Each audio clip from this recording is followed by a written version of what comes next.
My eyelids felt as heavy as lead, my fingers mechanically tapping out the final paragraphs on the keyboard. The blue glow of the computer screen was especially harsh in the dead of night, and the time in the bottom right corner read 3:27 a.m. Just a little more, I'll finish the draft soon. I muttered, downing my 5th cup of coffee tonight. As a contracted writer for a certain literary website, deadlines were my lifeline. Just as I was about to type the final period of the ending, a dialogue box I had never seen before suddenly popped up on the screen. Do you want to experience the real world of ninjas? Yes, no, what the hell? I frowned and moved the mouse to close it, but the window refused to budge. Was my computer infected? I clicked no in frustration, but the window remained completely still. Detected user hesitation. Initiating mandatory experience program. Wait, what? The moment my fingertip touched the power button, a strong electric current suddenly surged from the keyboard up my arm. Everything in my vision began to warp and distort. In my last conscious moment, I only heard a cold mechanical voice: ninja growth system binding. A violent headache jolted me awake from unconsciousness. I instinctively tried to rub my temples, only to find my arms had become much slimmer. I sat up abruptly and looked around. Dense forest, towering trees, and in the distance vaguely visible a giant rock-carved statue. That's the Hokage rock. My voice trembled, unable to believe my eyes. System activation complete. Host Xingchen. Current world Naruto. Timeline Konoha Year 60. Main quest released: establish a legal identity in Konoha Hidden Village. Reward: basic 3 jutsu. I pinched myself hard. The pain was terrifyingly real. This was no dream. I had truly transmigrated, and with a so-called system. Looking down, I wore simple coarse clothes, and my body had clearly shrunk back to that of a 12 or 13-year-old. Calm down, Xingchen, you've written over a dozen transmigration novels. I took a deep breath, trying to make sense of the situation. Konoha Year 60, according to the original story, it was the year Naruto graduated from the Ninja Academy. That means... The rustling sound of leaves interrupted my thoughts. I turned alertly and saw a black-haired youth silently appear on a tree trunk 3 meters away. He wore a dark blue high-collared top with the Uchiha clan's fan crest on his back, his right eye slightly covered by a forehead protector. Uchiha Shursui. I almost gasped. Who are you? Why are you lingering around the outskirts of Konoha? Shizui's voice was gentle but carried an unmistakable wariness. My mind raced. I decided to mix truth and lies. My name is Xingchen, a wandering orphan. I heard Konoha is kind to orphans, so... Shizui's Sharingan rotated slightly as if judging the truth of my words. After a moment he jumped down from the tree trunk. Come with me. The Hokage-sama will decide your fate. Walking on the road leading to Konoha, my heart was pounding so fast it felt like it would burst from my chest. This was the gate of Konoha, more magnificent and grand than in the anime. Shursui showed his pass, and the guard ninjas looked at me with curiosity. Another war orphan. There have been quite a lot lately. War orphans. Right at this time the Third Great Ninja War had just ended not long ago, so there were indeed many orphans. I secretly congratulated myself on the plausibility of my fabricated story. Inside the Hokage's office, the Third Hokage Sarutobi Hiruzen, that kind yet dignified old man from the anime, was smoking his pipe while scrutinizing me. Xingchen, is it? I heard you want to settle in Konoha. I nodded nervously. Yes, Hokage-sama. I have no family left. I hope to start a new life here. The Third Hokage's gaze seemed to pierce through my soul. Konoha does take in homeless children. However, every villager must contribute to the village. Are you willing to enter the Ninja Academy? Quest complete. Establish a legal identity in Konoha Hidden Village. Reward granted: basic 3 jutsu mastery. A warm current suddenly surged through my body, and the hand signs and chakra pathways for the clone jutsu, substitution jutsu, and transformation jutsu appeared in my mind. I blurted out, then immediately realizing my loss of composure quickly added, thank you very much for this opportunity, Hokage-sama. The Third Hokage gave a kind smile, knocked his pipe, and said, Iruka-sensei will arrange your enrollment. From today Konoha is your home. Leaving the Hokage building, Shursui led me to the orphanage. Passing by the Ninja Academy, I saw a group of children training on the playground.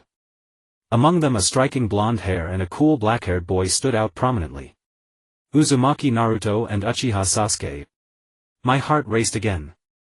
I'm actually seeing the living protagonists. You look happy.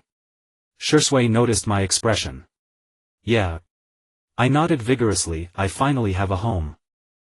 That sentence was not entirely a lie. Watching the Hokage rock glistening in the sunset, a thought took root in my heart. Since I had transmigrated here and had a system, I must change those regrettable plotlines. Especially. I glanced toward the direction of the Uchiha clan compound. That upcoming night of the clan massacre.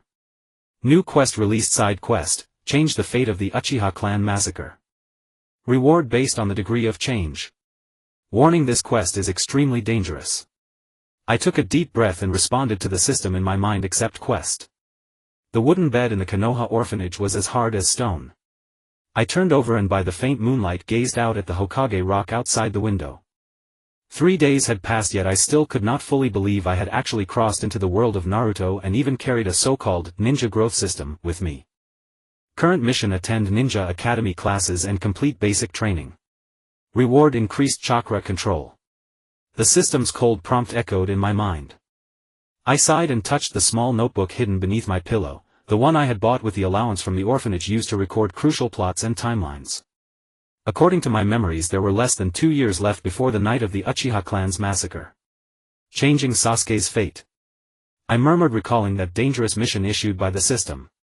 For a complete novice who had just transmigrated, intervening in such a monumental event was no different from throwing an egg at a boulder. Yet if I did not try, was I supposed to watch the tragedy play out again with open eyes? By the time the morning sun streamed into the room, I was already fully dressed. The orphanage manager handed me a package. "This is the Ninja Academy uniform and basic supplies," she said with a smile. "Iruka-sensei specifically asked me to pass them on to you." Cradling the deep blue uniform, my fingers trembled slightly. This was no anime merchandise but real ninja gear. After putting it on, I checked my reflection in the water trough outside. A thin boy with black hair and black eyes stared back at me, his bare forehead still waiting for the day it would bear a Konoha forehead protector. The Ninja Academy was even livelier than I had imagined. On the training field, dozens of children were practicing shuriken throwing, and the noise from the classrooms carried from far away. Standing at the doorway, I was suddenly overcome by a wave of dizziness. These were all real living ninja. "You must be the new student Xingchen, right?" A young ninja with a scar across his face walked over. "I am Yumano Iruka, your homeroom teacher." "Hello, Iruka-sensei." I bowed on reflex, my heart pounding wildly. This was one of Naruto's most important mentors. Iruka gently patted my shoulder. "Don't be nervous, your classmates are all very friendly. Although you're a year or two older than they are, you still need to start from the basics." The moment I stepped into the classroom, the noise abruptly died away. Dozens of eyes fixed on me in unison, and I almost tripped over my own feet. "This is our new classmate Xingchen," Iruka introduced. "From today on he'll be studying together with everyone. Xingchen, take that empty seat over there." My seat happened to be right in the middle of the classroom. Across the aisle on my left was, my breath caught for an instant, Uzumaki Naruto. That dazzling blonde hair and the iconic whisker-like marks on his cheeks were unmistakable. In the front row, the cool dark-haired back could only belong to Uchiha Sasuke. "Hey, new guy." A boy with spiky hair turned around. "Do you know how to use shuriken?" I recognized him as Nara Shikamaru, sitting beside Akimichi Choji. Before I could answer, a bespectacled girl nearby cut in. "Yamashiro Aoba-sensei said he's a war orphan from the borderlands. He definitely hasn't had any formal training." A few snickers echoed through the classroom. My face burned, but I straightened my back. "It's true I've never trained systematically, but I'm very eager to learn from all of you." Mission accomplished: attend Ninja Academy classes. Reward issued: slight increase in chakra control. A warm current rose from my abdomen and flowed into every limb and bone. The sensation was astonishing, as if every pore of my body had opened and I could perceive the energy flowing through the air. The first class was theory. Iruka explained the basic concept of chakra. "Chakra is a mixture of spiritual energy and physical energy," he said as he drew diagrams on the blackboard. "By forming hand seals you can guide chakra to perform ninjutsu." I raised my hand. "Sensei, what is the conversion efficiency of chakra? At which stage does most of the energy loss occur?" The classroom fell completely silent. Iruka blinked. "Well, according to traditional theory, According to the law of conservation of energy, I could not help bringing in modern science. If chakra is the product of mixing two types of energy, there must inevitably be loss during conversion. If we can locate the point of loss and optimize it, the same amount of chakra could be used far more effectively. The entire class stared at me dumbfounded. Naruto scratched his head. Hey, what's this guy even talking about? I don't get it at all. But Iruka's eyes had begun to shine. That's a very professional angle of thought. Xingchen, where did you learn these theories? My heart sank, this was far too conspicuous. My father before he passed away was a scholar who studied energy science. I cobbled together a lie. After class I was summoned to the teacher's office. Not only was Iruka there, but Special Jonin Yamashiro Aoba and several theory instructors had also gathered. Your viewpoint is very intriguing, said a bespectacled female teacher. We usually teach chakra theory in the traditional way, if few people ever consider it from the angle of energy efficiency. My palms were slick with sweat, but the system suddenly chimed in. Side mission triggered. Use modern knowledge to explain chakra theory. Reward story points earned according to your influence. Story points. What was that? Curious, I checked the system interface and discovered an exchange shop packed with abilities, ninjutsu and items, all requiring story points to redeem. And the way to obtain them was by creating and spreading ninja stories. I think the operating principles of chakra are somewhat similar to those in quantum mechanics. I began explaining cautiously, doing my best to use analogies they could understand. The teacher's expressions shifting between puzzlement and sudden realization reminded me of a university lecture hall. By the time I returned to the classroom, the morning practical lesson was already underway. On the training field, my classmates were practicing the 3 basic substitution techniques. Xingchen-kun. Iruka beckoned. Come demonstrate the clone technique. I took a deep breath, recalling the sequence of hand seals granted by the system. Ox, dog, dragon, rat, dog, boar, snake, tiger. Clone technique. With a puff, a figure identical to me appeared at my side, only half transparent. It wobbled a few times, then fizzled out like a TV image with poor reception. Your chakra distribution is uneven, Iruka commented, but managing to form a prototype on your first try is already quite good. Ha ha ha. You call that a clone technique? A few boys jeered. A ponytailed girl, who must be Ino, curled her lip. He's not even as good as Naruto. I lowered my head in shame, but then a disdainful voice sounded. At least he understands theory. That's better than some people who only know how to rely on brute force. Looking up, I saw Uchiha Sasuke sweeping a cold gaze over the classmates who had mocked me. They immediately fell silent. Thank you, I said to him after class, summoning my courage. He packed his bag without even looking back. Don't get the wrong idea. I just can't stand noisy people. About the evolution of the Sharingan I have some ideas. I ventured. Sasuke spun around, a dangerous glint flashing in his dark eyes. How do you know about the Sharingan? I had rushed things, badly. I hurried to explain. I read it in a book, about the Uchiha clan's most powerful Kekkei Genkai. His expression relaxed a little. Stop prying into things you shouldn't know. With that he strode away. I let out a dejected sigh. Change Sasuke's fate. At this rate I could barely even hold a conversation with him. Hey! Don't mind that guy, an energetic voice shouted from behind me. He's always that stuck-up. The blonde Uzumaki Naruto grinned, his blue eyes shining. I'm Uzumaki Naruto. The future Hokage. Your theory in class was amazing, even though I didn't understand a word of it. I couldn't help but laugh. The real Naruto was even more infectious than in the anime. That pure sunny aura made people instinctively want to draw closer. Thanks. You're amazing too. I heard your stamina is the best in the class. Naruto's eyes went round. Really? Who said that? Was it Iruka-sensei? Just like that, Naruto and I started chatting. Compared to the aloof Sasuke, Naruto was like a chatterbox. Within 10 minutes he had spilled all the class gossip to me. The afternoon physical training was my personal nightmare. Running push-ups, tree climbing, what counted as basic drills for ordinary academy students was sheer torture for me, a chunin novelist who had just transmigrated. After just 2 laps I was panting like an ox lagging far behind. Come on, Xingchen-kun. Naruto called, running backward ahead of me and waving. I forced out a strained smile, my legs heavy as lead. Suddenly my foot caught and I pitched forward, only to be caught by a pair of strong hands. Careful. A gentle male voice sounded. I looked up to see a face framed by round glasses and light gray hair with a kind smile that lowered all defenses. Yakushi Kabuto. Thank you, sir. I forced down my inner shock and pretended not to recognize him. I'm Yakushi Kabuto, a medical ninja, he said, helping me stand. You're the new transfer student, right? I heard about you while volunteering at the orphanage. A chill ran down my spine. Orochimaru's right hand, a spy among spies, had already taken notice of me this early. Your glasses are really cool, I said, deliberately putting on an innocent air. Do all medical ninja wear glasses? Kabuto froze for a heartbeat, then smiled. No.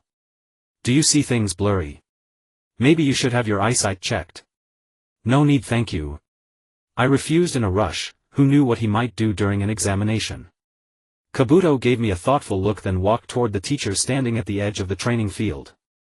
I noticed a notebook in his hand and that he kept glancing in my direction from time to time. After training ended, I dragged my aching body back to the orphanage. After dinner I hid in my room and took out my notebook, beginning to write Hidden Village Chronicles, recording every plot and setting from Naruto that I could remember. Creation complete. Hidden Village Chronicles Chapter 1. Story points gained 50. Currently available for exchange. Basic Taijutsu techniques 100 points. Chakra nature test 80 points. My eyes lit up. So I could grow stronger through writing. I was about to continue when a faint sound came from outside the window. I snapped the notebook shut and pretended to sleep. Through the slit of my eyelids I saw a dark figure glide past the window. Was it Kabuto watching me? Or someone from the Umbu? The next morning I found a slip of paper under my pillow. Your theories are interesting. If you want a deeper discussion, come to Training Ground 3 after school. Aniki. Asuma. Or. My heartbeat quickened. One way or another this was an opportunity. If I wanted the system to reward more story points, I had to expand my influence. And to change Sasuke's fate I would need far more resources and power. Looking out at Konoha as it awoke in the morning light, I made up my mind since I had come to this world I would rewrite those tragedies. Especially. I turned my gaze toward the Uchiha compound, toward that night soon to be stained crimson with blood. The corner of Konoha's library became my secret base. Every day after school I would spend 2 hours there, burying myself in writing the secret records of hidden villages. Sunlight slanted through the high windows, casting a golden patch on the worn desk. Progress. Chapter 3 of the Secret Records of Hidden Villages completed. Story points earned 70. Total accumulated 120. I rubbed my sore wrist, satisfied with the thick stack of manuscripts before me. Over the past 3 days I had systematically organized all the Naruto plotlines, character backgrounds and jutsu settings I could remember. From the distribution of power among the 5 great nations to the Kekkai Genkai of each hidden village to the member information of the Akatsuki, of course I deliberately omitted the parts that were too advanced.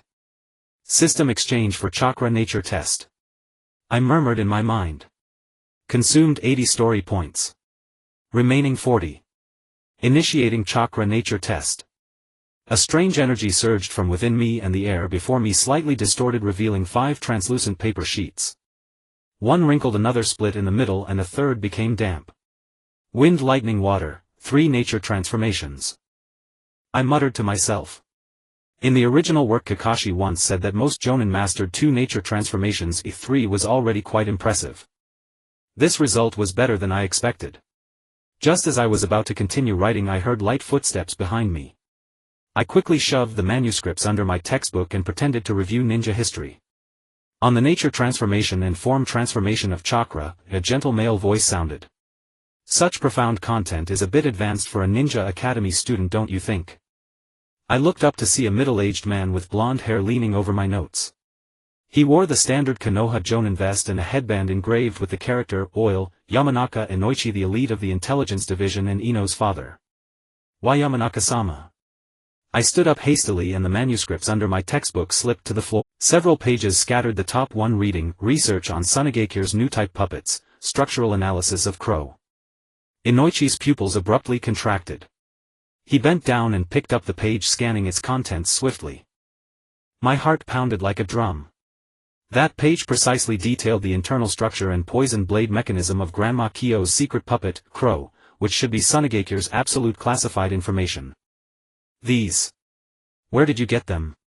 Inoichi's voice remained calm but his eyes had become sharp as knives. My throat tightened. Damn, I've gone too far. I just made some deductions based on publicly available materials. Deductions. Inoichi shook the paper in his hand. The poison tempering method and mechanism trigger recorded here, even our intelligence division only has vague reports.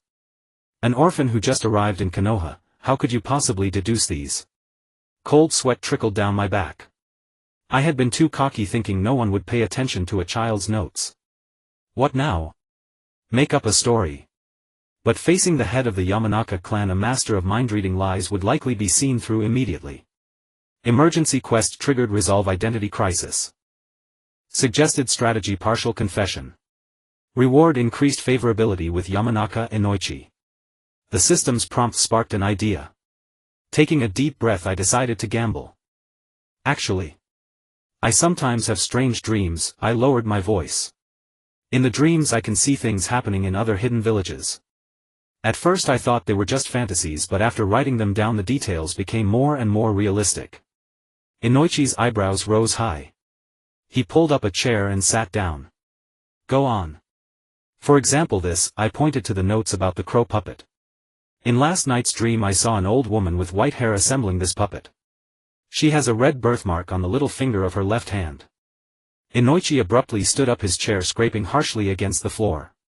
The characteristics of Grandma Chio were absolute classified information, fewer than 5 people in all of Konoha knew.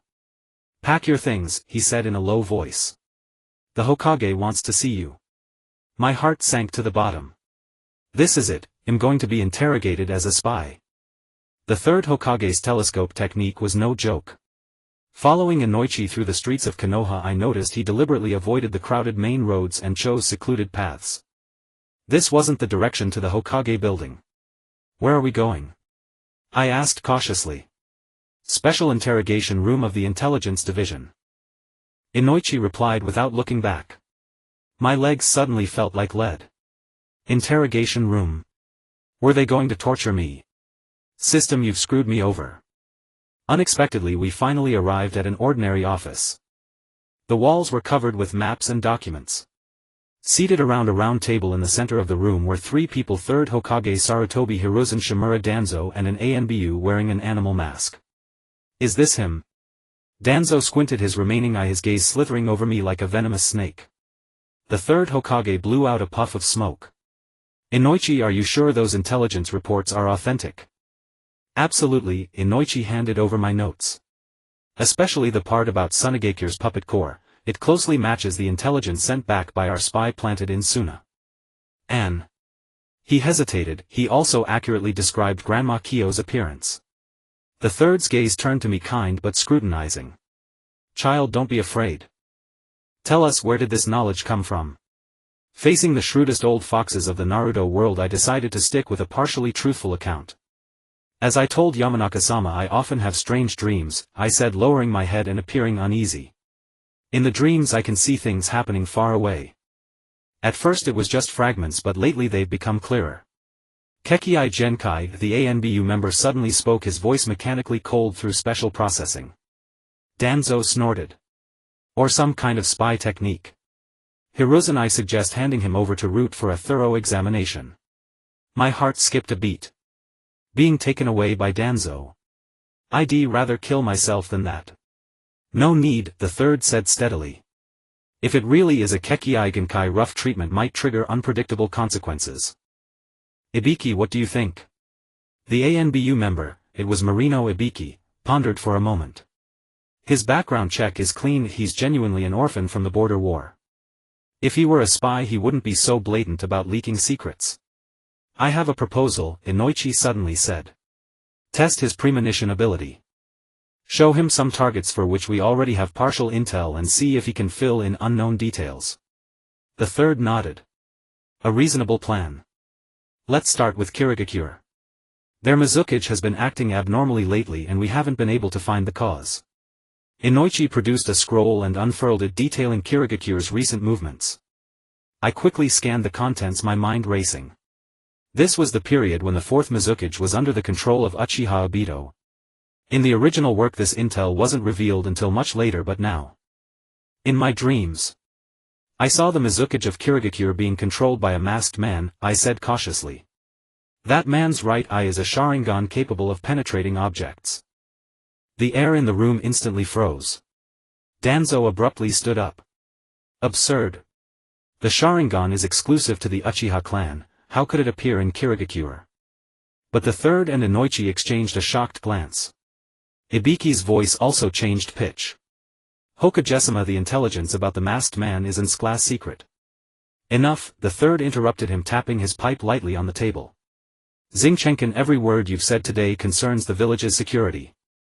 I hope you understand the gravity of the situation. I nodded vigorously, my back drenched in cold sweat. Starting tomorrow you will receive special training, the third continued. Irika will handle basic jutsu and Inoichi will instruct you in intelligence analysis. Report directly to me once a week. That's it. No detention, no interrogation. I could hardly believe my ears. Hiruzen. You're condoning a potential threat. Danzo protested angrily. The third's eyes suddenly turned as sharp as a blade. This is my decision. Don't forget I am the Hokage. Leaving the intelligence division it was already late. Inoichi personally escorted me back to the orphanage. On the way he asked thoughtfully, are you really just dreaming? I bit my lip. Sometimes. I can't tell dream from reality. Those images are too real, as if I've experienced them myself. Quest complete, resolve identity crisis. Rewards issued. Yamanaka. Inoichi's favorability raised to friendly. Inoichi's expression softened. When I was young I also had prophetic dreams, though not as precise as yours. If you dream anything else feel free to come find me anytime. Back in my room at the orphanage I collapsed on the bed completely drained.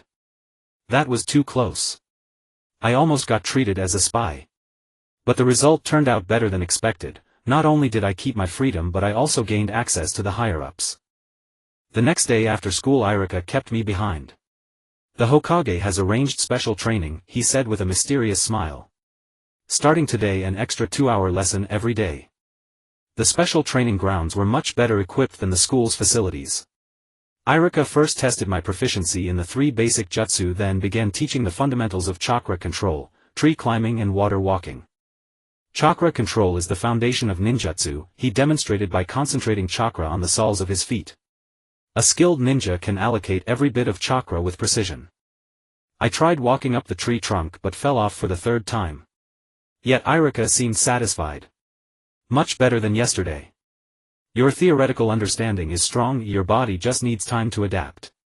After training Inoichi was already waiting at the sidelines. He led me to a room filled with maps and documents. Today we'll play a game, he said, spreading out a border map. Suppose you are the commander of Sunigakure planning to attack Konoha supply line, which route would you choose? I immediately recognized this as the strategic map from the original story during the invasion of the Land of Wind. After a moment's hesitation I pointed to a canyon. Here. Using a sandstorm as cover, puppet units can launch an aerial ambush. Inoichi's eyes lit up. Excellent choice. This is exactly the weakest point in our defense. He made a mark on the map. If you were defending, how would you respond? Over the next 2 hours we conducted multiple rounds of tactical simulations. I tried not to appear too advanced, but occasionally I couldn't help referencing some modern military theories. Inoichi grew increasingly excited, constantly jotting down my various ideas. Your way of thinking is very unique, he commented as we left. Not the linear thinking of traditional ninjas, but 3-dimensional. Well, continue tomorrow. And so I began a double life, an ordinary academy student by day and a prophet receiving special training after school. The story points in the system also kept increasing as my influence in Konoha grew. A week later, when I met the third Hokage again, the complete copy of the secret records of hidden villages was lying on the table before him. Xingchen-kun, your dreams are getting more and more detailed, he exhaled a smoke ring. Especially the parts about Otogakure and Orochimaru. My heartbeat accelerated. I had indeed written that part in great detail, including Orochimaru's cursed seal experiments and the approximate timing of the Konoha Crush Plan. Just dreams, Hokage-sama, I answered softly. The third's profound gaze seemed to look into my soul. Whether dreams or something else, this intelligence is vital to Konoha. From today on you will have a new codename, Prophet. Leaving the Hokage's office, I caught a glimpse of a familiar figure at the corridor corner, Yakushi Kabuto. He pretended to be organizing documents, but behind his glasses his eyes were fixed on the scroll in my hand, the special pass the third had just given me. A faint, barely perceptible sneer curled at the corner of Kabuto's mouth, sending a chill down my spine. Orochimaru's pawn had already set his sights on me, and I wasn't even ready to face this dangerous game. 998, 999. 1000. I collapsed onto the grass of the training ground, my arms heavy as lead. The morning mist had yet to dissipate and the cold dew soaked through my back. Ever since I obtained special training privileges 2 weeks ago, I had been starting my physical training 2 hours earlier than everyone else every day. Daily mission completed, basic physical training. Reward, slight increase in endurance. The system's chime echoed in my mind and a warm current surged into my aching muscles, alleviating the fatigue slightly. I opened the system interface and my chakra control had improved from feeble to basic, but my taijutsu still rated as abysmal. Hey Xingchen. You're here early again. Without turning around I knew who it was. The only person who would show up at the training ground at this hour in Konoha was Naruto Uzumaki.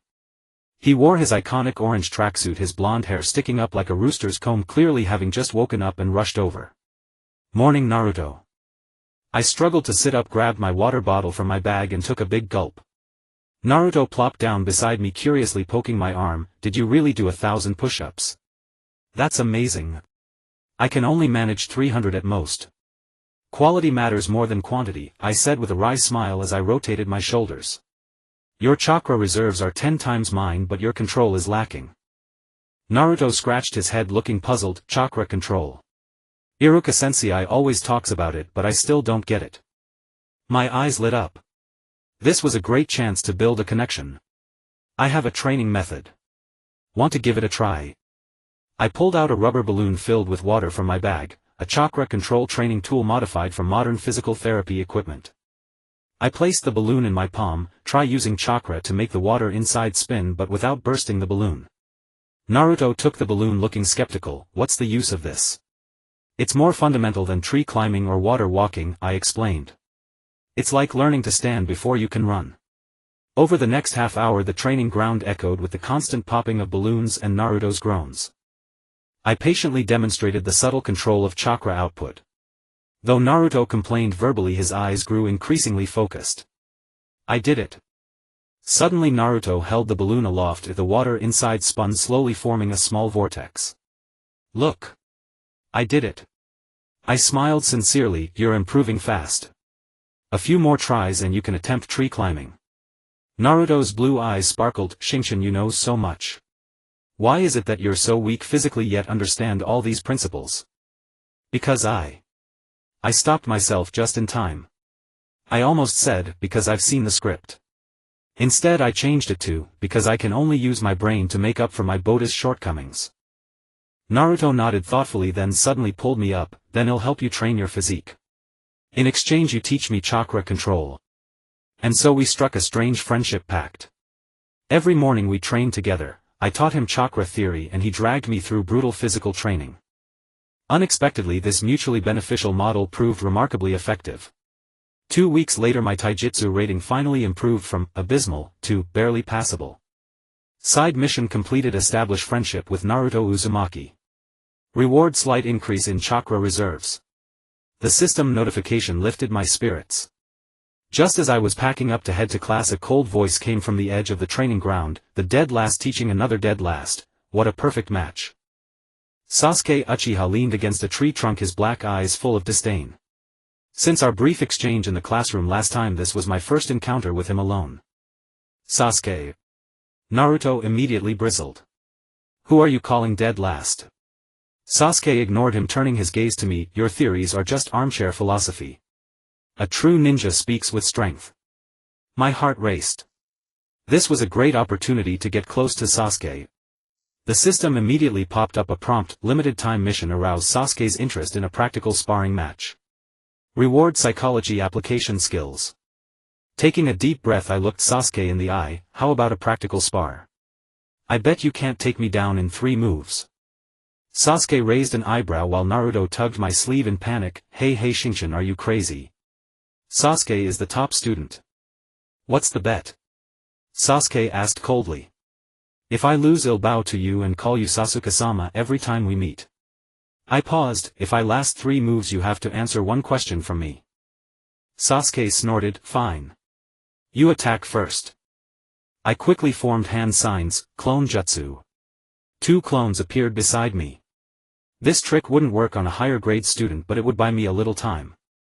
Sure enough Sasuke didn't even activate his Sharingan, he dispelled my clones with a single body flicker. I was prepared, I jumped back to create distance while scattering a handful of training shuriken from my pouch. 1 move. Sasuke dodged easily then closed in for the second move, a sweeping kick aimed at my legs. I barely leaped over it but his speed far exceeded my expectations. His fist rapidly enlarged in my vision, I was about to be hit. Emergency assistance dynamic vision increased by 50, duration 3 seconds. The world suddenly slowed. I could clearly see the trajectory of Sasuke's punch. At the last moment I turned my head to dodge, crossing my arms to block. Bang! Even with reduced force Sasuke's punch sent me sliding back several meters. My arms burned with pain but I stayed on my feet. 3 moves are up, I said panting. A flicker of surprise crossed Sasuke's eyes before he returned to his cold demeanor, lucky. What's the question? I glanced at Naruto who was watching us with wide eyes. After a moment's hesitation I decided to take a risk, why are you so obsessed with becoming strong? Sasuke's expression instantly froze, none of your business. Because of hatred? I asked softly. Do you think becoming stronger will solve everything? The air seemed to solidify. A hint of crimson flashed in Sasuke's eyes, his Sharingan nearly activated. Naruto looked around uneasily, clearly sensing the suddenly tense atmosphere. You know nothing. Sasuke's voice was barely audible. Psychology application skills have been granted. Note target psychological defenses are extremely high. Recommend a roundabout strategy. The knowledge provided by the system flooded into my mind, PTSD survivors' guilt, emotional repression. I decided to change my approach. I really don't know your experiences, I said looking into Sasuke's eyes, but I've studied psychology. Hatred is like poison, you drink it hoping someone else will die. Sasuke's body tensed slightly. That was a danger signal but I couldn't back down. Have you ever considered that your brother might? Shut up. Sasuke suddenly lashed out, punching the tree trunk beside me, bark exploding. Mention that name again and I'll kill you. Naruto immediately stepped in front of me, Sasuke. Xingchen was just. Move dead last. I gently pushed Naruto aside, sorry Sasuke. I shouldn't have presumed to comment. But. I took a deep breath, sometimes the truth we see is only what others want us to see. Sasuke's pupils contracted. He stared at me intently as if weighing the meaning of my words. Finally without a word he turned and walked away. You're incredibly bold. Naruto let out a long breath. No one has ever dared to say that to Sasuke. I rubbed my aching arm but inside I felt a glimmer of excitement. Though I almost got beaten, at least Sasuke had heard half of it. That was a good start. Mission completed aroused Sasuke's interest.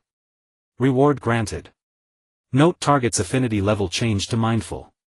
The system notification put me at ease. Just as I was about to leave the training ground a chill ran down my spine, someone was watching us. Pretending to tie my shoelaces I scanned the area with my peripheral vision.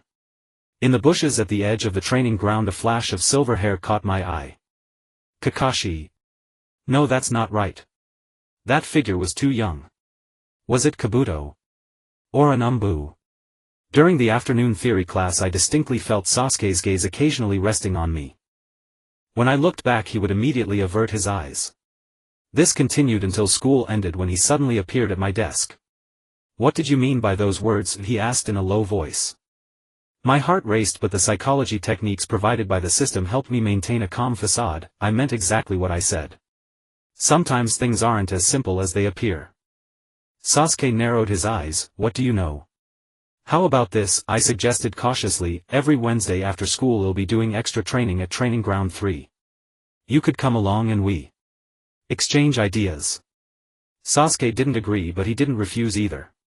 He just gave a cold snort and left. That was already far better than I'd expected. On my way home from school I took a detour to the library. Just as I turned into an alley a warm voice came from behind. Yi Jun, what a coincidence. I froze. Kabuto Yakushi. By the time I turned around I had already put on a polite smile. Kabuto-senpai, hello. I heard you performed impressively on the training ground, Kabuto said, pushing up his glasses. Even the Uchiha genius has taken notice of you. Cold sweat trickled down my back. How did he know? Could the morning's observer have been him? Just ordinary exchange between classmates, I replied cautiously. Kabuto smiled and handed me a small bottle. This is a physical enhancement agent I prepared myself. Suitable for a special student like you. I took the bottle and the system immediately flashed a warning. Detected substance contains trace amounts of neurotoxin. Long-term use may lead to dependence. Recommendation politely decline. Thank you so much, I said, pretending to examine the bottle excitedly. But am currently under the special guidance of Inoike-senpai, so any medication must first be checked by the medical team. A flicker of shadow passed through Kabuto's eyes, but he quickly resumed his amiable demeanor. Of course, safety first. By the way, he asked casually, I heard you often have prophetic dreams. Alarms blared in my mind. How did he know? That was information only the upper echelons possessed. Just some random messy dreams, I said, scratching my head and putting on a confused expression. Sometimes I dream of places and people I've never seen. Kabuto gave me a meaningful look. Quite interesting. If you ever dream of anything special, feel free to come to me. I have extensive research on such phenomena. Watching his retreating figure, I let out a long sigh. Kabuto's attention was more focused on me than I'd anticipated. This was dangerous. But from another angle maybe I could use it. Once home I immediately began updating the Hidden Village Secrets record, specifically adding details about Orochimaru's base. If Kabuto was monitoring me, this intelligence would eventually reach Orochimaru's ears. Warning: new mission issued. Main mission: prevent Orochimaru's Konoha Crush Plan. Success reward: special bloodline limit, self-select. Failure penalty: death. I sucked in a cold breath. The system was playing for real this time. A death penalty. And the reward was a bloodline limit. That could change my survival capability in this world. But the problem was, how could I possibly stop Orochimaru with my current strength? Even a Tokubetsu Jonin was no match for Orochimaru. Unless a bold plan began to take shape. If I could ally with the Third Hokage, influence Sasuke, and leverage Naruto's power, maybe I could weaken Orochimaru's offensive without changing the plot too much. Just as I was immersed in my plan, a faint rustle came from outside the window. I looked up. A ninja crow wearing a Konoha forehead protector perched on the windowsill, a small scroll tied to its leg. Unrolling the scroll, I saw only a single line: tomorrow at 7, Training Ground 3. Bring your theories. Kakashi. Or. My heart raced. Either way, this was an opportunity. If I could get guidance from the copy ninja, my plan against Orochimaru would gain a precious edge. I took out the Hidden Village Secrets record and flipped to the latest chapter, on the psychological factors of Sharingan evolution. If it was Kakashi, this should pique his interest. Outside the window, the setting sun dyed Konoha crimson. The distant Uchiha compound looked especially lonely in the twilight.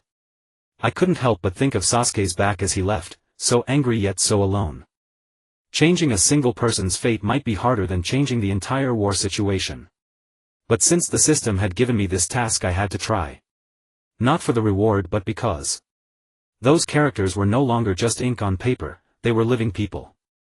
In the early morning of the third training ground, the dew had yet to dissipate as I sat cross-legged on a central log, the latest chapter of the Secret Chronicles of the Hidden Village spread open on my lap. The morning breeze carried the unique fragrance of the leaves rustling the pages with a faint sound. At exactly 7 o'clock, a silver-haired figure appeared out of thin air on the treetop opposite me. It wasn't Kakashi, though he wore a mask. This person's forehead protector was tilted over his right eye, revealing a sharp left eye. I immediately recognized him, an elite member of Konoha's Umbu, a contemporary of Hatake Kakashi named Tenzo. You must be Xingchen. His voice was younger than I expected but carried an undeniable authority. I stood up and respectfully saluted, "Yes, Senior Tenzo." A glimmer of surprise flashed in his eyes, "You know me." "Oh no," I let it slip. I hurriedly explained, silver hair, a mask and a unique body flicker technique. I guessed. Tenzo leaped down from the tree, landing almost silently before me. "K wants to see how much weight the so-called prophet carries." I swallowed nervously and handed over the secret chronicles of the hidden village. "This is some information I've compiled based on dreams." Tenzo took the book and began flipping through it quickly. When he reached the chapter titled "Would Release Secret Techniques and the First Generation Cell Transplant Experiments," his fingers visibly stiffened.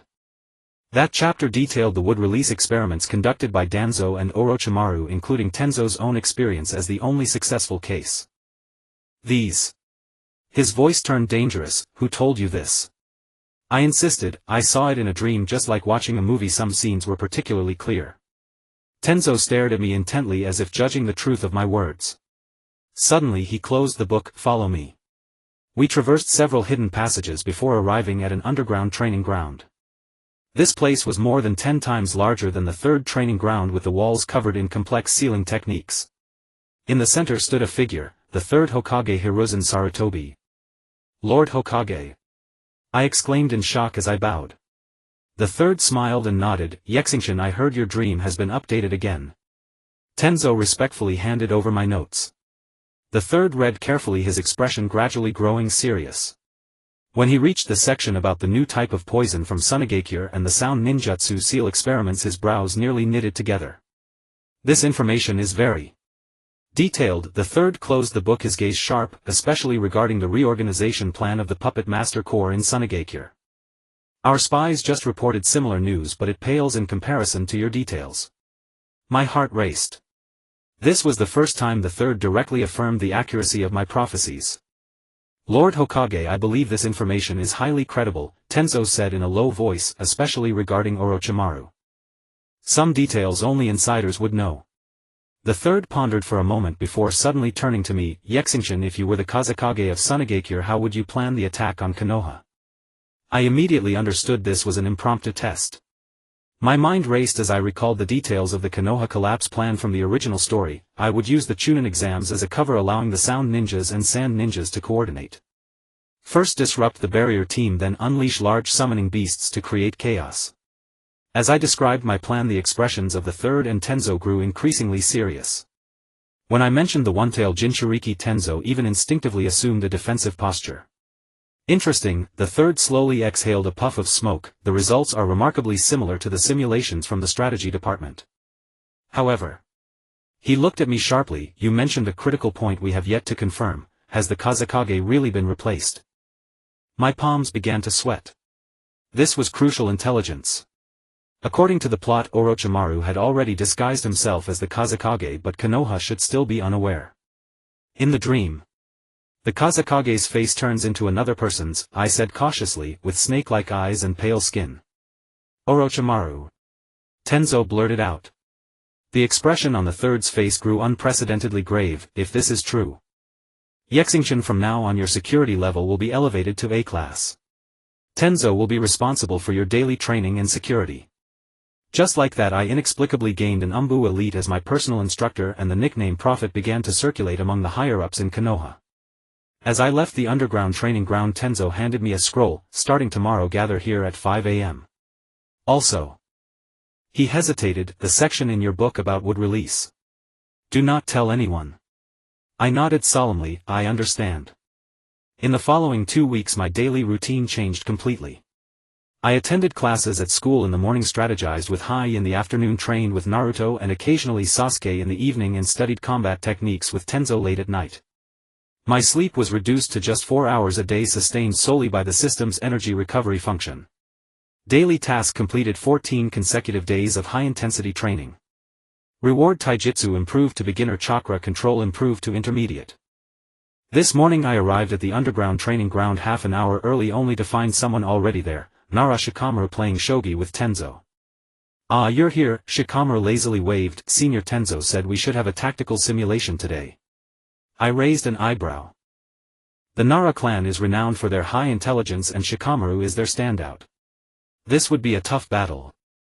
Tenzo unfolded a massive sand table accurately replicating the terrain of the border between the Land of Fire and the Land of Wind. The rules are simple: each person commands an equally configured unit with the objective of capturing the opponent's base.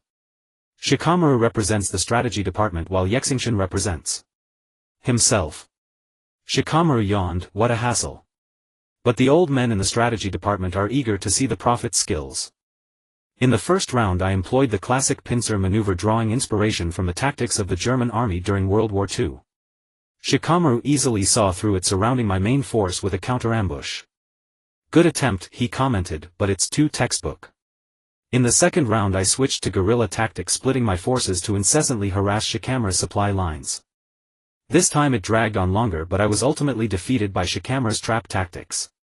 You've improved since last time, a glimmer of interest flashed in Shikamaru's eyes, but you're still thinking too linearly. Tenzo quietly took notes on the side, occasionally nodding or shaking his head. Before the third round began I closed my eyes and recalled the contents of the Art of War. Since conventional methods are ineffective, I shall win by surprise, I declared. Shikamaru and Tenzo both froze. What? The Art of War states be as immovable as a mountain, difficult to know as the shadows, I said with a smile. My forces will remain completely concealed while sending out small reconnaissance units to map the area in detail. Shikamaru frowned, but you won't be able to meet the victory conditions. I countered, when were the victory conditions set? I asked back, who said we must attack the opponent's base? As the simulation progressed, my reconnaissance units discovered a critical weakness in Shikamaru's forces: dependency on water sources. I secretly dispatched people to contaminate the upstream while spreading rumors of a plague. Within 3 days Shikamaru's troops' morale plummeted. Despicable. Shikamaru's eyes widened. What kind of tactic is this? I calmly replied, psychological warfare. The Art of War also states to defeat the enemy without fighting is the best of the best. Tenzo couldn't help but applaud. Brilliant. Shikamaru, you've been outmaneuvered.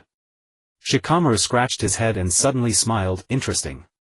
Truly troublesome yet interesting. He stretched. Shall we have another round? We continued battling until noon, with each of us winning half of the matches. In the final match Shikamaru used a clever empty city stratagem to lure me into an advance, then unleashed his ambush, leading to my complete defeat. This is revenge for your poisoning, he said proudly, but you are truly special, Xingchen. You don't think like other ninjas. As I left the training ground Shikamaru called out to me, the old men in the strategy department want to see you. They are very interested in your dreams. He lowered his voice, especially the part about the new puppets from Sunigakure. Are you sure that thing can really fly? I nodded. Not only can it fly, but it can also release toxic mist and a rain of shuriken. Codename Crow. Shikamaru whistled. This is a big problem. I'll inform them. By the way, he casually asked, have you heard of Sage Jutsu? My heart skipped a beat. The one with natural energy. Warning: keyword Sage Jutsu detected. New item unlocked in the shop: beginner Sage Jutsu affinity. Redemption condition complete an A-class mission. Shikamaru gave me a meaningful look. You know about it. Lord Hokage is considering sending a small team to Mount Mayaboku, but the members haven't been decided yet. This news thrilled me. Sage Jutsu. This was a path to significantly enhancing power. But an A-class mission. At my current level that would be suicide. When I returned to the orphanage I found a scroll in my room. Upon opening it there was only a simple line: tomorrow night at 8 p.m. at the old training ground. Come alone. K, another K. Who could it be this time? Tenzo had already met with him. Could it be Kakashi himself? Or Danzo? The next evening I arrived at the old training ground as agreed. It had been abandoned for years, overgrown with weeds, and looked particularly eerie under the moonlight. Punctual, not bad. A voice came from behind and I turned around sharply. Hatake Kakashi was leaning against a tree holding that iconic book Make Out Paradise. Senior Kakashi. I sighed in relief, then grew tense again. Kakashi was tougher to handle than Tenzo. His Sharingan could see through all lies. Kakashi lazily walked over. I heard you can foresee the future. I cautiously replied, I just occasionally have strange dreams. Dreams. Kakashi suddenly closed the book, staring directly at me with his single eye. Do you know the story of my left eye? I froze. This was a deadly question. If I said I knew about Obito, I might be silenced on the spot. If I said I didn't, it would make my prophecy ability seem dubious. I saw an image, I carefully chose my words, of a boy in an orange mask. In a cave. And blood. A lot of blood. Kakashi's body visibly stiffened. The air was thick with danger and every hair on my body stood on end. Interesting. After a long pause, Kakashi finally spoke, his voice unusually calm. Tenzo said you're special, and it seems to be true.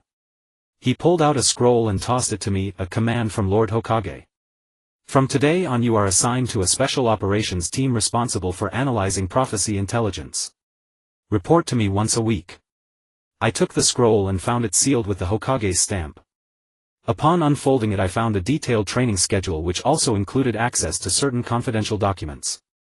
Additionally, Kakashi's voice suddenly turned serious. What did you see about Uchiha Sasuke in your dreams? My heart raced. Finally we reached the key question. I saw darkness and hatred. A man wearing a black robe with red clouds. Specific time? I'm not sure. But it should be after a great chaos. I alluded to the Konoha collapse plan. Kakashi pondered, as I thought. Listen Xingchen, he rarely used my name. Sasuke is in great danger. If you dream of any new information about him, notify me immediately. I nodded solemnly. It seemed Kakashi had sensed the signs of Sasuke potentially defecting. On the way back, the system suddenly prompted emergency mission triggered. Obtain the coordinates of Mount Myaboku within 72 hours. Reward beginner Sage Jutsu affinity. Failure penalty, randomly revoke one existing ability. I nearly stumbled. 72 hours. The location of Mount Myaboku is top secret information. Moreover, the penalty for failure was too severe. But the allure of Sage Jutsu was too tempting. After much thought, only one person might help me, Naruto. But he hasn't been to Mount Myaboku yet. How could he possibly know the location? Unless, a bold plan formed in my mind. If I could guide Naruto to meet Jiraiya in advance, perhaps I could catch a ride to Mount Myaboku. Back home, I immediately opened the Secret Chronicles of the Hidden Village and wrote a title on the latest page on the predictive trajectory of Jiraiya, one of the legendary three, and its connection to the summoning technique of frogs. If this book could reach the higher-ups like before, it might catch the Third's attention and lead to arrangements for Naruto to meet Jiraiya in advance. This is a gamble, but I have no choice. Outside the window the full moon hung high. With less than a month until the chunin exams, the list of tasks before me grew longer. Acquire Sage Jutsu abilities, thwart Orochimaru's plans, and change Sasuke's fate. I rubbed my temples, turned to a new page in my notebook, and began planning my next steps. The night in Konoha was quiet, but beneath this calm surface the undercurrents had already begun to stir. The chunin exam application form lay before me, sweat beading on my palms. Although 3 months of intensive training had brought a qualitative leap in my strength, facing the forest of death and Orochimaru made this progress seem utterly insignificant. Current ability assessment: Taijutsu beginner, ninjutsu intermediate, genjutsu basic, chakra amount intermediate. Overall rating special genin. The system's evaluation was fair. By ordinary genin standards I had met the requirements, but the monstrous opponents in the chunin exam were an entirely different concept. Xingchen. There you are. Naruto burst into the library, followed by a helpless-looking Sakura Haruno. Since the last training session the three of us often acted together. Although Sasuke occasionally joined, he mostly trained alone. I heard you're also taking the chunin exam. Naruto grabbed my application form, eyes sparkling. Awesome. We can team up. Idiot Naruto, Sakura knocked on his head. The exam requires teams of 3. We already have Sasuke-kun. Naruto rubbed his head, then had a sudden inspiration. Then why not let Xingchen join? A team of 4. Idiot, it's gotta be 3. Sakura's voice trailed off as a cold voice came from behind us. I'm out. Uchiha Sasuke appeared beside the bookshelf, hands in pockets, expressionless. What? Sasuke-kun, what are you saying?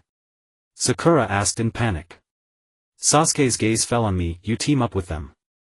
I have other matters. I immediately understood his intention. According to the original story, Sasuke took the chunin exam to become stronger and avenge Itachi. And now he might be thinking of seeking Orochimaru alone for power. No, I put down my pen. The chunin exam requires teams of 3, that's the rule.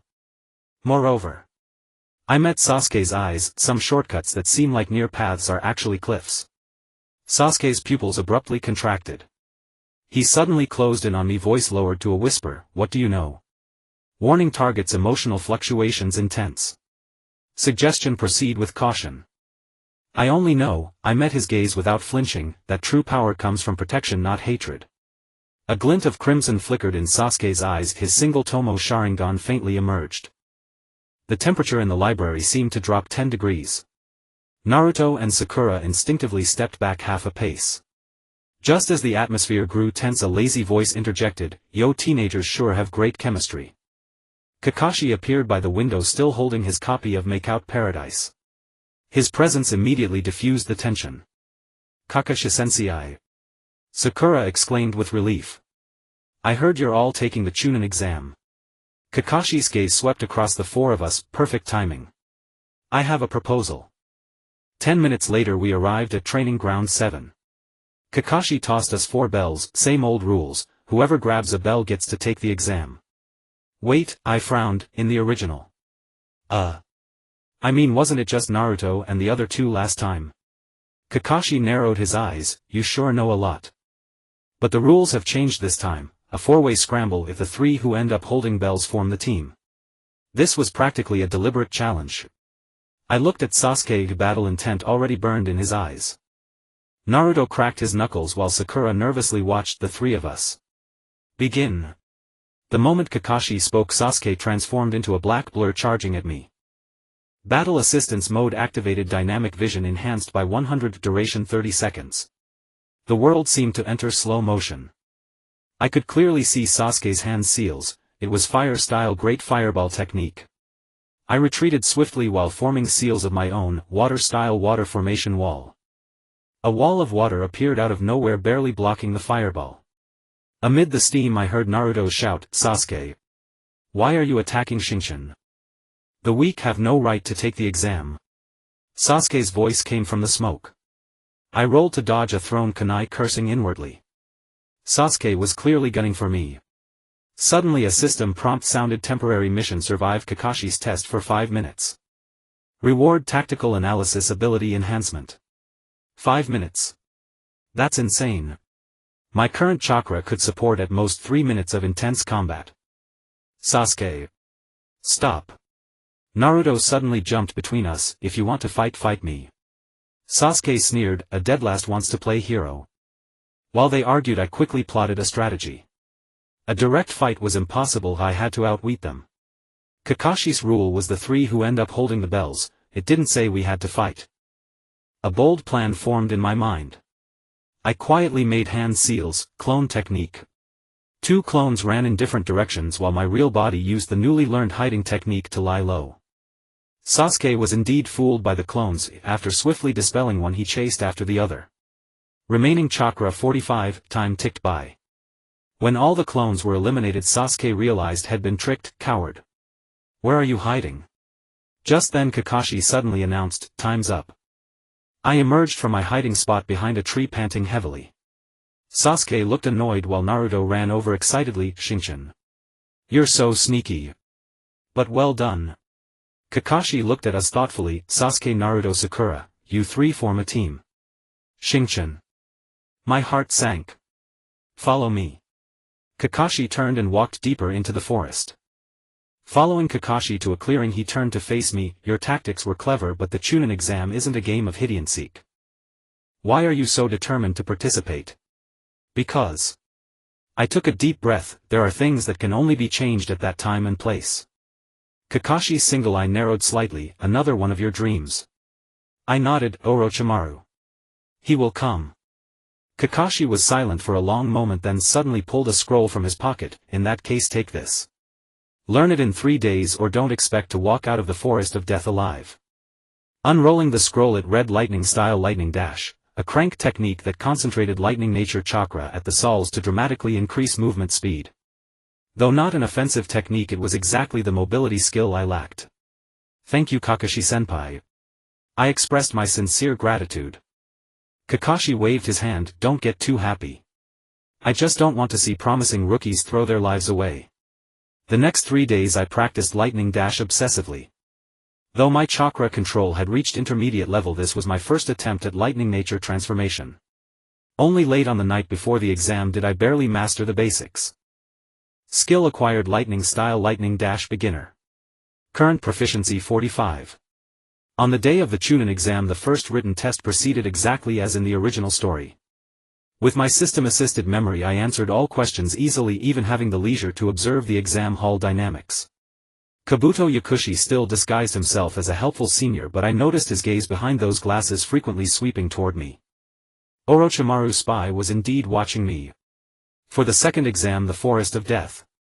As Enko Mitarashi announced the rules, my eyes instinctively searched for Sasuke's team. According to the plot, Orochimaru would disguise himself as a grass ninja and attack them, planting a cursed seal on Sasuke. Main quest updated: protect Sasuke from the cursed seal's erosion. Reward: Sharingan resistance. Failure penalty: death. I gritted my teeth. The system was dead set on throwing me into the fire.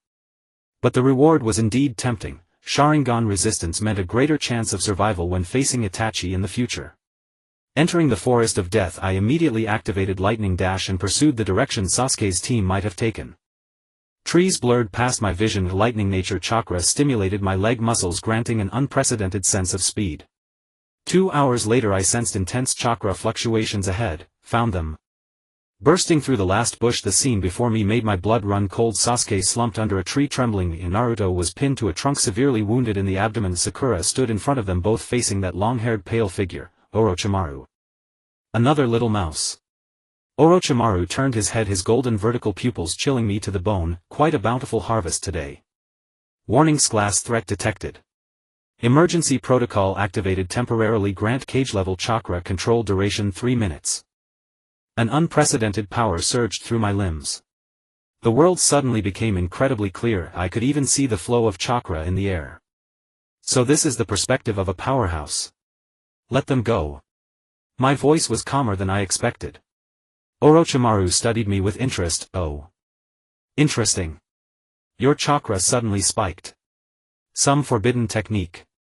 Sasuke looked up with difficulty. Idiot. Run. You can't beat him. I ignored him, swiftly forming hand seals, lightning style lightning dash modified. This was my own variation, concentrating lightning nature chakra not just on my soles but covering my entire body, forming a charged outer coat. Though it would drain chakra heavily with the system's temporary boost, it was worth a try. Orochimaru's pupils widened slightly, a self-created technique. You're no ordinary brat, it seems. I turned into a bolt of lightning, circling to Orochimaru's flank, feinting at his lower body. As he lowered his guard, I suddenly changed direction, grabbing Sasuke. Go. Trying to flee. Orochimaru sneered, his neck suddenly elongating like a snake lunging at us. At the critical moment I activated the survival scroll Kakashi had given me, Earth-style Earth Flow Wall. A thick earth wall rose from the ground, temporarily blocking Orochimaru. Naruto. Sakura.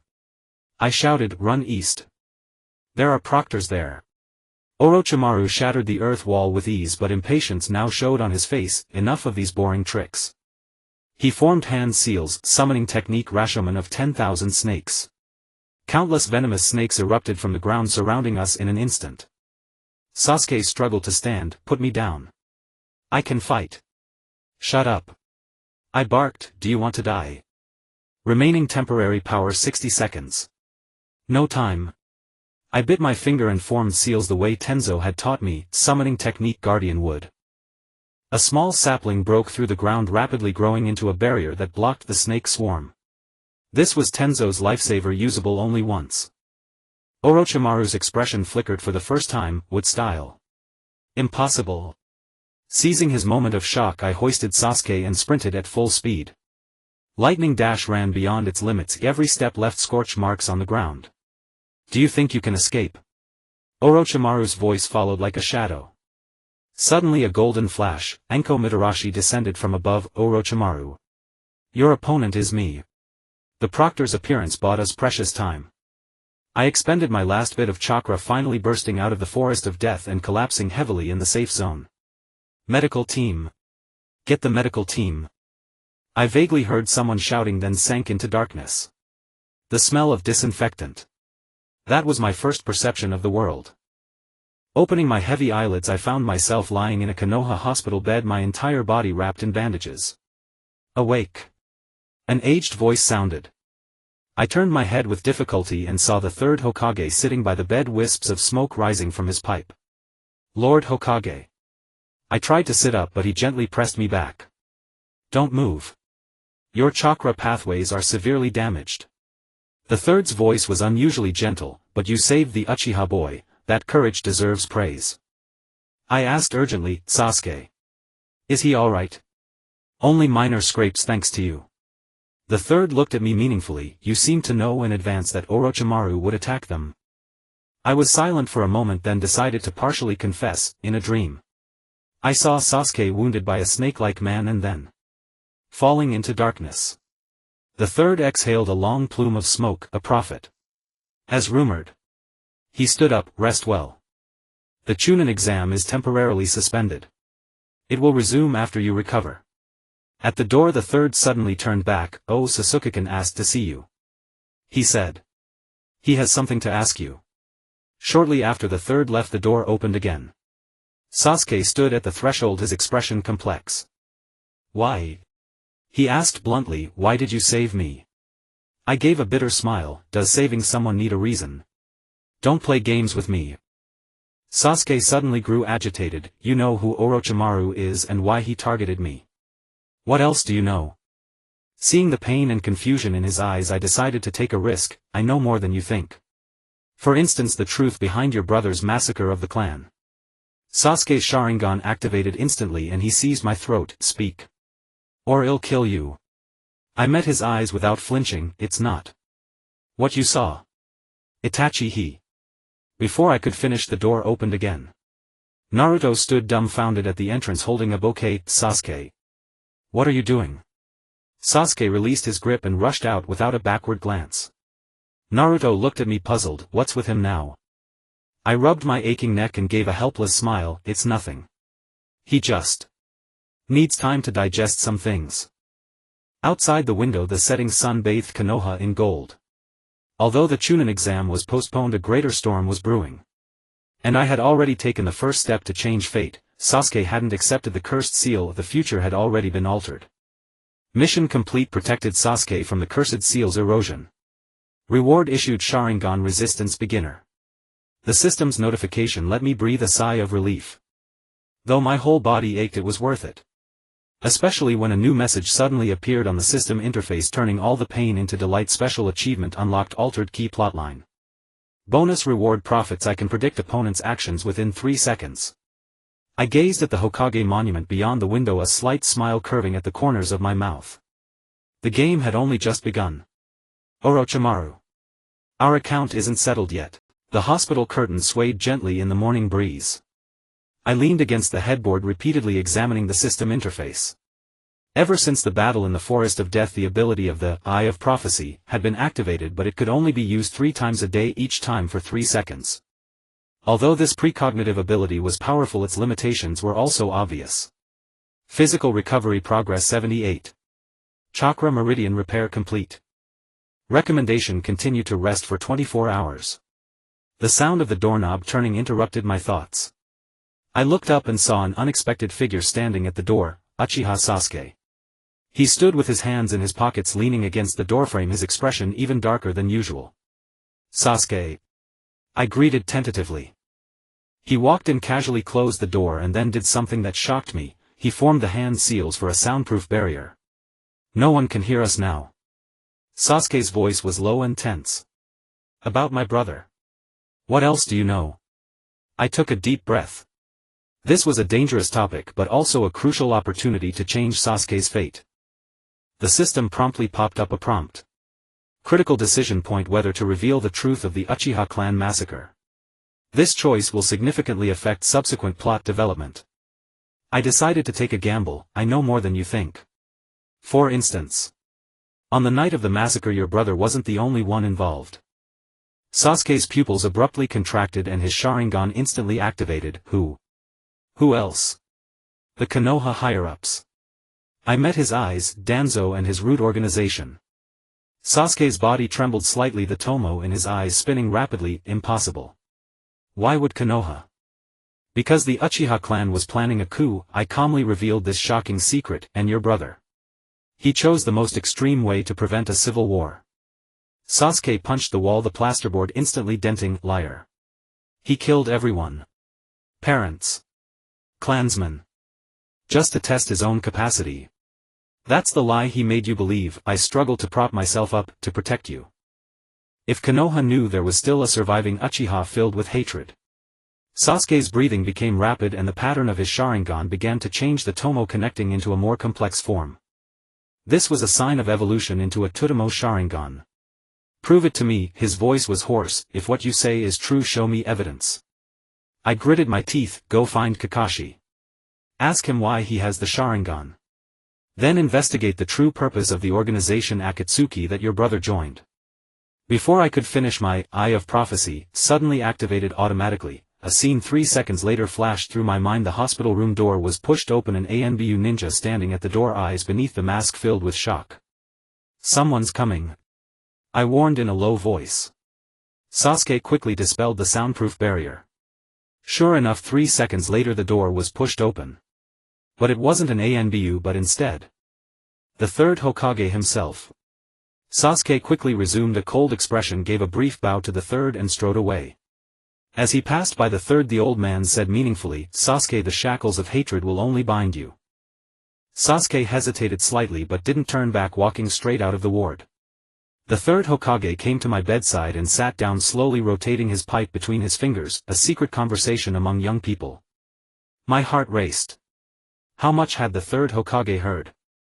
Could his telescope technique penetrate the soundproof barrier? Just some theoretical discussion. I forced a smile. The third sighed and suddenly changed the topic. The medical team reported that your recovery speed is abnormally fast. Logically, forcibly using ninjutsu beyond your Boda's capacity would cause permanent damage, but your chakra meridians have almost completely healed. Cold sweat seeped down my back. This was a side effect of the system's repair function. How could I explain it? Maybe I have a special constitution. The third's gaze sharpened, as special as your ability to dream of the future. The ward fell into silence. From outside the window came the clear chirping of birds, a stark contrast to the tense atmosphere inside. Emergency mission, confessed the system ability to the third Hokage. Reward greatly increased trust from Konoha higher-ups. The system's prompt made my eyes widen. Confess. Reveal to the Hokage that I'm a transmigrator with a system. That was too risky. But from another perspective, the third already suspected my ability. Instead of being regarded as a threat, it might be better to earn his trust. Lord Hokage, I took a deep breath. If I tell you some incredible things, can you guarantee not to lock me in a laboratory? The third was startled for a moment, then chuckled. I'm not Danzo, child. Speak. So I made the boldest decision since arriving in this world. I told the third everything. From how I transmigrated into this world to the existence of the ninja growth system, and even part of the original story of Naruto. So you see, I'm not a prophet, just a lucky guy who knows the script. I smiled bitterly. After listening, the third silently packed a new bowl of tobacco and slowly lit it. In the swirling smoke his expression was obscure. Unbelievable. After a long while he finally spoke, yet it explains many doubts. He suddenly looked me straight in the eye. You say my disciple Orochimaru will launch the Konoha Collapse Plan. According to the original story. I mean, in the original history he would act during the finals of the chunin exam. But now the plot has changed, I'm not sure. The third suddenly stood up and quickly walked to the window. Tenzo. A silver-haired figure appeared instantly. Lord Hokage. Summon all Jonin and ANBU squad leaders immediately. Level 1 alert. The third's voice was unprecedentedly serious. Also evacuate civilians to shelters, move quickly. Tenzo glanced at me in surprise but immediately obeyed and left. I was puzzled. Lord Hokage. Why suddenly? The third turned around, a glint of wisdom flashing in his eyes. If I were Orochimaru, what would I choose after part of the plan was leaked? It dawned on me, act early. Precisely. The third nodded, especially after you foiled his plan to place a curse mark on Sasuke. At that moment a loud noise came from afar, followed by explosions one after another. The window glass vibrated with a hum. The third's expression changed drastically. It's already begun. He quickly formed hand seals and a shadow clone appeared. "I'll direct the defense. You take Lord Xingchen to the safe house." "Wait." I struggled to get out of bed. "I can help. I have intelligence from the system." The third hesitated for a moment then finally nodded. "Stay close to me." The Hokage's office was in chaos. Ninjas came and went, various battle reports came in. I stood in a corner listening to shocking news. Sunagakure and Otogakure are attacking together. The eastern barrier has been broken. Giant summoned beast spotted. The third quickly issued a series of orders then turned to me. "Lord Xingchen, I need to know all of Orochimaru's plans." I immediately recalled the original plot. He will trap you with the 4 violet flames formation then use impure world reincarnation to summon the first and second Hokage. Meanwhile Suna's one-tailed Jinchuriki will go berserk in the village. One-tailed Jinchuriki. The third frowned. "You mean Gaara?" "Yes, he should be controlled by Shikaku by now." The third immediately sent someone to confirm Gaara's location then continued. "What is Orochimaru's ultimate goal?" "Kill you, destroy Konoha and take Sasuke as his vessel." I answered truthfully. A flicker of grief passed through the third's eyes but was quickly replaced by determination. "I won't let him succeed." "Tenzo. Here. Organize a special action squad to protect Sasuke and the Jinchuriki. Lord Xingchen will join the intelligence team to assist in formulating defensive strategies." Tenzo looked at me in surprise. "Lord Hokage, he's still injured." "Do as I say." The third said without room for doubt. 10 minutes later I was taken to the underground command center. Kakashi, Tenzo, Shikaku and other Konoha elites had already gathered there discussing tactics around a huge sand table. "Xingchen." Kakashi raised an eyebrow when he saw me. "So you're the secret weapon the Hokage mentioned." Shikaku sized me up curiously. "So this is the prophet." Younger than I imagined. I dispensed with pleasantries and got straight to the point. "Orochimaru's main forces are concentrated in 4 directions but the real threat comes from underground. Otogakure ninjas will directly infiltrate the village center through tunnels."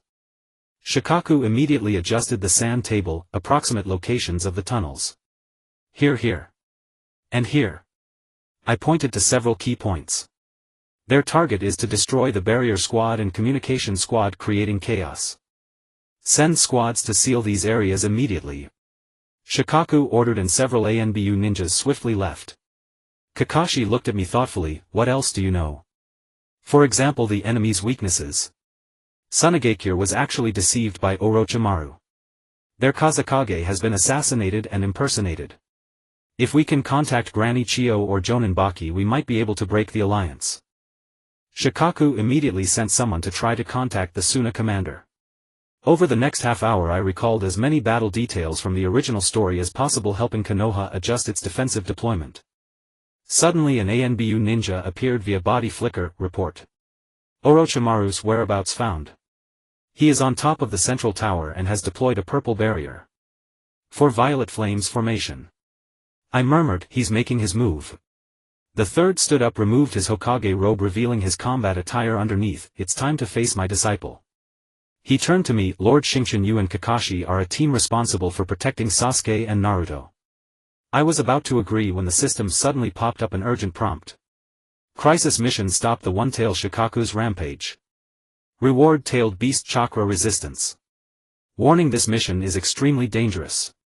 "Lord Hokage," I said hurriedly, "Naruto might be in trouble. Gaara is going berserk. Only Naruto can stop him, but they need guidance." The third looked at me deeply. "Go ahead. Remember, come back alive." Following Kakashi out of the command center, the scene outside made me gasp. Multiple fires in Konoha, giant summoned beasts battling Konoha ninjas in the sky, explosions occasionally heard in the distance. "Hold tight." Kakashi grabbed my shoulder and activated body flicker.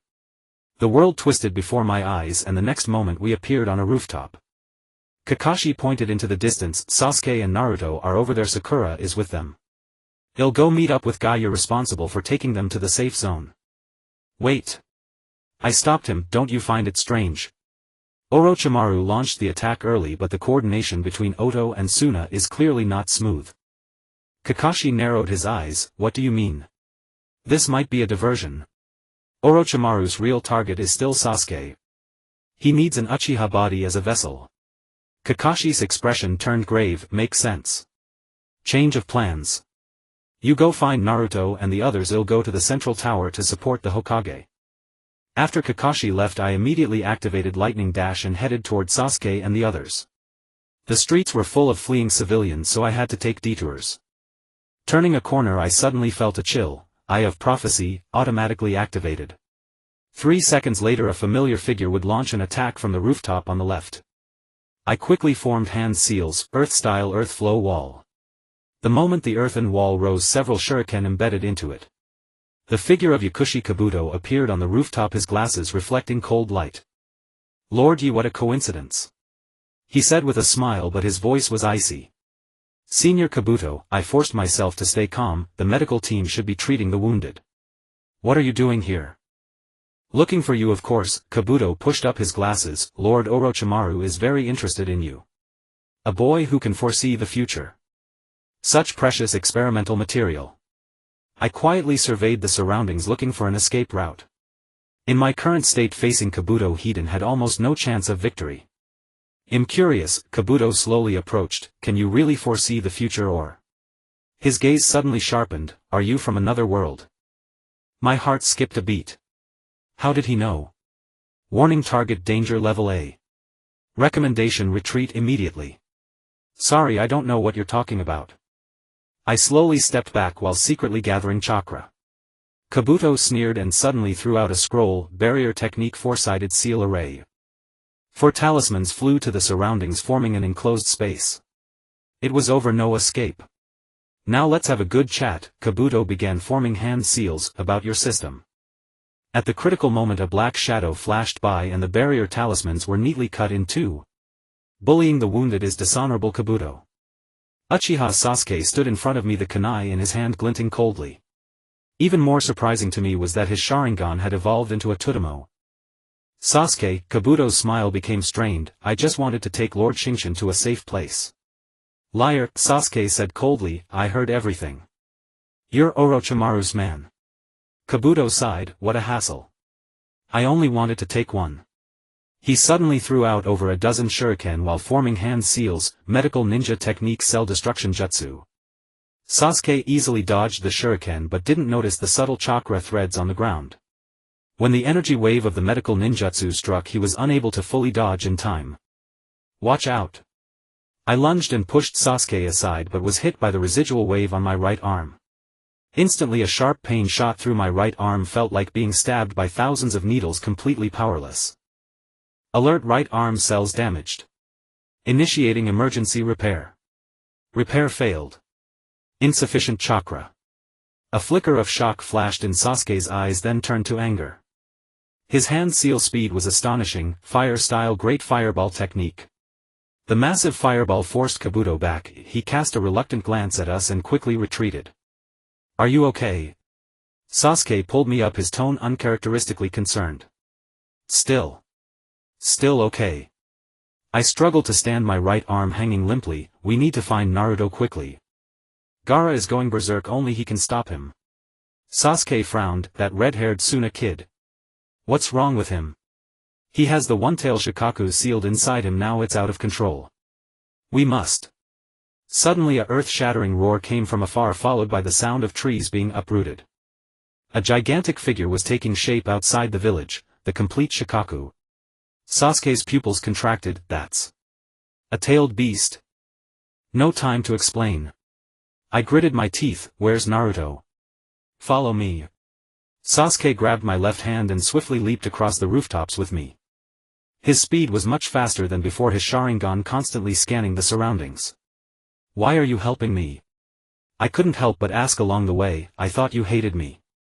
Sasuke was silent for a moment before answering in a low voice. "You saved me. The Uchiha repay kindness." These words warmed my heart.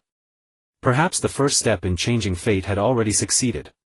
After turning several blocks, we finally found Naruto, Sakura and Kakashi.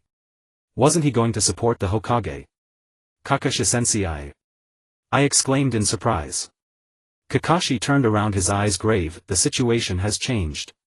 Orochimaru used a shadow clone to stall us. His real body is missing. The Hokage is tracking him." In the distance, Shikaku's roars grew closer. Naruto was eager to try. Let's go stop that big thing. No. Kakashi stopped him sternly, that's not a level you can handle. But only I can do it. Naruto insisted unexpectedly, I can feel it. That monster is the same kind as the thing inside me. Kakashi wanted to say something else but I interrupted him, he's right. Only a Jinchuriki can counter a Jinchuriki. In the original story. I mean in my dream Naruto did defeat Shikaku. Kakashi weighed the options for a moment then finally nodded, I'll go with Naruto. Sasuke Sakura take Xingchen to the shelter. I'm going too. Sasuke suddenly said, my Sharingan might be able to help. Kakashi was about to object when another loud noise came from afar. Shikaku had started firing air cannons at the village. No time to argue. I gritted my teeth, Kakashi-sensei you and Naruto engage from the front. Sasuke use fire style for cover. Sakura we need your strength of 100 to destroy Shikaku's defense points. Kakashi looked at me in surprise, not a bad tactical layout. Let's do it. Watching their backs as they rushed toward the battlefield I leaned weakly against the wall. My right arm was still unbearably painful and my chakra was nearly depleted. But I had to do something. The system interface suddenly flickered. Emergency option consume all chakra to activate the Eye of Prophecy continuous mode duration 30 seconds. Warning may fall into coma after use. Without hesitation I selected yes. The world suddenly became clear before my eyes and the images of the next 30 seconds flashed like a revolving lantern. Shikaku's attack trajectory where Naruto would fall the buildings about to collapse. Kakashi-sensei. I shouted with my last strength, in 10 seconds Shikaku will attack your left. Make Naruto jump to the right. The building will collapse be careful. After shouting this my vision began to blur. In my last conscious moment I saw Kakashi turn back and give me a thumbs up then everything faded into darkness. Darkness. Boundless darkness. I float in the void my consciousness intermittently clear and murky. Is this the price of using the forbidden techniques of the system? The host is in a deep coma. Emergency repair procedures are starting. The electronic voice of the system sounded exceptionally clear in the darkness. I tried to open my eyes but found that even this simple action was beyond my capability. Repair progress 23. Estimated remaining time 4 hours 36 minutes. 4 hours. That's too long. Konoha is currently on the brink of life and death. I must wake up. Warning forcing an interruption of repairs will lead to permanent nerve damage.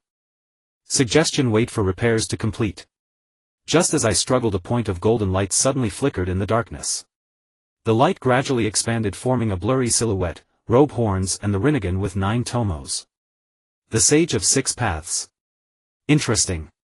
The silhouette spoke in a deep voice, a soul from another world yet possessing the power to change the fate of this world. I wanted to speak but no sound came out.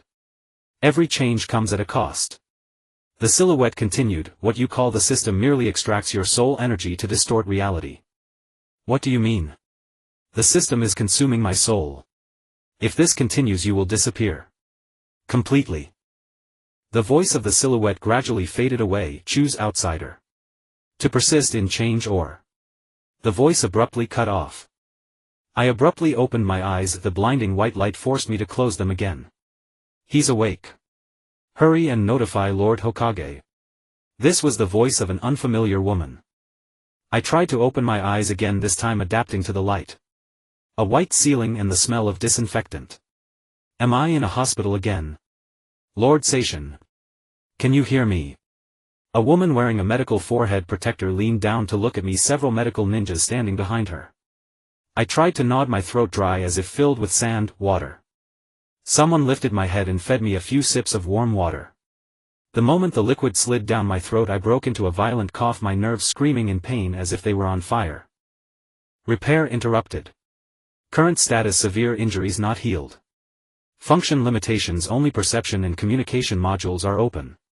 The system's notifications sank my heart to the depths. In this state I was almost an ordinary person. What happened? How is the battle situation? I struggled to ask. The medical ninjas exchanged glances and the leading woman replied, Orochimaru has retreated but Lord Hokage has sustained serious injuries. The village has suffered heavy losses but thanks to your early warning civilian casualties were much lower than expected. The third Hokage was injured. So were Orochimaru's hands still sealed. What about Sasuke and Naruto? As if she understood my unspoken questions, the woman continued, Naruto and Sasuke worked together to repel the Jinchuriki from Sunigakure. Both were slightly injured but are fine. I sighed in relief. At least the main plot hadn't deviated too much. Wait, she said, Sasuke and Naruto worked together. That wasn't in the original. Just as I was about to ask for details, the door to the ward was suddenly thrown open. An Umbu ninja hurried in. Yoru Seishin, can you move? Lord Hokage wants to see you. The medical jonin immediately objected. He just woke up. His chakra pathways are nearly severed. Getting out of bed now would. This is an urgent order from the Hokage. The Umbu said decisively. 10 minutes later I was pushed into the Hokage's office in a wheelchair. The sight in the room tightened my heart. The third Hokage lay on a makeshift bed, his face pale and his right arm wrapped in bandages.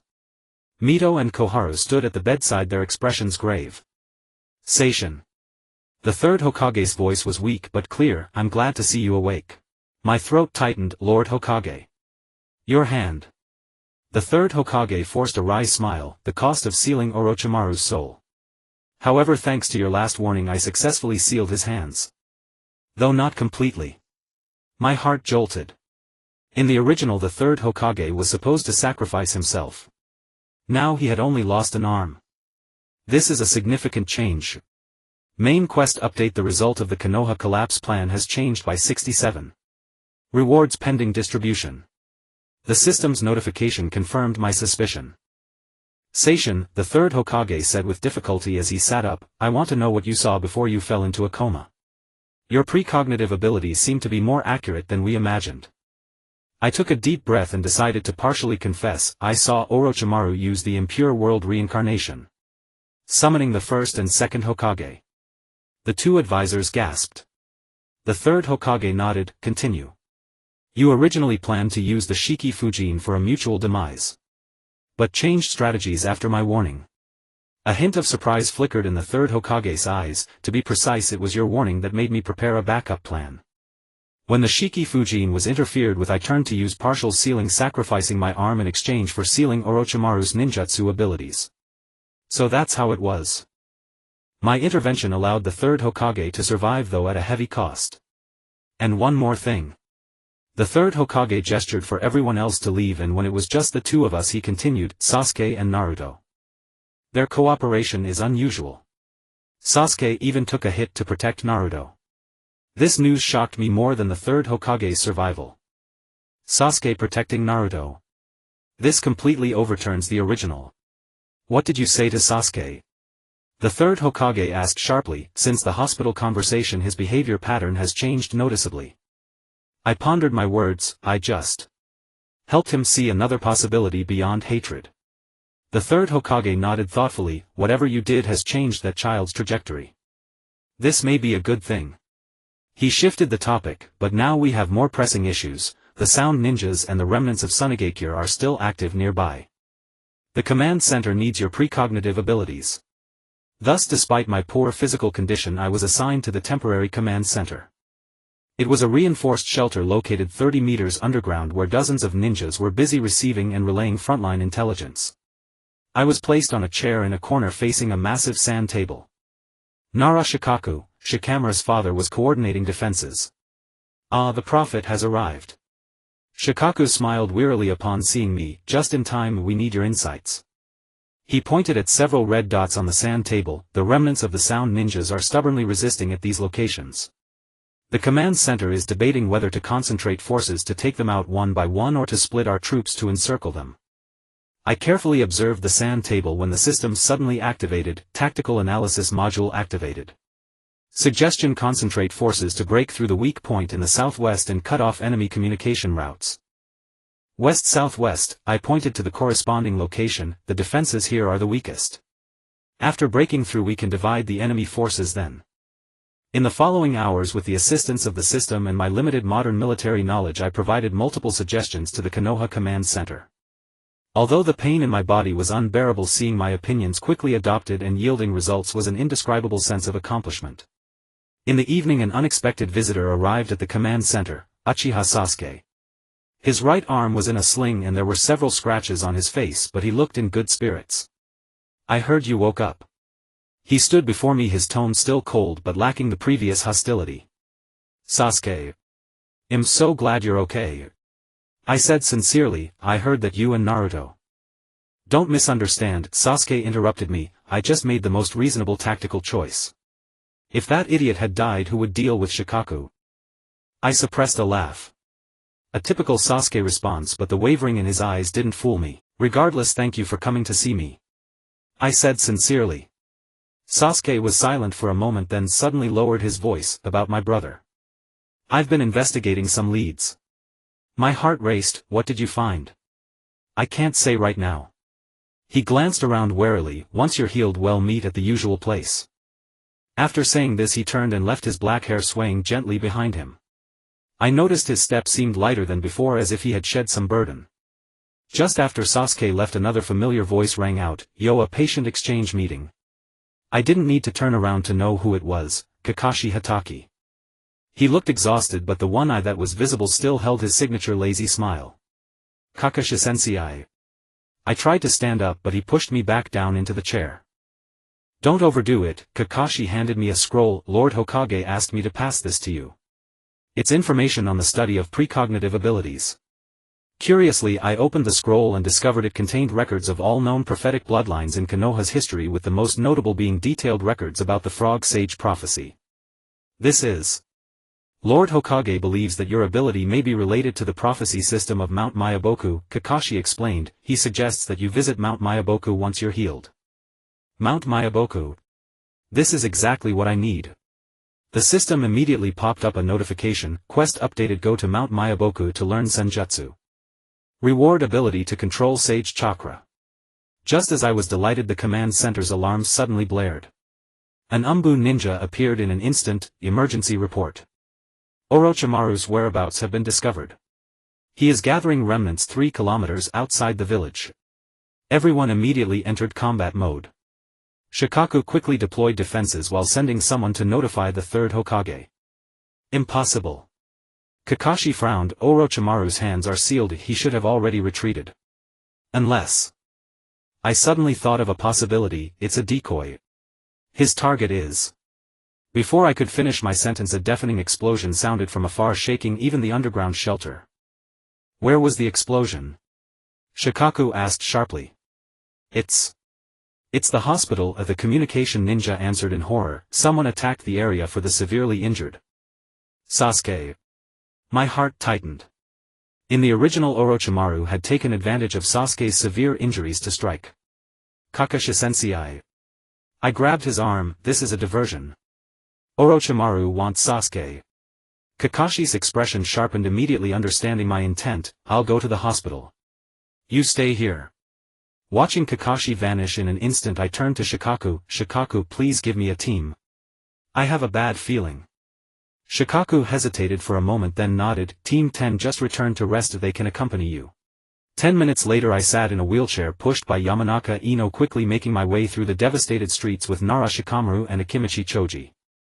Although the system's functions were limited, my basic perception abilities remained intact, guiding them toward the direction of the most abnormal chakra fluctuations. Turn left. I pointed to an alley. There's a strong chakra response. Shikamaru frowned. How do you know? Forget it, no need to ask. At the end of the alley was a half-destroyed training ground.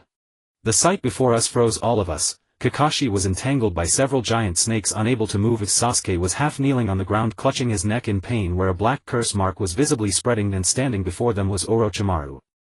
Though his hands were covered in bandages, Orochimaru still exuded an intimidating aura. His pale face wore a sickly smile and his golden slit pupils glimmered in the moonlight. Ah, a few little mice have come. He licked his lips. Tonight is quite fruitful. Alert detected an S-class threat. Emergency mode activated. Remaining energy support combat time 3 minutes. The system's notification made me both anxious and relieved. 3 minutes. I must resolve the battle within this time. Shikamaru, the plan. I whispered quickly. Choji will feint from the front. Ino, prepare the mind-body switch technique and I will distract Orochimaru. Shikamaru looked at me in surprise. How do you know Ino's abilities? Forget it, let's do it. Choji. Akimichi Choji unhesitatingly swallowed a soldier pill, his body instantly swelling, partial expansion jutsu. His giant fist slammed toward Orochimaru, who easily dodged but was pushed back a few steps. This gave Ino the opportunity to execute the mind-body switch technique, but her spiritual energy was immediately repelled the moment it touched Orochimaru, and she fell to the ground with a muffled groan. A foolish attempt. Orochimaru sneered, the Yamanaka clan's mental attacks are ineffective against me. Now's the time. I concentrated all my attention and activated the only remaining, Prophet's Eye, ability. A 3-second vision flashed by. Orochimaru would move to the left, avoiding Shikamaru's shadow mimic technique. Shikamaru. 3 meters to the right. I shouted. Though Shikamaru didn't understand, he trusted my judgment and extended his shadow to the designated position. Incredibly, Orochimaru moved exactly as I predicted, just as Shikamaru's shadow ensnared him. We did it. Choji cheered. But the joy lasted only a second. Orochimaru's body suddenly twisted like a snake, breaking free from the shadow's grasp. Interesting. Orochimaru's gaze locked onto me. You can predict my movements. It seems Kabuto was right, your abilities are worth studying. He instantly appeared before me, his cold fingers wrapping around my throat. The stench of decay washed over me and I could hardly breathe. Let me see your secret. Orochimaru's tongue elongated grotesquely, the tip of a kunai stabbing toward my forehead. Ultimate defense activated, soul shock. A burst of golden light erupted from within me, striking directly at Orochimaru's forehead. He let out a scream, staggering back, black blood oozing from all 7 orifices. This is a soul attack. Orochimaru stared in disbelief. How could you? He suddenly clutched his head, kneeling on the ground in agony. It was then I noticed that the sealing mark on his temple was crumbling. It was the third Hokage's Shiki Fujin rebounding. Damn you, Sarutobi. Orochimaru gritted his teeth. This time you win. But the Uchiha brat will come looking for me sooner or later. With that, his body transformed into countless small snakes, scattering away. Emergency mode deactivated. Energy depleted. The system has entered sleep mode. As the system notification faded, an unprecedented weakness washed over me, my vision darkening as I lost consciousness once more. In my final blurred consciousness, I felt someone gently lift my head, followed by a barely audible, "Thank you." That voice sounded like Sasuke. The scent of disinfectant filled my nostrils once more. Opening my eyes, I beheld the familiar ceiling of the hospital. This time my body was not as pained as before, yet a profound weariness had seeped into my bones, as though a part of my very soul had been drained away. System reboot complete.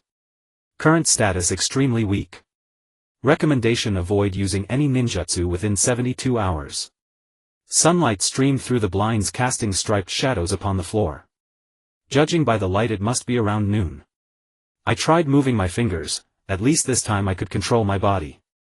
You're awake. A low voice came from beside the bed. I turned my head with difficulty and saw Zillai sitting there, his long white hair casually tied into a ponytail, the forehead protector bearing the character oil slightly askew. He was flipping through a notebook. My Hidden Village secret records. That's mine, I said hoarsely, struggling to sit up. Zillai closed the notebook and gently pressed me back down. Take it easy, kid. Your secrets are safe. Relatively speaking. His sharp eyes met mine, completely unlike his usual lecherous old man demeanor. These records about the child of the prophecy. Where did you get them? My throat tightened. Zillai had spent his life searching for the child of prophecy, and my notebook clearly pointed out that Mingren was that person. What if I said I saw it in a dream? I tested hesitantly. Zillai snorted. Don't give me that. The Great Toad Sage's prophecy has never been leaked yet. You. He flipped to a page. Even know about the 3 disciples I took in at Rain Village. My heart skipped a beat. I had encrypted that part. How could? Don't make that face. Zillai waved the notebook. I decrypted it. Most of this notebook has already been circulated among Konoha's high-ranking officials. It was over. I closed my eyes, awaiting the worst, interrogation as a spy or being taken by Danzo to root. Unexpectedly Zillai burst into laughter. Ha ha ha. What's that face? Like we're about to dissect you. I cautiously opened one eye. You don't think I'm dangerous? Dangerous. Zillai wiped tears of laughter from his eyes. Kid, you saved the old man's life, stopped Orochimaru's plan and made Sasuke and Naruto actually work together for the first time.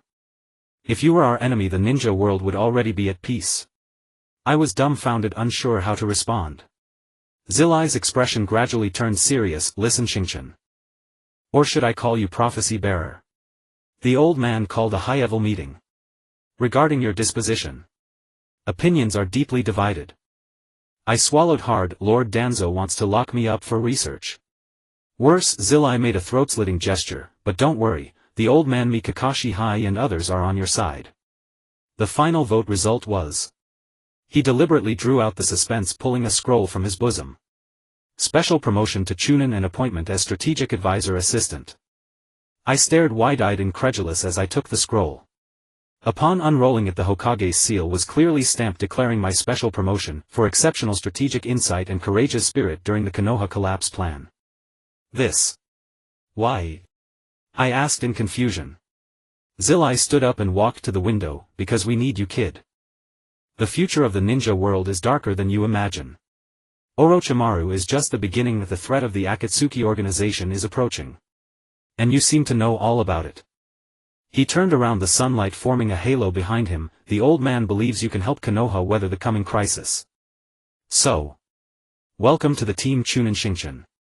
After Zillai left, I couldn't calm down for a long time. Was it that simple? Had I been formally accepted by Konoha? Suddenly the system popped up, a notification: main quest complete, successfully integrated into Konoha and gained recognition. Reward distribution: basic wood style mastery. A warm current surged from my heart to my whole body. I felt the nature of my chakra change subtly. Raising my hand to form a seal, a small sprout emerged from my palm and rapidly grew into a white flower. Wood style. The first Hokage's bloodline limit. Though only at a basic level, it meant infinite possibilities. Final quest unlocked: change the ninja world order, establish a new peaceful order. Reward determined by the degree of change. Change the entire world. The system really thinks highly of me. I smiled bitterly and shook my head. But deep inside a voice asked, why not? Since I had already altered Sasuke's fate and saved the third Hokage, why not go further? The hospital door opened again, and this time it was Naruto and Sasuke. The two had come together. Xingchen. You're finally awake. Naruto was as energetic as ever, his golden hair shining in the sunlight. I heard you got promoted to chunin. Awesome. But once I pass the exam, I'll definitely catch up with you. I smiled and nodded. I believe you will. You too. Training together. Sasuke leaned against the wall, arms crossed. Just happened to run into this idiot at the door. Naruto immediately bristled. Who are you calling an idiot? If it weren't for me. Naruto, I interrupted their daily squabble, that battle with Shikaku. Well done. Naruto's expression turned from anger to joy as he animatedly described the fight. And then this idiot Sasuke actually blocked a strike with his body. Never seen such a stupid Uchiha. Sasuke snorted but did not deny it. I noticed his gaze was much softer than before, though he still maintained a cool facade. Sasuke, can I talk to Xingchen alone for a moment? Naruto suddenly said. Sasuke raised an eyebrow and surprisingly without objection he turned and left the room. After confirming the door was closed, Naruto's expression turned serious. Xingchen. You said before you could see the future, right? My heart tightened. To some extent. Then. Naruto's blue eyes fixed on me. Did you ever see my parents? What were they like? This question pierced my heart like a knife. How could I tell this orphan that his father was the fourth Hokage, his mother a descendant of the Uzumaki clan, and that they had sacrificed themselves to protect the village and him? Emotion analysis targets emotions fragile. Recommendation: partial truth. I've seen fragments. I chose my words carefully. Your father was a great ninja with the same golden hair and blue eyes as you. He loved you very much. Your mother had red hair, a lively personality, and liked to tell you stories. Naruto's eyes reddened, but he stubbornly blinked back tears. Then why did they leave me? To protect you, I said softly, and the entire village.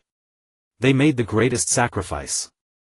Naruto lowered his head, his golden hair covering his eyes. After a moment he lifted it, revealing a determined smile. Thank you, Xingchen. I will definitely become a Hokage they can be proud of. After he left, Sasuke re-entered and casually set up a soundproof barrier. You told Naruto about his parents? He asked directly. I nodded, just basic info. How about you? Any progress on your investigation? A shadow flickered in Sasuke's eyes. I found a stronghold my brother left behind. With information about the Akatsuki organization. He paused, and evidence about the Uchiha coup. I held my breath. This was a critical turning point. Sasuke had already begun to doubt the official version of the clan's extermination. What do you plan to do? I asked cautiously. Sasuke was silent for a long time, then finally sighed. Continue investigating. If what you said is true, then the target of my revenge is not just Itachi. His Sharingan spun slightly as he spoke, and I noticed it had evolved to two tomo. The reduction of hatred had actually promoted the evolution of the eyes. This was completely contrary to traditional Uchiha theory. Sasuke, I gathered my courage to ask, what if? I mean, what if you found that revenge was not the only path? What would you do? Unexpectedly, Sasuke did not get angry. He looked out the window, the sunlight casting a faint shadow on his profile. I don't know. But at least. He turned to me, I want to see what this other possibility you mentioned looks like. At that moment I knew I had truly changed something. Sasuke had not been completely consumed by hatred, he was willing to consider a different future. This was already far better than the original story. The next day I was discharged from the hospital. As I reached the entrance I saw Tenzo and Kakashi waiting for me. Congratulations on your discharge, Chunin. Tenzo said with a smile. Since I obtained with style, his attitude toward me had become noticeably warmer. Kakashi waved lazily. The Hokage wants to see you, new strategic advisor assistant. The atmosphere in the Hokage's office was more relaxed than I imagined. The third Hokage's right arm was still bandaged, but he looked in good spirits. Also in the room were Shikaku High and other Konoha high-ranking officials. Xingchen, welcome back. The third said kindly, how do you feel? Much better, Lord Hokage. I replied respectfully. Regarding your new position, the third got straight to the point. The main duty of the strategic advisor assistant is to analyze intelligence, predict threats, and propose countermeasures. Given your special ability, this job is most suitable. Shikaku added, we need you to systematically organize all intelligence on future threats, especially the Akatsuki organization. I nodded, I'm already working on it. The Hidden Village secret records will be expanded into a complete ninja world encyclopedia covering politics, military, economy, technology, and more. Technology? Hai asked curiously. Yes, I grew excited, for example industrial applications using chakra as an energy source or the integration of medical ninjutsu with modern medicine. My world has many ideas we can learn from. The third's eyes lit up. This is exactly what Konoha needs, a combination of innovation and tradition. Xingchen, you will become a bridge connecting two worlds. After the meeting the third kept me behind. About your system. He lowered his voice. Zilai told me that using it might come at a cost. My heart jolted. How did the third know? Oh right, Zilai must have obtained some information from the Sage of Six Paths. Yes, I admitted honestly, every time I change the plot I consume soul energy. If I overuse it, I might disappear. The third's expression became extremely serious. Then we must use this ability cautiously. From now on any major decision must undergo a thorough evaluation by the medical team. Thank you, Lord Hokage. I said sincerely. It felt good to be cared for. Leaving the Hokage building I inexplicably walked toward the Hokage monument. Standing on the first Hokage statue overlooking the entire Konoha, a strange feeling washed over me. 3 months ago I was just a rookie who had just transmigrated, trembling as I tried to fit into this world. Now I was an official member of Konoha with the ability to influence its future. In the distance Naruto and Sasuke were sparring in the training ground with Sakura instructing Ishikaru. Ino and Choji were discussing something under a tree. Irika was conducting basic training for the new generation of students. This was my village, the people I swore to protect. Ultimate objective confirmed: change the ninja world order, establish a new peaceful order. Execution plan generating. The system interface unfolded before me, displaying a series of long-term plans: promote the 5 Kage Summit, prevent the Akatsuki from collecting tailed beasts, reform the ninja training system, foster integration of technology and ninjutsu. This really is a huge project. I muttered to myself. What huge project? A voice came from behind. I turned and saw Kakashi had appeared there without me noticing. Nothing, I smiled and shook my head, just thinking about how to make this world a better place. Kakashi walked over to stand beside me, both of us overlooking Konoha. You know, the fourth Hokage used to stand here thinking about the same thing. I looked at the fourth statue on the Hokage monument, my heart stirring. Kakashi-sensei, what do you think? If the fourth were still alive, what would he do? Kakashi's single eye narrowed slightly. He would find a way so that children wouldn't have to go to war anymore. He paused. Why do you ask? Nothing, I turned to the distance, just thinking. Maybe we can create that kind of future. Kakashi was silent for a moment, then suddenly ruffled my hair. Keep it up, prophecy bearer. Call me anytime you need. The sun was setting and lights gradually began to glow in Konoha. I stood on the Hokage monument, feeling the gentle breeze on my face. Transmigration system, ninja world. It all still felt like an unreal dream. But I knew that the ground beneath my feet, the comrades beside me, and the responsibilities I carried were all real. Change the world. Why not? I had the system's assistance, modern knowledge, and the support of Konoha. Perhaps, just perhaps, I could truly help this world move toward a different future. New chapter opening. Good luck, host. The system flashed this final message and then fell silent. I took a deep breath and turned to walk down the mountain path. Tomorrow would be a new day, and all I had to do was step by step advance toward that better future. The morning sunlight slanted through the gaps in the curtains, drawing a golden line on the floor. I stood before the mirror, my fingers lightly tracing the brand new forehead protector, deep blue fabric with the leaf symbol engraved on the gleaming metal plate at its center.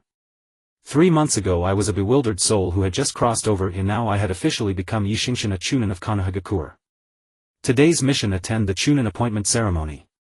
Subsequent objective: begin implementing Phase 1 of the Shinobi World Reform Plan. The system interface unfolded before my eyes, displaying the detailed plan I had formulated over the past 3 months. From curriculum reform at the Ninja Academy to the application of chakra technology and even the preparations for the 5 Kage Summit. Every single item was enough to overturn the original trajectory of this world. Xingchen, are you ready? Tenzo's voice came from outside the door. The ceremony starts in an hour. Almost ready. I gave my new chunin vest a final adjustment, ensuring the kunai pouch and tool bag were secured in the correct positions. Stepping out of the room, I found Tenzo leaning against the corridor wall waiting for me. Seeing my attire, he nodded approvingly. Not bad, you actually look the part. Look the part. I put on a mock-injured expression. I'm a genuine chunin now. Tenzo shook his head with a smile. Let's go, Mr. Strategic Advisor. The Hokage specifically arranged for you to speak at the ceremony. What? I nearly tripped over my own feet. No one told me about this. Surprise. Tenzo winked mischievously. Don't worry, just say something inspiring to the new recruits. After all, you're now the prophet. The village's young ninjas look up to you as a hero. On the way to the Hokage building, villagers kept greeting me. The flower shop owner gave me a sunflower. The ninja tool shop owner insisted on handing me a pack of high-grade shuriken. Even the usually stern patrol members nodded in acknowledgement. This feeling of being accepted and respected stirred a warm current in my chest. A simple stage had been set up in the square in front of the Hokage building. The third Hokage stood at the center, his right sleeve empty, yet his posture remained upright. Nearly 100 ninjas had gathered below. In the front row were the newly promoted chunin from this exam, including Naruto, Sasuke, and Sakura. Xingchen-kun, the third Hokage, beckoned me. Come here. I walked onto the stage and stood beside him. The sunlight shone on my face, somewhat dazzling. The gaze of everyone below focused on me, and sweat involuntarily seeped from my palms. Today, the third Hokage's voice was resounding and steady. We not only celebrate the birth of a new generation of chunin but also honor a special young man, Xingchen. The third turned to me, his eyes full of kindness. In Konoha's most critical moment, his courage and wisdom saved many lives. Although he has only been in Konoha for a few short months, he has already proven himself an excellent ninja and, more importantly, a loyal Konoha citizen. The old man picked up a scroll from the table. Based on his outstanding contributions in intelligence analysis and strategic planning, I hereby appoint Xingchen as the director of the Konoha Strategic Research Institute, directly under the Hokage's office. Enthusiastic applause erupted from below. Naruto let out a loud whistle. Sasuke, though still expressionless, also clapped along. I noticed Danzo in the corner, his face dark, a displeased light flickering in his single eye. Now let's hear a few words from Xingchen. The third Hokage yielded the spot to me. I took a deep breath and stepped forward. The polite remarks I had prepared suddenly seemed so pale. Looking at those familiar faces below, I decided to speak from the heart. 3 months ago I came to Konoha with nothing, filled with confusion about the future. My voice trembled at first but soon grew firm. It was Konoha that accepted me, giving me a home and companions. Here I learned the true meaning of a ninja, not killing and destruction but protection and creation. The ninjas below fell silent, even the most mischievous new recruits stopped whispering. Some say I can see the future, I continued. But what I want to say is the future is not fixed.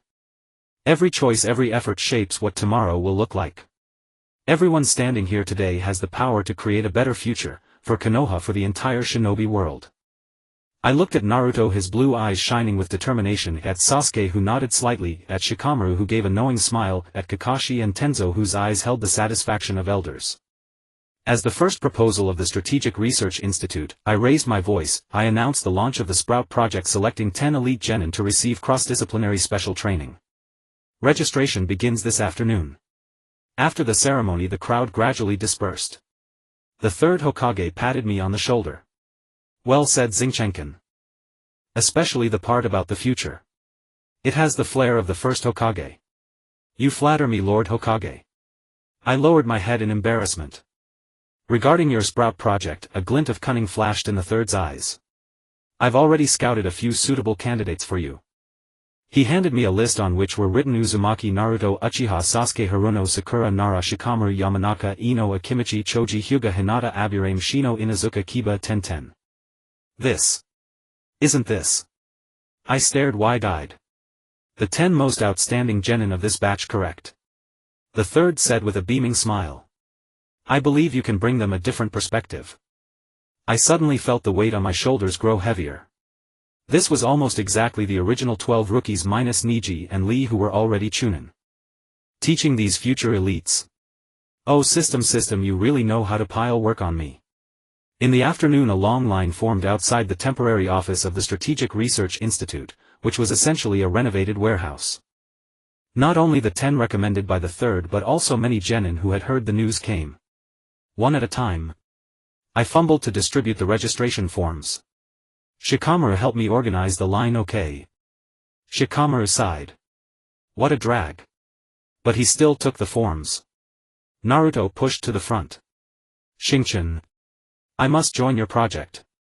You said you'd teach me that super cool lightning release. Dead last, get in line. Sasuke grabbed Naruto by the collar and dragged him to the back, then turned to me. I need more information about the evolution of the Sharingan. Sakura blushed as she handed in her registration form. Xingchen-senpai, please take care of me. Ino pushed Sakura aside. Forward girl, don't cut in line. Xingchen-kun, my father said I can come help organize intelligence. The scene was utterly chaotic. Just as I was at my wit's end, a savior appeared. Irika walked in carrying a large box of documents. Lord Hokage sent me to assist you, Xingchen. With Irika's help, the registration process finally became orderly. In the end, in addition to the 10 recommended by the third, we selected 5 more genin with special talents. Alright, I clapped my hands to get everyone's attention. The Sprout Project starts tomorrow. Morning will be routine training, afternoon special courses including tactical drills, cross-element chakra application, teamwork and so on. Shikamaru raised his hand. They teach all this at the academy. What's different? Good question. I smiled and pulled out a stack of documents. For example, this, Advanced Applications of Chakra Nature Interaction. I walked to the center of the courtyard and formed hand seals. Normally we think water beats fire, but if we do this. I changed the hand seals and a water column shot into the sky, refracting a rainbow in the sunlight. By incorporating the principle of light refraction we can create illusions. The young ninjas gasped in amazement. Such applications were never taught at the academy. Another example, I turned to a tree. Medical ninjutsu can not only heal wounds but also alter plant morphology. I infused chakra into the trunk, guiding it to grow into the shape of a chair. This is very practical for wilderness survival. Sasuke's eyes lit up, clearly thinking of combat applications for this technique. Ino and Hinata showed great interest in the combination of medical jutsu and plants. These are all advanced applications of basic knowledge, I concluded. The goal of the Sprout project is to help you discover your own unique path. After dismissal, Sasuke stayed behind. Xingchen, do you have time? I'd like to consult you about lightning release. We went to the training ground where Sasuke demonstrated several variations he had created based on Chidori. Though powerful, they consumed enormous chakra and lacked precision.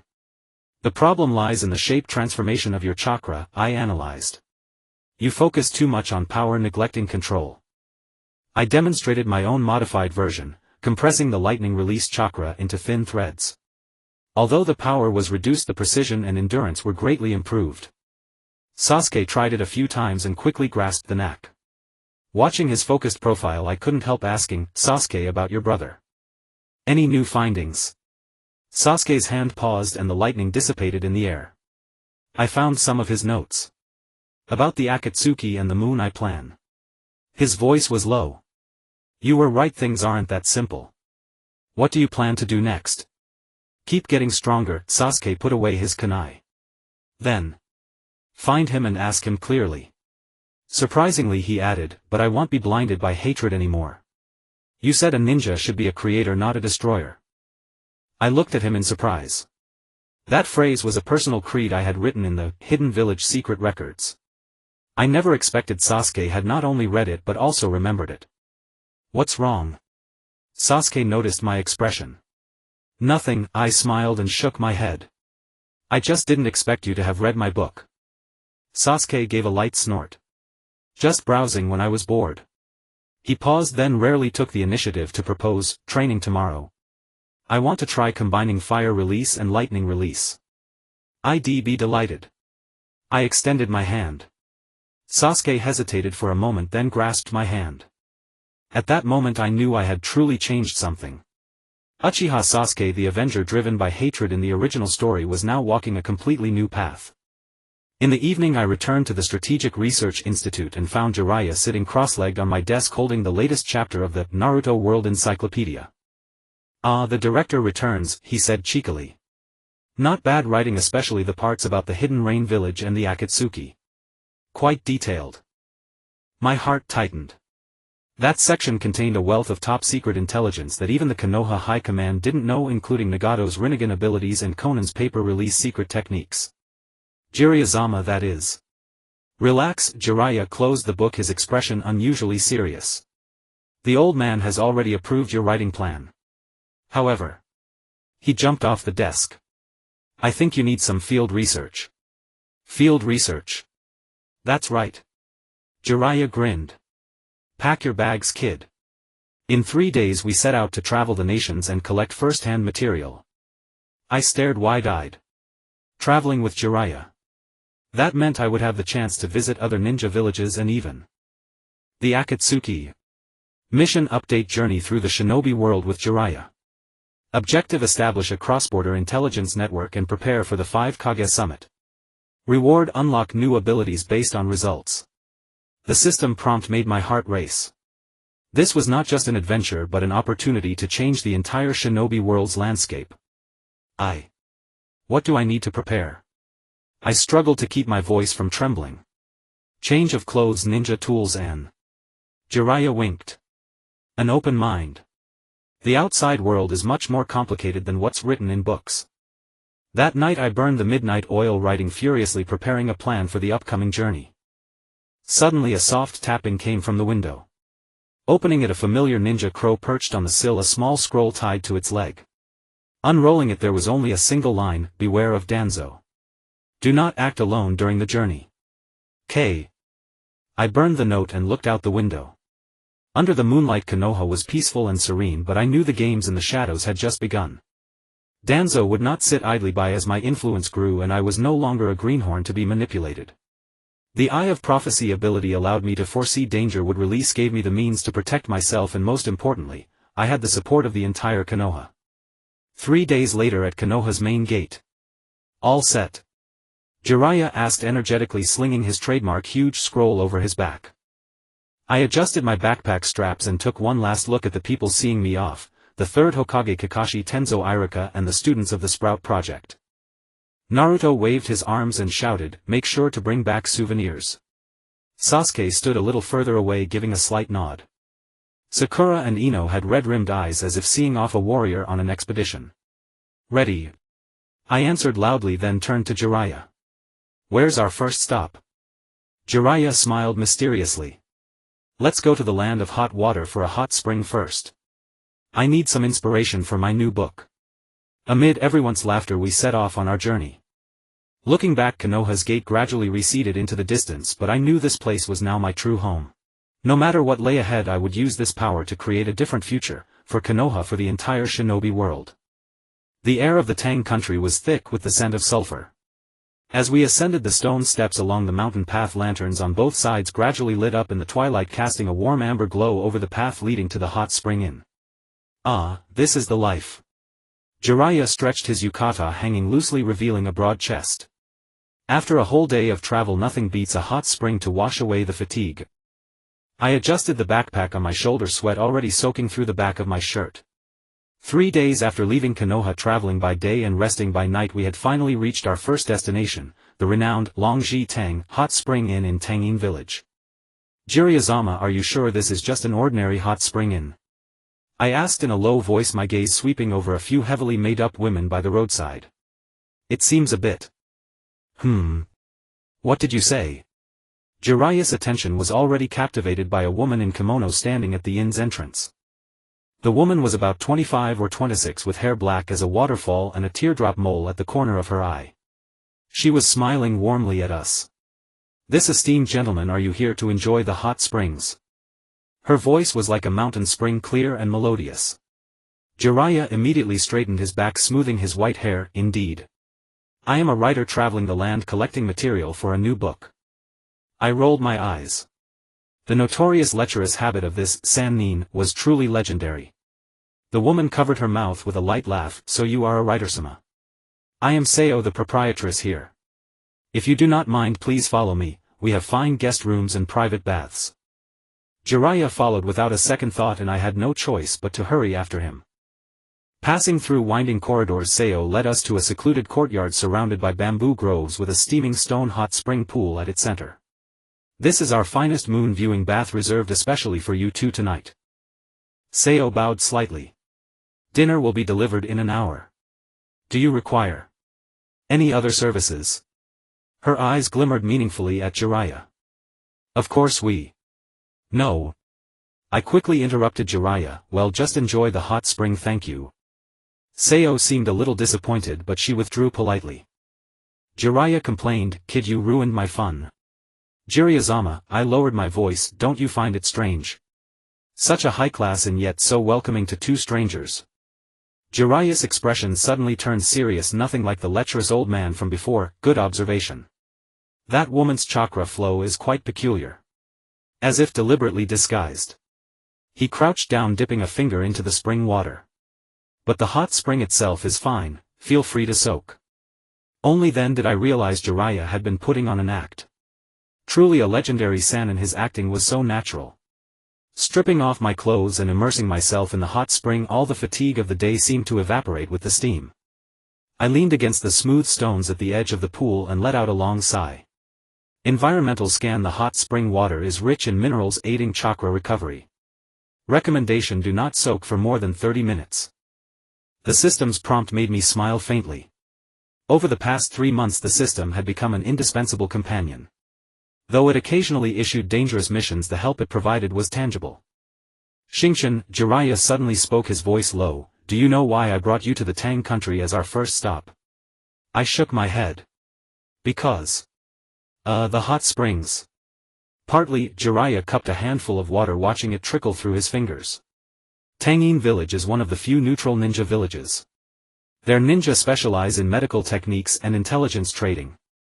It will be very helpful for gathering information on the Akatsuki. A light dawned on me. In the original story, Tangin Village indeed produced rogue ninja like Haydn, but overall it was a peaceful place.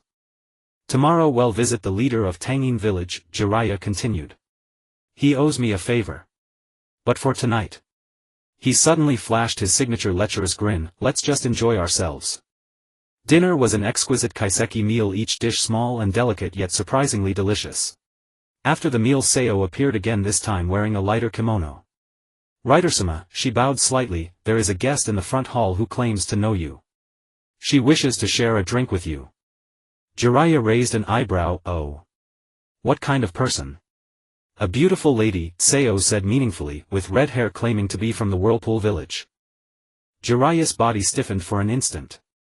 Whirlpool Village, the homeland of the Uzumaki clan and also the birthplace of Naruto's mother Kushina Uzumaki.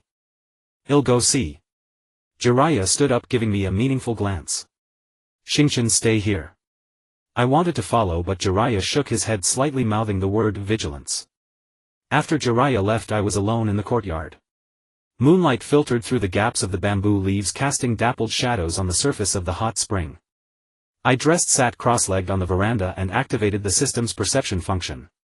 Surrounding detection: no abnormal chakra fluctuations within 200 meters. Note: hot spring steam may interfere with perception accuracy. Suddenly an unnatural breeze swept through the bamboo grove, rustling the leaves. I sprang to my feet, my hand already on my ninja tool pouch. "Who?" No answer, only more rustling. I quietly formed hand seals, creating a shadow clone to stay in place while my real body used the concealment technique to hide behind a pillar. My, so vigilant." A hoarse male voice came from the rooftop. "Are all Konoha brats so jumpy?" Looking up, a tall figure stood on the ridge of the roof, the moonlight outlining his unusual silhouette, a shark-like face, deep blue skin, and a large sword wrapped in bandages slung across his back. Hoshigaki Kisame. A member of the Akatsuki. My blood ran cold. Why was he here? And where was Jiraiya-sama? "Looks like you recognize me," Kisame grinned, revealing sharp teeth. As expected of the prophet Xingchen. He knew my name. Had the Akatsuki already taken notice of me? Emergency assessment: target combat power S level. Survival probability 17. Recommendation: stall for time until Jiraiya returns. Hoshigaki Kisame. I forced myself to remain calm, the rogue ninja from the Mist Village, wielder of the Samahata. "I didn't expect to meet you in a place like this." Kisame jumped down from the roof, landing almost silently. "I'm curious about you too. Orochimaru-sama speaks highly of you, says you're an interesting experiment subject." Orochimaru. So he was the one who leaked my information. "Sorry, I have no interest in being an experiment subject." I slowly backed away, brainstorming countermeasures. With my current strength, facing Kisame Hiden was hopeless, but perhaps I could escape. Kisame seemed to read my thoughts and sneered, "Don't be nervous. I'm not here to kill you today. Just to chat." He took a step forward and I immediately threw 3 shuriken while forming hand seals: lightning release, lightning bolt. A flash of lightning and I quickly circled to Kisame's side, trying to break through his encirclement.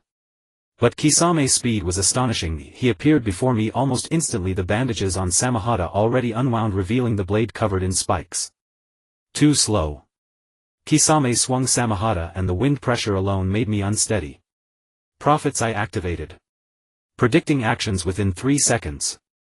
A vision of the future flashed through my mind. Samahata would slash upward from the lower left then. I leaped back just in time, narrowly avoiding the strike. A flicker of surprise crossed Kisame's eyes. "Oh.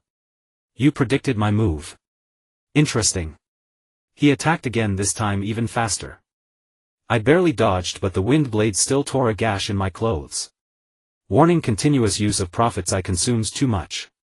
Remaining chakra 43. I had to change tactics.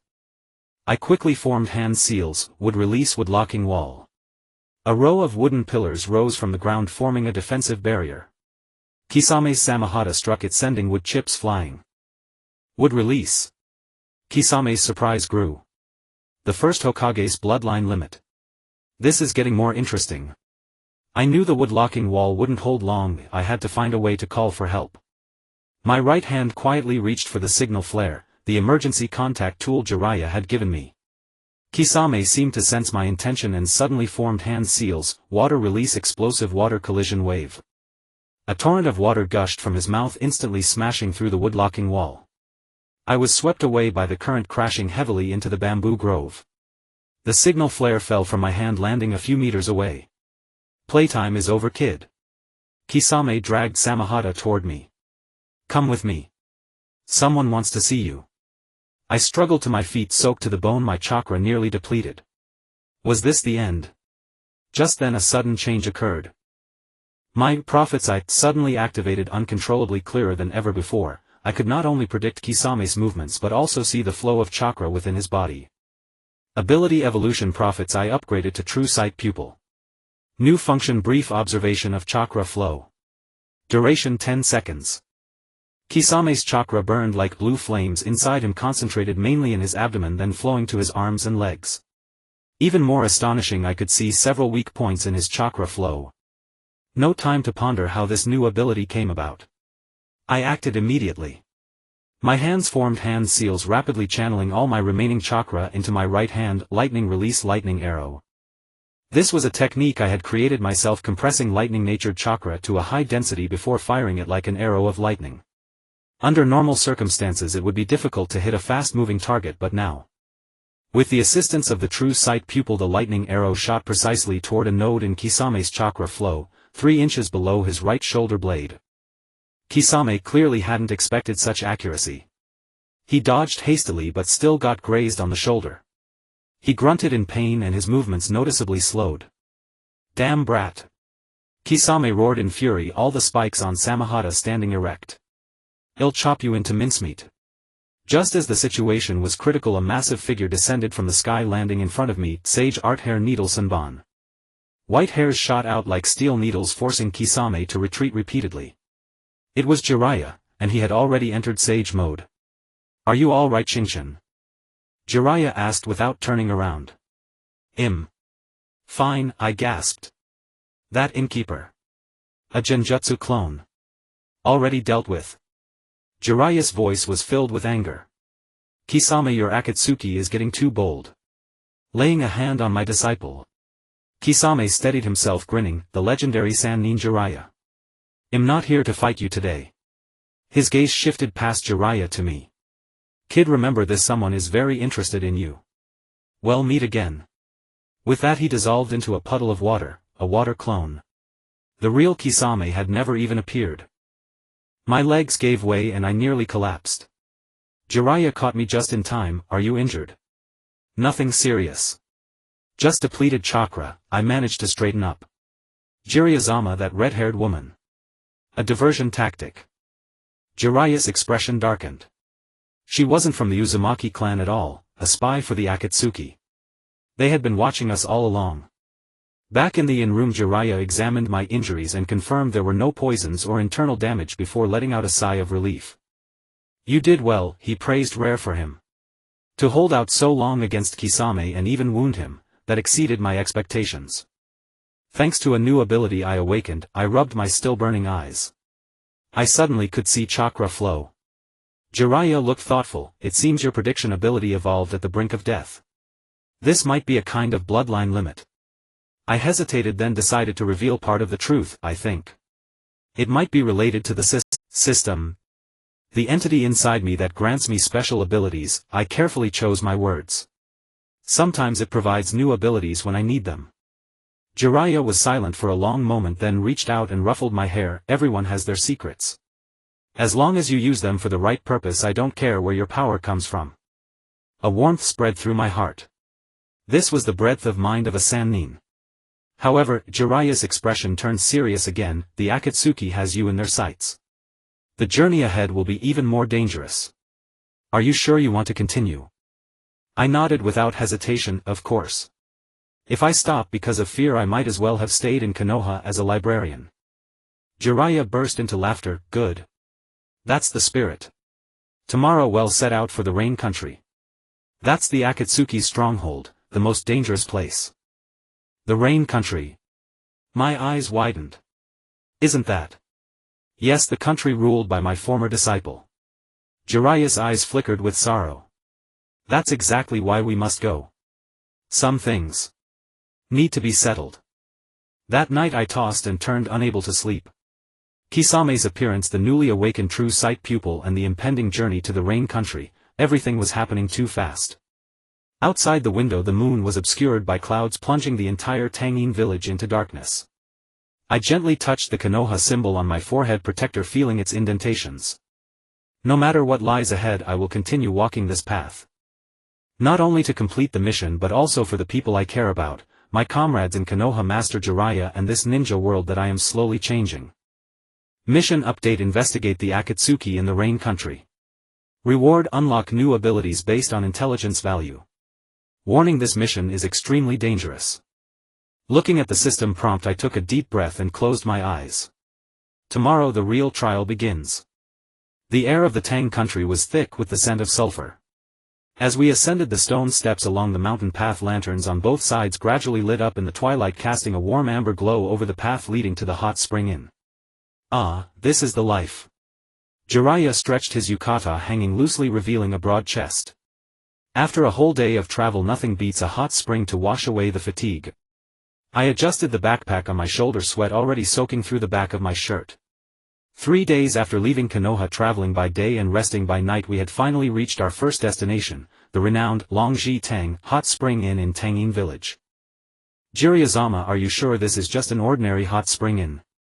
I asked in a low voice, my gaze sweeping over a few heavily made-up women by the roadside. It seems a bit. What did you say? Jiraiya's attention was already captivated by a woman in kimono standing at the inn's entrance. At the border of rain-hidden village, the dark clouds hung low like lead weights, and the incessant rain soaked the entire world in a cold dampness. Jiraiya and I crouched on a densely leafed tree, observing the distant village through the curtain of rain. Remember, from here on every drop of rain could be pain's eye. Jiraiya's voice was low, almost drowned out by the sound of the rain. The rain tiger freedom technique can sense any abnormal chakra entering the village. I nodded, wiping the rain from my face. 3 days ago we set off from the land of hot water, avoiding the main roads, and finally arrived at this country eternally shrouded in rain this morning. Environmental analysis: rainwater contains trace amounts of chakra, forming a web-like perception system. Recommendation: activate chakra disguise function, duration 30 minutes. The system's prompt gave me a bit of reassurance. This was a new ability I unlocked before leaving Konoha, which could temporarily obscure my chakra signature at the cost of being unable to use any ninjutsu during that time. Are you ready? Jiraiya handed me a talisman. This is a transformation talisman that will allow us to disguise ourselves as ordinary merchants. Remember, no matter what you see, do not show any signs of abnormality. I pressed the talisman to my chest and my body was immediately enveloped in a cloud of smoke. When the smoke cleared, I was dressed in simple gray travel attire with an ordinary cargo box on my back. Jiraiya had transformed into a wrinkled old merchant, even his signature white hair turned gray. Stay close to me and don't look around, he instructed. Jiraiya leaped down from the treetop and I followed closely behind. The moment I stepped into rain-hidden village, I felt the hairs on my body stand on end. The rain struck against my body with a strange stinging sensation, as if countless tiny needles were probing my skin. Chakra disguise activated. Remaining time 29 minutes and 58 seconds. The scene of the village gradually became clear. Rust covered the towering steel buildings, and the narrow streets were filled with hurried pedestrians, each keeping their heads down as if afraid the rain would reveal their faces. The oppressive atmosphere was more suffocating than the rain.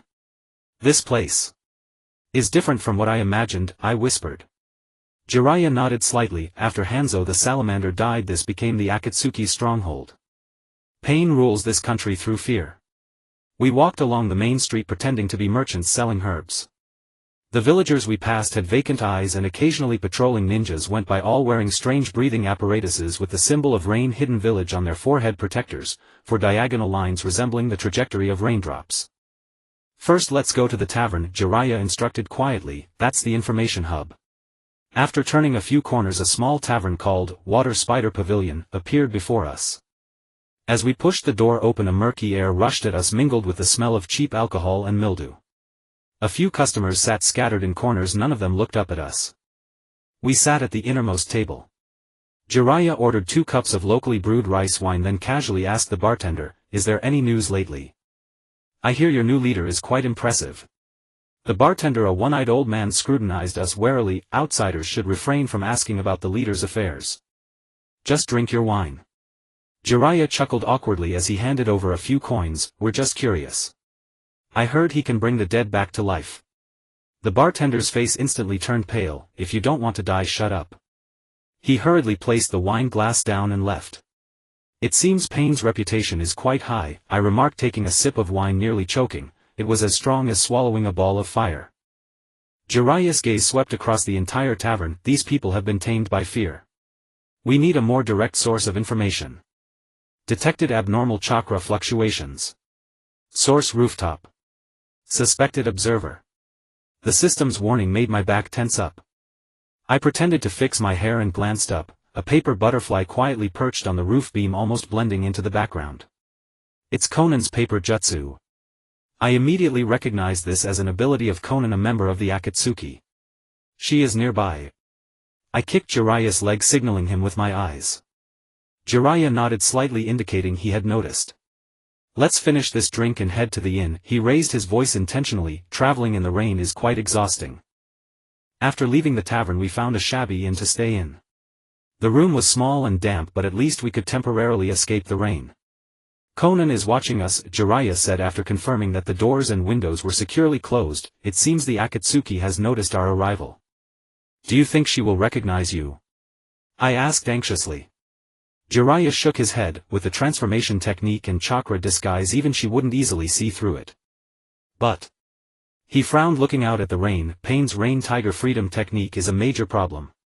As long as ninjutsu is used in the village we will be immediately discovered. I pondered for a moment, suddenly struck by an idea. Jiraiya-sama, if the rain tiger freedom technique senses enemies through the chakra in the rainwater, can we find out its pattern? For example, the intervals of chakra pulses. Jiraiya raised an eyebrow. Interesting thought. Do you think the rainwater perception is intermittent? Data analysis. The interval of chakra fluctuations in the rainwater is approximately 1.7 seconds. Utilize the gaps for action. The system confirmed my speculation. I excitedly lowered my voice. There is approximately a 1-second gap between every 2 chakra fluctuations. If we act during this 1 second. Jiraiya's eyes lit up. We can move within the blind spot of the rain tiger freedom technique. Xingchen, you're a genius. He patted my shoulder, but even so, directly probing Pain is still too dangerous. We need to gather information from the outskirts first. As night fell, the rain eased. We decided to split up. Jiraiya would investigate the Akatsuki stronghold while I stayed at the inn to analyze the rainwater samples. Chakra disguise. Remaining time 9 minutes and 12 seconds. Time was of the essence. I took out a small bottle, collected rainwater from outside the window, then activated True Eye to observe carefully. With the enhancement of my ability I could see the faint chakra in the water extending like blue threads, forming a net that covered the entire village. More astonishingly, I noticed that these chakra threads were not evenly distributed but radiated outward from the central tower of the village. That must be Pain's location. Suddenly the chakra threads fluctuated violently as if disturbed by something. I quickly looked up and saw a flash of light in the night sky. Jiraiya's signal. He's in trouble. I couldn't wait for the chakra disguise to recover, grabbed my ninja gear bag and rushed out the door. The rain hit me instantly, bringing that stinging sensation of being watched. Pain must have sensed my chakra by now. Warning: chakra disguise failed. Multiple hostile chakra reactions detected. I couldn't think about that anymore. I unleashed lightning release lightning body, with all my strength leaping swiftly between rooftops towards the signal. After turning a few blocks, the scene before me froze my blood. Jiraiya was surrounded by 6 figures, all dressed in the Akatsuki's red cloud cloaks, and most terrifyingly each had a pair of rippling purple eyes. Rinnegan. And there were 6 pairs. How is this possible? Identification: Pain's 6 paths. The main body is Nagato, controlling 6 corpses as avatars through chakra black rods. Each with different abilities. The system's prompt instantly revealed the truth about Pain to me. These were not 6 individuals but 6 avatars of one person. Xingchen. Run. Jiraiya saw me, his face changed dramatically. This is a trap. There was no time left. Tendo Pain, the man with orange hair, slowly turned to face me, the Rinnegan coldly gazing at me. Prophet Xingchen, we finally meet. My throat tightened. Did they know I was coming? Nagato, Jiraiya's voice was filled with sorrow, is this the path you have chosen? To rule your homeland through fear? Tendo Pain's expression was emotionless. Master, you taught us that to survive in this world power is necessary. Now I possess the power to change everything. Suddenly Shirato Pain charged at me, his arm morphing to reveal a missile launcher. I barely dodged, the missile exploded behind me and the shockwave knocked me to the ground. True, I upgrade temporarily, view the chakra network structure. Duration 5 seconds. The world suddenly changed in my eyes. I could clearly see the chakra lines connecting the 6 panes, all extending toward the distant tower. More critically, there were subtle fluctuation patterns on these lines. Jiraiya-sama. I shouted, they are not the real bodies. The chakra lines point to the central tower. Jiraiya instantly understood what I meant. He quickly formed hand seals, senjutsu needle jutsu. White needles shot towards the 6 panes like a torrential rain, temporarily forcing them back. Shirato Pain summoned a giant beast but was hit by Jiraiya's fireball. Xingchen retreat plan. Jiraiya fought while retreating to my side. I quickly analyzed the situation, northwest. The chakra net is weakest there. We backed up against each other to break through. Jigakudo Pain tried to intercept, but I predicted his movement, shooting a lightning arrow that struck his shoulder. Strangely, he didn't bleed, just slowed slightly. They are not living beings. I exclaimed, they are corpses. Jiraiya's expression darkened. Nagato, you have desecrated the dead. Tendo Pain floated in the air, looking down at us coldly. This is merely a necessary means to achieve peace. Master, you taught us to give everything for our ideals. Suddenly a paper wall fell from the sky, separating us from Pain. Conan's figure appeared above the paper wall. Hurry. This is not the time for a final battle. I was stunned. Is Conan helping us? Jiraiya seemed surprised as well, but quickly reacted, grabbing my arm. Let's go. We sprinted towards the outskirts of the village. Behind us came Pain's voice, run, master. But Prophet. We will meet again soon. Once we left the confines of rain-hidden village, the rain finally stopped. We hid in a cave, exhausted as we sat on the ground. Why did Conan help us? I gasped for breath. Jiraiya shook his head. She might still be nostalgic about the past. His expression suddenly turned serious. Xingchen, how did you know Pain is not the main body? Even I didn't know this information. I hesitated for a moment, deciding to confess part of the truth. I can see the chakra lines. The chakra of the 6 panes all comes from the distant tower. Jiraiya pondered for a moment. This explains a lot. So Nagato is controlling those corpses remotely. He chuckled bitterly. I am truly a failed teacher. It's not your fault, I reassured him. Nagato. He has been used by Uchiha Obito. Uchiha Obito? Jiraiya abruptly looked up. The Uchiha clan leader who died decades ago. I suddenly realized I had let something slip. But hiding it was meaningless now. Uchiha Obito is not dead. Or rather, someone is acting in his name. He is the true mastermind behind the Akatsuki, planning to collect all tailed beasts to implement the Eye of the Moon plan, to create a false world of peace through illusion. Jiraiya's expression turned extremely grim. This is too insane. But it does explain the behavior of the Akatsuki. He looked sharply at me. How much do you know? Not much, I said half-truthfully. My precognition ability is fragmented. But I know that the 6 panes each have different abilities. Tendo can manipulate gravity and repulsion, Shirato uses mechanical weapons, Naraka can revive other panes, and Gakido can absorb chakra and ninjutsu. Jiraiya's expression shifted from shock to contemplation. This information, if accurate, is invaluable. He suddenly grabbed my shoulder. Xingchen, we must return to Konoha immediately. This war is more complex than I imagined. I nodded, but my heart felt mixed. We had indeed gained crucial intelligence, but at the cost of being fully exposed to the Akatsuki's gaze. Pain's words, we will meet again soon, felt more like a death omen. Outside the cave the rain started again. The outline of rain-hidden village appeared vague in the rain curtain like a lurking beast. I knew this was just the beginning and a greater storm awaited us ahead. Mission accomplished. Gather Pain's 6 paths intelligence. Reward chakra perception range increased by 50. New mission, return to Konoha to report intelligence. The system's prompt gave me a slight sense of relief. At least we didn't leave empty-handed. Looking at Jiraiya's serious profile, I steeled my determination. I must change Nagato and Conan's fate just as I did with Sasuke. Even if my opponents are the godlike Pain and the legendary Uchiha Obito, I will never give up.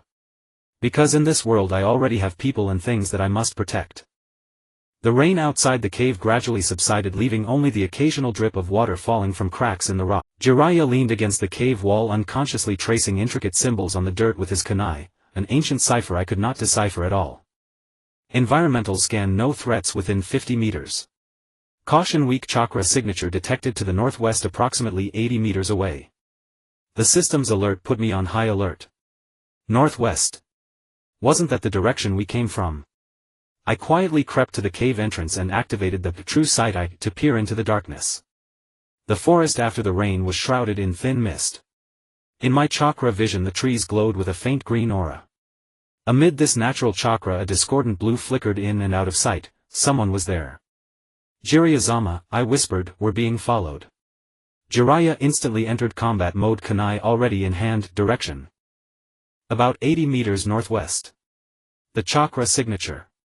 I squinted, suddenly noticing the chakra's peculiar shape, like it was composed of countless tiny paper fragments. It's Konan. Jiraiya's expression grew complicated. She followed us all the way. After a moment of contemplation he made a gesture. Stay alert but don't act yet. Let's see what she wants. We waited in silence. About 10 minutes later a white silhouette floated silently to the cave entrance. It was indeed Konan. She was no longer in her Akatsuki attire from earlier. Instead she wore a simple white kimono with her long hair flowing loose. She almost looked like an ordinary young woman. Sensei, her voice was very soft, may I come in? Jiraiya was silent for a moment, then finally nodded, only you. Konan floated into the cave, paper forming a mat beneath her feet so she wouldn't have to stand on the damp ground. Up close her face looked more haggard than I had imagined, with faint dark circles under her eyes. I don't have much time, she cut straight to the point, producing an ancient scroll from her sleeve. This is the intelligence you need. Jiraiya didn't take it immediately. Why help us? Earlier today you were still serving pain. Konan's fingertips trembled slightly. That is not pain. Not entirely. Nagato has been controlled. She unrolled the scroll, which was inscribed with a script I had never seen but accompanied by detailed illustrations, a person with ripple-patterned eyes undergoing some kind of surgery. The Rinnegan wasn't originally Nagato's. Konan's voice carried suppressed pain. It was implanted into him by Uchiha Madara when he was a child. These eyes have been draining his vitality and chakra while also influencing his mind. I drew in a sharp breath. Even though I already knew the truth about the Rinnegan, seeing the evidence firsthand still sent a chill down my spine. Jiraiya's face turned pale. He took the scroll, his fingers almost crushing the fragile paper. This is impossible. Jiraiya's voice was hoarse. I saw with my own eyes as Nagato awakened the Rinnegan. That was an illusion created by Madara. Konan shook her head. It was only a few years ago that Nagato gradually realized the eyes were abnormal. But by then it was too late. Madara used the Rinnegan to instill hatred and despair into him. I noticed the fear and loathing in Konan's tone when she said, Madara. That was strange because as far as I knew she should have believed that masked man to be Uchiha Madara. Konan-sensei, I asked carefully, have you ever met Uchiha Madara? Her pupils contracted slightly. I've seen him a few times. He always wears an orange spiral mask and his voice is husky. Then she frowned abruptly. Wait, how did you know he wears a mask? That's top secret even within the Akatsuki. Damn, I let it slip again. I hastily explained, there was a scene in my prophetic dream. A masked man manipulating everything.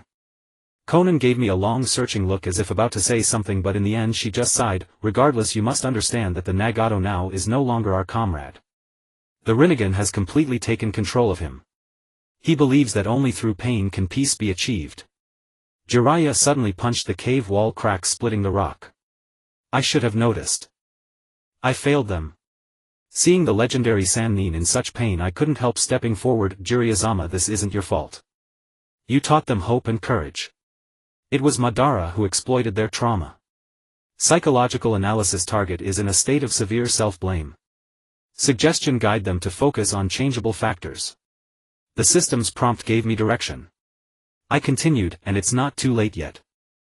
If Nagato is being controlled, then it's possible to save the real him. Konan's eyes lit up. That's exactly what I was going to propose. Sensei, I need your help. To save Nagato. Jiraiya raised his head, the pain in his eyes gradually replaced by resolve. How? The control of the Rinnegan is not irreversible. Konan pointed to the symbols at the end of the scroll. This records an ancient sealing technique that can temporarily isolate the Rinnegan's influence from the outside.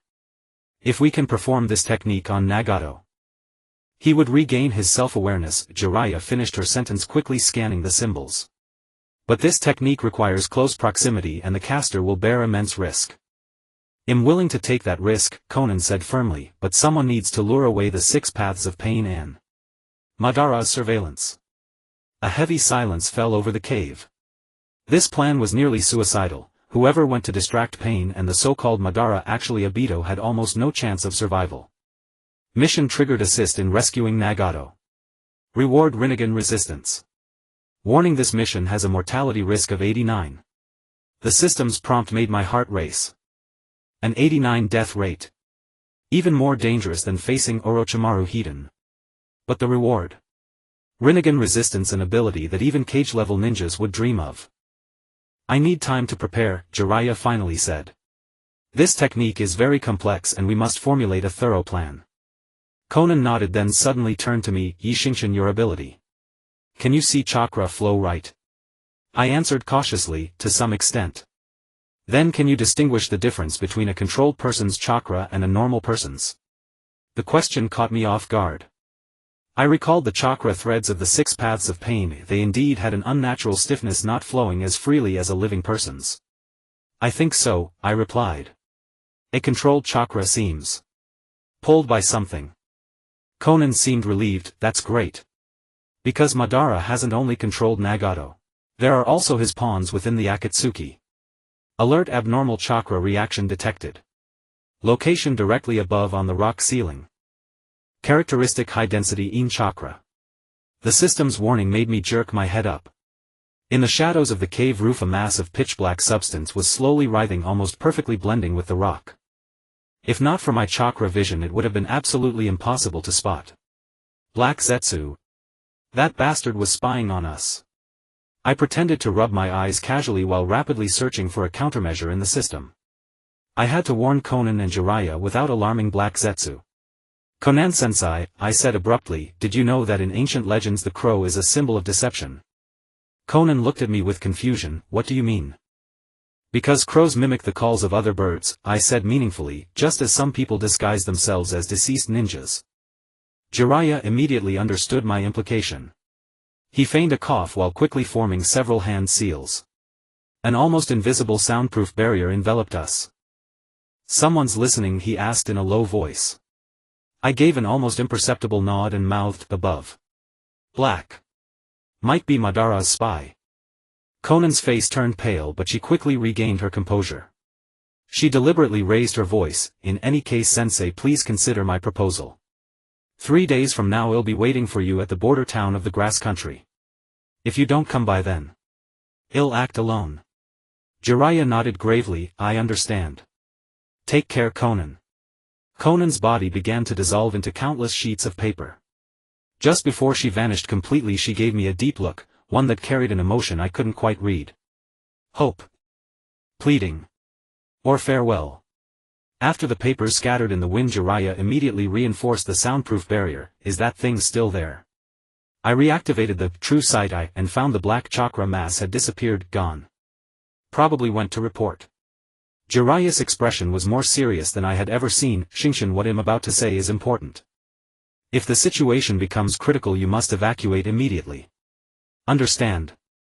I won't abandon you. That's an order. Jiraiya was uncharacteristically stern.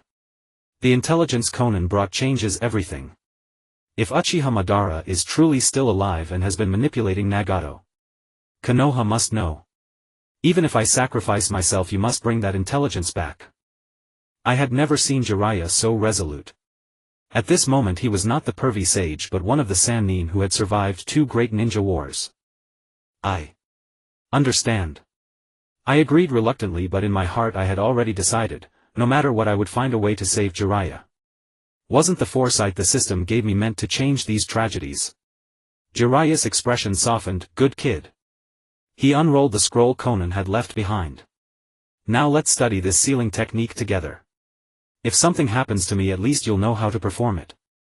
Over the next few hours we focused entirely on studying that complex sealing technique. It was a type of jutsu I had never seen before, requiring simultaneous manipulation of 5 chakra nature transformations to form a special sealing array. Unknown sealing technique detected. Analyzing.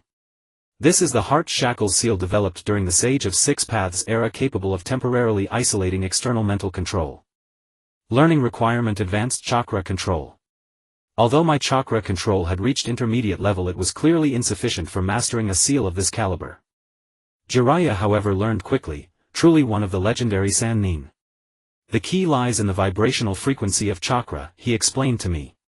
It must synchronize with the target's brain waves, but not completely, or the Rinnegan will counter it. Late into the night, when we finally rested, Jiraiya suddenly asked, "Xingchen, do you really believe we can save Nagato?" I didn't answer immediately. In the original story, Nagato was ultimately moved by Naruto's ninjutsu and sacrificed himself to revive all the dead in Konoha.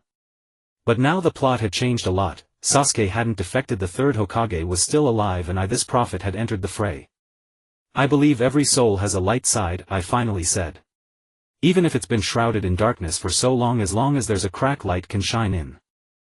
Jiraiya looked at me in surprise. That is profound. Not something a kid your age would normally say. I smiled. "Maybe it's because I've read too many books." Jiraiya shook his head, then suddenly reached out and ruffled my hair. "You know, Xingchen, even though I've had many students, you are special. If one day I'm not around, I hope you'll continue to teach that kid Naruto." Those words pierced my heart like a knife. Jiraiya was making arrangements for his death. He was already preparing for the worst. "Jiraiya-sama," I said, my voice tight, "we will definitely succeed. Not only saving Nagato, but all of us will return alive." Jiraiya smiled but didn't argue, though the melancholy in his eyes didn't dissipate. He looked out at the night sky beyond the cave, dotted with countless stars like eyes watching the human world. "Get some rest. Tomorrow we head to the grass country. Before that." He pulled out a scroll from his robe. "This contains all my sage art insights. Just in case. I mean, just in case. Give it to Naruto for me." I took the scroll, feeling its immense weight. At that moment I made up my mind, no matter what, I would change Jiraiya's fate. Not just for the mission, but because he had become the most important mentor and friend in this world. Emotional bond confirmed. Jiraiya's affection level reached close disciple rank. Special skill unlocked: Sage Chakra Affinity 20. The system's notification made my nose sting. In this unfamiliar ninja world I was no longer alone. With these bonds, no matter what darkness lay ahead, I would not flinch. The night wind blew through the cave entrance, carrying the scent of the rain village from afar. 3 days later we would face the Akatsuki face that masked man calling himself Uchiha Madara. But for now, in this silent cave, there was only master and disciple and a steadfast heart. In the darkness before dawn, Jiraiya and I traversed the dense primeval forest. Since leaving that cave we had traveled day and night, finally nearing the border of the legendary Mount Myaboku. "Hold on a little longer." Jiraiya's voice was exceptionally steady in the morning light. "We're almost there." I nodded, my legs already aching unbearably, but I dared not slacken even slightly. Ever since Konan parted ways with us 3 days ago, a sense of urgency had clung to me like a shadow. Black Zetsu must have already reported our meeting to Uchiha Madara. The Akatsuki might already be on the move. After pushing through an especially lush thicket, the view suddenly opened up. A colossal waterfall cascaded from a 100-meter cliff, refracting 7-colored light under the rising sun. The pool beneath the waterfall was crystal clear, and by its edge stood a stone tablet covered in strange symbols. "This is..."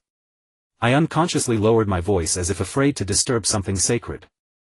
"The entrance to Mount Myaboku." Jiraiya walked to the stone tablet, bit his thumb and pressed the blood onto the toad pattern in the center. Summoning technique. After the white smoke cleared, a small green toad the size of a palm appeared on the stone tablet. It blinked its round large eyes, and upon seeing Jiraiya immediately straightened its body, if a toad could have a waist, and saluted. "Lord Jiraiya. You've returned. Kosuke, this is urgent. I need to see the great sage immediately." Jiraiya's expression was unusually serious. The little toad named Kosuke then noticed me, tilting its head to size me up. "And this is my disciple Yi Xingchen." "Xingchen, this is Kosuke, the messenger of Mount Myaboku." I bowed respectfully. "Thank you for your trouble, Mr. Kosuke." Kosuke seemed pleased by my politeness. It hopped onto Jiraiya's shoulder. "Follow me." We followed Kosuke around to the back of the waterfall, where a cave was hidden. The moment we stepped into the cave, the surrounding air seemed to thicken, each step requiring extra effort. After traversing a tunnel about 100 meters long, the sight before me made me hold my breath, a fantastical forest stretching beyond sight. Giant mushrooms towered like trees into the clouds, colorful flowers swayed in the breeze, mountains rose and fell in the distance, and most striking of all was the central colossal tree that nearly touched the sky, its trunk carved with an aged toad face. "Welcome to Mount Myaboku," Jiraiya said softly. Kosuke bounced ahead leading the way. "The great sage is already waiting for you." Along a winding path we arrived at a tree hollow at the base of the giant tree. 2 large toads were already waiting there, one orange wearing a necklace with the character for oil, the other green carrying a short staff. "Little Jiraiya," the orange toad greeted cheerfully, then looked at me. "Is this the little one you mentioned?" "Lord Fukasaku, Lord Shima," Jiraiya bowed respectfully. "This is my disciple Xingchen. Xingchen, these are the elders of Mount Myaboku, Sage Fukasaku and Sage Shima." I bowed deeply. "Greetings, 2 sages." Sage Fukasaku, the orange toad, narrowed his eyes and studied me. Interesting. The chakra inside this child is very special. Sage Shima, the green female toad, leaned in and sniffed, "Not just chakra but also some ancient aura. Warning, high-intensity natural energy detected. Recommendation, initiate Sage Mode adaptation procedure." The system's prompt startled me. Before I could react, Sage Fukasaku had already turned and hopped toward the tree hollow. "Come, the great sage wants to see you." The interior of the tree hollow was far more spacious than imagined, more like a naturally formed hall. By the central pond, a massive, deeply wrinkled old toad sat cross-legged on a special cushion. His eyelids drooped heavily as if he might fall asleep at any moment, but the occasional opening of his eyes revealed a wisdom that transcended ordinary understanding. "Great Toad Sage." Jiraiya knelt on one knee. This was the founder of Mount Myaboku, Gamabunta, who had lived for over 1,000 years. I quickly followed suit in bowing, my heart pounding like a drum. The great toad sage's gaze slowly shifted to me. In that instant I felt completely seen through. Not just my body and abilities but my very soul lay exposed. Ah! The variable of the prophecy. The great toad sage's voice seemed to come from far away. A child from beyond this world. I shuddered. Did he know I was a transmigrator? "Great sage," Jiraiya asked urgently, "the reason we came this time is, Nagato. Rinnegan.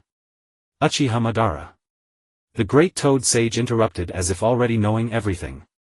"The threads of fate have become tangled. A new weaver has appeared.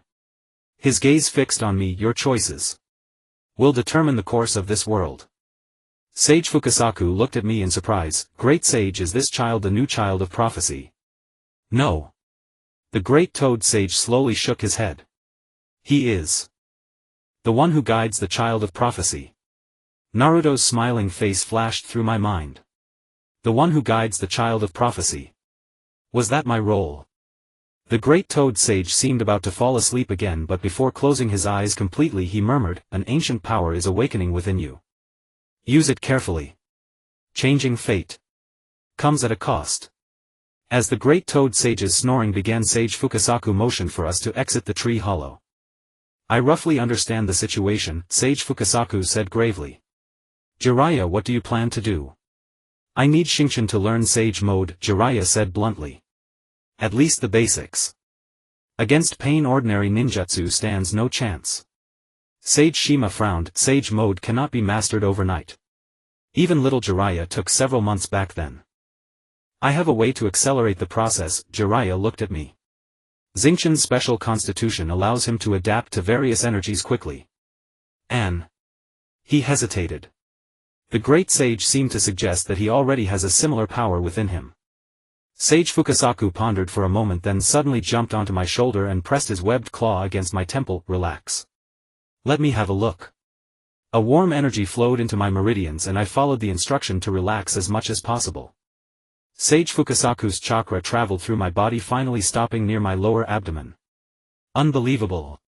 Sage Fukasaku withdrew his webbed claw. This child indeed has a power similar to Sage Chakra within him, only it's more orderly, as if precisely controlled by some external force. That must be the system, I guessed inwardly.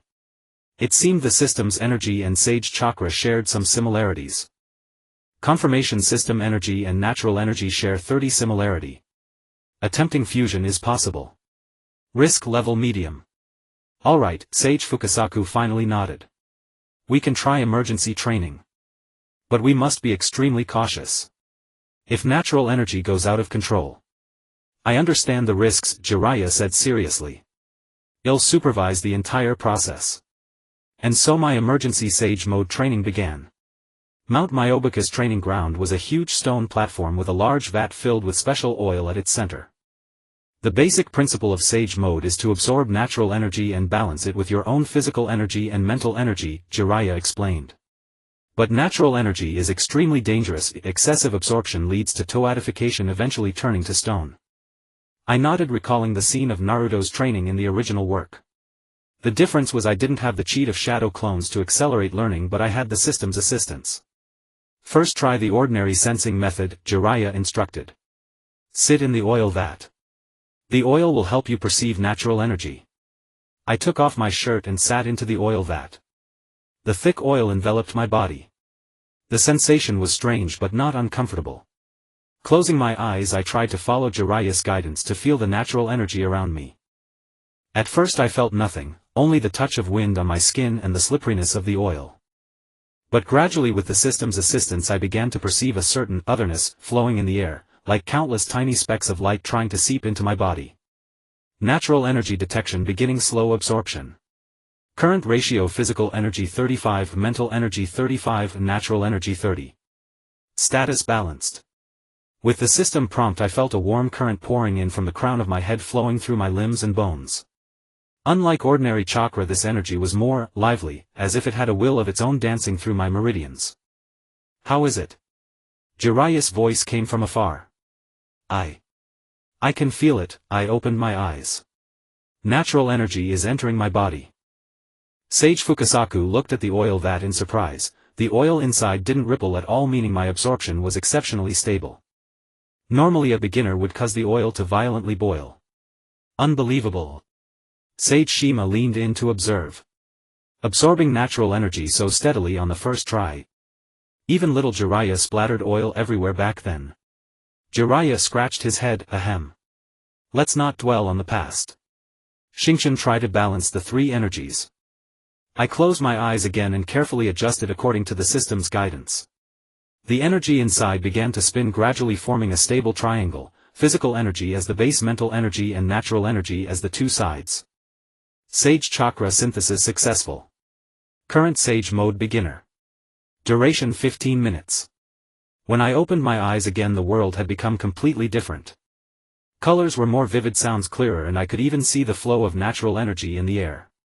More astonishingly, my perception range had expanded several times, allowing me to clearly sense the vibration of a butterfly's wing 100 meters away. His eyes. Sage Shima suddenly exclaimed. Jiraiya quickly pulled out a small mirror for me. In the mirror, my eyes had become horizontal pupils like a toad's, and orange eyeshadow appeared at the corners, the hallmark of Sage mode. This is impossible. Sage Fukasaku jumped in front of me. Entering complete Sage mode on the first try. Even the child of prophecy. Jiraiya's expression was complex, both proud and worried. Xingchen, how do you feel? Good. I moved my arms, feeling power suffuse my entire body. More acute. Because of your special constitution, Jiraiya analyzed. The system inside you probably has the function of regulating external energy, which just happens to compensate for the hardest part of Sage mode, energy balance. Sage Fukasaku looked thoughtful. No wonder the great sage called him a guide. This ability to precisely control energy is indeed suitable for guiding others. Over the next few hours I practiced the application of Sage mode under the guidance of the two sages and Jiraiya. The most basic frog kata, integrating natural energy into taijutsu, was already within my ability. Senpo hair needle senbon could be barely executed, as for more advanced techniques they couldn't be mastered in such a short time. Sage chakra depleted. Exiting Sage mode. Cooldown 4 hours. With the system prompt I felt a wave of weakness and the eyeshadow and toad pupils disappeared. Jiraiya caught me in time. Lasting 15 minutes on your first try is already remarkable. Rest a bit, then we'll test how your other abilities change under Sage mode's influence.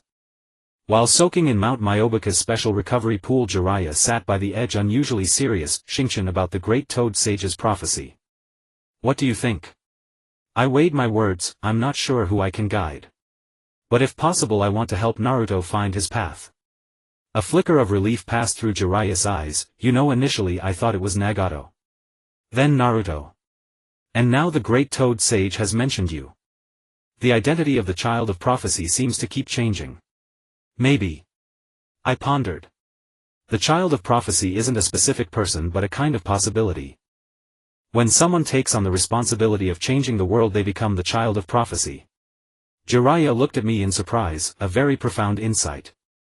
However. He sighed. Regardless, our top priority now is to rescue Nagato. We're heading to the land of grasses tomorrow. Are you ready? I didn't answer immediately.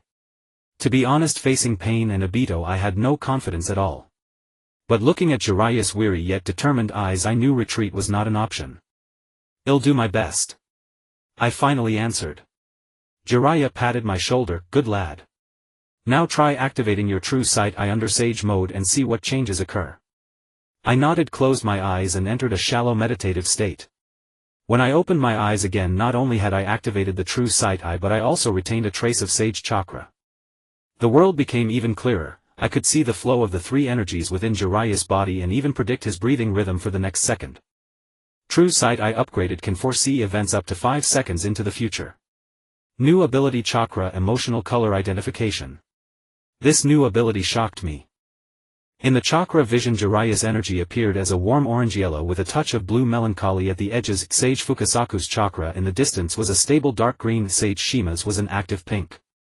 How is it? Jiraiya asked. I can see more. I described the new ability.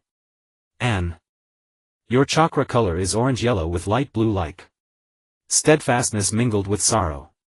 Jiraiya clearly flinched. You can see emotional colors. This goes beyond the scope of ordinary perception ninjutsu. Sage Fukasaku hopped over. Let this old man try too. In subsequent tests we discovered that the true sight eye enhanced by Sage mode could not only see through objects and chakra flow but also briefly predict an opponent's movements up to 5 seconds ahead. During a simulated spar with Jiraiya, I even gained the upper hand for a while, relying on this almost precognitive ability. Incredible, Jiraiya wiped his sweat. If your Sage mode could last longer, even I would be no match for you. In the evening, when the others left to prepare dinner, I returned alone to the recovery pool thinking about tomorrow's mission. According to the plan, we would meet up with Konan, then infiltrate the hidden rain village to rescue Nagato. In the original work, Jiraiya dies in this very operation. Warning: altering major plot nodes will consume a large amount of soul energy. Current soul energy 78. Estimated consumption 4060. The system prompt made my heart tighten. Consume soul energy. Was this the cost the great Toad Sage spoke of? If the consumption exceeded the limit, what would happen to me? Disappear? Die? Worried about tomorrow's mission? Jiraiya's voice suddenly rang out. He had appeared beside the pool without my noticing, holding 2 bowls of fragrant insect cuisine, a Mount Myoboku's specialty. A little, I took the bowl, forcing myself not to think about what those disgusting ingredients actually were. Jiraiya sat down on the ground. Eat. Replenish your strength. Seeing my hesitation, he laughed. Don't worry, it's just ordinary mushrooms and wild vegetables, not bugs. Only then did I dare to eat. The flavor was unexpectedly delicious and a warm stream quickly spread from my stomach throughout my body. Xingchen, Jiraiya suddenly said, if things go badly tomorrow, I want you to withdraw immediately. But, no buts, Jiraiya was uncharacteristically stern. You're young with infinite future ahead. I've lived long enough and accomplished most of what I needed to. But Naruto still needs you. I couldn't help retorting. I also. My throat suddenly choked up and I couldn't continue. Jiraiya's expression softened. I know, child. But sometimes a shinobi must sacrifice for something more important. This isn't an end but another form of legacy. Moonlight spilled over the pool's water, reflecting the silhouettes of both of us. In that moment I made up my mind, no matter how much soul energy it cost, I would change Jiraiya's fate.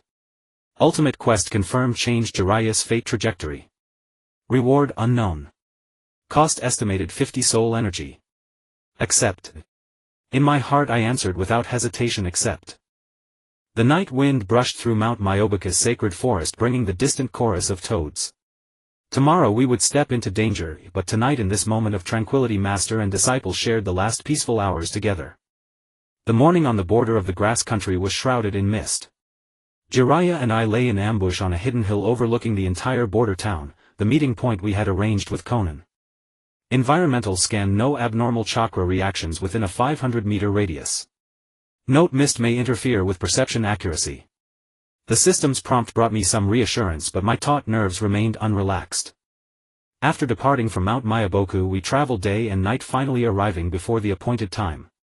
According to the plan, Konan was supposed to appear at dawn. Relax, kid. Jiraiya leaned against a rock, appearing at ease yet ever vigilant. You're as tense as a kitten on its first mission.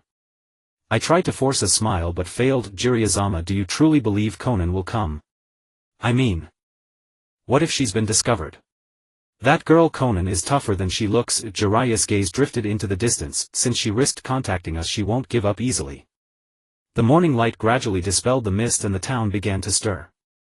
Merchants pushed carts onto the streets and smoke rose from the chimneys of inns. Everything seemed so ordinary, yet it made me even more uneasy. Excessive calm often heralds an approaching storm. Here it comes. Jiraiya suddenly murmured. I followed his gaze. A paper butterfly fluttered through the morning mist, dancing gracefully. It traced a complex trajectory in the air before landing on the ground in front of me, unfolding into a slip of paper that read, Northern Abandoned Shrine. Come alone. There are eyes.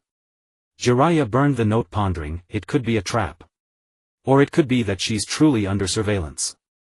I activated my true vision eye, sweeping the town, and indeed discovered several suspicious chakra points, ranged shinobi disguised as merchants. Analysis: target behavior pattern consistent with surveillance state. No traces of the 6 paths of pain detected. I suggest we split up. I lowered my voice. You attract attention from the front while I take a detour and infiltrate the shrine from the rear. Jiraiya frowned. Too dangerous. If you encounter pain, I have sage art in the system, at least I can defend myself. I insisted, and a smaller target is safer. In the end Jiraiya reluctantly agreed to my plan. He swaggered toward the main street of the town while I used chakra camouflage and lightning dash to circle around to the northern forest. The abandoned shrine sat halfway up the mountain, enveloped by dense woods. The stone structure had partially collapsed, with moss-covered pillars carved with ancient deities. I approached cautiously, my true vision eye fully open, scanning for potential ambushes. Detected faint chakra reaction inside the shrine.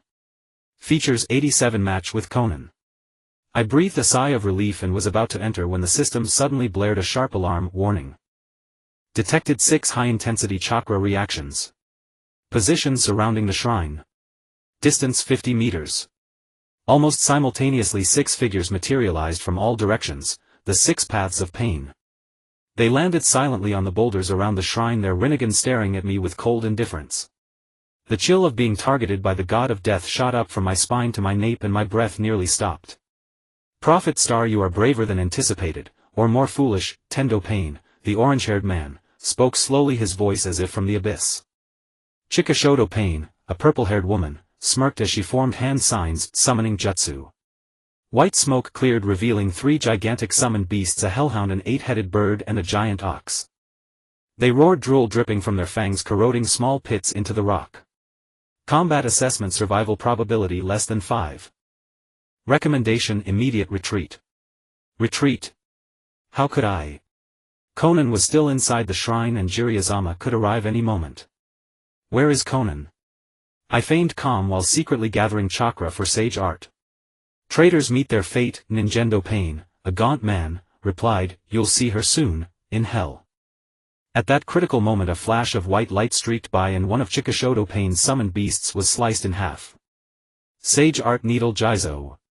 Jiraiya's figure descended from the sky, his white hair shooting like steel needles toward the 6 paths of pain.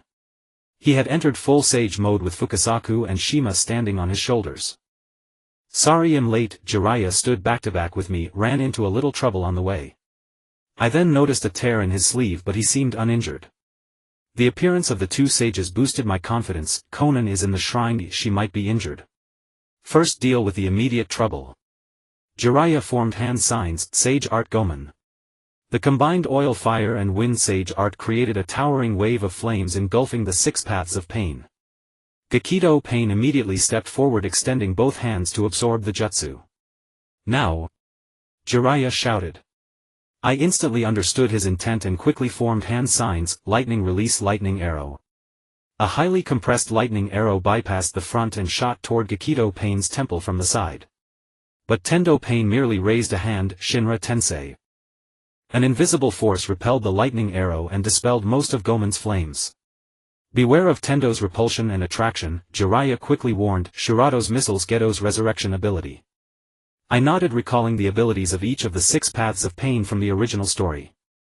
But strangely under my true vision the chakra threads of these pains extended not only to the distant Amigate cure but also several barely visible thin lines leading.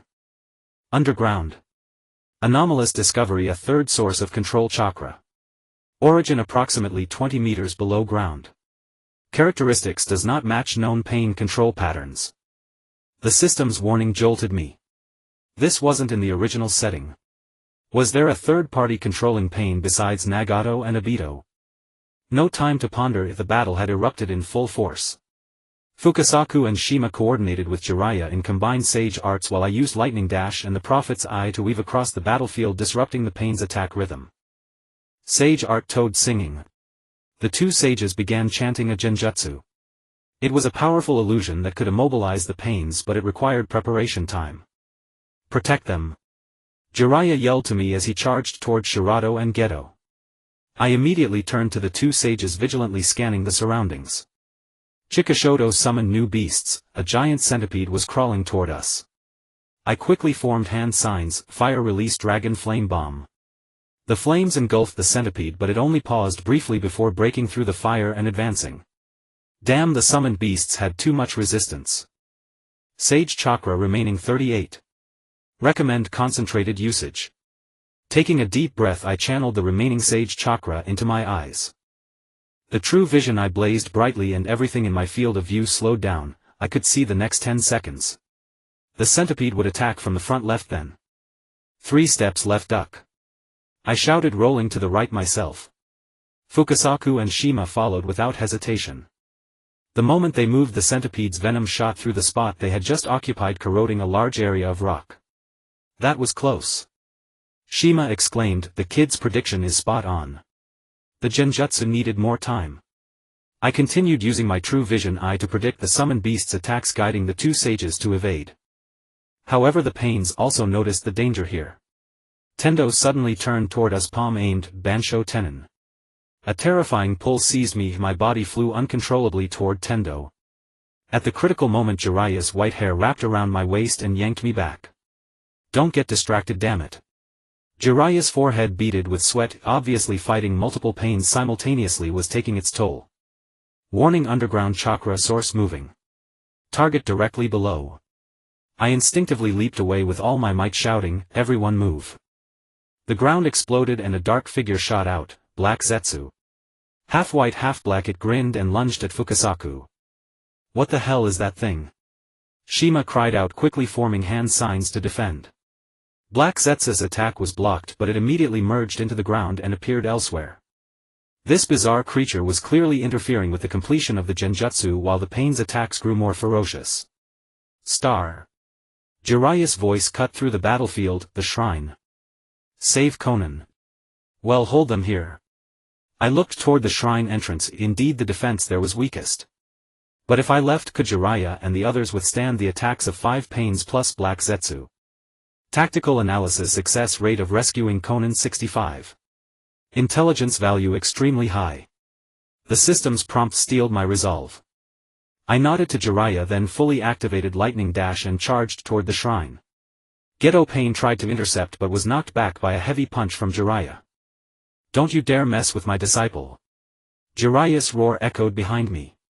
The interior of the shrine was dim and damp, the murals on the walls faded and indistinct. My true vision eye remained clear in the darkness and I soon discovered Konan collapsed beside the altar. Her white robes were stained with blood and a large pile of paper scraps lay beneath her as if she had endured a fierce battle. Kanani. I rushed to her side, carefully checking her injuries. Multiple fractures, internal damage, but she was still breathing. Konan struggled to open her eyes. Star. Chen. Trap. Nagato isn't here. Controlled. What? Nagato isn't in Amigakure. I asked in shock. Madara. Another one. Controls. Konan's words were intermittent. Get out. They want. Your eyes. My eyes. The true vision eye. At that moment the system suddenly screamed a piercing alarm, emergency warning. Jiraiya's vital signs dropping sharply. Fatality risk 99. No. I lifted Konan and rushed recklessly toward the exit. The moment I stepped out of the shrine, the sight before me froze my blood. Jiraiya was on his knees, a black rod lodged in his chest and Shirato's mechanical arm pierced through his abdomen. Fukasaku and Shima were entangled by Black Zetsu, unable to assist. Meanwhile Tendo Pain was slowly approaching Jiraiya, a chakra blade condensing in his hand. Jiraiya-sama. I screamed heartrendingly. Time seemed to slow. I saw Tendo Pain raise the chakra blade aiming for Jiraiya's back. I saw Shirato grinning as it twisted its mechanical arm. I saw Black Zetsu's sinister smile. Ultimate choice: will you consume 60 of soul energy to alter Jiraiya's fate of death? Yes, no. The system's prompt flickered before my eyes, blood-red text stabbing into my vision. 60% of soul energy. That was almost all I had. But if I didn't act, Jiraiya would. No room for hesitation. I screamed in my heart, yes. Whatever the cost. A surge of unprecedented energy erupted from within me, golden light enveloping my entire body. The true vision I activated to its fullest and the world became a web of chakra threads before my eyes. I saw Jiraiya's fate lines snapping and my energy transformed into golden threads, forcibly reconnecting them. Stop. My voice became unlike my own, carrying an ancient resonance. Tendo Pain's movements suddenly froze as if seized by an invisible hand. Black Zetsu turned to me in astonishment. This is the power of the six paths. I had no time to ponder the meaning of its words, all my attention was on saving Jiraiya. Soul energy poured out like a flood and I felt a searing agony as if my entire existence was being torn apart. But the effect was remarkable. Shirato's mechanical arm twisted grotesquely as if forced off course by some power, grazing Jiraiya's ribs rather than piercing his vital organs. Tendo's chakra blade also veered at the last moment, only cutting Jiraiya's shoulder. What? Tendo Pain showed surprise for the first time, interfering with the control of the Rinnegan. Impossible. Seizing the opportunity, Jiraiya launched a counterattack, shattering Shirato's head with a heavy punch while his white hair shot like swords toward Tendo. The two sages also broke free from Black Zetsu and resumed their genjutsu chanting. But I knew this was only a temporary respite. My vision was already blurring, the excessive consumption of soul energy had left me weakened. Konan stirred weakly in my arms. Put me down. Help the teacher. Black Zetsu's icy voice came from underground. Retreat. Now is not the time for a hard fight. Tendo Pain seemed reluctant but quickly formed hand signs. Next time won't be so lucky, prophet. With a puff of smoke, the six paths of pain and Black Zetsu vanished, leaving only the ravaged battlefield and a severely wounded Jiraiya. I stumbled over to Jiraiya, my chakra nearly depleted, the weakness in my soul making me nauseous. Jiraiya knelt on the ground, breathing with difficulty but alive. Star. What did you do? He asked with difficulty, shock in his eyes. Just a little trick. I managed a weak smile, then my vision went dark and I pitched forward. In my last conscious moment I felt myself caught by a pair of strong arms and Jiraiya's voice came from far away. Hold on, kid. Hold on. Soul energy remaining 18. System entering hibernation mode. Warning: further consumption will lead to irreversible damage. Darkness engulfed my consciousness, but a glimmer of relief lingered in my heart. Jiraiya had survived. No matter the price, it was worth it. Darkness. Boundless, unfathomable darkness. I drifted through the abyss, no body, no sound, not even the sensation of time. Where was this place? Am I dead? Confirming host consciousness. Initiating emergency mental link. The system's voice echoed in the dark, yet it felt more distant than ever, as if muffled through a thick pane of frosted glass. Suddenly a glimmer of golden light ignited in the distance, expanding gradually into a blurred silhouette. The figure sharpened, white hair flowing robes, a pair of horns on the forehead, and a 9-tomo rinnegan. The Six Paths Sage. No, not exactly. The outline of this Ludao Xianren was somewhat hazy, and his eyes were not the rinnegan but a golden halo reminiscent of my own Zenshizi Tong. Xingchen, the figure, spoke, its voice a blend of the system's metallic drone and an ancient cadence. At last we meet face to face. Are you the system? I attempted to speak, astonished to find I could talk in this void. I am the manifestation of the system's will. You may call me the guide. The figure gave a slight nod. Your current state is precarious, soul energy is at a mere 17.3, well below the safety threshold. Memories surged back like a tidal wave, the sudden assault of pain, 6 paths, Jiraiya's grave injury, my consumption of soul energy to alter fate. How is Jiraiya-sama? And Xiaonan? Both are alive thanks to your sacrifice. The guide's voice was serene as still water. But the price is clear, your soul is dissipating. Only then did I notice that my body in this darkness was semi-transparent, its edges shedding specks of light like sand slipping through an hourglass. Each alteration of fate consumes soul energy, the guide continued. And this time you nearly exhausted yourself. But Jiraiya survived, that makes it worth it, I answered without hesitation. The guide fell silent for a moment, then waved a hand.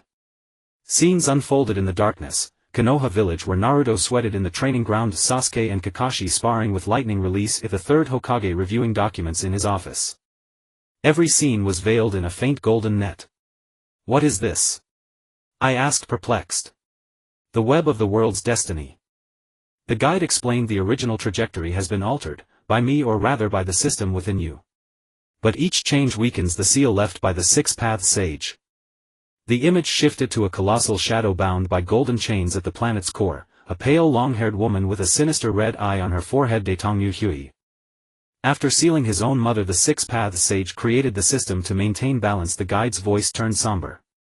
The chosen one expends soul energy to correct fate's deviations, but in doing so the seal is weakened. I was stunned, speechless. So the system wasn't a cheat, it was a balancing mechanism. And every time I changed the plot I was hastening Hui's release. What should I do then? My voice trembled. Stop altering fate. Watch Jiraiya die, watch Sasuke fall into darkness. The guide shook his head. The choice is yours. Continue to change destiny and the seal will collapse early. Stand idly by and you'll watch those you cherish suffer. He paused. Or what? Or find a third path, a new method that does not rely on the system. The guide's form began to flicker. But hurry. Your time is running out. Darkness swallowed everything again and I felt myself plummeting. Blinding white light. The scent of antiseptic. Pain all over my body. I groaned and opened my eyes, blurry vision slowly focusing, a wooden ceiling, sunlight casting striped shadows through the blinds, a weary face covered in stubble. He's awake. Finally awake. Jiraiya's voice was hoarse but brimming with joy. Medical ninja. He's awake. I tried to speak but my throat was as dry as a desert, emitting only a raspy wheeze. Jiraiya immediately propped me up and brought a cup of water to my lips. The sensation of warm water sliding down my throat was heavenly. How long? I forced out 2 words. 7 days. Dark circles under Jiraiya's eyes showed he hadn't slept much. You scared us to death, kid. A medical ninja rushed in, examined me and declared me out of danger but in need of long-term rest. After he left, Jiraiya's expression turned gravely serious. Xingchen, what exactly did you do? He whispered. That power. Even the great Toad Sage was astounded. I didn't know how to answer. Tell him about the system. The 6 paths sage's seal. The possibility that Hui might break free early. The information was too overwhelming and even I was still processing it. I used some forbidden arts. I finally chose a partial truth. The price was steep. But worth it. Jiraiya stared at me intently, seemed about to say something but finally sighed. Thank you, child. For simple words, yet they carried so much emotion. The door creaked open and Xiaonan's pale face appeared. She leaned on a crutch, her right leg still in a cast, but her complexion was much better than last time. I heard you woke up, she said in her gentle voice, now warmer. How do you feel? Like I've been stomped by a tailed beast. I replied with a wry smile. And you? It's a miracle just to be alive. Xiaonan approached the bed. Thanks to you and Jiraiya sensei. Jiraiya pulled up a chair for Xiaonan then said seriously, Xiaonan has some important intelligence to share. But if you're too tired. No, I really want to know. I struggled to sit up. Xiaonan took a blank paper from her sleeve, flicked it, and it transformed into a map. This is the underground structure of the Rain Village. Nagato is imprisoned here. She pointed to the chamber under the central tower, under the control of Yuzhibo Ban and Heijue. Imprisoned? I asked in surprise. I thought Nagato was willing. He was at first. Xiaonan's eyes flickered with pain. But when he began to question the moons I planned, Ban tightened his control over the Rinnegan. Now Nagato is more like a chakra battery. This matched the third controlling chakra I had sensed during the battle. That Ban. He's not the real Yuzhibo Ban. Xiaonan and Jiraiya both stared at me shocked. How do you know? Damn, I let it slip again. I hastily explained in my prophetic dreams. I saw him take off his mask. He looked young with a scar on the right side of his face. Xiaonan gasped. That's him. He calls himself Yuzhibo Ban, but sometimes he unconsciously uses another name, Daitu. Jiraiya shot up. Yuzhibo Daitu. Kakashi's. He stopped abruptly, his face turning grim. If he's still alive. If all this is a revenge of one who lost his beloved. I added softly. The room sank into heavy silence. Too much information, too many shocks. Yuzhibo Daitu impersonating Ban and manipulating Nagato, Heijue pulling strings from the shadows, and my system weakening. Huey seal. System restart complete. Soul energy restored to 19. New function unlocked. Soul blaze mode, use with caution. The system notification brought some relief, at least it was alive and I was alive. But that soul blaze mode sounded dangerous. We need a new plan. Jiraiya broke the silence. Now that we know Nagato is controlled, we can't just storm in. Xiaonan nodded. I'll contact the loyalists still in the Rain Village. But the key, she turned to me, is your ability to temporarily cut off the Rinnegan's control. I recalled the system reward Rinnegan resistance but wasn't sure if it could counter the double control of Daitu and Heijue. I'll do my best. But I need more recovery time. No rush. Jiraiya patted my shoulder. This time we prepare thoroughly before acting. I've already sent word to Konoha requesting reinforcements. Xiaonan looked uneasy. But Konoha's intervention might escalate the situation. Not official support. Jiraiya winked slyly. Just a few bold friends who happen to be traveling nearby. I understood immediately, Kakashi, Tenzo and probably others. Against Daitu, Kakashi was an indispensable asset. After Xiaonan left, Jiraiya adjusted my pillows with a gentleness out of place for the boisterous Sannin. Get some more sleep, kid. I'll fetch you something to eat. I grabbed his sleeve. Jiraiya-sama. Thank you for watching over me. Jiraiya's expression softened. Silly child, it's me who should be grateful. He ruffled my hair. Now rest. When you're better, I expect you to help me write the next Shinra Tiantang. I couldn't help but laugh, which triggered a coughing fit. Jiraiya quickly handed me water, his eyes full of concern. Seriously, Xingchen, his voice turned remarkably earnest. Don't take such risks in the future. Your life means a lot to me. Those words made my nose tingle. In this world I was no longer alone. With these bonds, no matter what darkness lay ahead, I would not flinch. Emotional connection confirmed. Jiraiya affinity reached father-son level. Soul energy recovery rate 5. The system notification warmed my heart.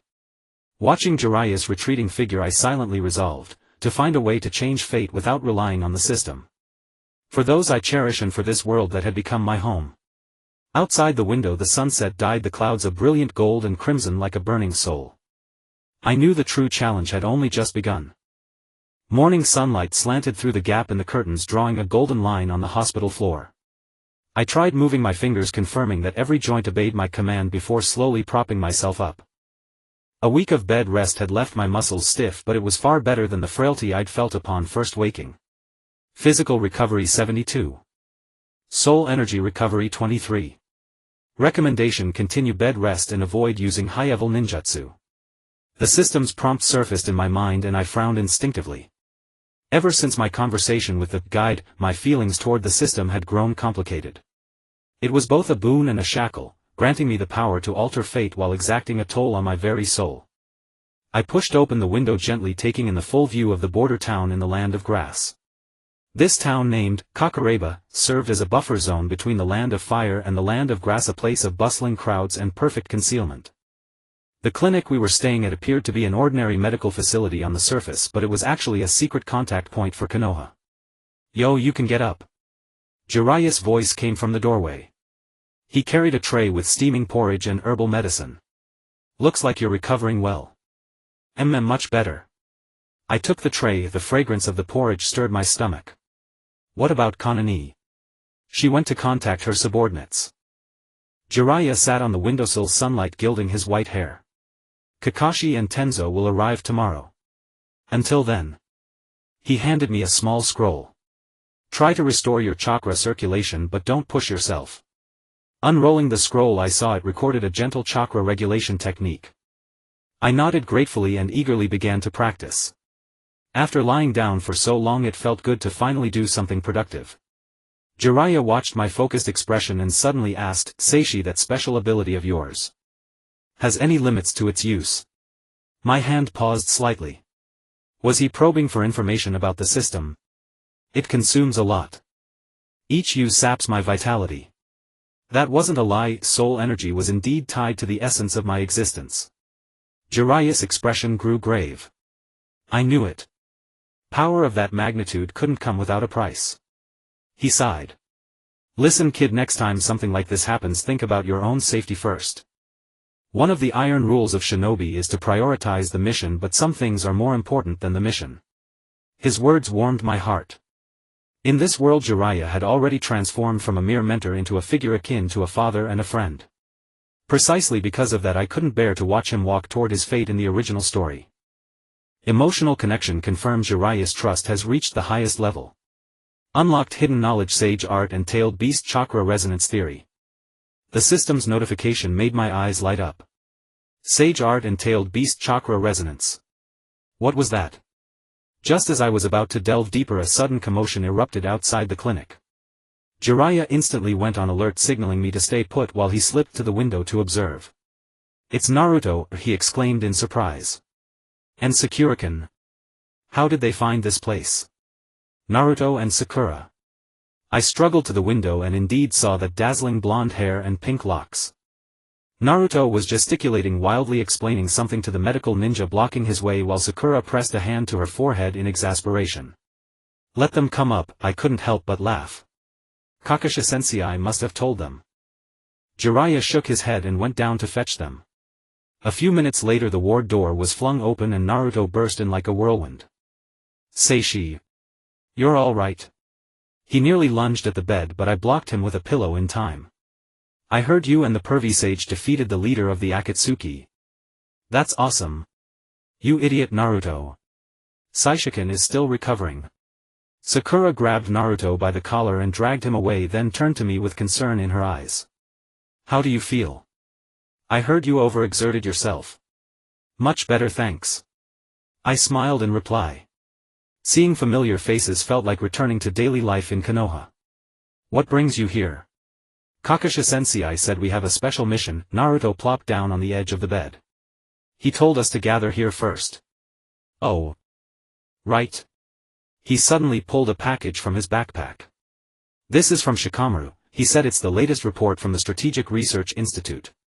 I took the package and opened it to find reader feedback and supplementary materials for the Chronicles of Hidden Villages. Shikamaru had made detailed annotations and even added his own tactical analysis. At the end there was a small note: "Get well soon. The strategy division needs more hands." And that familiar tone of complaint brought a knowing smile to my face. It seemed that even without me the various operations in Konoha were steadily progressing. "Hey Seishi," Naruto leaned in, lowering his voice mysteriously. "I heard you awakened some superpowerful eyes. Can you?" "Naruto." Sakura slammed a fist on his head. Stop disturbing the patient. I watched these two lively characters and suddenly recalled the new knowledge unlocked by the system. Naruto, how's your control over Kurama's chakra lately? Huh? Naruto scratched his head. Not bad. Yamato Teicho said I've improved, but I still lose control sometimes. I have a theory I'd like to try, I said, seeking Jiraiya's opinion. About the resonance between Sage Chakra and Tailed Beast Chakra. If it works, it might help Naruto control Kurama better. Jiraiya raised an eyebrow. Are you sure you're in condition to do this now? Just theoretical discussion, no actual ninjutsu. I assured him. After receiving permission, I explained the basic idea to Naruto, using Sage Chakra as a medium to balance the chakra frequencies of human and tailed beast. Naruto was completely baffled, but Sakura's eyes lit up. It's like adding an emulsifier to two immiscible liquids, she gestured excitedly. If Sage Chakra can act as a bridge. Exactly. I was amazed by Sakura's understanding. The key is to find that resonance point. Jiraiya nodded thoughtfully. Interesting theory. The scrolls of Mount Myaboku do mention that the Sage of Six Paths once. Wait. He suddenly turned alertly toward the window. Someone's watching us. We all fell silent. Jiraiya quietly formed hand seals and a miniature toad leaped from his sleeve, swiftly crawling toward the windowsill. A few seconds later it returned and shook its head. Gone. Jiraiya frowned. But someone was definitely spying just now. I activated the remnants of my true vision eye to scan outside, catching only a swiftly dissipating trace of chakra, cold, sticky like the aura of a snake. One of Orochimaru's men. I whispered. Jiraiya's expression turned grim. Or Kabuto Yakushi. Looks like our location is compromised. This interruption broke off the Sage Jutsu discussion. Sakura volunteered to check the clinic's barrier seals and Naruto clamored to catch that peeping bastard, but Jiraiya forcibly held him back. That's enough for today. Jiraiya gave the dismissal. Seishi needs rest. You two go help the medical ninja prepare the medicines. After they left, Jiraiya turned to me. We'll relocate once Kakashi arrives tomorrow. Stay alert tonight. I nodded, but unease lingered in my heart. If Kabuto Yakushi was indeed watching us, his target was likely me, or more precisely the system within me. Night fell. I lay in bed, but sleep eluded me. Moonlight outside cast tree shadows on the wall like dancing phantoms. The system's new function, Soul Burn, flickered on the interface. I hesitated whether to view the details. Soul Burn mode: unleash power beyond limits in critical moments. Each use consumes 510 soul energy, non-recoverable. Warning: soul energy below 10 will result in existential instability. Non-recoverable consumption. That meant each use permanently sacrificed a portion of my soul. The cost was immense. But if it came to a life or death moment, it might save someone important. As I was deep in thought, a faint click came from the window, like the sound of a twig snapping, but my instincts immediately screamed danger. Pretending to turn over, I squinted toward the source. On the window frame, a tiny snake no larger than a fingernail was flicking its tongue. Its eyes glowed an eerie red, clearly some kind of surveillance ninja tool. Even more horrifying, it held a needle as thin as a strand of hair in its mouth. I forced myself not to move, continuing to feign sleep. The snake slithered silently into the room, climbed the bedpost and onto the edge of the bed. When it neared my arm, I suddenly lunged and grabbed it right below the head. The snake writhed violently but couldn't escape my grip. Just as I was about to call for Jiraiya, the snake's body softened into a pool of slime that slipped through my fingers, leaving only the needle. Detected biological sample collection device. Residue hosts blood components. What? It had already drawn my blood. When? I quickly checked my arm and found a nearly invisible needle prick at the crook of my elbow. It had happened while the window was open during the day. Jiraiya-sama. I called softly while scanning the room warily. Almost instantly Jiraiya appeared at the door. What is it? I showed him the needle and the prick. Someone stole a sample of my blood. Jiraiya's expression darkened like thunderclouds. He quickly formed hand seals and summoned several small toads. Search a 1 kilometer radius. Report any suspicious individuals immediately. The toads obeyed and dispersed. Jiraiya examined the needle carefully. This is Orochimaru's technique. But the method is like Kabuto's. Why would they need my blood? Even as I asked I had a guess, Orochimaru must be coveting my precognitive ability. Cloning experimentation or... Jiraiya's voice turned extremely grave. A reincarnation vessel. Orochimaru has been seeking vessels with special constitutions.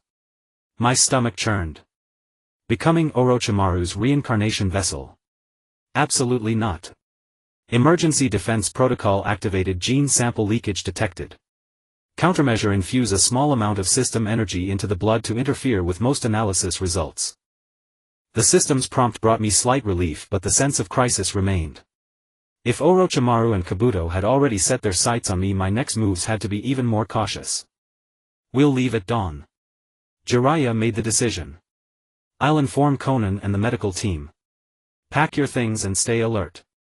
After he left, I tried to mobilize the weak chakra inside me, wanting to contact the system for more defensive measures, but found the system interface unusually sluggish, as if low on energy.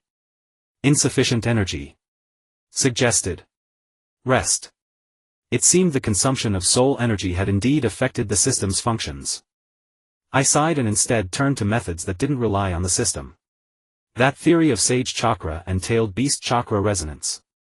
If I could verify it. I gently pushed open the window and looked toward the distant forest. Naruto should be in the guest room on the other side of the clinic. If I could go over there without alerting anyone. A bold idea surfaced in my mind. Since the system was unreliable for now, why not try relying purely on my own perception and sage arts? Taking a deep breath, I closed my eyes and tried to recall the feeling I had during my training at Mount Myaboku. Natural energy. The life force present everywhere in the air. Imagine myself as a leaf drifting in the wind. At first nothing happened. But gradually I felt a slight prickling on my skin, like the gentle touch of countless tiny currents. This was the sign of contact with natural energy. Carefully I attempted to draw a thread of natural energy into my body, mixing it with the remaining chakra. The process was extremely slow, as I couldn't alert any lurking enemies or let Jiraiya discover that I was acting on my own. Detected autonomous generation of sage chakra. Efficiency 12. But stability is superior to system-assisted version. The system's notification invigorated me. So I could do it without the system after all. Though the efficiency was much lower, this chakra felt more natural, more my own. Using my faint sage perception, I scanned the surroundings like a radar. Naruto's distinctive chakra signature was easy to identify, bright like a flame yet carrying the unique crimson of Kurama. He was on the second floor at the east end. Just as I was about to withdraw my perception, an abnormal signal suddenly flashed, cold, sticky like a snake slithering through mud. Kabuto Yakushi. He was lurking in the woods west of the clinic, seemingly waiting for something. Should I inform Jiraiya? But if I alarmed him prematurely, I might miss the chance to uncover the mastermind. As I hesitated, Kabuto's chakra suddenly moved. He quickly retreated to the northwest as if he had received some signal. A few seconds later, another familiar chakra appeared at the edge of my perception. Konan had returned. Was Kabuto monitoring Konan? The thought sent a chill down my spine. If the Akatsuki knew Konan was a traitor. Forgetting concealment, I dashed out of the room and ran into Konan and Jiraiya in the corridor. Kabuto Yakushi was watching Konan. I panted. He was in the woods to the west just now, and now he's fleeing northwest. Without a word, Jiraiya left a shadow clone to guard and vanished in an instant. Konan looked around warily. He tailed me. Impossible. I used anti-tracking jutsu. Unless he was already lying in ambush, I analyzed, waiting for you to return. Konan's face turned pale. Then our plan. It might not be compromised yet, I reassured her, though I wasn't confident myself.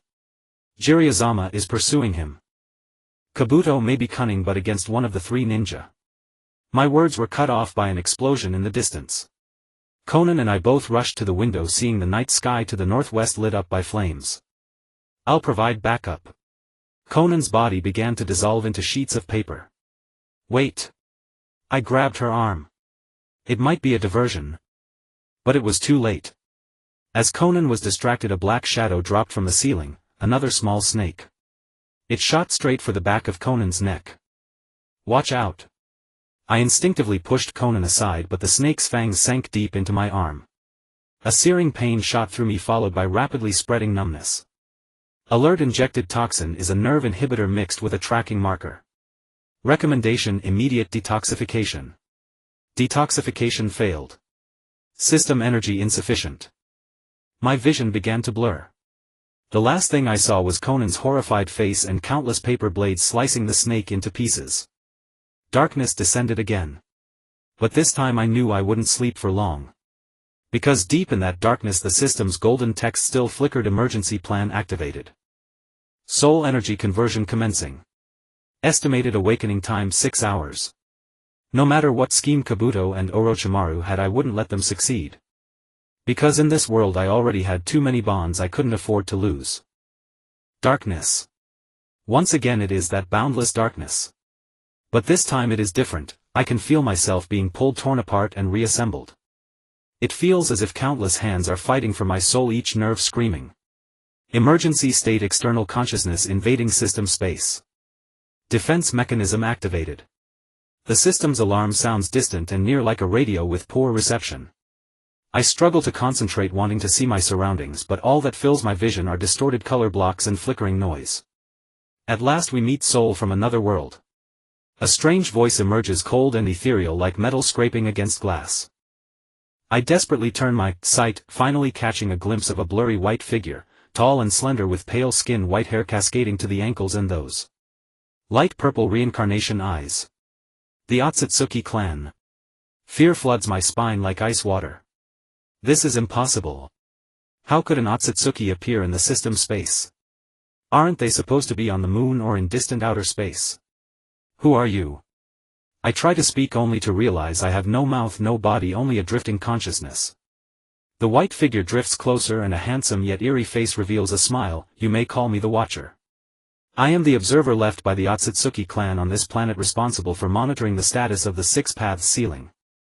It circles around my consciousness as if observing some novel specimen. Interesting.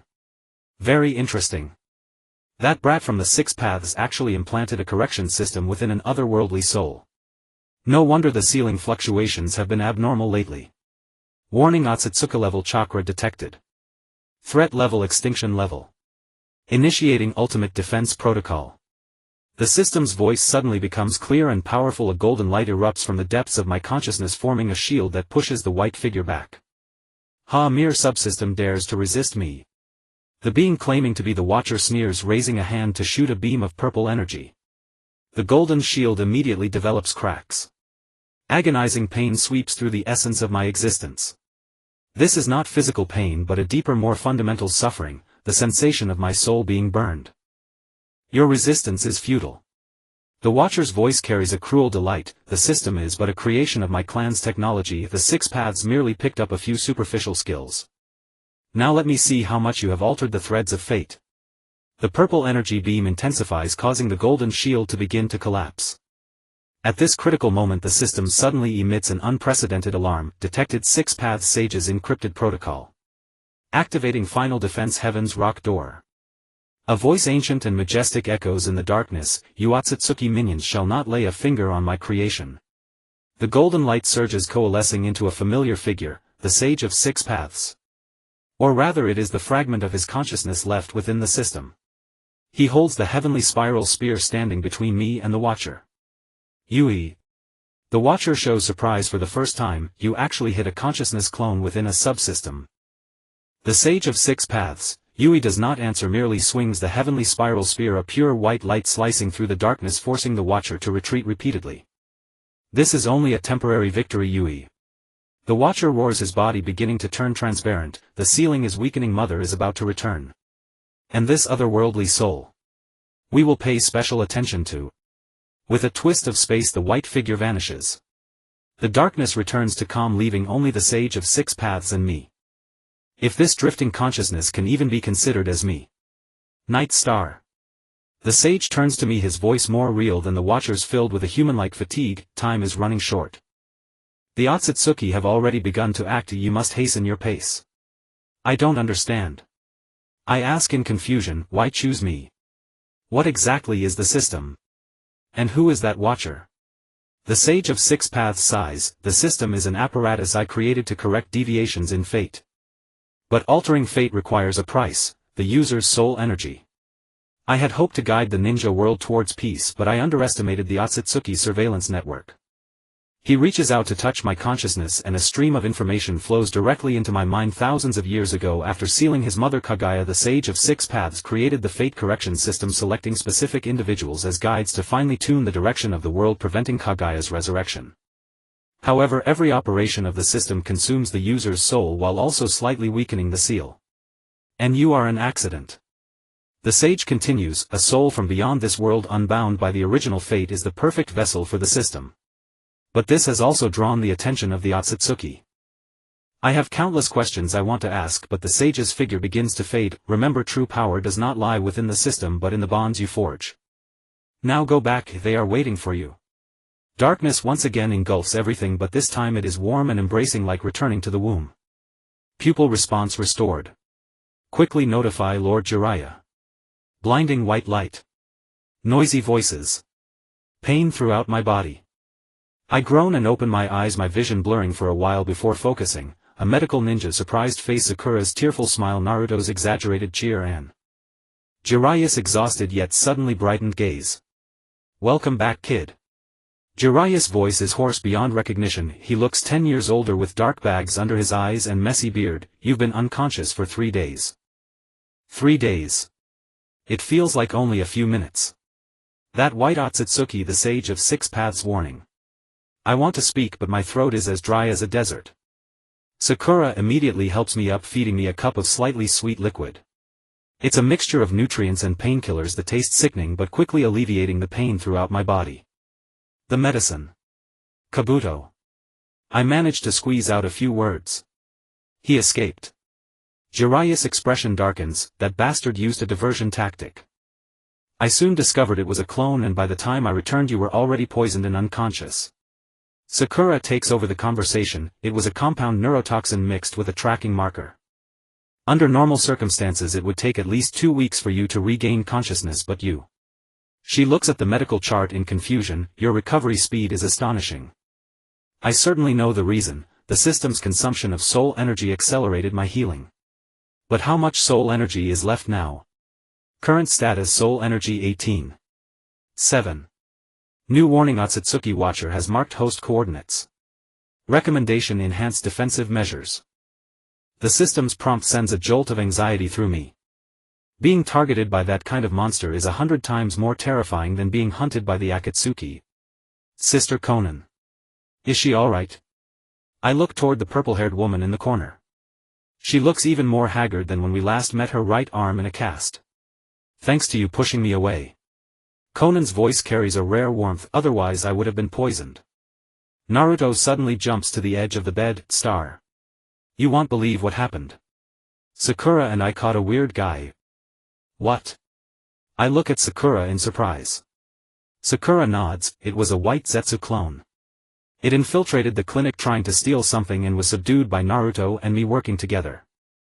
Kakashi Sensei is interrogating him in the next room. White Zetsu. Obito's reconnaissance unit. Things are getting more complicated.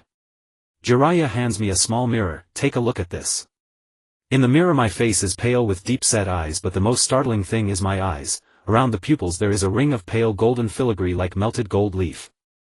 This is the mark of Sage Chakra, Jiraiya explains. While you were unconscious your chakra autonomously circulated, forming a natural defense. The Sage of Deep Roots said this is a sign of deep compatibility with Sage techniques. I attempt to mobilize my chakra, discovering that although it is weak, a new energy indeed flows within me, not provided by the system but my own cultivated Sage Chakra. Although it is scarce, it is pure and stable. Detected autonomous Sage Chakra circulation. Efficiency increased to 15. Compatibility with system-assisted mode good. This counts as a silver lining amidst misfortune. With my own Sage Foundation I can reduce my dependence on the system, which means less consumption of soul energy. The door gently opens and Kakashi and Tenzo walk in. Kakashi maintains his usual lazy demeanor, but his eyes are sharp as a blade. Tenzo looks serious, holding a scroll in his hand. Awake. Just in time. Kakashi smiles. We just received some interesting intel. Tenzo unfurls the scroll revealing a detailed map of the Rain Village. Based on the White Zetsu's confession and previous intel, we confirm that Nagato is imprisoned underground in the central tower of the Rain Village. But the issue is... He points to a spot on the map. There is an unknown barrier here even White Zetsu cannot infiltrate. Obito. You mean Uchiha Obito? I ask. Kakashi keenly notices my change in address. You call him Obito. Oh no, I let it slip. I quickly explain, Sister Conan told me his real name. Kakashi's expression turns unusually complicated but he does not pursue the matter further. In any case, we have devised a plan to rescue Nagato. The problem is... He looks at Jiraiya. We need someone to divert Pain's 6 paths and Obito's attention. I'll go. Jiraiya says without hesitation. No. I sit up abruptly only to fall back against the pillow due to dizziness. That's too dangerous. Pain's 6 paths abilities. Precisely why it must be me. Jiraiya's gaze is as firm as iron, only I can simultaneously restrain multiple pains. Kakashi will deal with Obito. Tenzo and Conan will be responsible for rescuing Nagato and you and the kids will provide support from the perimeter. I want to argue but I can't find a reason. Indeed, Jiraiya is the most suitable person. But in the original story he dies during this mission. Although I have already changed many things, the risk is still extremely high. When do we act? I ask softly. 3 days from now on the night of the full moon. Tenzo answers, at that time the monitoring barrier of the Rain Village will have a brief fluctuation. 3 days. Enough time for me to recover some strength. I secretly decide that no matter what I must protect Jiraiya even if it means using the soul burn mode again. Warning: using soul burn again may lead to permanent soul damage. Recommendation: seek alternative solutions. Alternative solutions. If there are any. After the discussion ends, the others leave one after another, leaving only Jiraiya to stay with me. Outside it is already deep night and the moonlight flows like water across the floor. You are worried. Jiraiya states, not in question but as a declaration. I cannot deny it, this operation is too dangerous. Pain's 6 paths abilities. I know the risks. Jiraiya interrupts me, his voice unusually calm, but some things must be done. Nagato is my disciple and I have a responsibility to save him. I look into his tired yet resolute eyes, suddenly understanding what true ninja willpower is. This is not the heroism of a hot-blooded manga but the realization of a man burdened with past mistakes who still chooses to move forward. I will not stop you. I finally say, but please allow me to fight against pain alongside you. Jiraiya wants to refuse but I step in first. I have the true vision, able to see through their chakra lines. Moreover, I show the faint golden light in my palm. I can now autonomously generate sage chakra. Jiraiya looks at the small golden light in shock. 3 days of unconsciousness, and you truly are an incredible kid. He shakes his head and suddenly laughs. All right, but promise me if things go awry, retreat immediately. I nod in agreement, but inside I have already made up my mind. No matter the cost, I will not let Jiraiya die. Task updated: participate in the operation to rescue Nagato. Main objective: ensure Jiraiya's survival. Reward to be determined based on results. Warning: this task is extremely dangerous. Outside the full moon hangs high, its cold light resembling the eyes of the Otsutsuki watcher coldly gazing at this world. In 3 days we will step into peril. But this time I am no longer alone, nor do I fully rely on the system. With cherished companions and self-cultivated strength I have the confidence to change that destined tragedy.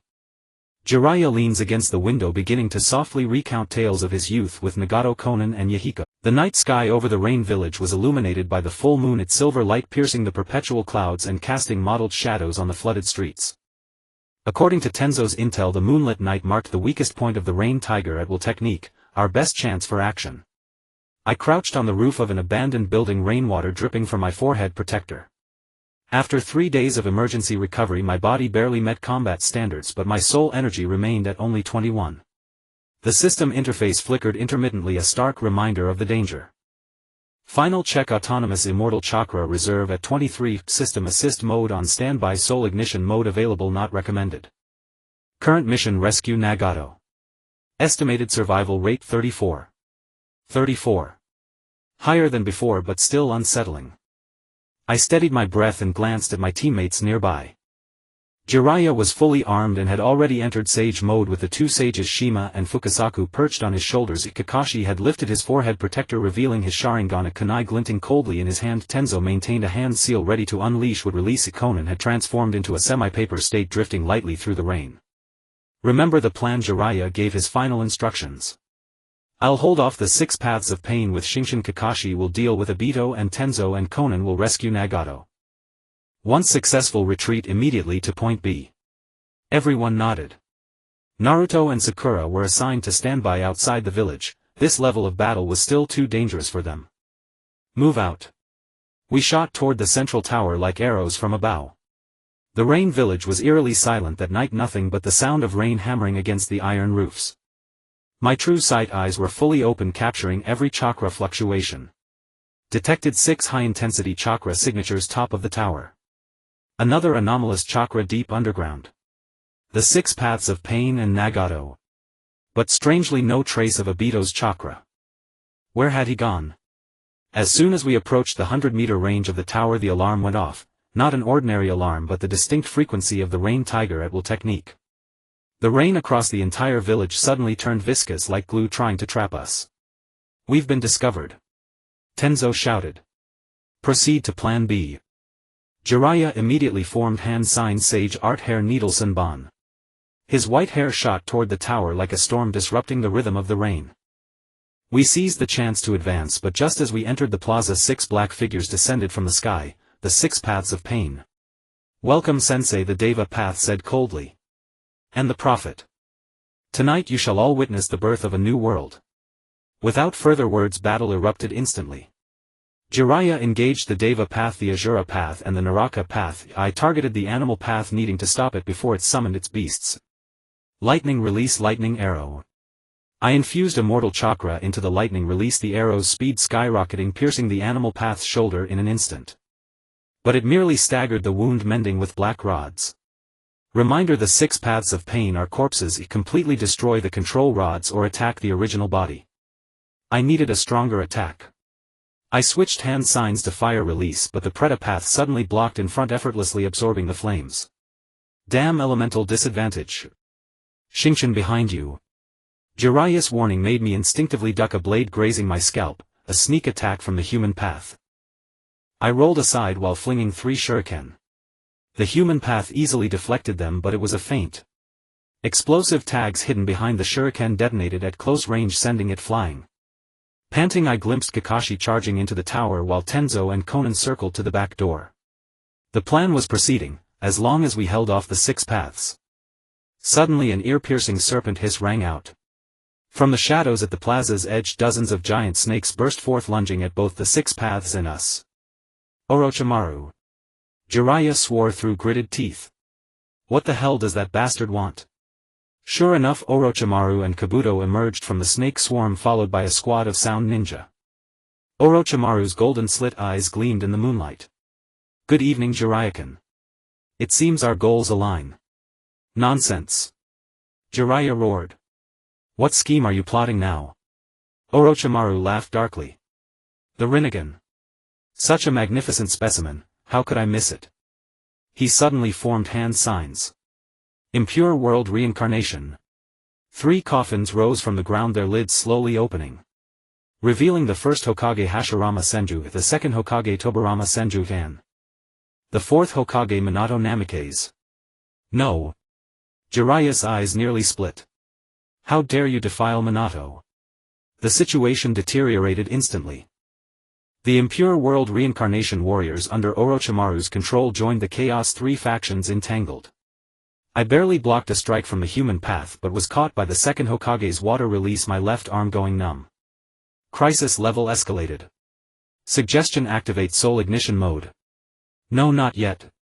I gritted my teeth and tried to mobilize immortal chakra on my own. Strangely, under this life or death pressure, the energy flowing within my body was far smoother than during training. Sage Art Lightning Movement Modified. I infused Sage Power into Lightning Release Body Movement, my speed exploding instantly, circling behind the human path and stabbing a kunai at the black rod in its nape. Crack. The rod snapped and the human path collapsed limply. 1 path down. But before I could celebrate, the first Hokage's would release swept in. I barely dodged, but a missile from the Azura path grazed my back, searing with pain. Xingchen. Jiraiya's voice came. Hold on. He was simultaneously fighting the Deva path and the Preta path, unable to break away. Orochimaru sneered as he directed the second Hokage to attack us. Stop struggling. Hand over the prophet and I might consider letting you live. So that's it. He was after me. My blood sample hadn't satisfied him, now he wanted me alive. At this critical moment the tower suddenly shook violently, a golden light erupting from the bottom floor. Had Konan and Tenzo succeeded? The tremor broke the battle. Everyone involuntarily looked toward the tower. The bottom wall collapsed and Tenzo emerged supporting a gaunt red-haired man, Nagato. The real Nagato. He was emaciated, barely human, but those Rinnegans still held a captivating power. Konan followed closely, pale but resolute. Nagato! Jiraiya exclaimed. Nagato lifted his head weakly, a flicker of complex emotion in his eyes upon seeing Jiraiya. Sensei. I'm sorry. Don't say that. Let's get out of here. Jiraiya shouted. But the Deva path suddenly erupted. Traitor. It charged at Nagato only to be blocked by Orochimaru's snake swarm. My experiment can't just walk away. Orochimaru licked his lips. Especially such precious Rinnegan. The three-way battle escalated again. I seized the moment to rush to Jiraiya's side. Plan successful, time to retreat. Where's Kakashi? Jiraiya looked around. I'm here. Kakashi appeared beside us, his Sharingan bleeding. Obito. No, the masked man escaped. But he's not. Before he could finish, a black shadow burst from the ground, Black Zetsu. It lunged straight for Jiraiya's back. Watch out. I shoved Jiraiya away with all my strength but took the hit from Black Zetsu on my chest. An icy, sinister energy instantly invaded my body and darkness swallowed my vision. Alert. External consciousness intrusion. Matches previous Otsutsuki signature. Activating ultimate defense.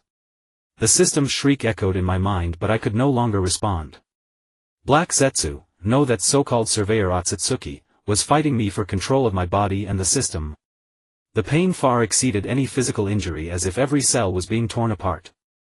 I fell to my knees seeing Jiraiya's horrified face, watching him rush toward me only to be intercepted by Obito, who had appeared suddenly. This amusing toy will take it. Black Zetsu's voice came from my mouth, completely beyond my control. No. I can't let it succeed. I concentrated every ounce of willpower and activated my final trump card, Soul Ignition Mode activated. Consuming 10 soul energy. Remaining 11. Golden flames erupted from within me and Black Zetsu screamed as it was forced out. I collapsed weakly, seeing Obito's shocked expression, watching Kakashi seize the moment to pierce his shoulder with a lightning cutter. Retreat. Obito ordered through gritted teeth, vanishing into a spatial vortex with Black Zetsu. Sensing the turn of events, Orochimaru also retreated with Kabuto and the Sound Ninja, leaving only the chaotic battlefield and the fallen bodies of the six paths. Xingchen. Jiraiya rushed to my side, catching me as I swayed. Are you alright? I wanted to answer, but the toll of soul ignition was too heavy. The edges of my vision began to darken, my consciousness slipping away like sand through fingers. Warning: soul energy below safe threshold. System entering forced hibernation. Remaining conscious time 30 seconds. Did we save Nagato? I asked with difficulty. Jiraiya nodded, tears in his eyes. Yes, thanks to you. But your injuries? I looked at my hand and saw the skin turning translucent as if I was about to vanish. The excessive consumption of soul energy was erasing my existence. Take me back to Konoha, I said with my last strength. Find Tsunade. Then darkness descended again. But this time I did not sink alone. Jiraiya's warm embrace was the last link to reality, his chakra like a beacon guiding me, preventing my soul from completely dissipating. Emergency hibernation initiated. Estimated awakening time unknown. The system's voice faded away. Just before losing consciousness entirely, I glimpsed a vision, Naruto standing by my hospital bed, the Ninetales chakra resonating strangely with my remaining soul energy, as if weaving a golden net that temporarily stabilized my condition. Then everything sank into nothingness. Darkness. Eternal darkness. Yet this time it was different. golden specks of light floated in the darkness, shimmering faintly yet resolutely like stars in the night sky. I attempted to reach out only to find that I had no body, just a drifting consciousness. System in deep sleep mode. Soul energy critical value 11. Existence stability low. The mechanical prompt echoed in the void. 11. Barely enough to sustain my existence. No wonder I felt like I could dissipate at any moment. Fragments of memory surfaced: the battle at Yuin village, the ambush by Kurojitsu, the pain of burning souls. We meet again, child of another world. The familiar voice made me turn around. The guide, an avatar of the system resembling the Sage of Six Paths, appeared again, but this time his form was more blurred, with light particles dispersing from the edges as if he too had suffered damage. What happened? I tried to ask, uncertain how to communicate in this soundless realm. What exactly is Kurojitsu?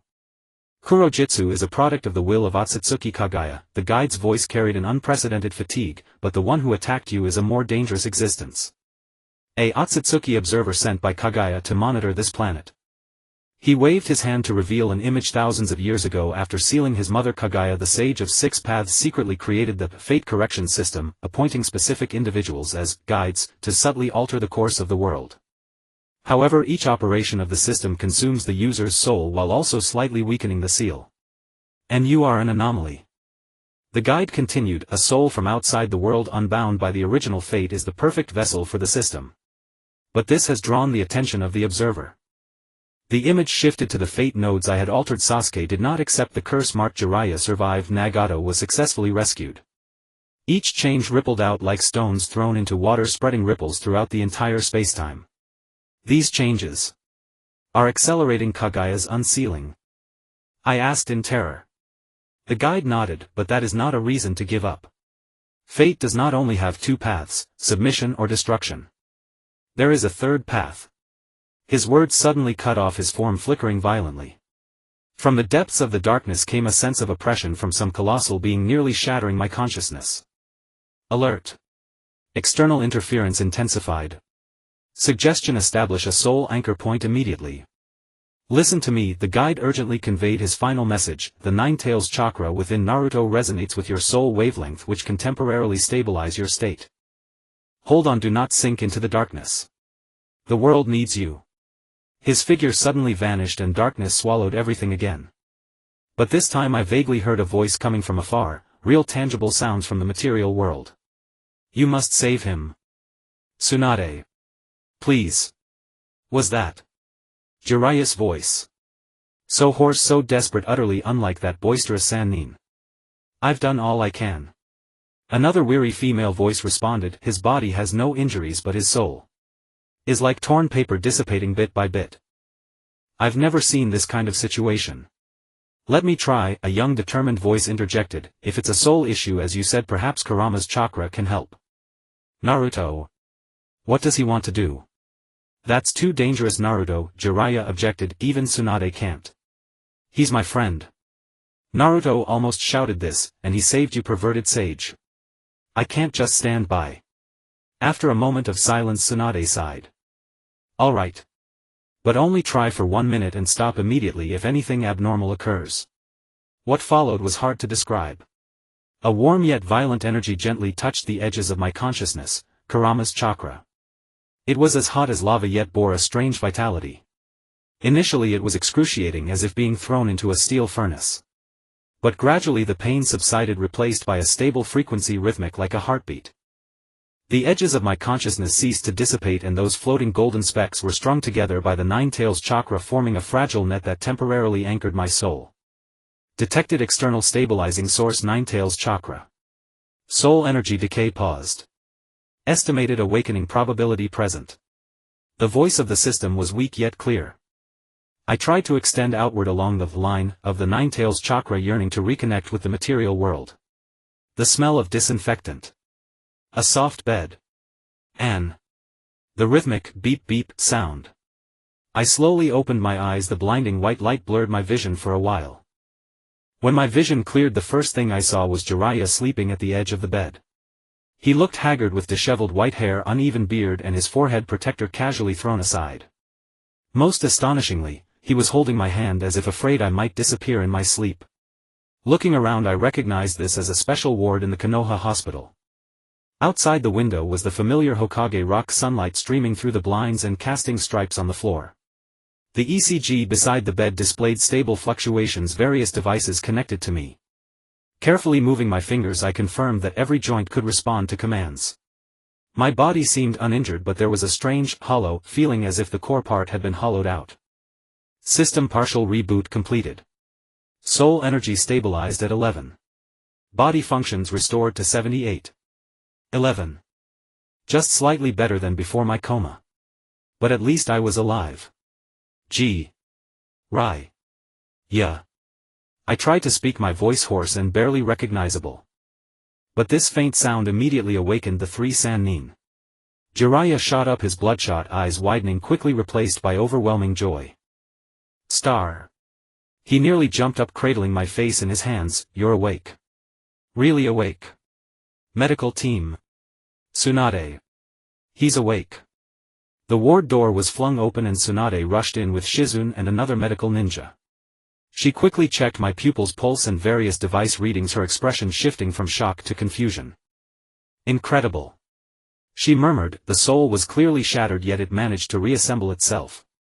This defies all medical logic. It's Naruto's doing. Jiraiya grinned, the wrinkles at the corners of his eyes relaxing. That kid insisted on using Ninetail's chakra to stabilize Star's soul.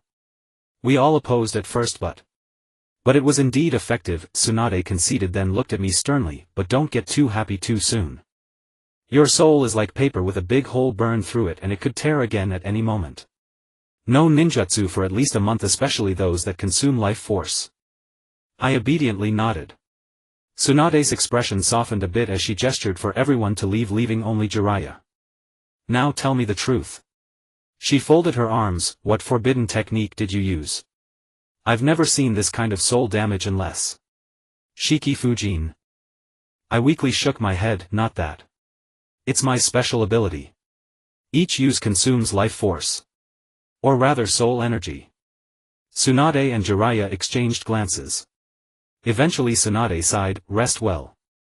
I'll have Shizune prepare a special nutrient solution, it may help with soul recovery. She turned to Jiraiya. Don't let him out of bed or I'll break your legs. After Tsunade left, Jiraiya pulled up a chair and sat down, his expression complex. You nearly scared me to death, kid. 3 days in a coma and your soul kept dissipating. Even Tsunade said to prepare for the worst. 3 days. It felt like centuries. Nagato. How is he? Safe now, Jiraiya's expression softened, recovering at Myoboku Mountain. Konan and Tenzu are with him. The control of the Rinnegan has been lifted, but his body is too severely damaged and requires long-term treatment. What about Obito? He fled, Jiraiya frowned. Kakashi said he had a strange feeling. As if that masked man wasn't completely Obito. But the battle was too chaotic to confirm. I pondered. Indeed, in the original story Obito was partially controlled by Kurojitsu, but now the situation was more complicated due to the existence of that observer. Just as I was about to continue asking, the ward door gently opened again. Naruto peeked in, and upon seeing that I was awake, his blue eyes sparkled like stars. Star. You finally woke up. He rushed in, nearly knocking over the floor stand. I knew Kurama's chakra would work. Though that guy complained non-stop. Kurama. Naruto already knew the Ninetail's true name. It seemed a lot had happened while I was unconscious. Thank you, Naruto, I said sincerely. Without you I might have. Don't say that. Naruto exaggeratedly waved his hand. You saved perverted sage, helping you a bit is nothing. By the way, he suddenly lowered his voice, Sasuke asked me to tell you that he found some clues about your precognitive dreams and he'll explain in detail once you're better. Sasuke. Clues. I blinked in confusion. But Naruto had already turned to Jiraiya, excitedly reporting on training progress. Watching their interaction, a warm current surged within me. This is the world I want to protect, the people I want to safeguard. Even with my soul reduced to 11, even with the system on the brink of collapse, it's all worth it. Emotional connection confirmed. Naruto's affection level has reached brother status. Soul stability 5. The system's prompt startled me slightly. Naruto's emotional connection can stabilize my soul. What about others? As if responding to my questions, the ward door opened again. This time a large group poured in. Kakashi Tenzu Sakura Sasuke Shikamaru Ino Choji. Even Iruka Sensei had come. The small ward was suddenly filled with people lively like a New Year's gathering. It's so crowded. Get out of the way, dead last. Sasuke tried to maintain his cool image, but the concern in his eyes betrayed him. Starken. This is fruit everyone pooled money to buy for you. Sakura held a massive fruit basket. The backlog of paperwork in the administration has piled up to the ceiling, Shikamaru lazily complained, but a smile was tugging at the corners of his mouth. Once you're better, we'll continue the special training. This was Gai Sensei's loud voice. I was overwhelmed by this sudden outpouring of care, my throat tightening. Once upon a time these people were just characters in a comic, and now they are my teacher's friends' family. Beings for whom I am willing to give everything. Jiraiya smiled as he watched the ruckus of the young people quietly retreating to the window. I noticed his gaze occasionally sweeping toward Hokage Rock, his expression contemplative. When the visitors were finally ushered out by the medical ninjas, the sun had already set. Jiraiya returned to my bedside, handing me a cup of warm water. Looks like you've been doing well in Konoha, he teased. Even that kid Sasuke came to see you. I sipped cautiously, feeling the warm water soothe my cracked throat. Thanks to you. Cut that out, Jiraiya ruffled my hair, suddenly becoming serious. Star about your ability. Try to use it less in the future. Tsunade is right, soul damage is not a trivial matter. I paused for a moment, deciding to share part of the truth. Each time I alter fate, it consumes soul energy. But if I don't change? I looked out the window at Hokage Rock. Many people will die. Jiraiya's expression became exceedingly complex. He opened his mouth, seemingly wanting to say something, but ultimately just sighed deeply. At least promise me to think of yourself more before your next action. This world needs you alive. I nodded, though I knew this promise might be hard to keep. The system interface suddenly flickered, displaying a new message: new function, soul resonance network. By establishing deep emotional connections with specific individuals, soul stability can be slightly enhanced. Current connections: Jiraiya fatherson level, Naruto brother level, Sasuke close friend level. Total bonus 15. This was quite a surprising discovery. Emotional connections could not only restore soul energy but also provide stability bonuses. In other words, the more connections I build, the more stable my soul becomes. Just as I was preparing to delve deeper into this new feature, the system suddenly issued a warning: remote surveillance detected. Direction 300 meters southeast of the hospital. Characteristics: Kabuto's chakra signal. Kabuto. He's still monitoring me. Does Orochimaru still intend to capture me? What's wrong? Jiraiya keenly sensed my tension. It's nothing, I forced a smile, just a bit tired. Jiraiya nodded, helping me adjust my pillow. Rest. I'll be here keeping watch. Looking at his weary yet determined eyes, I decided to temporarily withhold the matter of Kabuto from him. Jiraiya had enough to worry about, and in my current state I was ill-equipped to confront Orochimaru's threats. Outside the window, the last rays of sunlight disappeared below the horizon. The lights of Konoha began to illuminate one by one like stars in the darkness. I knew that beneath this seemingly calm night dangers still lurked in the shadows: the ambitions of Orochimaru, the plans of Obito, the schemes of Kurojitsu, and that mysterious Akatsuki observer. But at this moment, in this quiet hospital room, there was Jiraiya's protection, the care of friends, and the freshly established soul resonance network. I was no longer fighting alone. Closing my eyes, I let the background sounds of the hospital and Jiraiya's steady breathing soothe my nerves. The road ahead is still long and the challenges will be even greater, but at least tonight I can rest temporarily and gather strength. Because in this world I have everything I must protect. On the rehabilitation training ground of Konoha Hospital, the morning sunlight filtered through the leaves, casting dappled shadows on the ground. I stood in the center of the field, took a deep breath, and tried to mobilize the residual chakra within my body. 2 weeks had passed since the fierce battle in the Rain Village. My soul energy had barely recovered to 15, but the hollow sensation in my body still clung to me like a shadow. Detection: autonomous sage chakra circulation efficiency increased to 18. Soul stability 72. Suggestion: avoid high-intensity training. The system's prompt echoed in my mind, still sluggish and weak compared to my prime. I shook my head and continued forming hand seals. The doctor had said full recovery would take a month, but I couldn't wait that long. The threats of Orochimaru and Kabuto, Yakushi Obito's plans, the mysterious Akatsuki observer. Every minute was precious. Don't push yourself too hard. Jiraiya's voice came from the edge of the training ground. He leaned against a tree holding the manuscript of his never-ending novel, but from the creases in the paper it was clear he hadn't touched it in a long time. Since I had been discharged from the hospital, the Sannin had followed me like a shadow under the guise of supervision, but in truth he never left my side. Just basic training. I wiped the sweat from my forehead.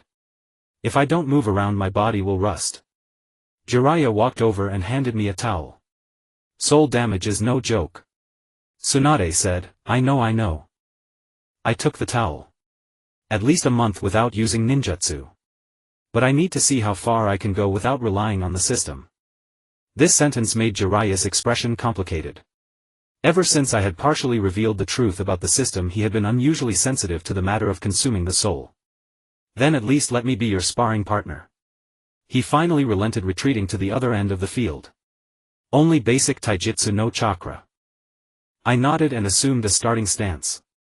Jiraiya instantly entered combat mode, his carefree demeanor vanishing, replaced by the sharpness of a battle-hardened warrior.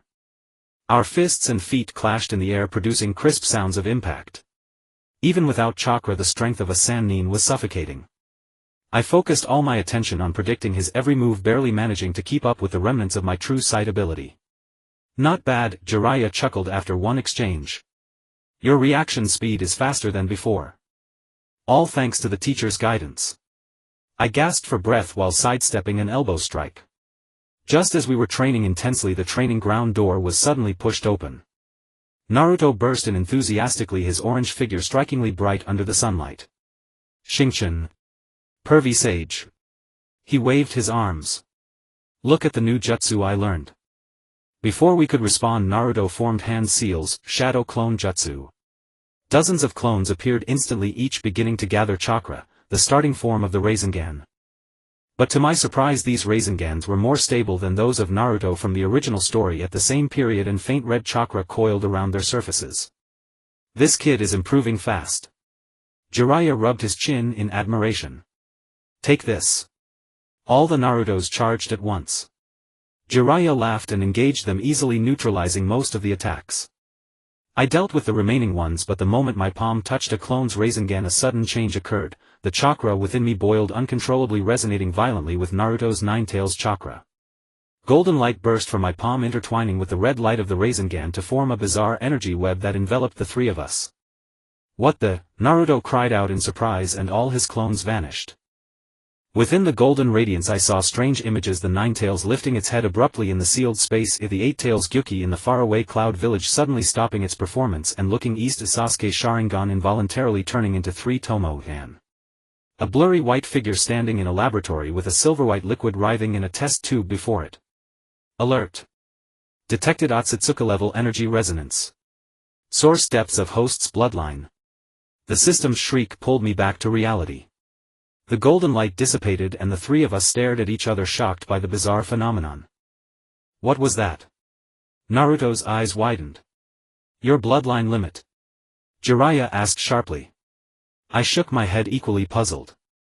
This wasn't the system's ability, but something within me. That resonated with Naruto and the tailed beasts. The white figure, could it be the Otsutsuki observer from before in the system space? Analysis: the resonance phenomenon is related to the Otsutsuki mark hidden in the host's soul energy. Warning: this phenomenon may attract unwanted attention. The system's explanation made my heart tighten. Unwanted attention? Like Orochimaru, or worse, the observer. Do it again. Naruto shouted excitedly. That's so cool. No. Jiraiya barked sternly. This unknown phenomenon is too dangerous.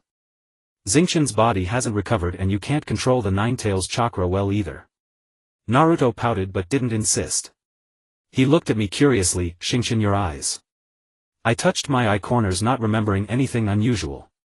When you glowed just now, Naruto gestured, your eyes turned golden with strange patterns. Jiraiya's expression immediately turned serious. What kind of patterns? Like the veins of a leaf. I can't describe it clearly, just for a split second. Leaf veins. This description reminded me of the Rinnegan patterns of the Otsutsuki clan, but not exactly the same. Could the resonance just now have activated some latent Otsutsuki trait within me? Let's call it a day. Jiraiya decided decisively, putting a hand on my shoulder. Xingchen needs rest. Naruto, go tell Tsunade what happened, but don't spread it. Naruto nodded and ran off like the wind. Jiraiya turned to me, his voice extremely low. Have you felt anything different lately?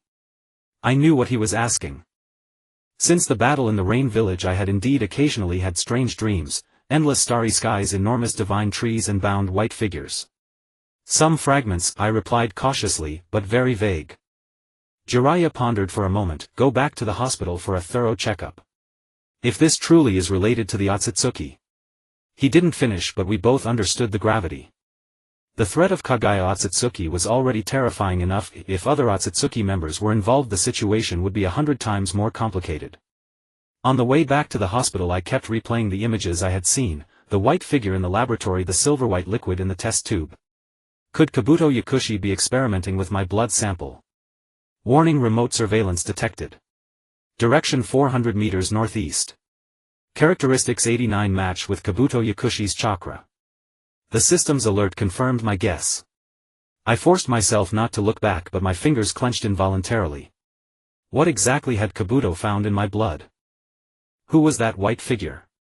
In a dark underground laboratory, the silver-white liquid in the test tube writhed eerily, gradually forming a tiny humanoid outline. Kabuto Yakushi adjusted his glasses and recorded this anomalous phenomenon. The sample reacts strongly to the Nine-Tails chakra, he murmured to the recording scroll. As expected, but the intensity exceeds projections by 300 times. The liquid in the test tube suddenly stood up, extending hair-thin arms that pressed against the glass wall as if sensing something. Kabuto stepped back in surprise, then broke into a fanatical smile. How magnificent! This is beyond the scope of a bloodline limit. Lord Orochimaru will surely... He stopped mid-sentence. The laboratory lights flickered and shadows on the wall stretched eerily. Beside Kabuto's shadow there was now another slender shadow that did not belong to anyone, along with a pair of glowing eyes. Who? Kabuto quickly formed hand seals, but the next moment he froze as if choked by an invisible hand. The silver-white figure in the test tube turned toward the shadow, making a chilling gesture. It knelt like a subject bowing to a monarch. The shadow let out a silent laugh and then dissipated. The lights returned to normal and Kabuto sat collapsed on the floor, drenched in sweat. The figure in the test tube had reverted to ordinary liquid, but that scene had been indelibly etched into his mind. Must report to Lord Orochimaru immediately. He trembled as he packed up the experiment equipment, not noticing that a drop of silver liquid had quietly seeped out of the test tube and disappeared into the gaps of the lab bench. The examination at Konoha Hospital lasted the entire afternoon. Tsunade personally conducted the tests using various instruments and jutsu to examine my physical condition, but apart from slightly low soul energy she found no other abnormalities. At least on the surface there's no problem, she finally announced, but her brow remained furrowed. However, the phenomenon just now is indeed strange. I suggest suspending all training until... No. I blurted out, then realized my rudeness. Sorry, Lady Hokage. But time waits for no one. I must recover as soon as possible. Tsunade and Jiraiya exchanged glances. Finally Tsunade sighed, at least rest for another 3 days. I'll have Shizuno prepare a special soul stabilizer. As I left the hospital the sun was already setting. Jiraiya suggested we go for ramen, but I declined. The resonance just now and the system's warning had left me unsettled. Walk with me. Jiraiya seemed to see my anxiety. There are some things I want to tell you. We strolled along the woods on the outskirts of Konoha. The setting sun cast long shadows behind us, and in the distance came the sounds of the ninja academy letting out. About those images you saw, Jiraiya cut straight to the point. I've seen similar records in some ancient texts at Mount Myaboku. My heart leaped. What records? In the legend of the Child of Prophecy there is mention of guests from the stars. Jiraiya's voice grew low. The great Toad Sage once prophesied that when the ninja world faces its greatest crisis, visitors from beyond the stars will arrive. They may bring destruction or they may bring salvation. Guests from the stars. The Akatsuki clan. Do you think I am? I'm not sure. Jiraiya stopped and looked me straight in the eye. But since meeting you many things have changed, for the better. Sasuke stayed in Konoha, Naruto mastered the Nine-Tails chakra faster, Nagato was saved. He reached out and pressed a hand on my shoulder. No matter where you come from, no matter who you are my disciple. Understand. The weight of those words made my throat tighten. In this world Jiraiya's recognition was more precious than any title. Thank you Jiraiya-sensei. He grinned, reverting to his carefree demeanor. Alright, don't be so serious. Starting tomorrow I'll teach you a new sealing technique. Maybe it can help you control that resonance phenomenon. Now, his voice suddenly cut off and his face changed drastically. I followed his gaze. An ominous red chakra was rising from the training ground. Nine Tails. Jiraiya instantly went into combat mode. We rushed to the scene at full speed, and from a distance we saw Naruto wrapped in a red chakra cloak indiscriminately attacking the training dummies. Sakura and several Umbu tried to control the situation but were forced back by the wild chakra. What happened? Jiraiya grabbed a wounded Umbu and asked.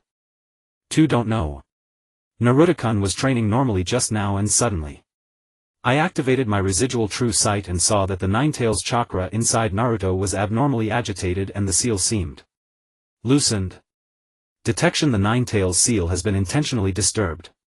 Interference source: external chakra mark. Intentional interference. Could it be, before the system could finish analyzing, Naruto had spotted us and let out an inhuman roar as he charged? Jiraiya immediately formed hand seals to prepare for battle, but I was faster. If this was caused by the resonance from my blood, then the responsibility was mine. Soul burn mode activate. Warning. Current soul energy is only 15. Using this mode will activate. Golden flames erupted from my body, forming a barrier that blocked the nine-tailsified Naruto. Intense pain racked my entire body as if every cell was burning, but I gritted my teeth and pressed my hand against Naruto's forehead. Wake up, Naruto! I shouted. Don't let it control you. The golden light and the red light clashed fiercely and my vision began to blur. Vaguely I saw the beastly tint in Naruto's eyes gradually fade, replaced by the familiar blue. Soul burn ended. Consumption 3. Remaining 12. Warning: this consumption is permanent. The system's prompt sounded in the distance. I collapsed to the ground, seeing Naruto return to normal, crying as he ran toward me, seeing Jiraiya's shocked and pained expression, and also a fleeting glint of spectacle lenses on a distant treetop. Kabuto Yakushi, you just wait.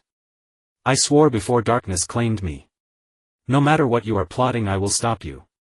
Because in this world I already have bonds I cannot afford to lose. Darkness.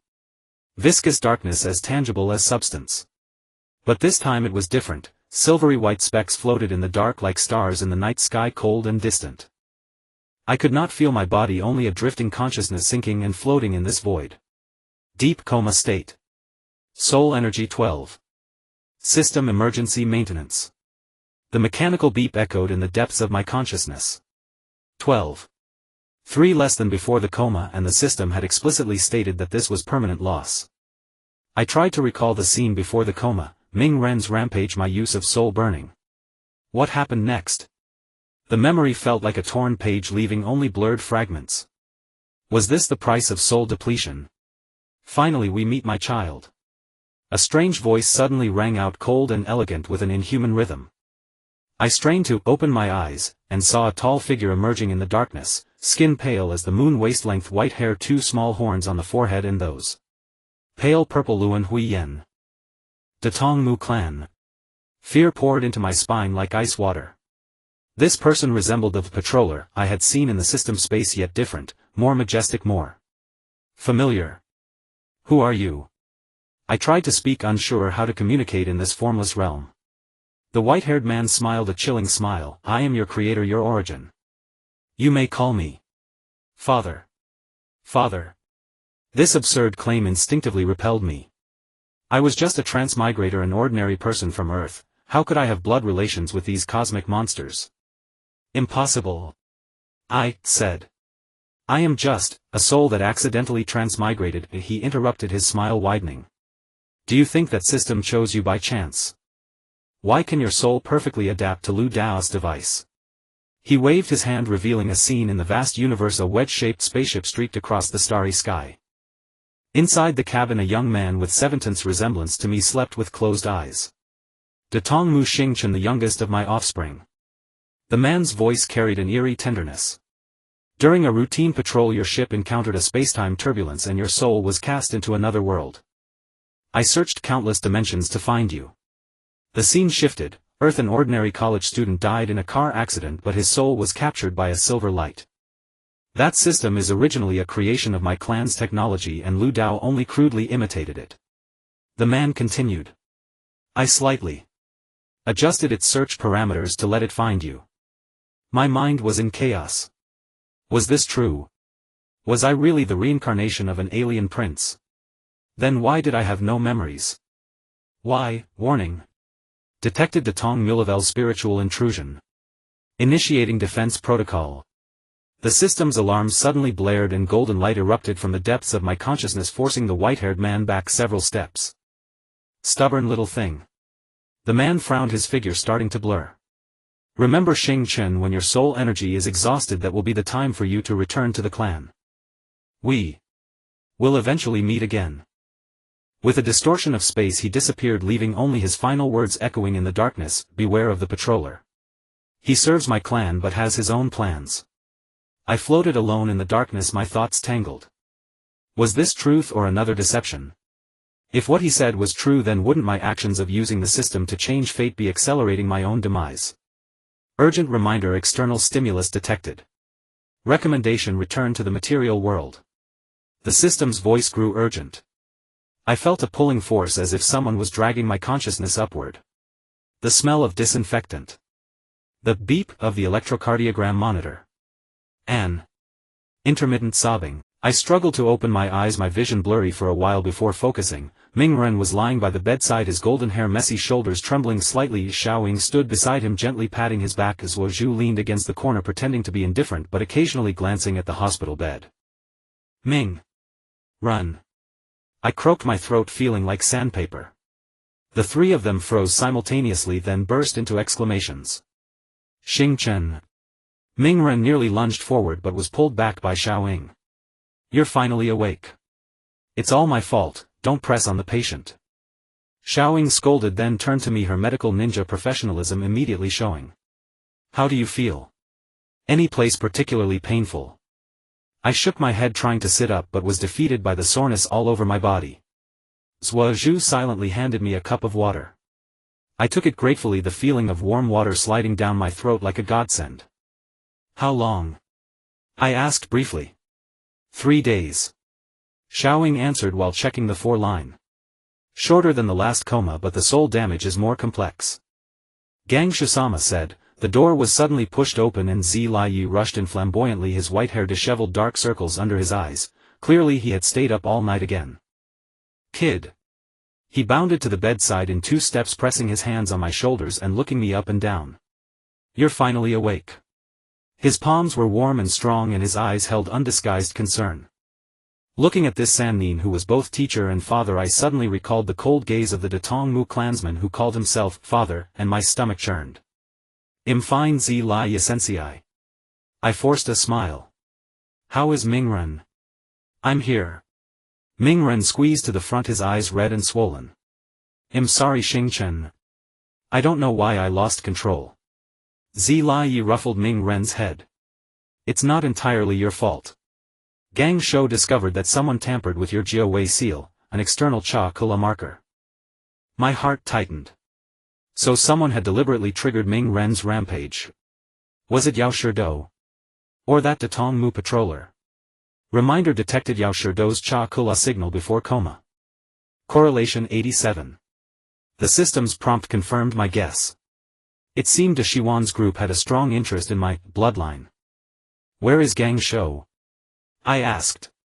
I need to report something. The Huiyingsima has gone to attend an emergency wooing meeting. Xiaoying answered. The Ba Wei Renju Li of Yunin village also experienced an abnormal rampage, and the Laying demanded an emergency wooing meeting. Ba Wei rampage. I immediately associated it with the scene I saw when I resonated with Ming Ren's Cha Kula. Qi Labai suddenly interrupted his performance and looked east. Could my ability not only affect Jiao Wei but also sense other Wei Shou? Analysis, hosts bloodline association with Datong Mu increased to 63. New warning, Wei Shou resonance may accelerate soul energy consumption. The system's warning tightened my heart. Using abilities would consume soul energy, but not using them meant I couldn't protect myself.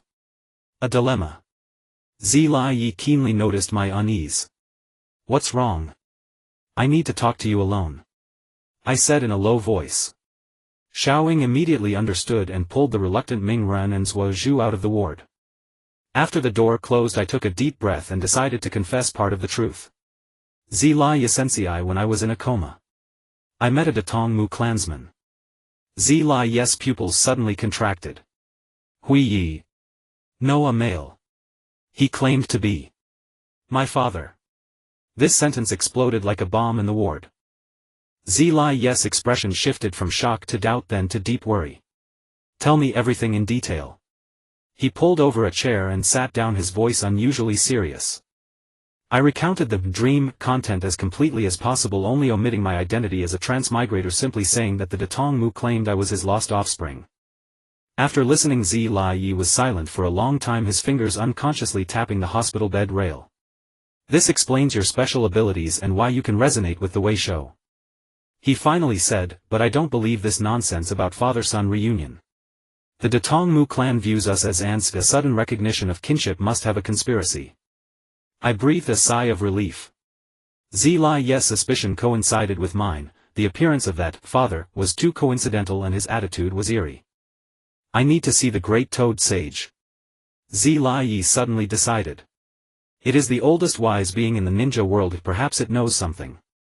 Can you travel? I tried to move my limbs.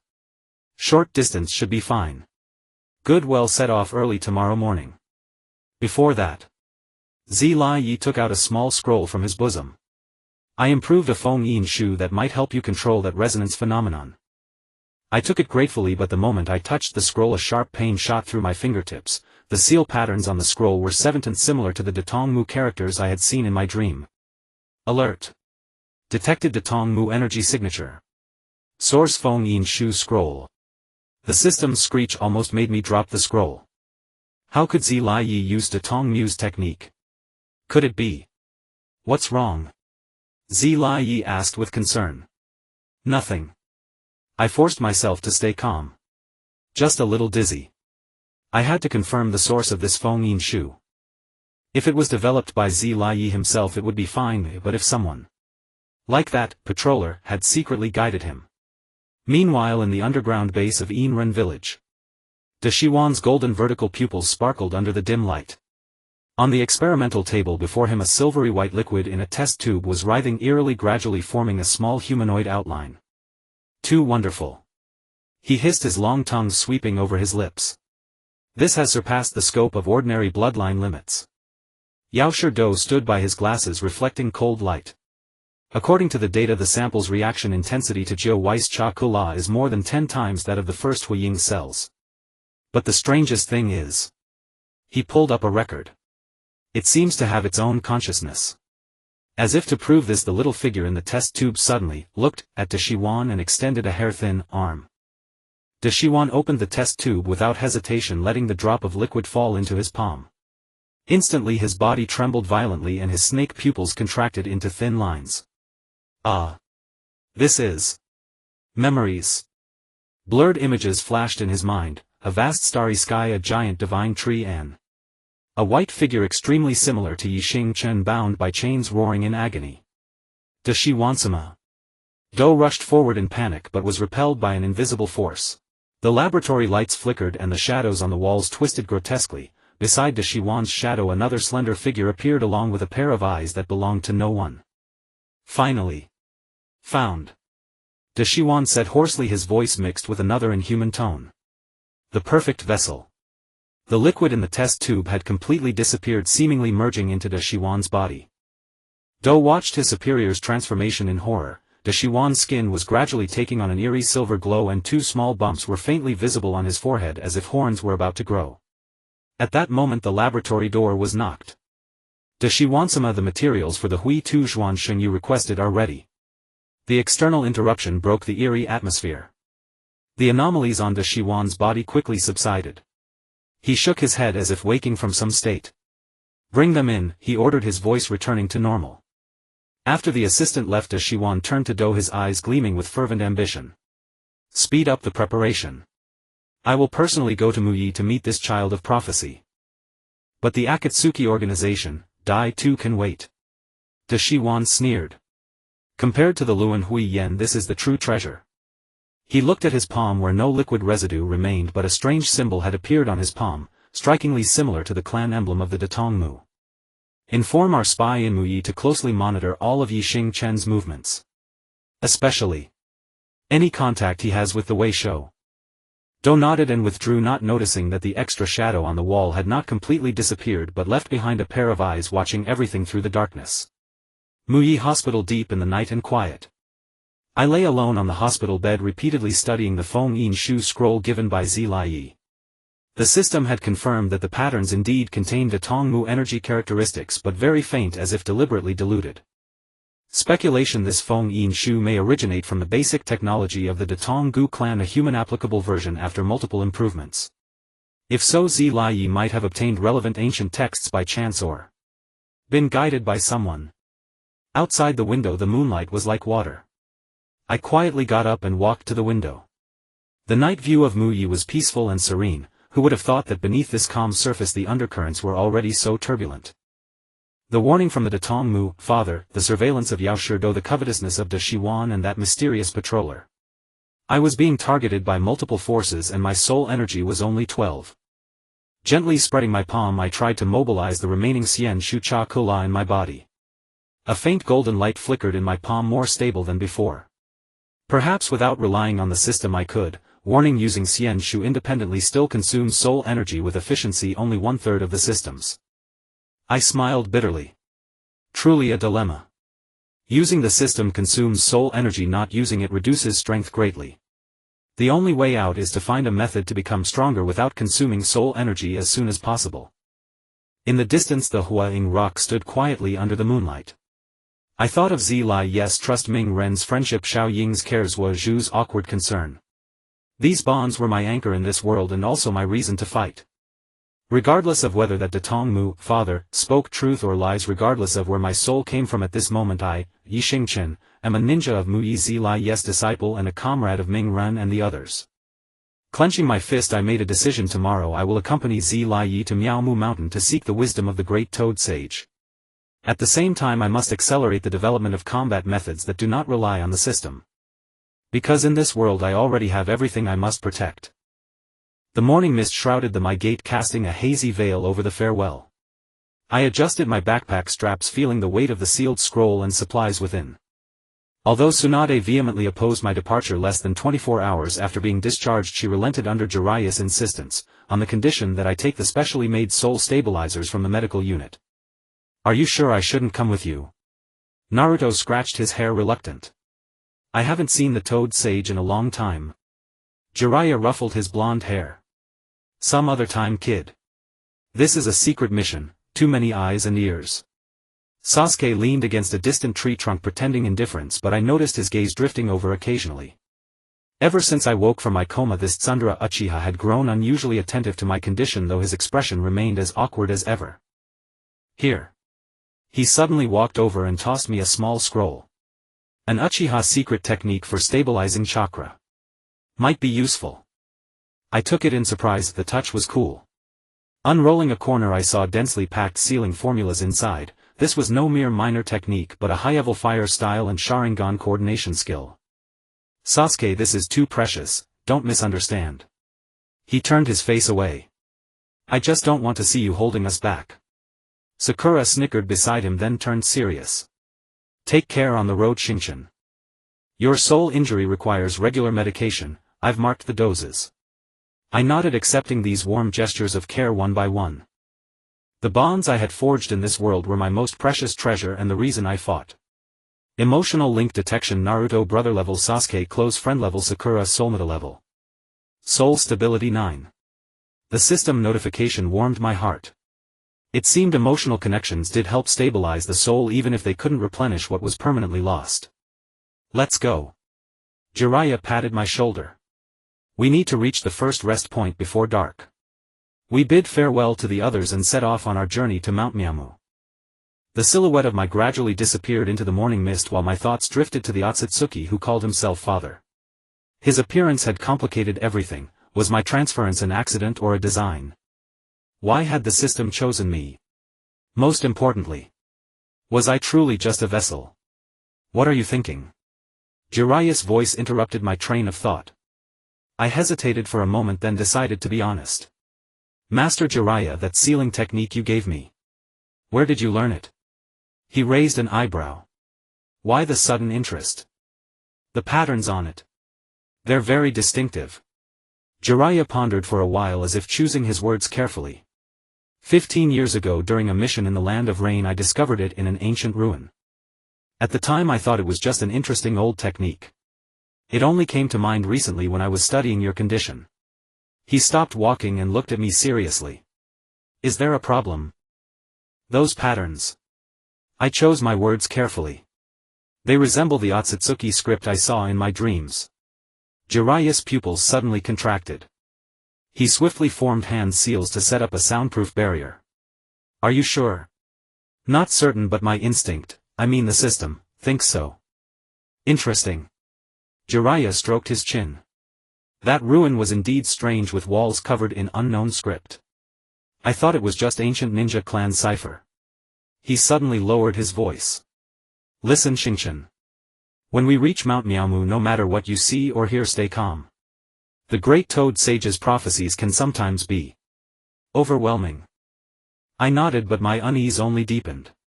If even a seasoned Sannin like him said that, what awaited was likely far beyond my imagination.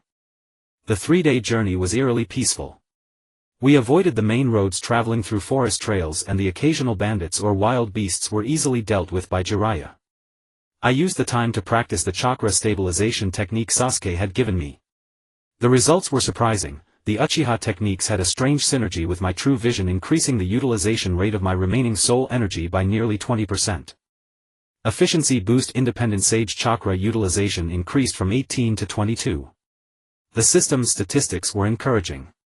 Though still far from complete independence, at least there was hope. On the morning of the 4th day we arrived at a secluded valley.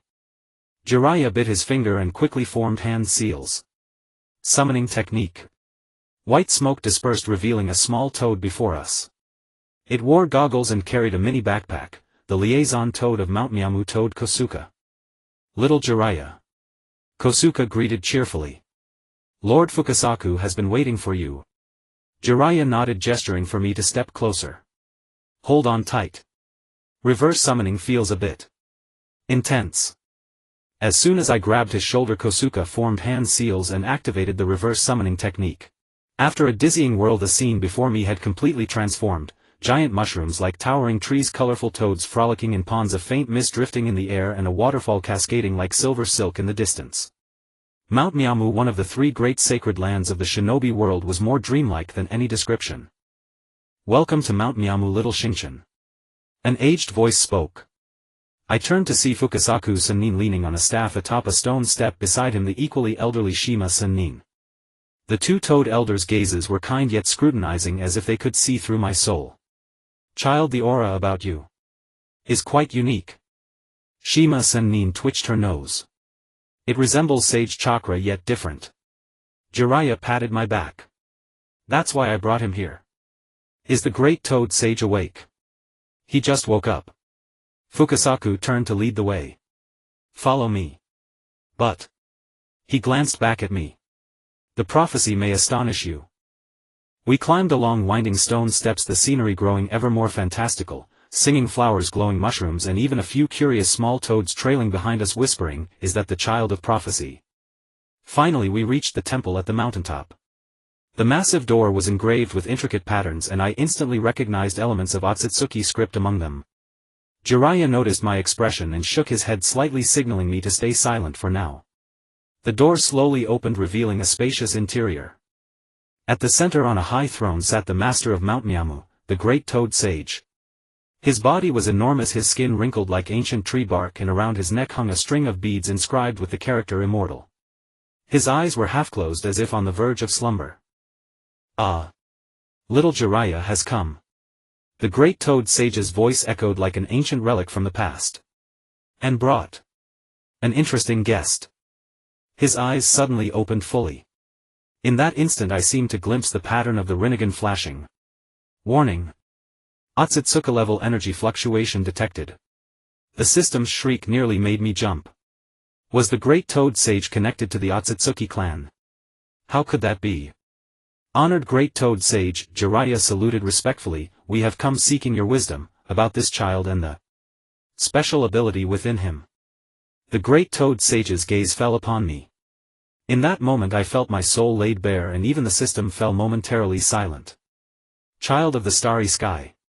He murmured, his voice like a dream whisper. A traveler lost in a foreign world, a corrector chosen by the system. You stand at the crossroads of destiny.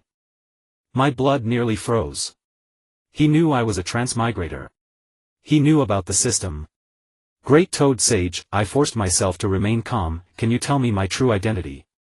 The ancient being on the high throne leaned forward slightly, the beads clinking softly. The person you dreamed of is indeed connected to you by blood. But the relationship between father and son is not limited to one kind. This riddle-like answer left me even more confused. Jiraiya also frowned. Great Sage, do you mean Xingchen is truly a child of the Akatsuki clan? Yes and no. The Great Toad Sage slowly closed his eyes. When the child of the starry sky faces his origin's choice, the fate of the shinobi world will change accordingly. Remember, true power lies not in the system but in. His voice grew softer and softer, finally fading into steady snores. He had fallen asleep again. That's it. Jiraiya scratched his head. Fukasaku sighed. The Great Sage's prophecies are always this vague. But one thing is certain, he looked at me. Your choices will affect the future of the entire shinobi world. After leaving the temple, my thoughts were in turmoil. The Great Toad Sage's words both confirmed some facts and added new mysteries. What exactly was my relationship with that Akatsuki who called himself father? And what was that origin's choice? Don't dwell on it too much. Jiraiya comforted me. Prophecies are like mazes, sometimes you need to experience them to understand. Now, he turned to Fukasaku.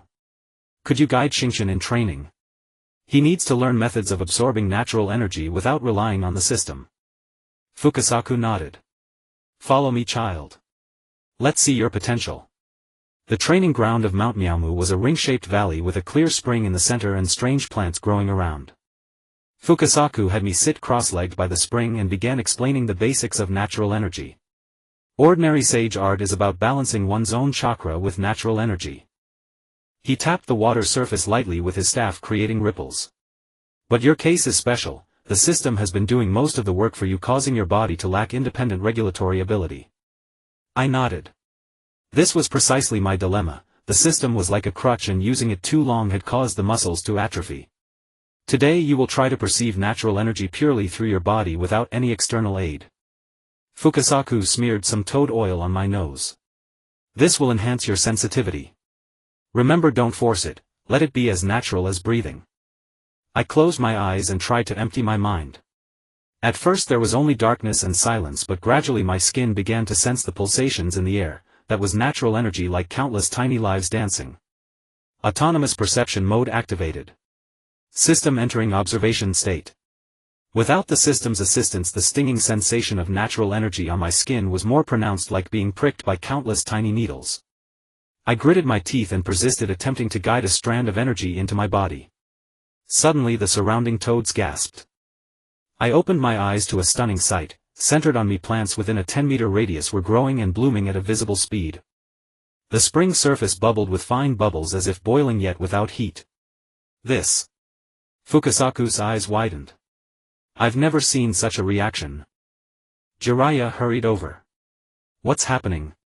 Natural energy is resonating with him actively. Fukasaku said excitedly.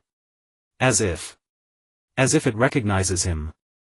I looked down at my palms, now covered with a faint silver glow similar to the light on the Akatsuki father. Could this be my bloodline ability? Detection hosts resonance with Akatsuki bloodline rises to 71. Warning: this state accelerates soul energy consumption. The system's warning made me immediately rein in the energy. The silver glow dissipated, the plant stopped growing abnormally, and the spring returned to calm. Incredible! Fukasaku marveled. Child, ancient power flows within you. But Jiraiya's expression grew more serious.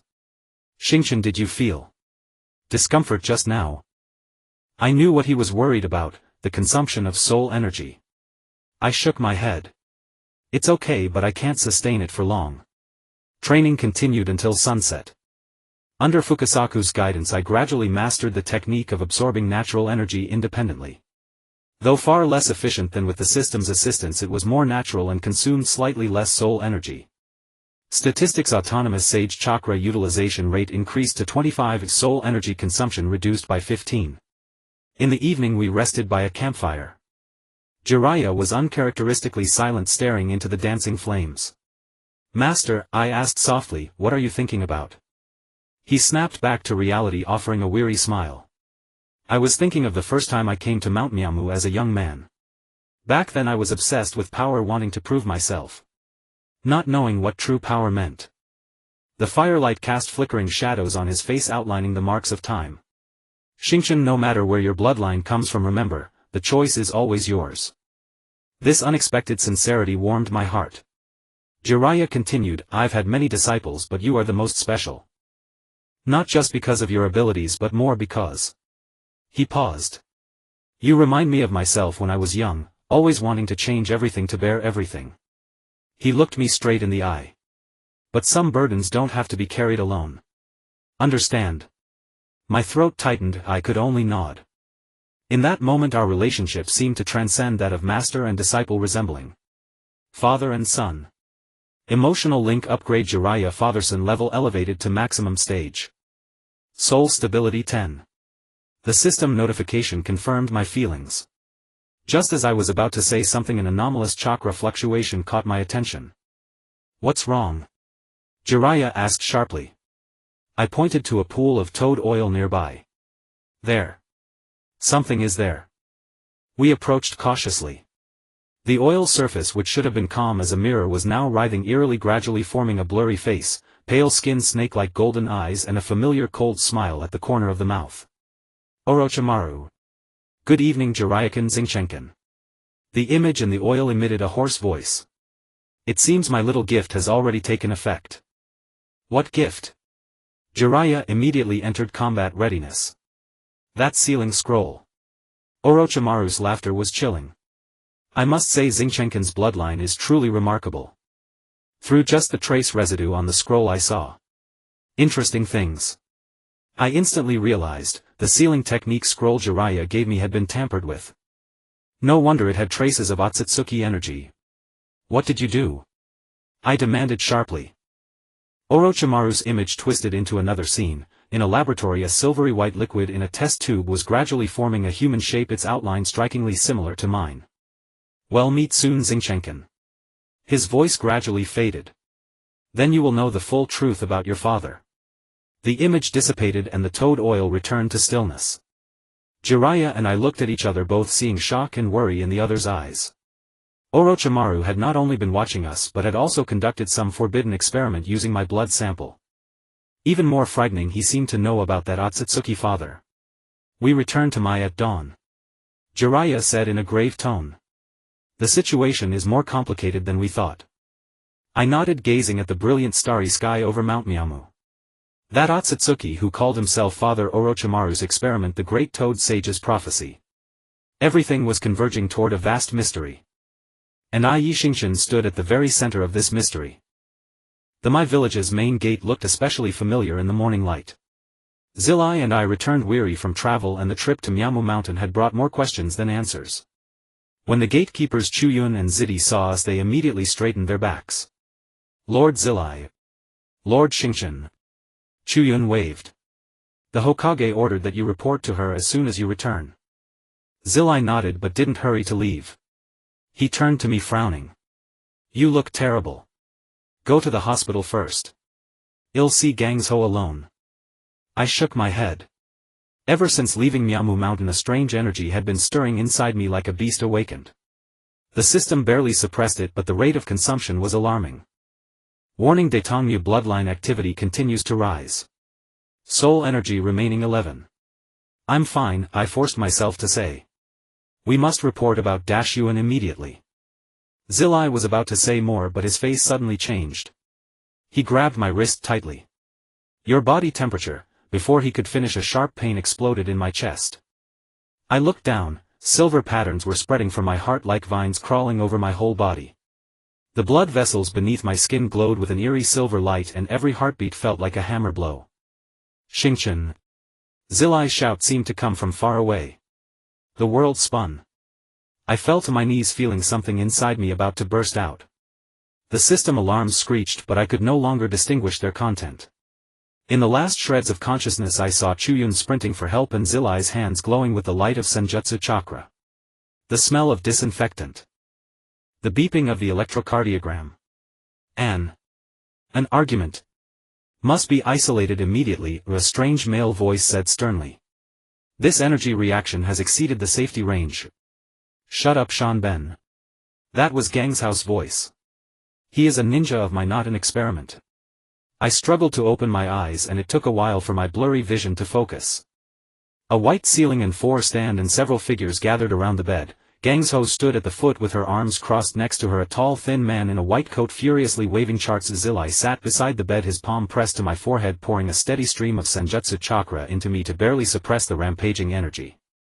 Awake. Zillai sighed with relief but his chakra output didn't stop. Gang's immediately leaned in to check my pupils. How do you feel? Like being stepped on by a tailed beast, I rasped, my throat burning. Shanben, the man in white, coldly handed over a report. All cells are abnormally active, chakra nature altered, blood sample showing silverwhite. Do you know what this means? It means he needs rest, not interrogation, Zillai said sharply. Gang's took the report and glanced at it, her expression turning grave. Xingchen, something. A transformation is happening inside you. She turned the report to show me. The blood test diagram revealed that my red blood cells had completely turned silver and under a microscope they displayed a peculiar crystalline structure. Analysis: Daetongmu bloodline awakening degree 73. Physical adaptability insufficient. Suggestion: strengthen physique or suppress awakening. The system's advice was clear: either become strong enough to bear this power or find a way to suppress it. But in my current state both options seemed impossible. We've tried various sealing techniques, Gang's continued, but they only suppress it temporarily. This kind of energy. I've never seen it before. I said and briefly explained our experience at Miamu Mountain and how Dashyuan had been using a scroll to spy on us. After hearing this, Shanben's eyes behind his glasses glimmered with a strange light. Daetongmu bloodline. This is the greatest discovery in the history of the ninja world. If we could study it thoroughly, he is not an experiment, Zillai said slowly, his eyes narrowing dangerously. The atmosphere grew tense. Gang's sighed. Shanben, leave first. The man in white shot us a resentful glare before slinking out. When the door closed, Gang's set up a soundproof barrier. Now tell me the whole truth. Zillai and I exchanged a glance.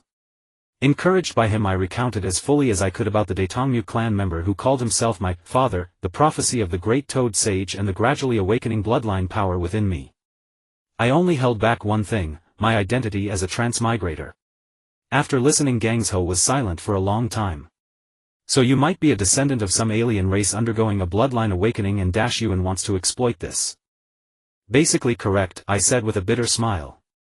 But I'd rather be an ordinary person. No, you wouldn't, Zillai suddenly said.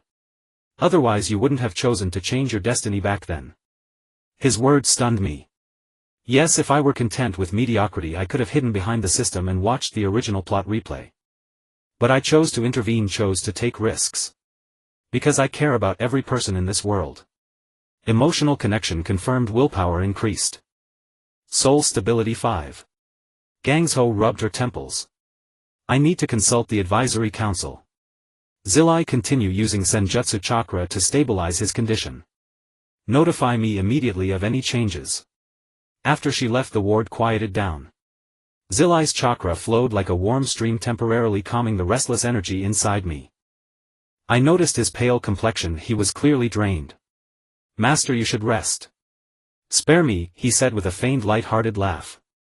Back in the day I fought for 3 days and 3 nights without issue. This little amount of consumption is nothing. But as soon as he said that, his hand trembled slightly. I was about to urge him again when the ward door suddenly swung open. Xingchen. Mingren burst in energetically, followed by Xiaoying and Suozhu. I looked at the Yuzhibo boy in surprise. Since I had woken up, this was his first visit. He stood at the door with a complicated expression, his Sharingan unconsciously activated. I heard you collapsed as soon as you returned. Mingren rushed to the bedside. What happened? Overtraining, I said lightly, not wanting to worry them. Xiaoying professionally checked the instrument readings. Chakra fluctuations are abnormal but vital signs are stable. Lord Zilai, you should rest. I'll take over. Zilai shook his head. This energy is too dangerous, you all. He stopped mid-sentence. Because Suozhu suddenly covered his eyes and bent over in pain. Suozhu! Xiaoying cried out. Blood seeped through Zuozu's fingers as his Sharingan spun wildly. The energy inside me suddenly erupted, silver light uncontrollably radiating from beneath my skin. Amid everyone's shocked gazes, a golden beam shot from my chest and connected to Zuozu's Sharingan. Warning. Unknown connection established. Energy interaction initiated. The system's warning sounded together with Zuozu's groan. He raised his head, the 3-tomo pattern in his eyes already transformed into a more complex form, an intermediate state between 3-tomo and Mangekyo. What is this? Suozhu panted, his voice a mix of pain and wonder. I was equally stunned. In the golden light connecting us, information surged bidirectionally like a torrent. I saw fragments of Zuozu's memories, the night of the clan's massacre, the vow of revenge, his bond with Mingren, while part of my memory seemed to flow to Suozhu, for he suddenly widened his eyes. Daitongmu. System. These are, don't look. I shouted instinctively, but it was too late. The connection suddenly intensified, golden light engulfing the entire ward. In the blinding light I vaguely saw Zuozu's Sharingan fully evolve into Mangekyo form, while my vision was flooded with a series of unfamiliar images, a dark space, countless floating cocoon-like objects, a white figure extremely similar to me bound by chains roaring in agony. Xingchen. Suozhu. Zilai's voice pulled us back to reality. The golden light faded, the connection broken. Suozhu staggered a few steps and was steadied by Xiaoying. His eyes returned to normal 3-tomo, but they were noticeably more solid than before. What did you see? I asked urgently. Zuozu's expression was unusually grave. Your memories. And also someone imprisoned. He hesitated. He looks very much like you. My heart sank. Was that white figure the offspring mentioned by the Daitongmu clansman who called himself my father?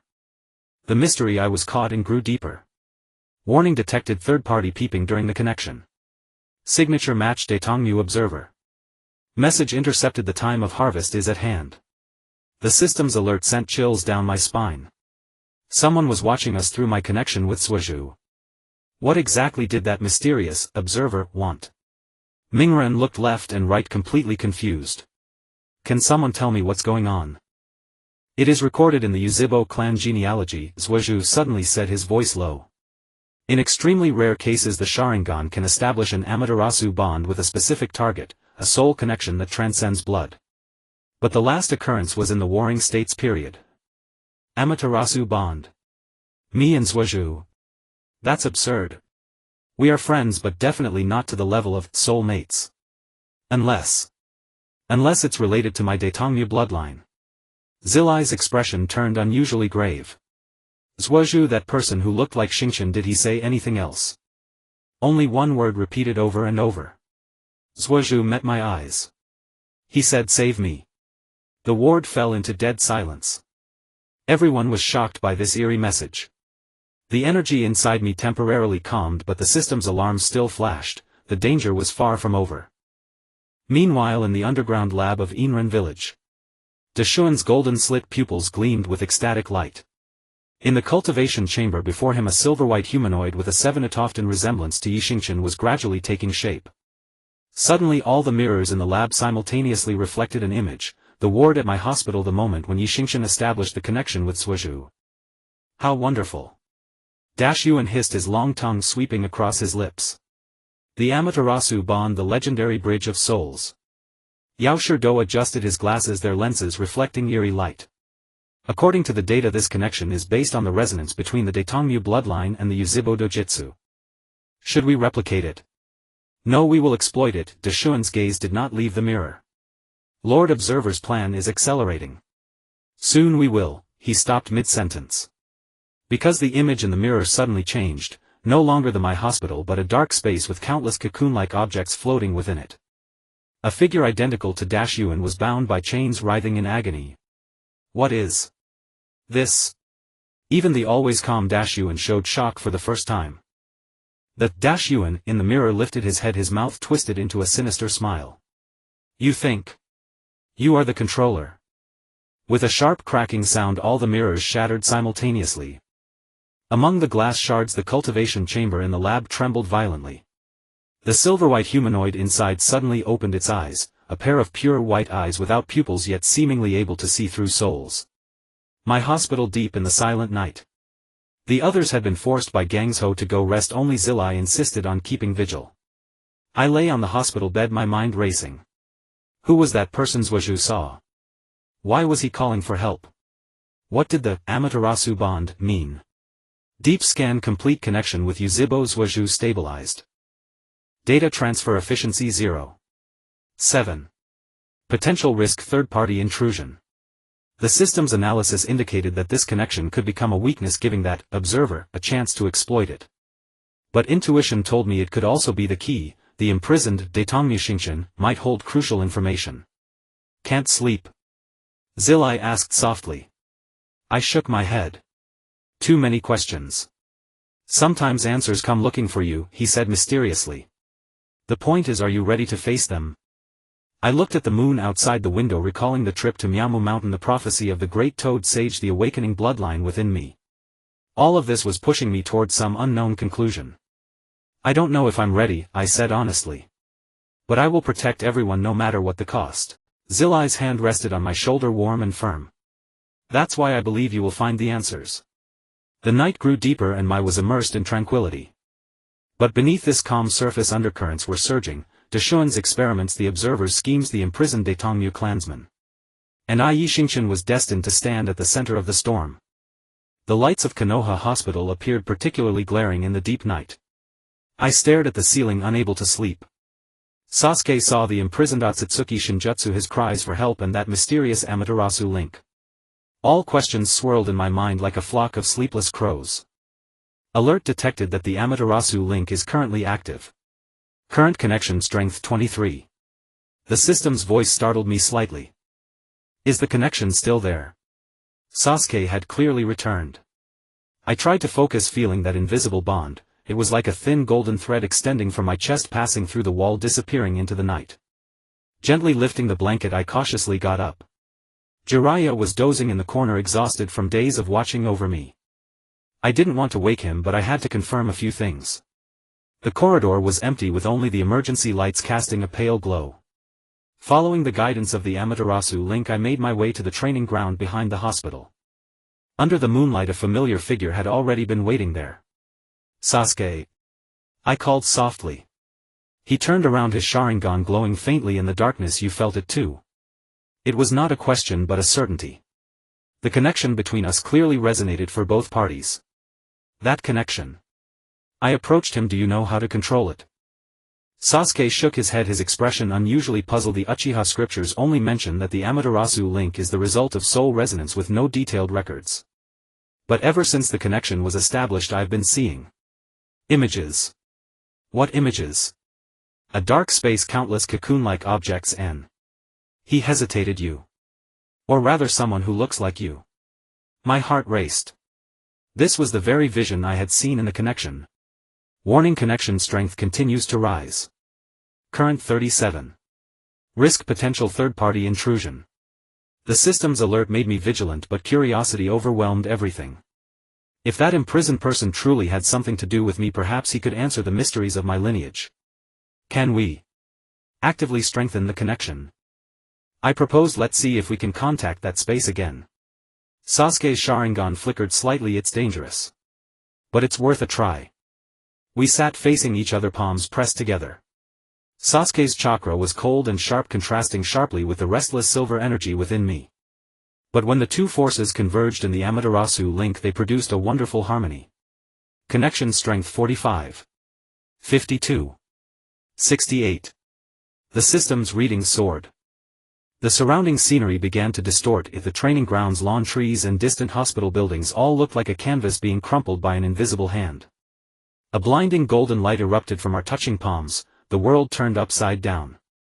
When I finally regained clarity of my surroundings, I found myself suspended in a dark space. Countless translucent cocoon-like objects floated around, each containing a vague silhouette. Right in front of me, a silver-haired youth who bore a striking resemblance to me was bound by chains suspended in the void. At last, he lifted his head, revealing a pair of light purple Rinnegan. You've come. A chill ran down my spine. This face resembled the father I had seen in my dreams, but was much younger, more like my brother. Who are you? Sasuke asked warily, having also appeared in this space standing beside me. Akatsuki Shinjutsu, or rather. The prisoner smiled bitterly, one of his fragments. Alert. Detected a shared soul fluctuation. Match rate 99. 7. The system's notification sent me into a cold sweat. Shared soul. What does that mean? The prisoner seemed to sense my thoughts, his gaze falling on my chest. The location of the system. Do you think that's a system? No, that's the other half of me that has been sealed. He struggled slightly, the chains making a piercing noise. We are the same person, split into two halves by the Watcher, sealed in different vessels. Absurd. I'm just a traveler, an ordinary university student. How could I be an Akatsuki clan member? Prove it to me. I forced myself to remain calm. The prisoner closed his eyes. Moments later, a flood of memories surged into my consciousness. In the vast universe, a wedge-shaped spaceship was quietly sailing. Inside the cabin, the silver-haired youth, Akatsuki Shinjutsu, awoke from slumber, discovering the ship had strayed off course, being dragged toward an unknown spacetime vortex. He struggled desperately, but in the instant of crossing the vortex he was torn apart by a powerful force. His soul split into two halves, one falling to earth, attaching itself to a young man who died in a car accident, the other half imprisoned in this mirrored space. The memory broke off and I staggered back, cold sweat soaking my back. This memory felt so real, as if I had experienced it myself. Even more frightening was that the scene of the car accident was identical to what I had seen before my journey. Do you understand now? The prisoner's voice was filled with compassion. Every time you use the system, you are consuming that sealed part of your soul. When the energy is exhausted, the two halves will merge again, becoming the perfect vessel that the Watcher needs. Vessel? For what purpose? As if answering my question, the prisoner continued, the Akatsuki Watcher is nominally Kagaya's overseer, but secretly cultivates vessels suitable for Kagaya's resurrection. We, Akatsuki Shinjutsu, were originally his chosen best vessel. Sasuke's Sharingan spun wildly, so the system within Shinjutsu is both bait and shackle. The prisoner nodded. It grants power while devouring the soul until the two parts recombine, becoming the Watcher's puppet. My stomach churned. If this is true, then all my efforts to change fate and sacrifices to save my companions were all part of the Watcher's scheme. Emergency alert. Mental contamination detected. Recommendation: disconnect immediately. The system's voice became distorted, like two overlapping tones, one mechanical and cold, the other surprisingly similar to the prisoner's voice. It's too late. The prisoner suddenly widened his eyes. He has found us. The space trembled violently, the chains rattling. In the distance, a pair of massive purple Rinnegans slowly opened their cold gaze, pressing down like a physical weight. Traitor! A grand voice echoed through the space, daring to touch my vessel. The Watcher. Fear overwhelmed me like a tide, making it hard to breathe. Run! The prisoner shouted. Remember, true power is not in the system but in. A flash of purple light interrupted him and his voice cut off. The chains tightened, dragging the prisoner into the depths of darkness. At the same time, the space began to collapse, cocoon-like objects bursting one after another, their contained figures emitting silent screams. Sasuke! I grabbed my companion's arm. We must. A sudden pain exploded from my chest. Looking down, silver patterns were spreading from my heart, covering my entire body in the blink of an eye. An unprecedented power awakened within me. A violent energy storm erupted, centered around me. Warning! Akatsuki bloodline fully awakened. System overload. Forced disconnection. The world spun chaotically. In a daze, I felt myself being thrown back to reality and crashed heavily onto the training ground. Sasuke also fell beside me, his Sharingan bleeding profusely. But the crisis was far from over. The energy within me was still rampaging, silver light gushing from every pore like flames. The surrounding plants grew at a visible rate, the lawn transforming into a dense jungle in the blink of an eye, trees uprooting and their trunks twisting into bizarre shapes. Shinjutsu. Sasuke tried to approach but was pushed away by an invisible force. I knelt on the ground, painfully clutching my head. Two voices battled in my mind, one was the mechanical voice of the system, the other was me. No, it was the imprisoned half of my soul. Do not resist. Accept our essence. Warning. Soul fusion process accelerating. Current 64. In the chaos a familiar figure broke through the energy storm, Jiraiya. He was enveloped in sage chakra, his white hair dancing like flames yet still being torn by silver energy, leaving countless wounds. Hang in there, kid. He struggled to approach, his voice nearly drowned out by the energy storm. Don't let it control you. I wanted to respond but I couldn't make a sound. The silver light grew brighter, my vision gradually turning pure white. Just as my consciousness was about to fade, Jiraiya finally broke through the center of the storm and embraced me. Listen, no matter what you are or where you came from, you are my disciple. His voice anchored me back to reality. Take a deep breath and follow my chakra. Warm sage chakra flowed into my body, guiding the raging energy like a compass. I instinctively followed this familiar power, gradually reigning in the uncontrollable energy. Emotional connection peak. Jiraiya Fatherson level resonance. Soul stability 15. The system's prompt and Jiraiya's steadfast gaze gave me my final strength. The silver light gradually retracted, the patterns on my skin faded and the surrounding plants ceased their reckless growth. When the last trace of silver light disappeared, I collapsed in Jiraiya's embrace, utterly exhausted. Is it over? Sasuke asked breathlessly, wiping the blood from the corner of his eye. Jiraiya shook his head, his expression grave. It has just begun. In the distance the sounds of commotion echoed, hospital lights blazed brightly and ninjas were rushing this way. Further away on the edge of the system's perception, a strange chakra signal was rapidly approaching Konoha. Detected chakra signature from the hidden cloud village. Association Rakich's direct Ambu. Warning, hostile intent. I weakly lifted my head, gazing at the pitch-black night sky. The Watcher, Orochimaru, the Rakich's people. Various forces were converging on Konoha, and I, whether I wanted to or not, stood at the center of the storm. The words of the imprisoned half of my soul still echoed in my ears. True power is not in the system but in. What exactly is the answer? Who else can I trust? Jiraiya's arm tightened around me, silently conveying strength.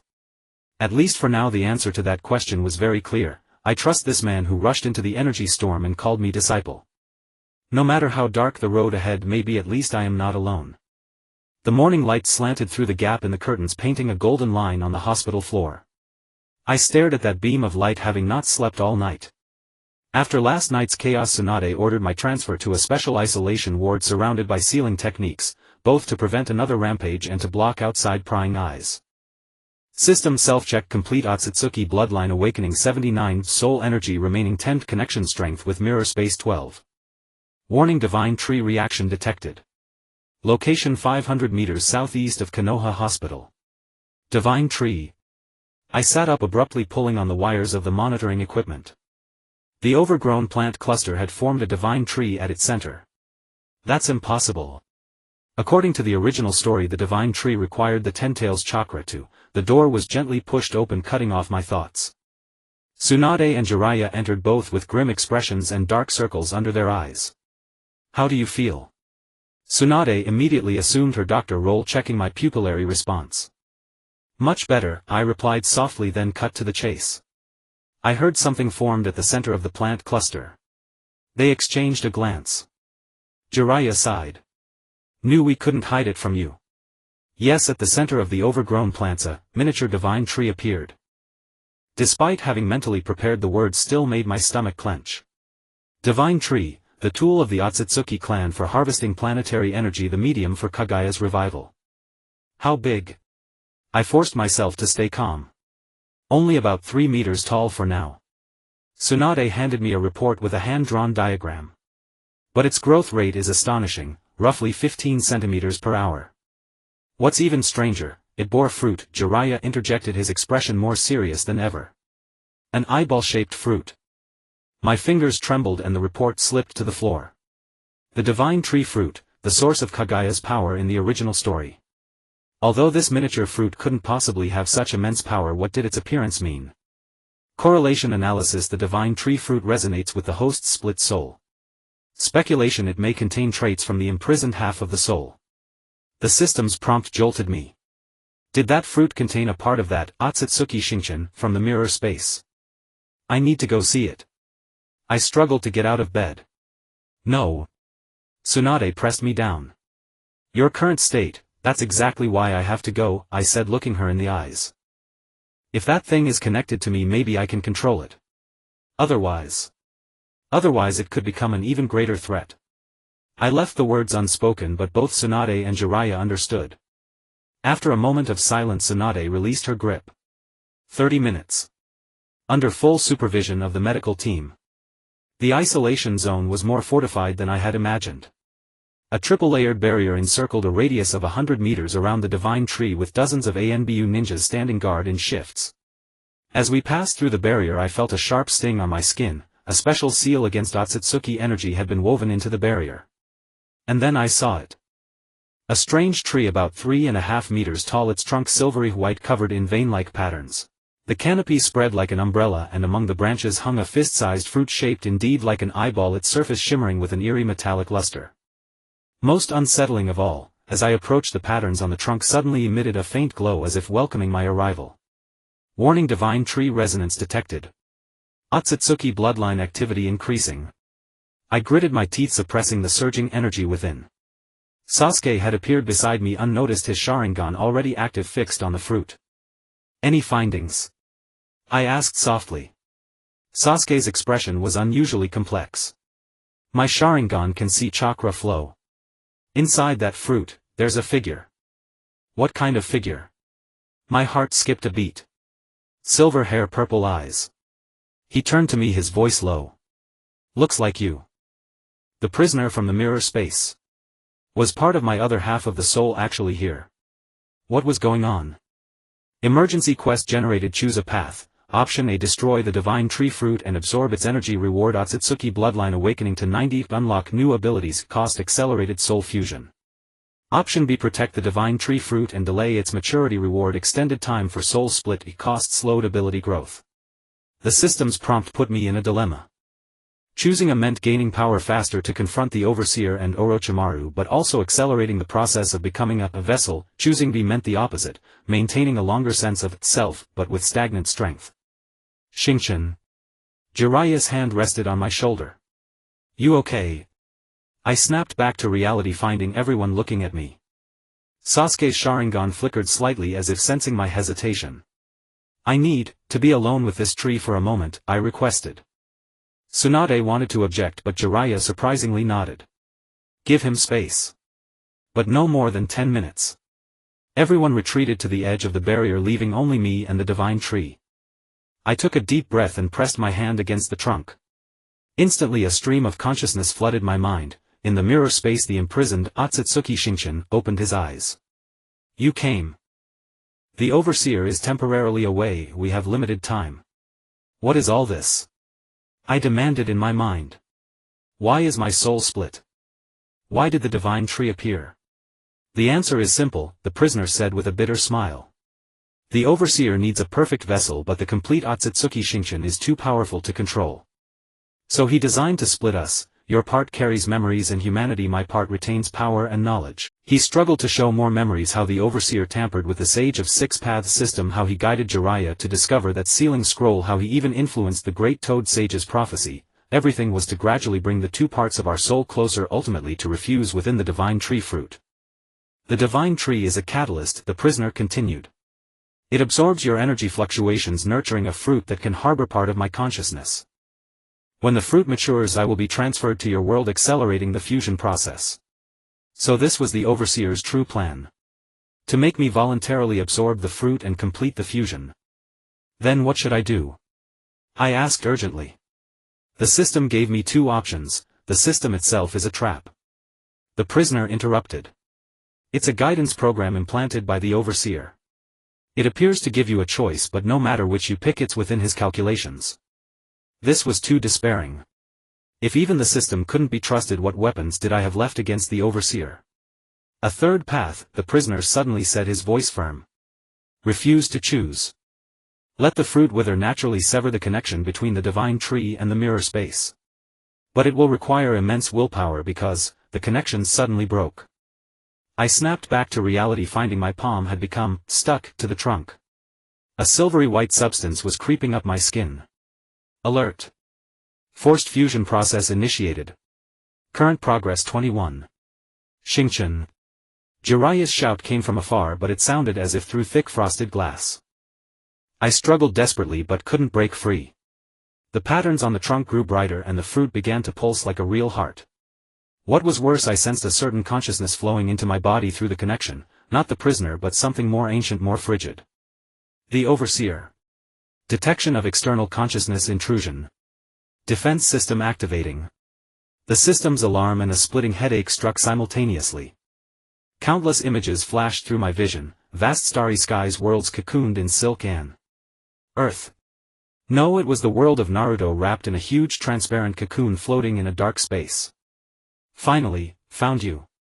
A majestic voice echoed in my mind. My vessel. Just as my consciousness was about to be overwhelmed, a golden light pierced the silver. Jiraiya's sage chakra stabbed into the connection point like a blade. The trunk let out a piercing shriek and reluctantly released its hold on me. I fell backward, caught by a pair of strong arms. Jiraiya's face was close, filled with worry. Hold on, kid. Behind him, Tsunade and Sasuke were attacking the divine tree in tandem. The combination of her strength-offandred punch and his fireball caused a violent explosion, but when the smoke cleared, the tree was unharmed, and had grown another half-meter before our eyes.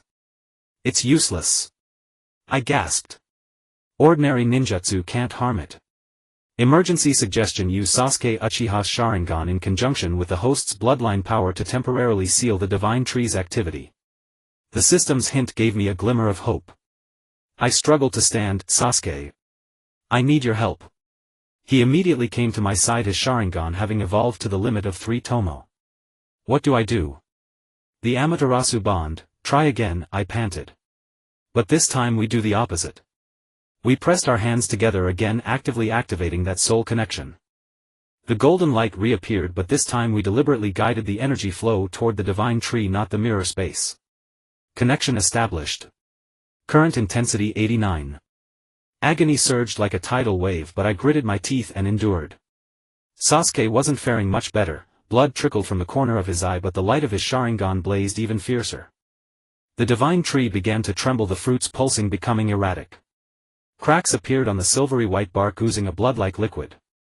A bit more. I yelled, feeling the energy inside me being drained frantically. Just as we were about to collapse, a black shadow suddenly descended from the sky, diving straight for the divine tree fruit. Watch out. Jiraiya's warning came too late. The shadow easily broke through the barrier and plucked the fruit. Only when he landed and turned did we see who it was, the elite jonin of Konoha, the magnet-release ninja Teiluai. Thank Konoha for the gift, he sneered, placing the fruit into a special container. The Raikage will study this, offering very carefully.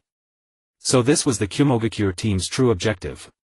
They had known the divine tree would appear. Stop him. Tsunade roared. But it was too late. Teiluai quickly formed hand seals, his body turning into a bolt of lightning and disappearing beyond the horizon. Worse, with the fruit taken, the divine tree suddenly contracted violently, transforming into a seed in the blink of an eye and burrowing into the ground, vanishing without a trace. I collapsed to the ground, utterly exhausted. Sasuke also knelt on one knee, his Sharingan temporarily blinded from overuse. This is trouble. Jiraiya helped us up, his expression gloomy. Konoha now has something connected to you. It was more than trouble. If the Overseer could influence the Raikage, or if Konoha had an insider working with Orochimaru, the consequences would be dire. Warning: abnormal chakra signal detected from the direction of Konoha. Signature match Akatsuki Overseer. The system's prompt confirmed my fears.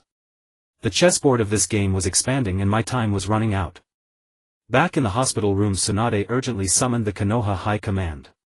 Jiraiya had to attend, but before leaving he left a parting word. No matter what happens, remember, you are first and foremost Xingchen, a Konoha ninja, my disciple. Other identities don't matter. Those words anchored my wavering heart. Yes, no matter where the bloodline came from, no matter how the soul was split, it was my choices that defined who I was.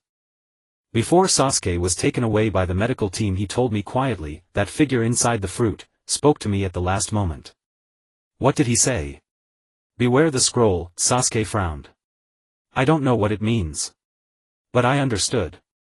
The team from Konoha Year had taken not only the fruit but also that top-secret scroll, another trap carefully laid by the overseer. The night deepened as I lay alone in the hospital room gazing at the moon outside the window. The energy inside me was temporarily calm, but the storm had only begun. The overseer Orochimaru Konoha Year, multiple forces were vying for this vessel. What I had to do was in this game of chess make a move that was my own. The first rays of dawn slanted through the gap in the curtains and I stared at that golden beam of light, having not slept a wink all night. Yun had taken the divine tree fruit and the Watcher might have already locked onto my position through some means. This feeling of being hunted like prey was suffocating. System self-check complete. Akatsuki bloodline awakening at 81, soul energy remaining at 9, connection strength with mirror space at 9. Warning: anomalous spatial fluctuations detected. Location 3 kilometers outside Konoha's perimeter. Spatial fluctuations. Could it be that the Watcher was preparing to make a move personally? I sat up abruptly and the monitoring devices all over my body let out a piercing alarm. Medical ninjas rushed in upon hearing the noise, but I stopped them urgently. Notify the Hokage, an intruder is approaching. They exchanged glances, clearly uncertain whether to trust a patient's instinct. But the next second Konoha's entire alarm system was triggered and the shrill siren confirmed my warning. Attention all units. The barrier squad reports an unidentified spatial rift in the northeast direction. All Jonin assemble immediately. The medical ninja hastily unstrapped my monitoring devices. I grabbed the forehead protector from beside my pillow, fastened it and rushed out of the ward despite their protests. The corridor was in chaos. Ninjas were rapidly assembling and heading toward the direction of the alarm. Just as I burst out of the hospital gate, a familiar figure blocked my way. Jiraiya, fully armed, his expression grave. I knew you wouldn't stay put. He sighed, but this time it's a special situation, you must. Before he could finish, a purple rift suddenly tore open in the distant sky like a wound ripped by an invisible hand. An oppressive pressure could be felt clearly even from that distance. Alert. Detected Akatsuki level spatial fluctuations. Signature match Watcher. The system's screech almost pierced my eardrums. It was him after all. But why appear now? Could it be that the divine tree fruit being taken away by Yun had disrupted his plans? Go back, Xingchen. Jiraiya stood in front of me. This is not an opponent you can handle. But I'm the only one who can sense him.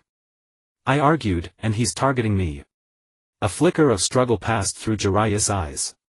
He finally clenched his teeth and said, "Stay close to me.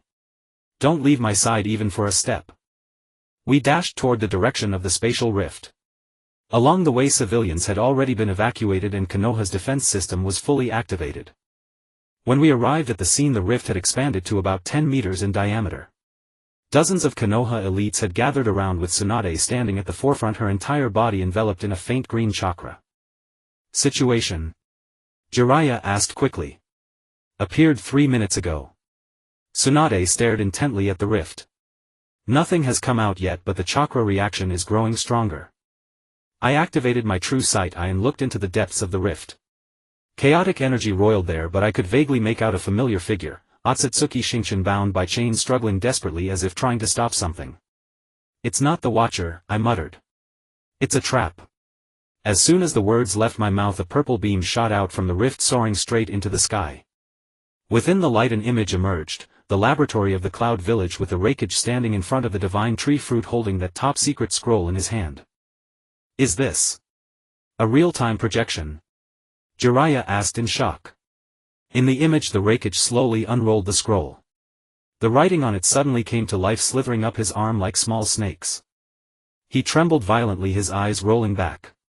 After a moment he returned to normal, but his gaze had become utterly different, cold and human, filled with calculation. Found it. The Hokage, or rather the entity inhabiting his body, said softly, his voice carrying through the spatial rift to all of Konoha.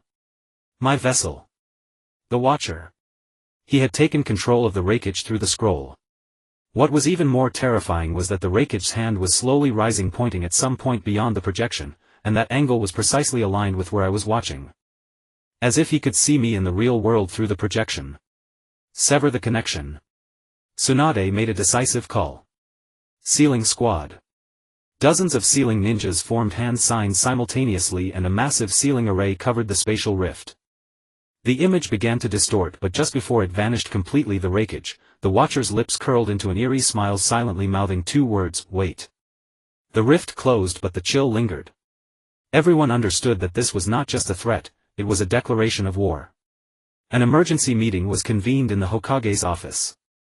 I was specially permitted to attend as a relevant party, but only under Jiraiya's supervision. "The Cloud Village has clearly become a tool of the Watcher," said Hamura Mitokado in a deep voice. "We must immediately sever all ties with them." "The problem isn't that simple." Tsunade tapped the table. "If the Raikage has been taken over, other villages might have been too." "Strike first." Danzo suddenly interjected. "Before the Cloud Village is fully controlled, ally with other villages and annihilate them." "Are you insane?" Jiraiya retorted sharply. "That's exactly what the Watcher wants. He intends to weaken the ninja world's power so that Kaguya can be resurrected more easily." The debate grew fiercer. I listened in silence, but my mind drifted to another question: why had the Watcher chosen now to display his power? He could have continued pulling the strings in the shadows. Analysis: this is a feint to the east while attacking in the west. Probability 87. Purpose: divert attention to mask the real move. The system's prompt jolted me. Right. If the Watcher could truly control the Raikage at will, why make such a grand display? Unless he's buying time. I blurted out. The meeting room fell silent instantly. Everyone turned to me. "Explain." Tsunade's sharp gaze bore into me. "The Watcher needs time to fully control the Raikage, or to wait for the divine tree fruit to ripen." I analyzed quickly. He deliberately showed his strength to make us focus on defense, leaving us no time to interfere with his real plan. Shikaku Nara nodded thoughtfully. "Makes sense. Then his real target might be, still you." Jiraiya looked at me, his expression grim. "A diversion to draw the tiger from the mountain." As if to confirm this guess, an explosion suddenly sounded outside the window. We rushed to the window and saw thick smoke rising from the direction of Konoha Hospital. The medical unit. Tsunade's face turned pale. We reached the hospital at top speed. The sight before us was suffocating. Half the building had collapsed and dozens of giant white snakes crawled out of the rubble, each with a sound ninja standing on its head. Orochimaru. Jiraiya gritted his teeth. It was him indeed. Taking advantage of everyone's attention on the spatial rift to attack the hospital. But why the hospital? My ward was already empty. What could be worth? A terrible thought struck me: my blood samples. The medical unit must have retained my examination samples. This suspicion was soon confirmed. A surviving medical ninja reported the storage room was looted. All of Lord Xingchen's samples were taken. Orochimaru wanted more of my blood. Combined with his previous research, he might be planning to clone or... Warning. Detected high-intensity chakra reaction. Location directly below. The system's alert coincided with the ground suddenly shaking. We scattered quickly. The spot where we had stood exploded and a giant serpentine monster burst from the earth. On its head stood a familiar figure, pale skin, golden vertical pupils, a chilling smile on his lips. "Long time no see, Lord Xingchen," Orochimaru hissed. "It seems my little gift has worked." "What gift?" I demanded sharply while secretly preparing sage chakra. Orochimaru didn't answer directly. Instead he extended his tongue and slowly licked his lips. "Your bloodline is even more delicious than I imagined. Just a few drops of blood showed me infinite possibilities." His skin shimmered with an eerie silver light and two small lumps appeared faintly on his forehead, as if horns were about to sprout. Could it be that he had acquired Akatsuki traits through my blood? Detected presence of host's blood components in Orochimaru's body. Degree of mutation 39. Danger level extremely high. Jiraiya stepped in front of me. "Get back, Xingchen. He's no longer an ordinary ninja." "Oh." Orochimaru raised his eyebrows theatrically. A teacher protecting his beloved disciple. How touching.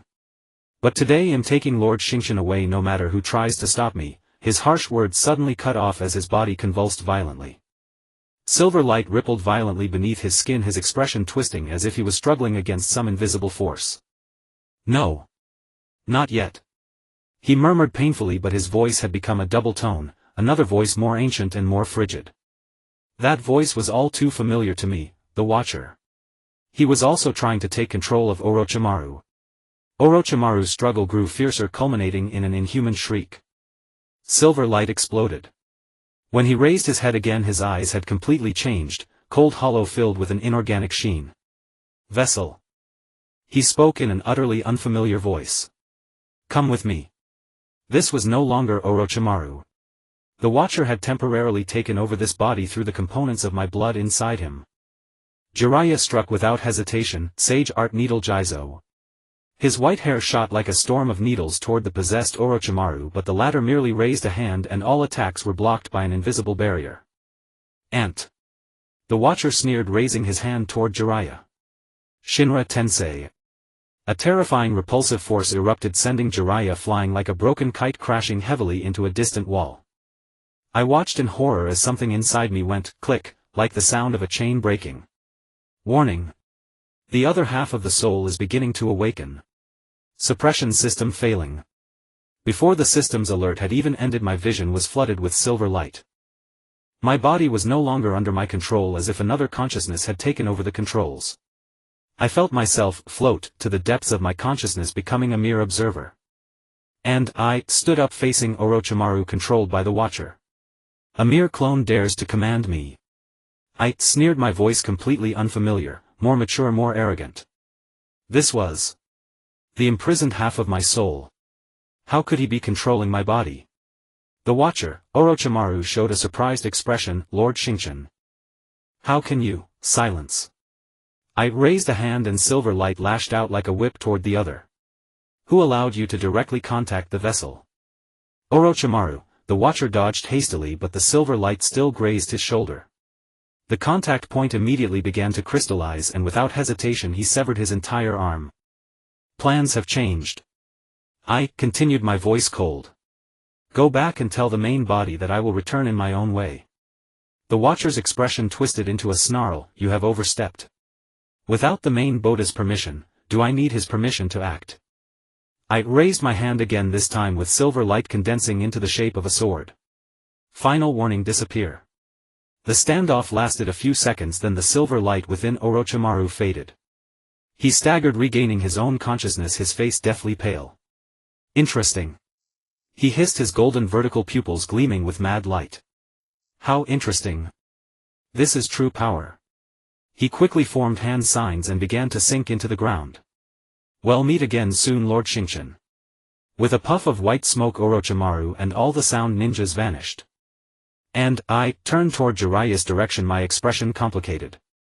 "The creatures of this planet," I murmured, "can go to such lengths for others." Then the silver light faded and control abruptly returned to me. I stumbled a few steps and fell to my knees, my entire body feeling hollow and weak. Emergency: the other half of the soul has withdrawn voluntarily. Reason unknown. Warning: recurrence of such an event could lead to permanent loss of control. Jiraiya struggled to get up and came to my side. "Xingchen. Is it you?"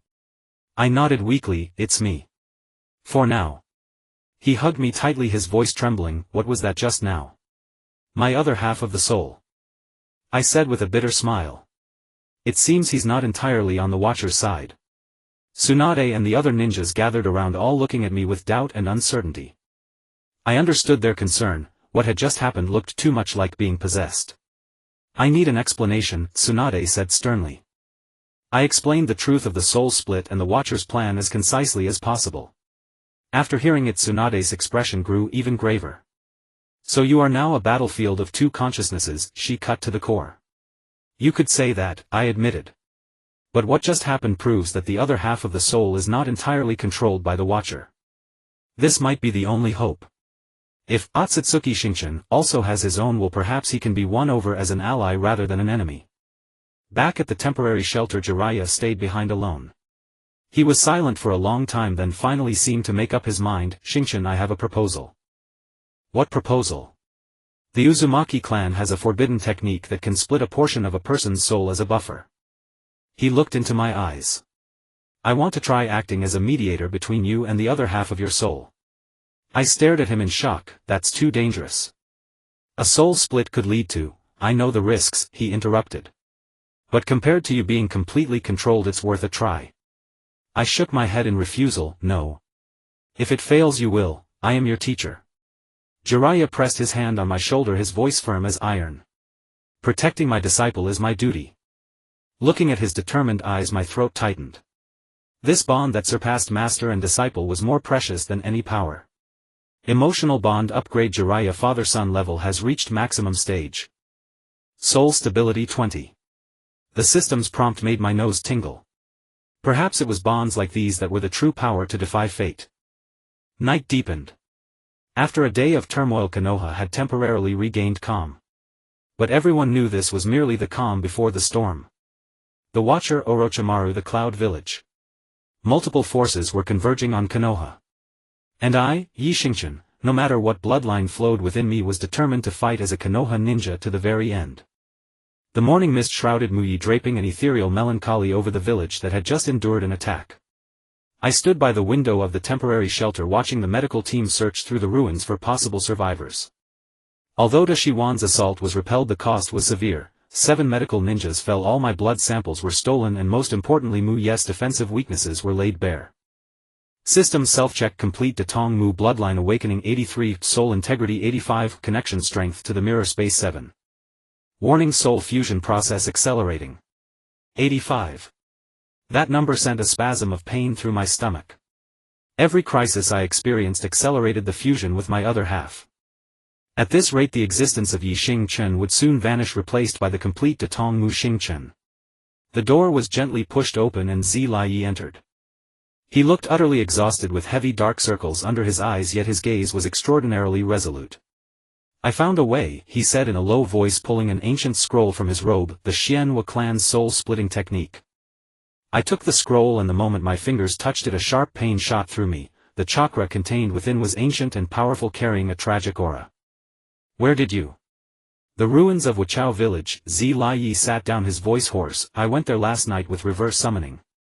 The seals there are still intact, but they couldn't stop a MT. Miao Mu contractor. I stared at him in shock. Wachao village was the homeland of the Xianhua clan, and since its destruction it had become a forbidden land rumored to be filled with deadly seal traps. He risked so much for me. This is too dangerous. If it's worth it, he interrupted, revealing a weary smile. But learning this technique requires special preparations. Tonight I will attempt it under the guidance of Sage Shunzuo of Miaomu Mountain. I tightened my grip on the scroll, my heart a whirlwind of emotions. The weight of this master-disciple bond was almost suffocating. Was this worth it for a mysterious soul from another world like me? As if reading my mind, Jiraiya patted my shoulder. Don't overthink it. You are my recognized disciple, and that is enough. Before he got up to leave, he suddenly recalled something. Oh, by the way, Gang Shou has approved your temporary discharge, but your movement is restricted to the village. Zuo Zhu said he wants to talk to you about the Tian Zhao bond. I nodded, but a sense of unease rose within me. Since the last connection was interrupted, Zuo Zhu's Xiaoluan Yen seemed to have undergone some change, and my perception of that soul bond grew clearer, as if another person was constantly standing at the threshold of my consciousness. On the training ground, Zuo Zhu was already waiting there. His Xiaoluan Yen glimmered faintly in the sunlight. Seeing me approach, he nodded slightly. Your eyes. I noticed a faint silver ring around his pupils.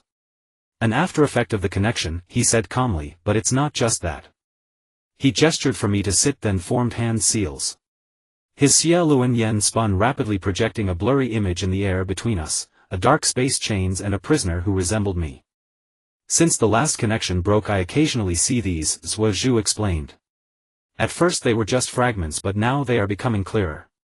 My heart jolted. Could Zuo Zhu independently receive images from the mirror space? This meant that the Tian Zhao bond was strengthening, or the imprisonment was weakening.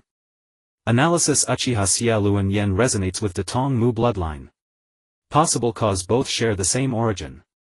The system's prompt made my eyes widen.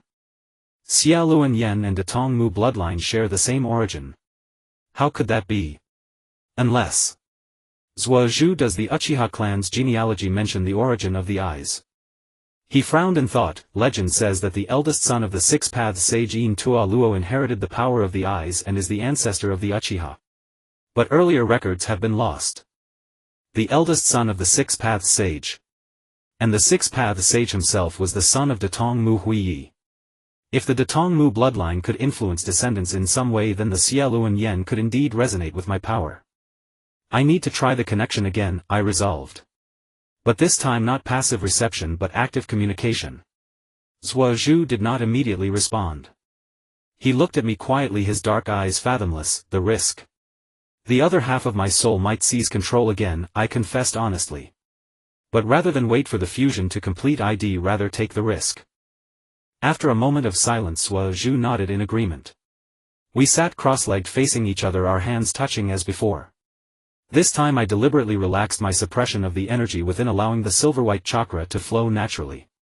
Warning: actively lowering defenses will accelerate the soul fusion process. Proceed. I chose to continue without hesitation. As the energy flowed, the Tian Zhao bond gradually manifested, a slender golden thread stretching from my chest to Zhuo Zhu's Xiaoluan Yen. It's beginning, he whispered in warning. The golden light grew stronger and the surrounding scenery began to warp. But just as the connection was about to be established, Zhuo Zhu's Xiaoluan Yen suddenly underwent a violent change. The three tomo merged and deformed, evolving into a pattern never seen before. Connection strength surging. 300. 450. Unmeasurable. The system's alarm was drowned by a flood of memories. It was as if I were thrown into a tunnel of time and space, countless images flashing by.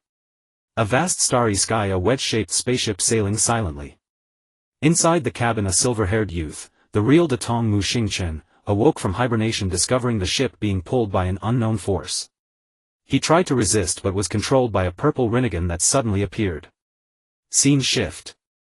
In the dark space, the overseer sneered as he tore apart Datong Mu Xingchen's soul, the perfect vessel but too powerful. Split in two, half retains power, half bears memory. More fragments.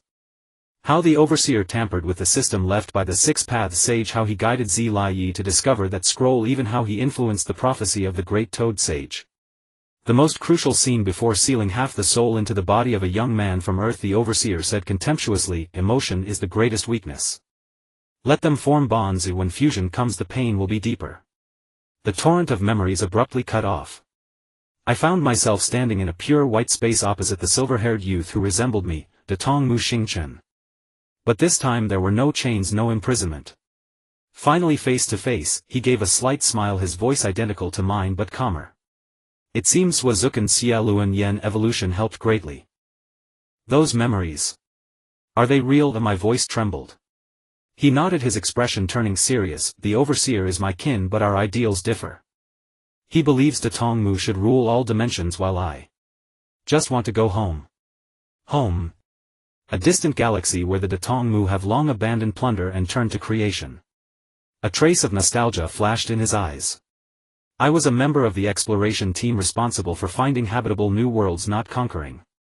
This was completely contrary to my previous understanding. Not all Datong Mu are plunderers.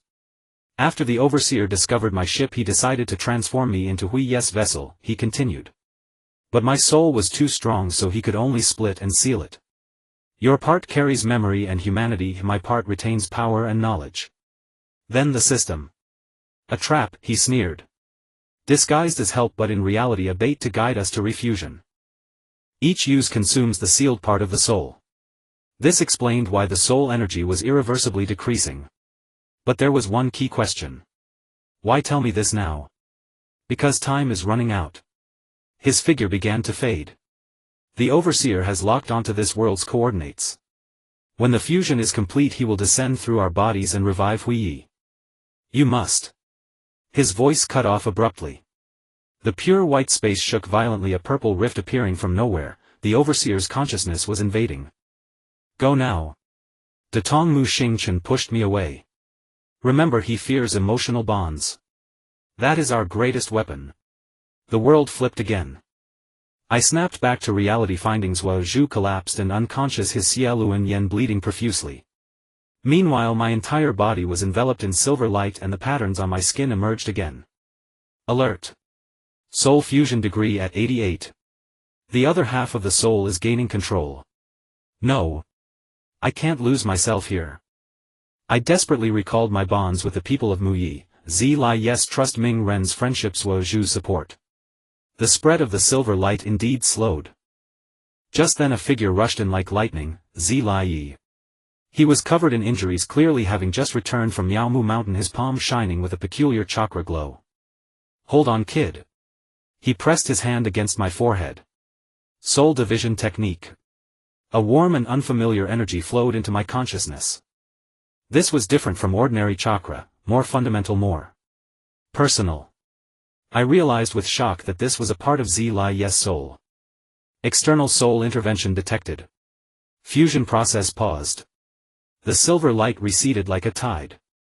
The other half of my soul seemed startled by this selfless act and temporarily backed off. Zlai staggered a few steps, his face pale as paper. I hurriedly supported him, sensing his chakra was in severe disorder. Master. What did you do? Just separated a small portion of my soul as a buffer, he smiled weakly. Haven't fully mastered the technique yet, but it's enough. My throat tightened. Soul splitting was irreversible damage. Yet knowing this, he still did it without hesitation. Emotional connection breaks limits. Zlai Fatherson level transformed into soul contract. Soul stability 30. The system's prompt accompanied a warm current surging through my body. This was not an increase in power but a stabilization of existence. That part of Zlai's soul acted as an anchor, temporarily securing my faltering self. The medical team arrived upon hearing the news and took the three of us to the hospital.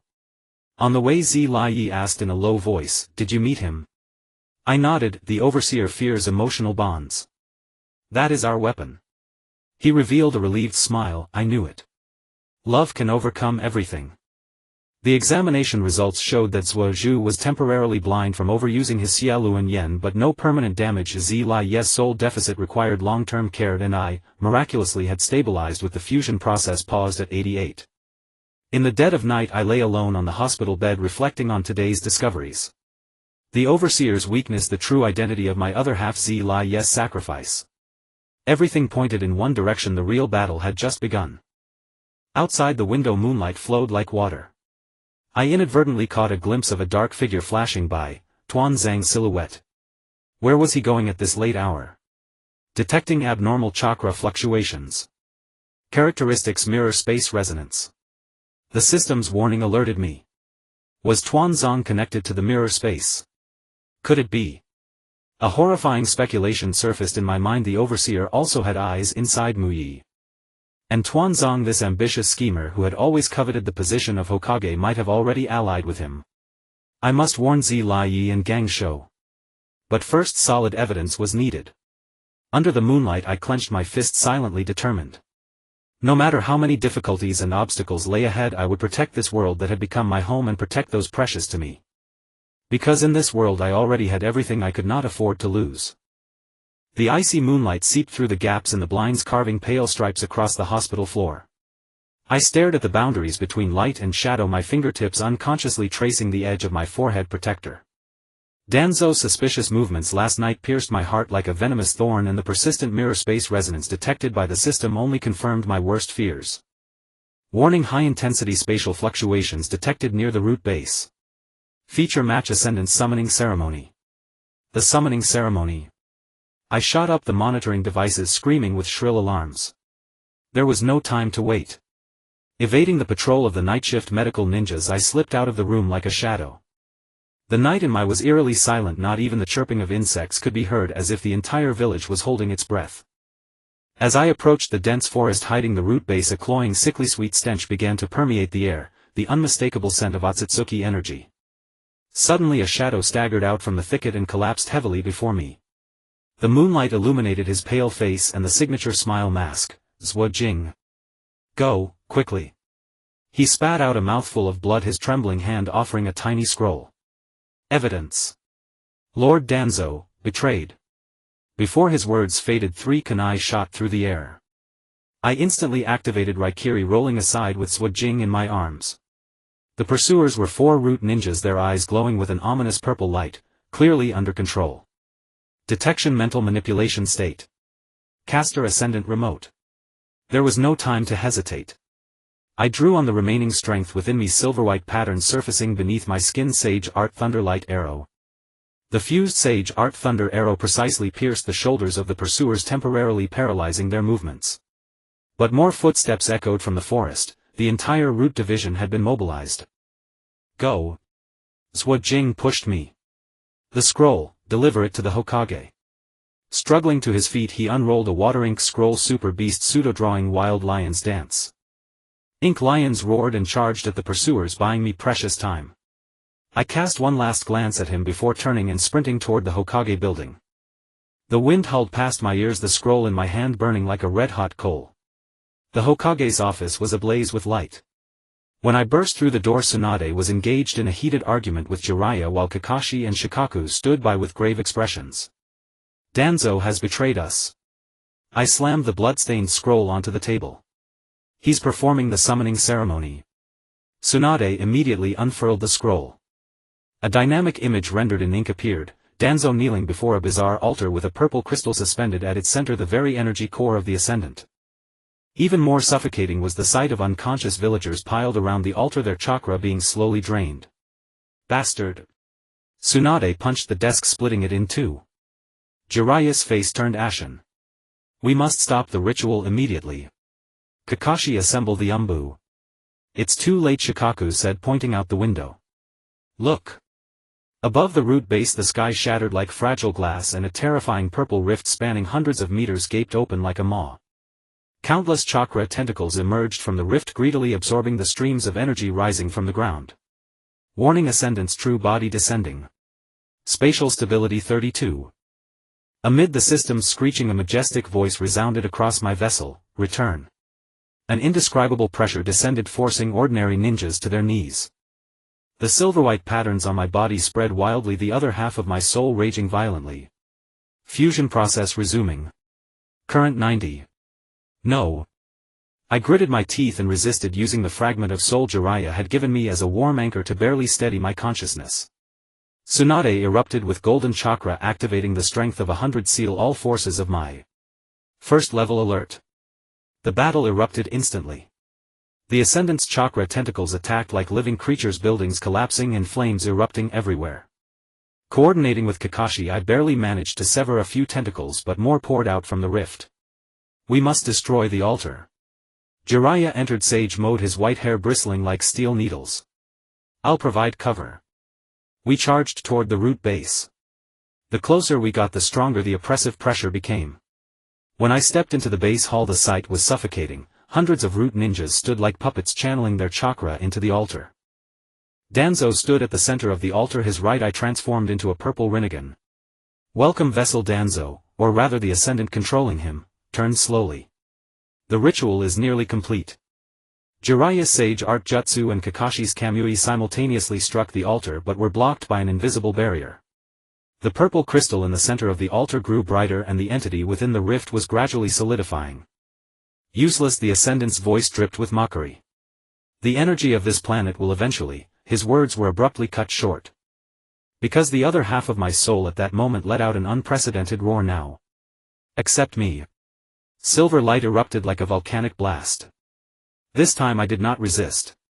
Instead, I actively opened my mind. A tidal wave of memories and power flooded in. The Akatsuki star routes, the secret arts of God tree cultivation, and the deepest fear of the Ascendant, the imperfect vessel corrupted by emotion. Active fusion initiated.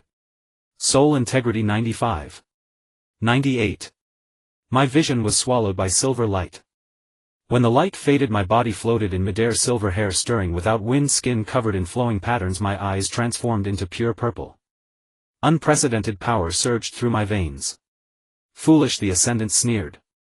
Voluntarily becoming a vessel saves me a lot of trouble. You're wrong, my voice echoed with a dual resonance. This is not submission but a contract. In my mind flashed the final exchange with the other half of my soul. He willingly sacrificed his consciousness in exchange for my complete power and memories, with only one condition: protect Jiraiya and my. My hands formed an ancient seal, and the chakra flow around the altar suddenly became chaotic. The Ascendant let out a furious roar. Impossible. How can you manipulate the ritual energy? Because this was always my power. Silver chains shot out from the void wrapping around the purple crystal. Get back to your dimensional rift.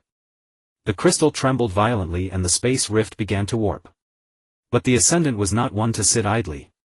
He manipulated Danzo's body to form a seal Shinra Tensei. A terrifying repulsive force erupted. Jiraiya and Kakashi were hurled away and the silver chains I had constructed shattered inch by inch. Worse, a colossal chakra hand emerged from the rift reaching straight for me. At the critical moment a barrier of black flames blazed before me. It was Sasuke. Blood streamed from his Mangekyo Sharingan like tears and the skeletal Susanoo struggled to block the giant hand. Go! He roared, cracks forming on his bones. Sakura's monstrous strength punch struck toward Danzo from the side but was intercepted by several purple-eyed root ninjas who appeared suddenly. The battle was deadlocked and the giant hand from the rift was gradually crushing the Susanoo. Warning: Sasuke's optic nerve collapse. Susanoo about to dispel. The system alert and the sound of breaking bones rang out simultaneously. Sasuke screamed and collapsed, the Susanoo dissipating. The chakra giant hand now unhindered descended with destructive force. In that moment of despair a golden light tore through the night. The toads Fukasaku and Shima appeared at the edge of the altar carrying the unconscious Jiraiya. A scroll emitting white light floated on Jiraiya's chest, the hope scroll he had obtained from the consciousness space. In the name of the contract with Mount Mayaboku. The two sages chanted in unison, Sage Art Temporal Space Sealing. The scroll unfurled and countless golden runes surged out binding the chakra giant hand. The expansion of the rift abruptly halted and the Ascendant let out a resentful roar. Now! The elder toad Fukasaku shouted to me.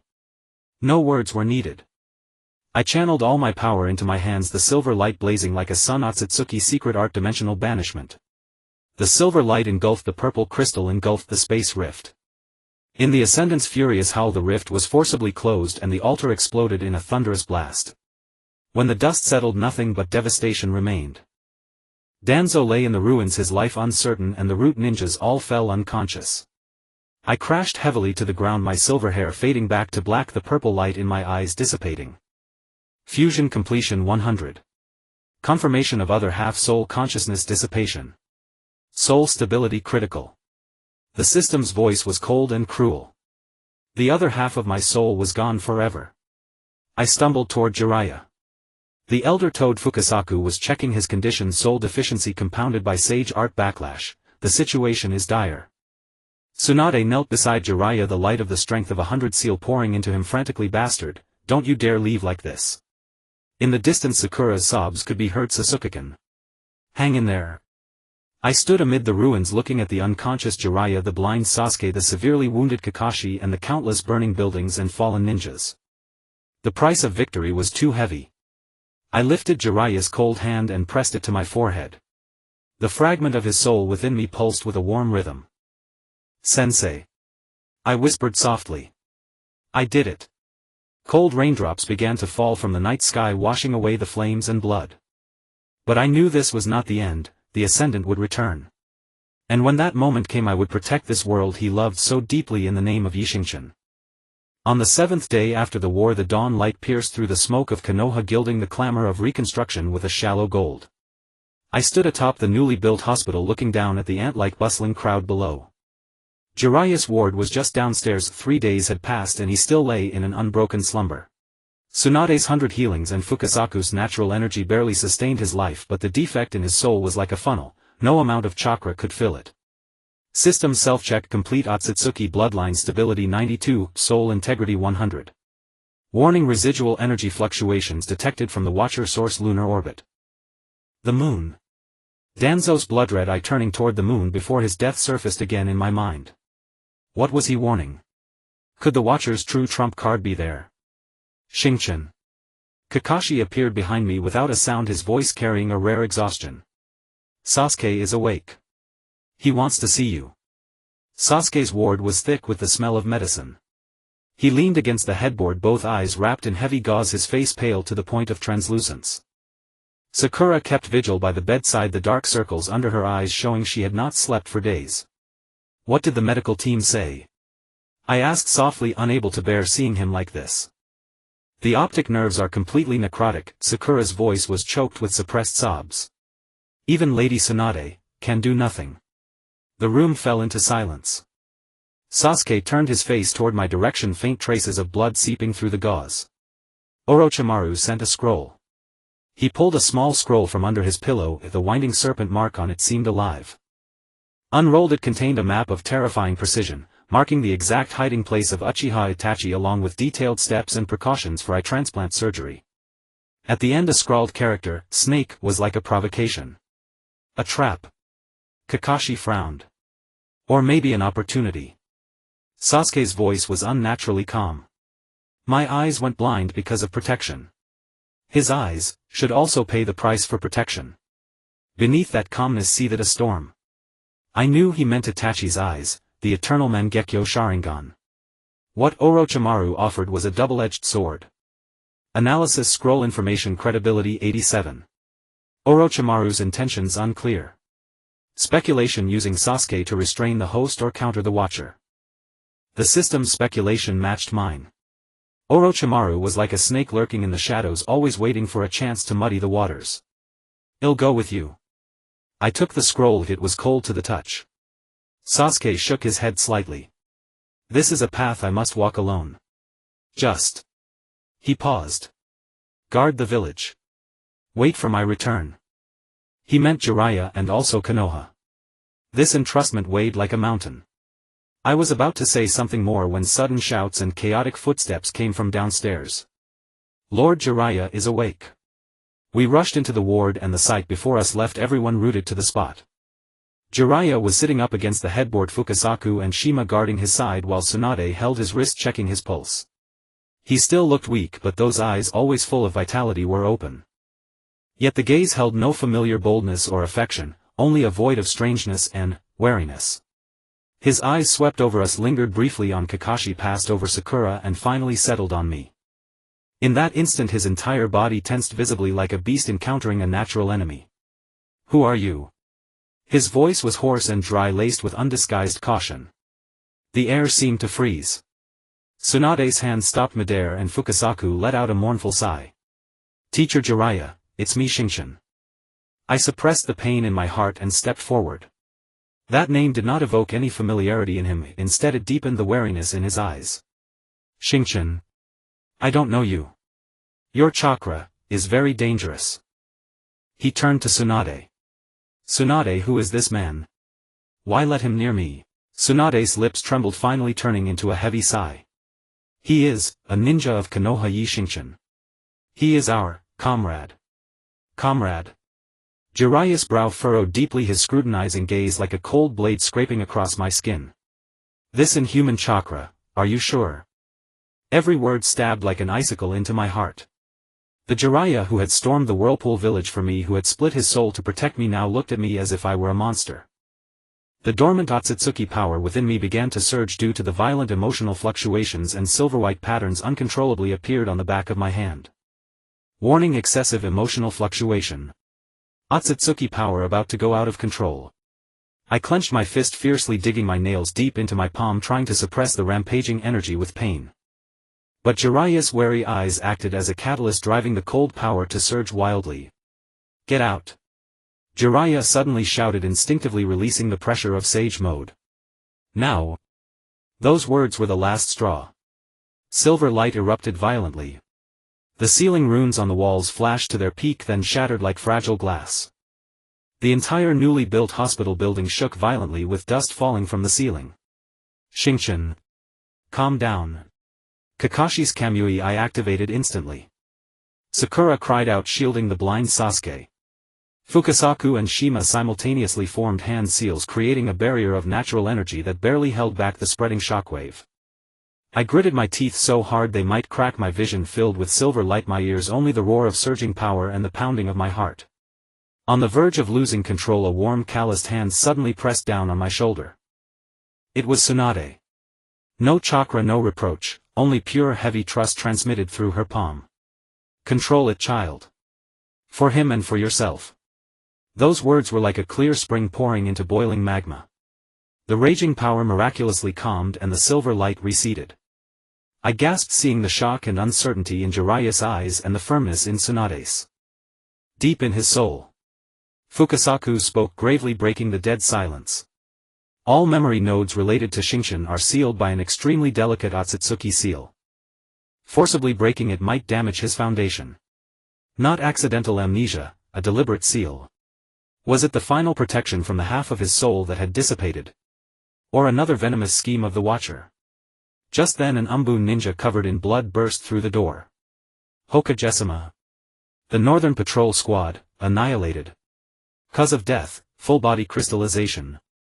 Everyone's expression changed drastically. Crystallization, that was the Watcher's signature method. When we arrived at the scene, the sight was suffocating. 5 ninjas still in combat stances had turned into purple crystal statues refracting an eerie luster in the sunlight. The sole survivor, the squad leader, lay in a pool of blood using his last strength to carve 3 twisted characters on the ground. He has returned. The blood was still fresh, a shocking sight. Almost simultaneously a piercing alarm sounded from the hospital direction. A medical ninja rushed over, stumbling, his face ashen. Lord Danzo, he used as Anaji, and then. We dashed back to Danzo's temporary monitoring room. The bed was empty, leaving only a pool of blackened blood and a half-soaked cloth strip. On the cloth Danzo had used his last strength to scrawl a hasty warning, "Beware the moon." The window was wide open, cold wind pouring in. Everyone looked up and saw Danzo's corpse hanging in a twisted posture on a withered tree outside the window.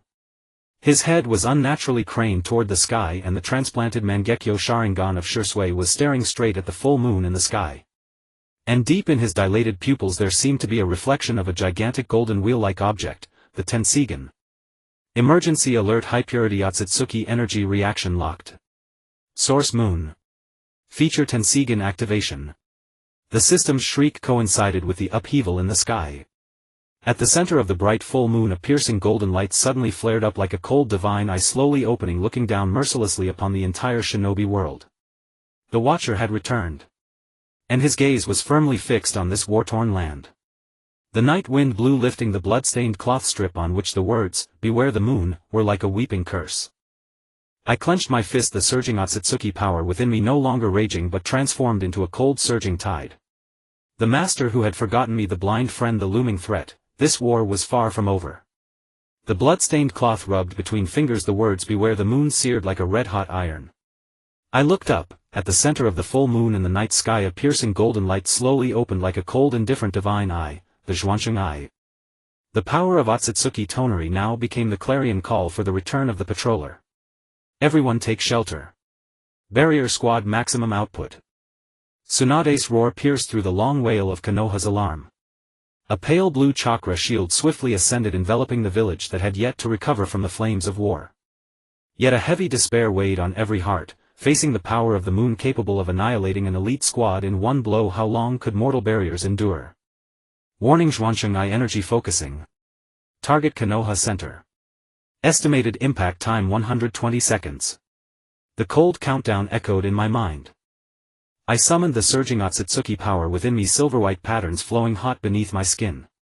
Kakashi shielded the blind Sasuke, Sakura clenched her fists, Niji shielded Hinata behind him, and the Hyuga clan's Byakugan were fully open, all staring tensely at the increasingly bright golden point. At that moment a sudden change occurred. A golden beam far softer than before was not a destructive attack but like a searchlight precisely projecting onto the center of Konoha Plaza.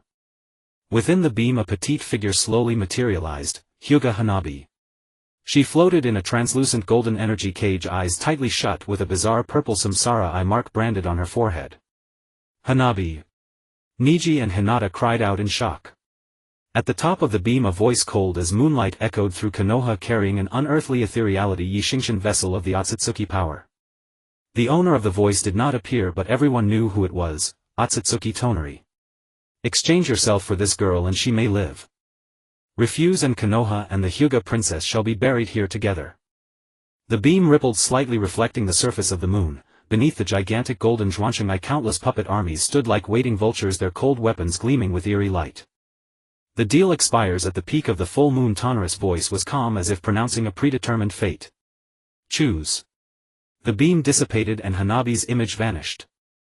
Only dead silence remained and that ever-brightening golden lunar eye in the sky. A trap. Kakashi snapped. Hell never keep his word. But do we have a choice? Shikaku's voice carried helplessness. He looked at the terrified villagers around the plaza toward the hospital. Jiraiya was their memory lost, weak and frail.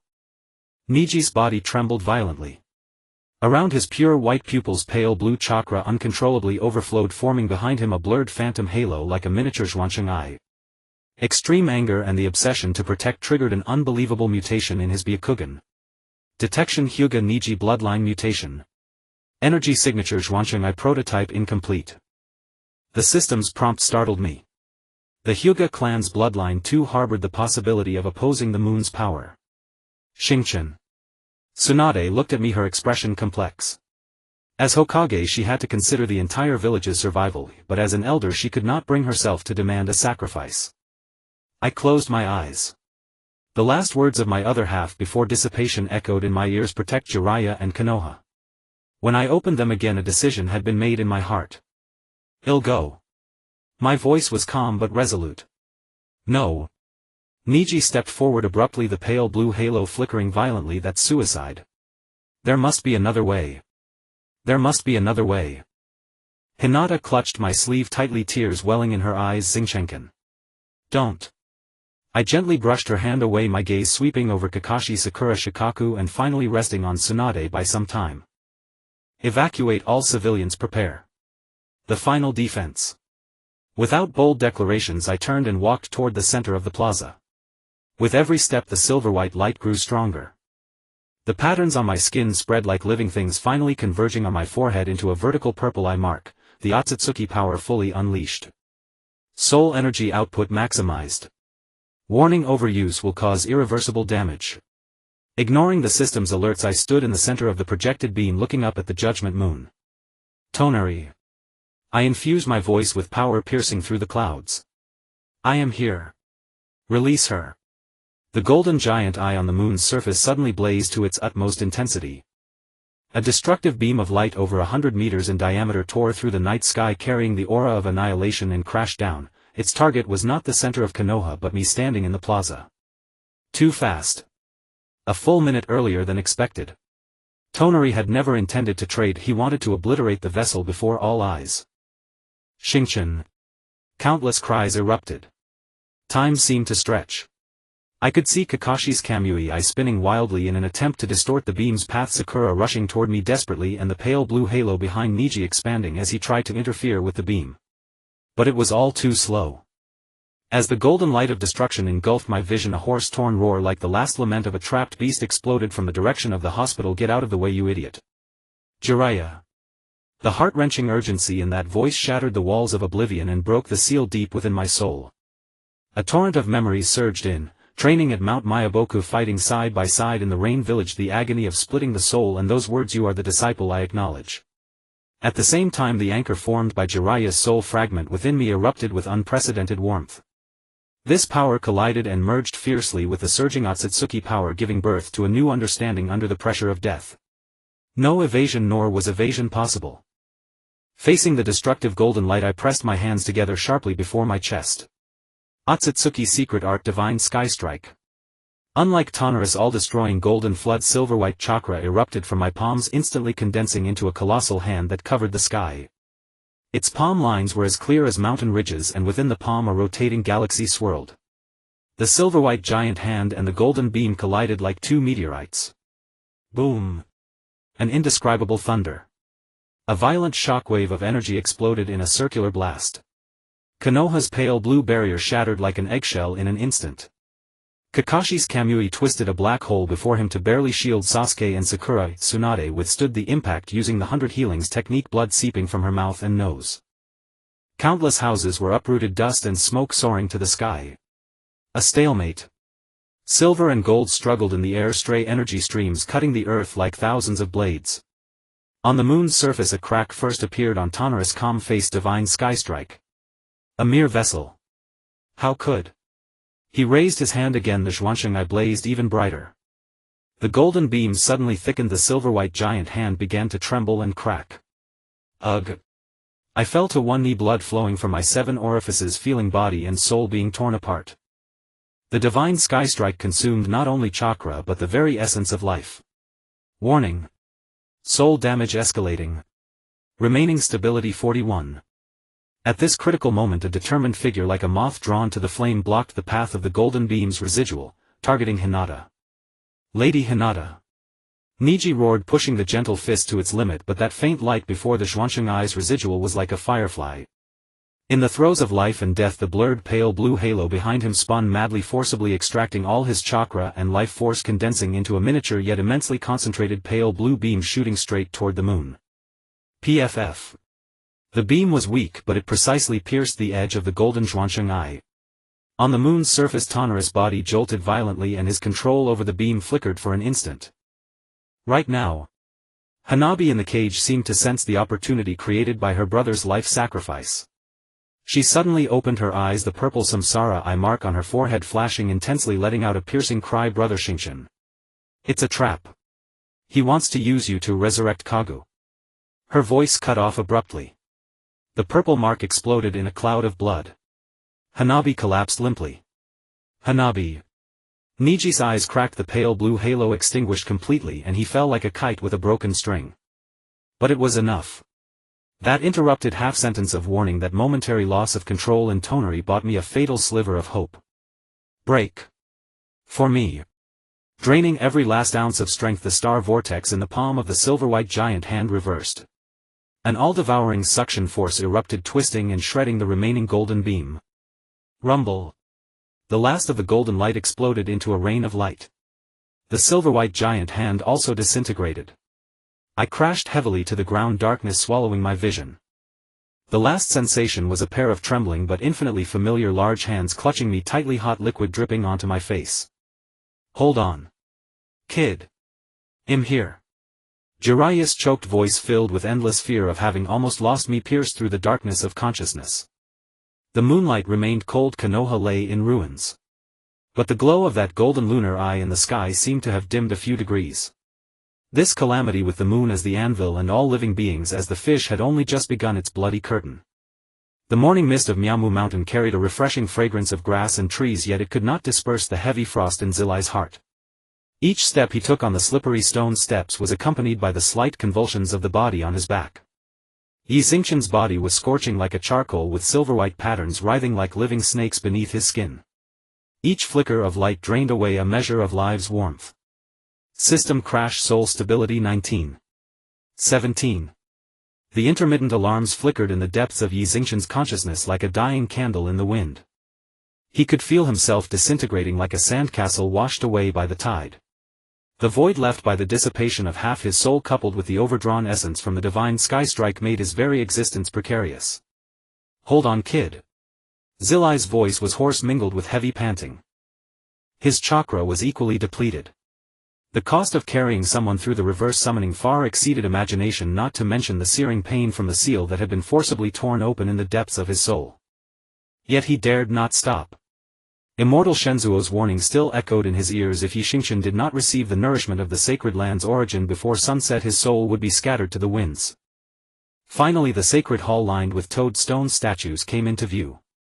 Immortal Shenzuo and Immortal Jima were already waiting beside the great waterfall of toad oil, their expressions grave. Quick! Put him into the oil pool. Immortal Shenzuo said rapidly. Jima, prepare the earth resonance ritual. The golden toad oil brimming with rich natural energy enveloped Xingchen's sinking body. Immortal Shenzuo sat cross-legged by the pool, his hands pressed against its edge. The ancient incantation rose and the entire Miamu Mountain resonated in response. The mountains trembled, the trees swayed, and countless specks of light converged from all directions, pouring into the oil pool. However, the golden natural energy surged into Xingchen's body like a stone dropped into the sea, vanishing without a trace. The silver-white patterns greedily devoured the energy, yet could not halt the disintegration of his soul. It's no use. Immortal Zima's face turned pale. The sacred land's energy cannot mend the cracks in his soul. It's like pouring water into a torn bag. Zilai's heart sank to the depths. He looked at the young face in the oil pool, now shrouded in deathly stillness, recalling the valor of fighting side by side in the hidden rain village and the stubborn eyes of the youth who shouted, "I will protect everyone." Was this truly the end? Just as despair pervaded the air, buzz. A will completely different, vast as the starry sky, suddenly awakened from the deepest recesses of Xingchen's soul. This will was cold and ancient, bearing the majesty of one who looks down upon all things, yet also an indescribable weariness and determination. Abnormal soul fluctuation. Feature matched to Tongmu Xingchen sealed state. The system's alert carried a trace of disbelief. The consciousness of the father, sealed deep within his soul by the patroller, had actually awakened on its own. Immortal Shenzuo's eyes widened as he sensed that inhuman will. He is burning himself. Immortal Jima cried out in shock. In the oil pool, the silver-white patterns on Xingchen's body blazed with intensified light, but this time they were no longer chaotic, instead they formed a stable, mysterious cycle. The edges of the soul cracks torn open by the sacred land's energy were forcibly mended and stabilized by a faint silver glow. This silver radiance was like divine mud repairing the heavens. Each expenditure was accompanied by the weakening of that vast will. Why? Zilai murmured. Why would this ancient being, viewed as a mere tool by the patroller and sealed away, sacrifice its remaining consciousness to save Xingchen? Because he is my child. A faint yet clear thought transmitted directly into the minds of the three, carrying endless weariness and a hint of relief. And also, this planet's hope. Stop. Kagaya. The thought dissipated and that vast will extinguished like a candle flame. The silver glow in the oil pool stabilized. Although Xingchen's breathing was faint, there was no longer any sign of collapse. Soul stability locked 23. The system gave a cold number. His life was temporarily saved. The price was that the imprisoned father had completely burned himself. Over the scorched earth of Konoha, despair hung like a tangible dark cloud. The secret door of the Hyuga main family chamber slid open before Chu Tian. A dust-covered scroll lay quietly on the stone altar, its crimson characters stabbing her eyes, life for eyes. It recorded a forbidden technique that sacrificed all the caster's life and Byakugan power to forcibly repair or enhance the recipient's Byakugan. The pale face of Brother Ning Si appeared before her eyes, the dead stillness after the faint blue Tensigan prototype had extinguished. Chu Tian's trembling hand reached for the scroll. Lady Chu Tian. Two branch family guards blocked the door, pain in their eyes. The main family must not lightly touch forbidden techniques. This is an iron rule. Step aside. Chu Tian's voice was soft yet carried a resolve she had never shown before.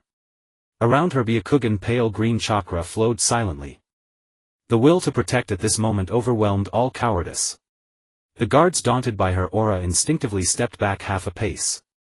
Chu Tian grabbed the scroll and turned to run toward the medical department. Every step felt like stepping on knife blades. Every word in the scroll was like a curse, stripping ocular power, draining life, irreversible. In the ward, Ning Si had actually awakened. He leaned against the headboard, his face utterly pale. Those once sharp Byakugan were now vacant and lifeless, only the bulging veins at his temples revealed the agony he was enduring. What made Chu Tian's heart stop was that Ning Si's palm was pressed over his own heart, the chakra of the gentle fist gathering without releasing. Brother. No. Chu Tian rushed to the bedside. The scroll. Give it to me. Ning Si's voice was weak but brooked no argument. His empty gaze seemed to pierce the darkness precisely, seeing the forbidden scroll in Chu Tian's hand. I won't let you trade your life for my lingering breath. But your eyes. Your eyes. Ning Si's lips twisted into a bleak smile. Compared to what we protect, what are they worth? He gathered his last strength, his voice suddenly stern. Chu Tian. Look at me. Tears streamed down Chu Tian's face. Protect Hua Hua. Protect your future. The chakra glow from Ning Si's hand over his heart faintly rose, the precursor of the gentle fist's acupoint strike to sever his own heart meridian. This is your brother's final request. That light was like a red-hot branding iron searing into Chu Tian's heart. She looked at the calm determination on Ning Si's face, at the life flame that could go out at any moment. The scroll slipped from her trembling hands. I promise you. A choked promise accompanied by the sound of a breaking heart. Ning Si's tensed body finally relaxed, the hand over his heart fell limply and he sank into deep unconsciousness. He used his life for the last time to protect his sister's future. In the rain curtain on the edge of the battlefield, Zhuo Zhu knelt on the ground clutching his eyes. The excruciating pain came not from the wound of the eye transplant surgery but from the surging viper-cold purple energy in the new eye. The Rinnegan trap planted by the patroller was violently backlashing. Ugh! His vision was flooded with twisted purple images. Konoha in flames. Xingchen turned to crystal. Xiao Ying annihilated in purple light. The hallucinations and sheer pain nearly tore his nerves apart. Zhuo. Hold on. Xiao Ying's healing palm desperately infused its green light into his body, but it was like a drop in a bucket. Just as his consciousness was about to be swallowed by the purple, the complex look in Yu's eyes before he dissipated the unspoken entrustment of protect Konoha, like the sole anchor in the darkness, abruptly yanked him back. You. Zhuo forced the name through gritted teeth. The newly transplanted Eternal Mangekyo Sharingan, a brand new pattern fusing Yu's Amaterasu with his own Kagutsuchi, burst forth with unprecedented blazing light. Purple and black energy clashed madly within his eyes. The bond of brotherhood with sheer force overpowered the patroller's icy will. Get out! With a roar from the depths of his soul, the purple phantom of the Rinnegan in Zhuo's eyes shattered with a bang. The Eternal Mangekyo pattern stabilized completely deep as the starry sky. He raised his head abruptly, gazing at the battlefield. A vast army of puppets was tearing apart Konoha's last defenses. Gang Shou fought bathed in blood while Kakaxi's Kamui eye was nearing its limit. Cold fury blazed in the Eternal Mangekyo. Zhuo slowly rose, his body erupting with purple-black chakra flames. Susanoo Takamikazuchi. No longer mere skeleton, no longer flesh and blood. A complete Susanoo clad in thunder armor with Chidori wings on its back and a giant sword of black flames in hand rose from the ground. Its height surpassed the mountains. One sword. Just a single horizontal slash. The giant sword, burning with Amaterasu's black flames, swept across the sky, distorting space wherever it passed. 3,000 elite puppets charging at the forefront, along with the torrent of ninjutsu they unleashed, turned to ash in an instant like a pencil drawing erased by a rubber. The battlefield fell into deathly silence. Even Shiren's gaze through the puppets froze. The tranquility of Miamu Mountain was shattered by a purple rift tearing through the sky. A giant purple eye composed of pure chakra emerged from it, coldly locking onto Xingchen in the oil pool, the patroller. He had tracked Zillai's soul imprint and forcibly breached the sacred land's barrier. Vessel. Return. The majestic voice carried an irresistible will, and a purple beam shot toward the oil pool. The defensive barriers of Shinzua and Jima shattered instantly. Zillai's eyes bulged with fury, his body moved before thought, blocking the beam's path. There was no time for hand seals, no aid of sage arts. Only the most primal, most resolute will to protect remained. Dead demon consuming seal. He pressed his palms together with difficulty, and a blurry death god silhouette with massive fangs materialized behind him. This was an incomplete forbidden technique. The price was the caster's certain death and their soul forever trapped in the death god's belly. The purple beam collided with the claws of the death god silhouette. An invisible shockwave swept across Miamu Mountain and the toad oil pool boiled violently. Zillai. Immortal Shinzua cried in grief. The death god silhouette shattered piece by piece under the impact of the purple beam. The fangs of death were about to tear into Zillai's soul. At that critical moment, in the oil pool, the unconscious Xingchen suddenly opened his eyes. Those eyes were no longer pure purple but flowed with liquid silver light. Begone. A low angry roar, not Xingchen's voice but more like some ancient resonance.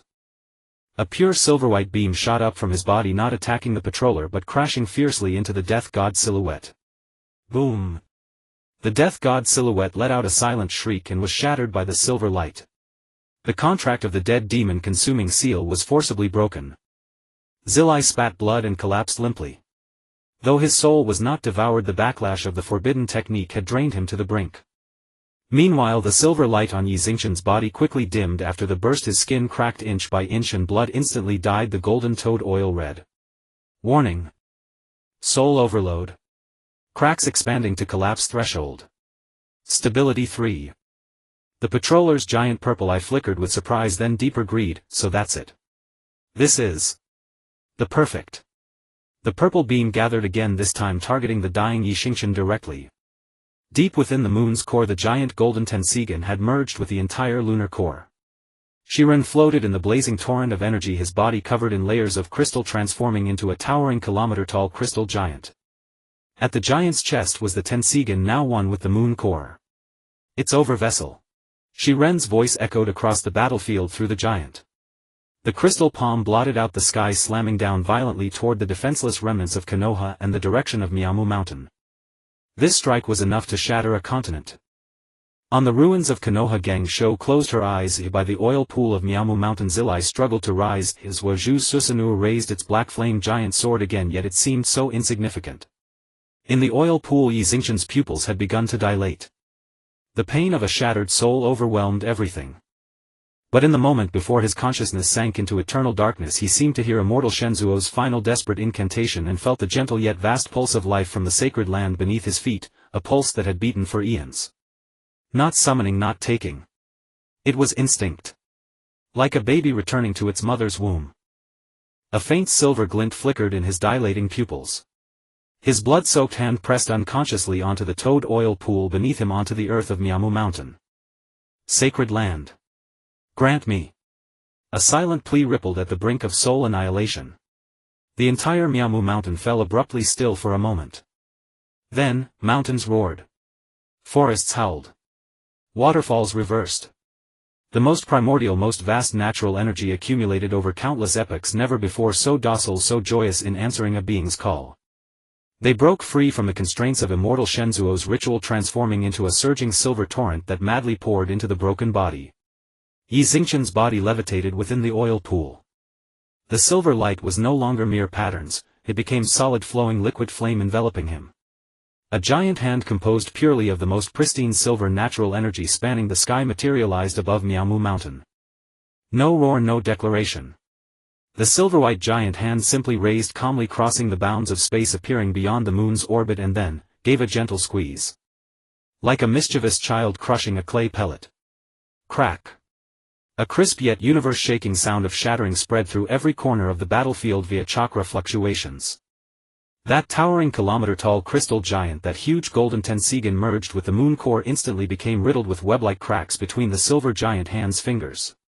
Light burst wildly from countless cracks. Shiren's horrified mental fluctuations abruptly ceased. The next moment the moon, along with that giant that had looked down upon the ninja world, transformed into a silent yet supremely dazzling, energy fireworks display in the silent cosmos. The silver-white giant hand quietly dissipated. In the oil pool of Miyamu Mountain, Xingchen, like a puppet with cut strings, sank into the depths of the golden oil. Only a heartbeat so faint it was nearly imperceptible proved that the transcendent power was no dream. The battlefield, after surviving the calamity, was dead silent. Everyone gazed up at the moon in the starry sky, now pure and bright again, yet empty. Is it over? No. When the smoke cleared, a fist-sized crystal covered with mysterious purple patterns quietly fell from the core region of the moon's explosion, embedding itself silently into the deepest scorched earth of Konoha. Inside the crystal, a supremely faint fluctuation of consciousness, like a lurking venomous snake, silently hid itself. Vessel.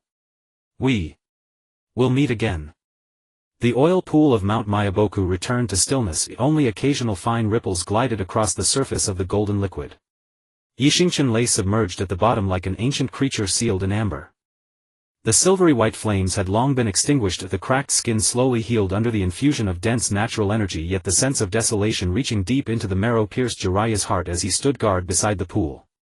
System restart. Soul stability 5. Natural energy and bloodline power conflict rate 71. The intermittent prompts flickered in Xingchen's chaotic consciousness like a broken signal light. He could vaguely sense the outside world, Jiraiya's bloodshot eyes, and the heavy sighs of the two sages Fukasaku and Shima. His body was like a doll, hollowed out and forcibly stuffed with rags, each heartbeat tugged at the invisible cracks deep within his soul. Even the sacred land's origin can only keep him alive. Fukasaku's voice was low. The cracks in his soul are too deep. The natural energy and that domineering Akatsuki bloodline clash within him like ice and fire. If this continues, even if he awakens, I fear. He left the rest unsaid, but Jiraiya understood. Either crippled or utterly out of control. His calloused hand gently brushed the surface of the oil pool as if wanting to touch that young lifeless face at the bottom. After the memory seal shattered, the past surged over him like a tide, the battles fought side by side in the rain village, the boy stubbornly shouting, it was worth it. The heartrending pain of the soul split. And during his own memory lost the flicker in the boy's eyes that shattered, then was forcibly pieced together. There's still a way. Jiraiya's voice was hoarse but resolute. He looked toward the ancient forest behind the temple shrouded in multicolored radiance. That origin tree. Fukasaku and Shima's faces changed simultaneously. Little Jiraiya. That is the sole sacred artifact nurtured by Mount Myobicus eons of natural energy. Shima Sage said urgently. Its fruit is said to contain the power to reshape the origin of life. It is the core that sustains the sacred land's vitality. Core. Jiraiya forced a bitter smile. If Xingchen is gone, what meaning does this sacred land's vitality have for me? He stood up. The markings of sage mode struggled to emerge on his weary face. I owe him more than one life. Without grand declarations, he dragged his heavy steps one by one toward the ancient forest that had been designated a forbidden area. Every step was like treading on knife edges as the backlash of the soul split and old and new wounds intertwined. But his spine remained straight like a warrior heading to the final battlefield. Above the scorched earth of Konoha, the brief silence was replaced by a deeper fear. A rumor named Root spread quietly among the survivors like the most lethal plague. The source could not be traced. It was only known that it first emerged in fragments from several Umbu ninjas on guard duty. Did you see that purple light? That is his true nature. The guy on the moon called him Vessel. The vessel for Kagaya's revival. Such immense power. Inhuman power.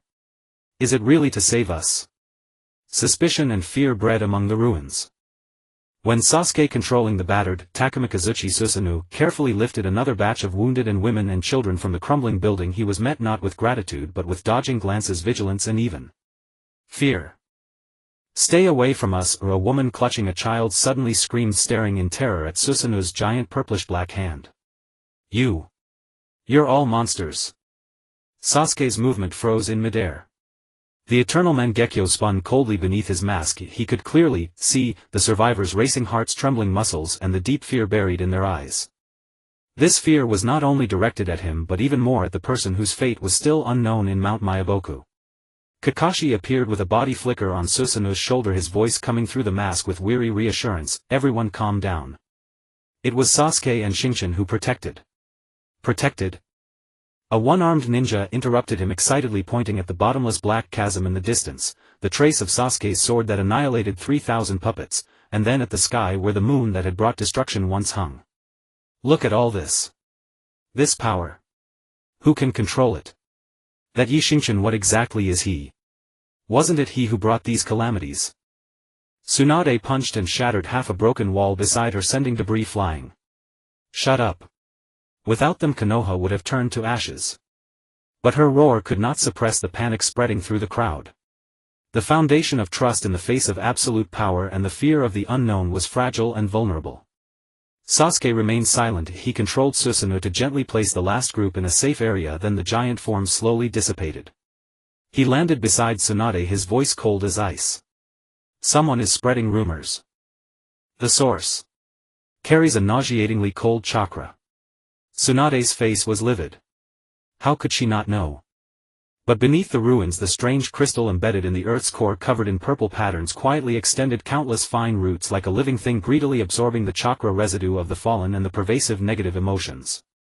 A faint malicious wave of consciousness like a viper's tongue licked the land filled with fear. Vessel. Fear. Grow. Deep within the forbidden area of Mount Myoboku, Jiraiya, covered in blood, knelt under the origin tree. The ancient stone statue toad guarding the sacred tree lay shattered on the ground. One of his arms was twisted unnaturally and a claw mark deep enough to reveal bone on his chest was gushing blood.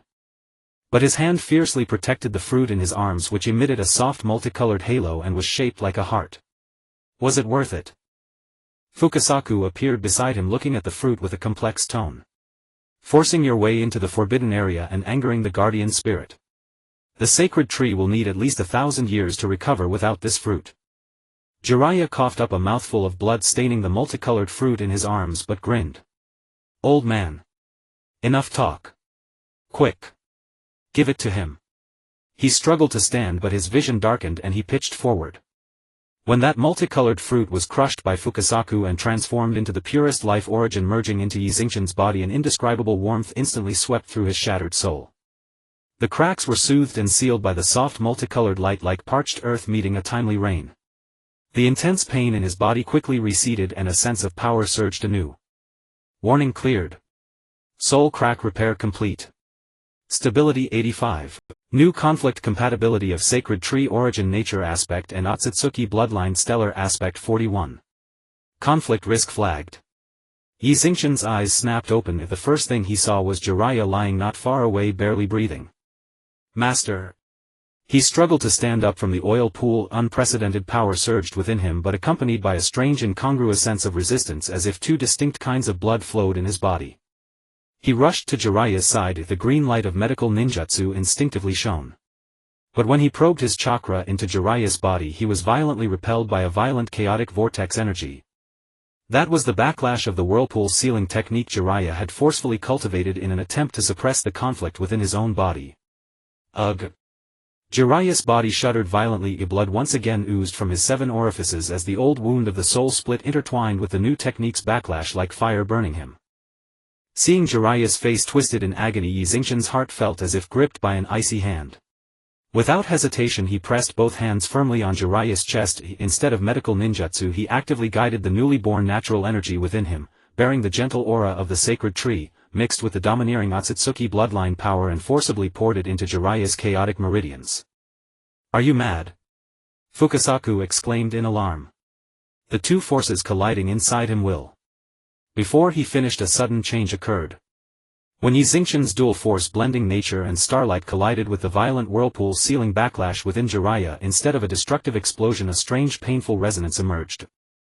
As if two strings of different frequencies were forcibly plucked, producing a piercing noise. Agony. Agony penetrating the soul instantly engulfed the two of them. Xingchen and Jiraiya both grunted, bodies trembling violently, sweat instantly soaking their clothes. Yet in this pain beyond endurance their souls seemed to be forcibly welded together by the agony. A fragmented, distorted image struck into both their minds like lightning: boundless cold void floating with countless broken planet remains. A massive throne built of dark purple crystals suspended in the center of a ring of debris. Above the throne a blurry silhouette radiating endless malice and greed was casting its gaze toward a certain azure. The ninja world. Coordinates. The coordinates of the surveyor's true body. The image flashed and vanished. The pain receded like a tide.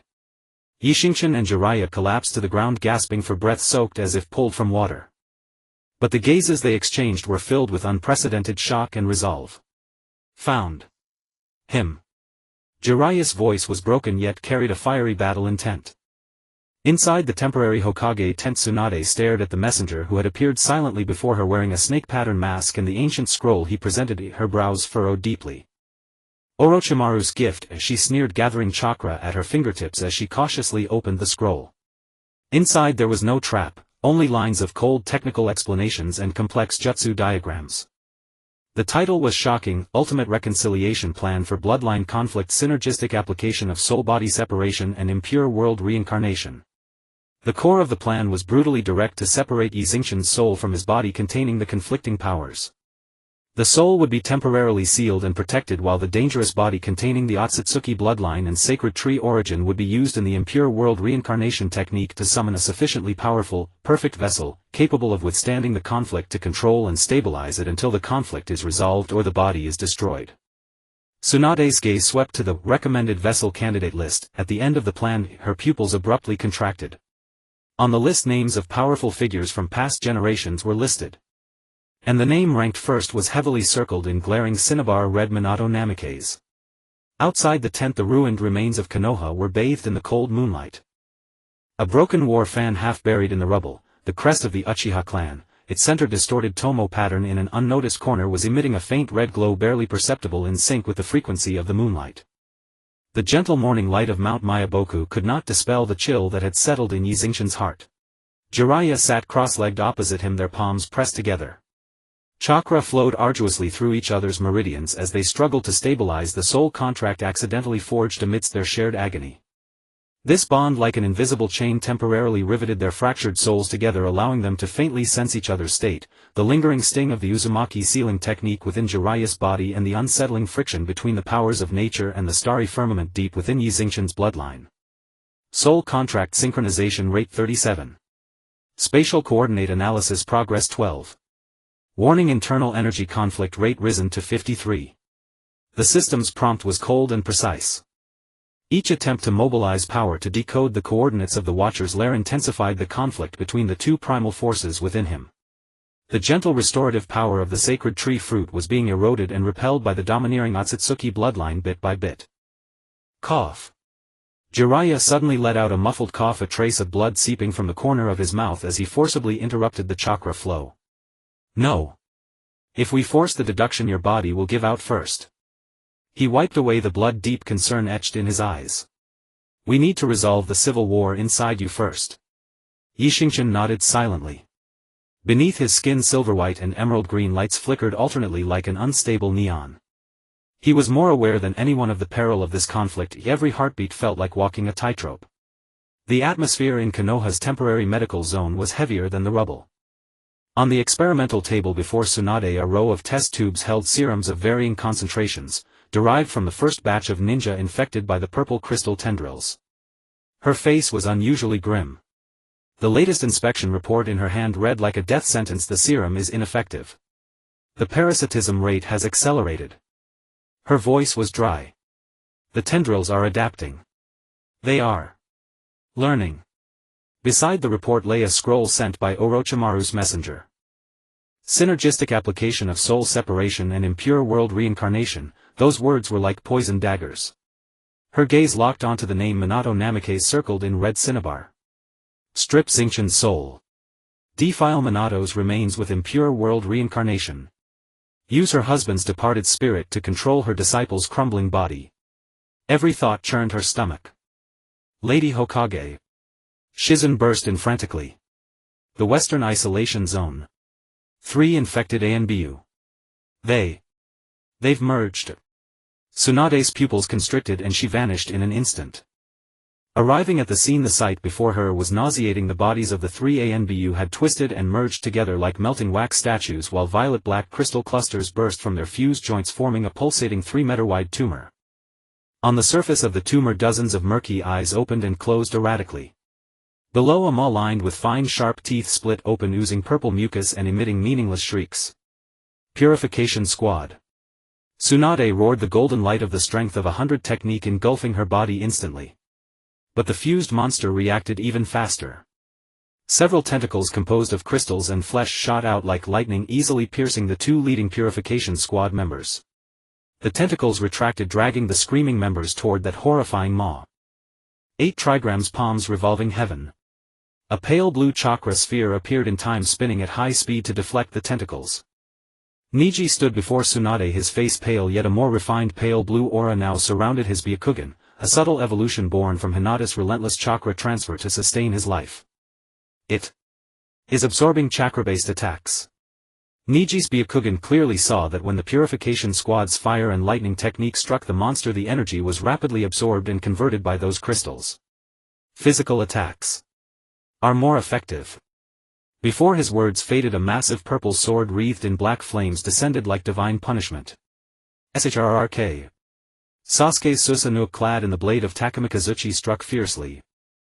The Amaterasu black flames clung to the giant blade, slicing deep into the fused monster's core.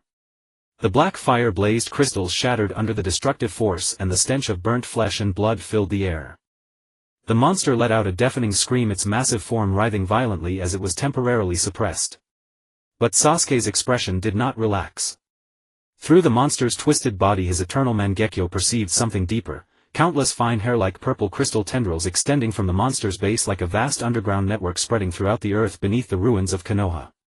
And the energy flow of all those tendrils pointed vaguely toward Mount Myaboku. It's targeting Xingchen. Sasuke's icy voice carried across the battlefield through the Susanoo.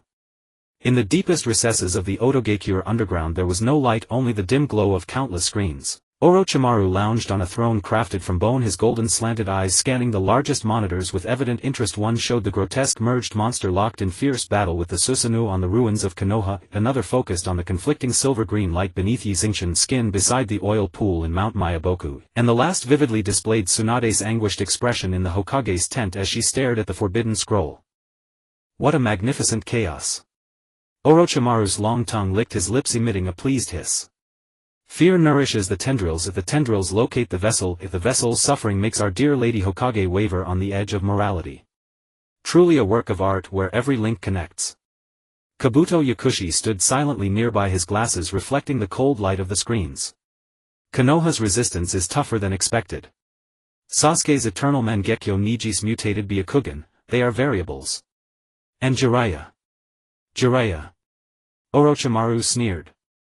With a flick of his finger the screen switched to show the image of Xingchen and Jiraiya palm-to-palm along with the highly unstable energy map within Xingchen's body.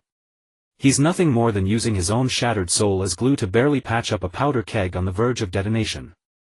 As for Sasuke and Niji. A glint of greed flashed in his eyes. They are merely more perfect spare parts. His finger tapped lightly on the armrest, the bone throne echoing hollowly. The key lies in when our Lady Hokage will press that tempting button. Trading her husband's soul for the village's respite and her disciples' safety. A cruel arc curled his lips. The weakness and love of humans are always so easy to exploit. Kabuto bowed slightly. And what of the Watcher-sama? He seems less than satisfied with the parasitism rate of the purple crystal core. Him. Orochimaru's golden eyes shifted to the shadows where a fist-sized slowly rotating dark purple crystal fragment hovered, the largest piece of the Watcher's origin fragment he had secretly intercepted after the moon's explosion. He is too impatient. A perfect fruit requires patient ripening. He extended a finger, injecting a wisp of silver-green energy, the conflicting energy signature of Xingchen stolen through some clandestine means, into the purple crystal fragment. The fragment trembled slightly and from within came a vague greedy ripple of intent. Vessel. Conflict. Delicious. Orochimaru withdrew his finger with satisfaction. You see, he too appreciates the process of fermentation. Tell the roots to accelerate the parasitism but avoid the Hyuga and Uchiha. It's not yet time to harvest them. Understood. Kabuto's silhouette melted into the shadows.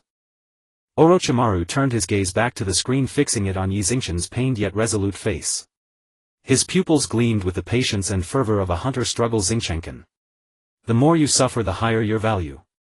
His voice dropped to a whisper laced with an indescribable anticipation, whether as the ultimate test subject for resolving bloodline conflicts.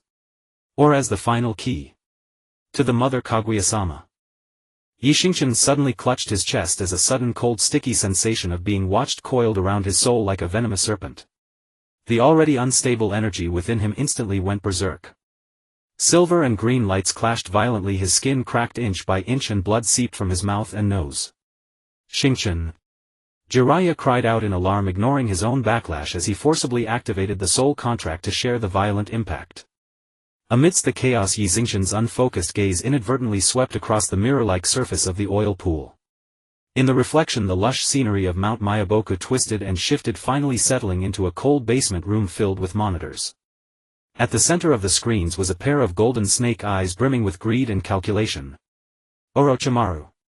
Xingchen spat out the name through gritted teeth.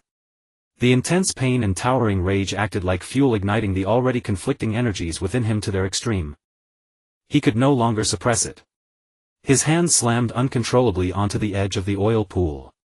Boom. It was not a conscious attack but pure energy discharge. A violent shockwave, a mix of silver-white starlight and emerald vitality, erupted with him at its center. The golden toad oil was vaporized in an instant and the sturdy stone pillars of the temple were covered in spiderweb-like cracks. Fukasaku and Shima were flung back violently. Jiraiya took the brunt of it, struck directly by the out-of-control force. Blood sprayed from his mouth as he crashed into the distant wall like a tattered sack. His vision went black and he lost consciousness completely. Xingchen himself, overwhelmed by the horrific backlash, fell backward and landed heavily on the dried-up pool floor. In the last moment before consciousness faded into darkness, he saw in the water's reflection the owner of those golden snake eyes slowly curl his lips into a cold, satisfied smirk of a scheme succeeding. Darkness swallowed everything. Within him only the chaos of energy, like a runaway stallion, rampaged furiously through his shattered meridians. On the chessboard the serpent's forked tongue had already licked the most vulnerable wound of its prey. Darkness. A viscous, suffocating darkness reeking of preservative fluids. Xingchen's consciousness drifted in a void of quagmire, each struggle wrenching a soul-tearing agony from the depths of his being. The gentle emerald radiance of the sacred tree's fruit had long been shattered by the silver-white torrent of the Datong Mu bloodline.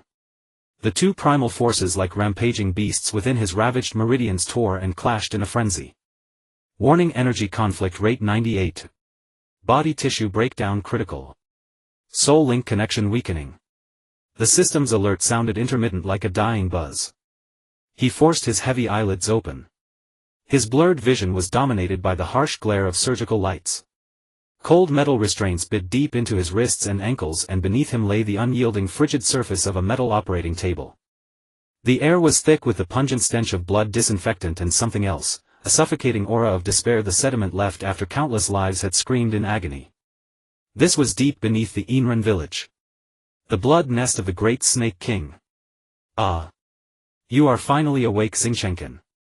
De Shiwan's slimy voice slithered overhead like a serpent crawling through the ear canal.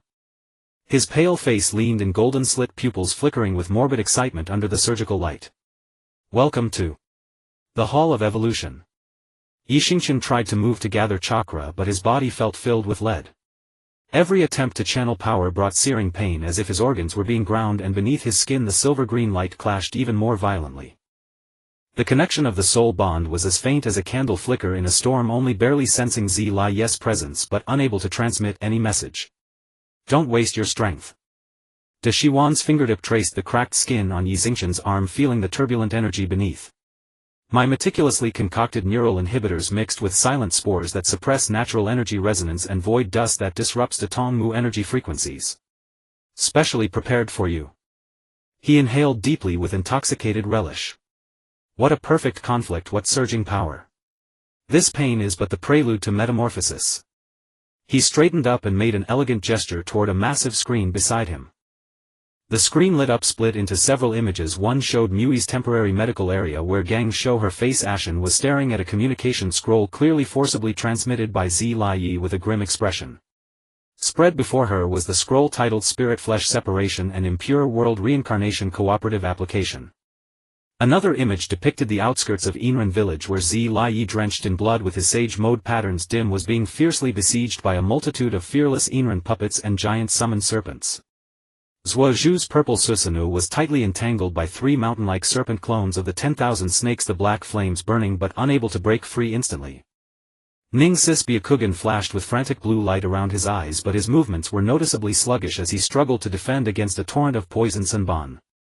The final small screen zoomed into the depths of the Mai ruins. There, a massive core composed of countless purple-black crystal clusters and twisted flesh was pulsing, its scale far exceeding any previous fusion monster.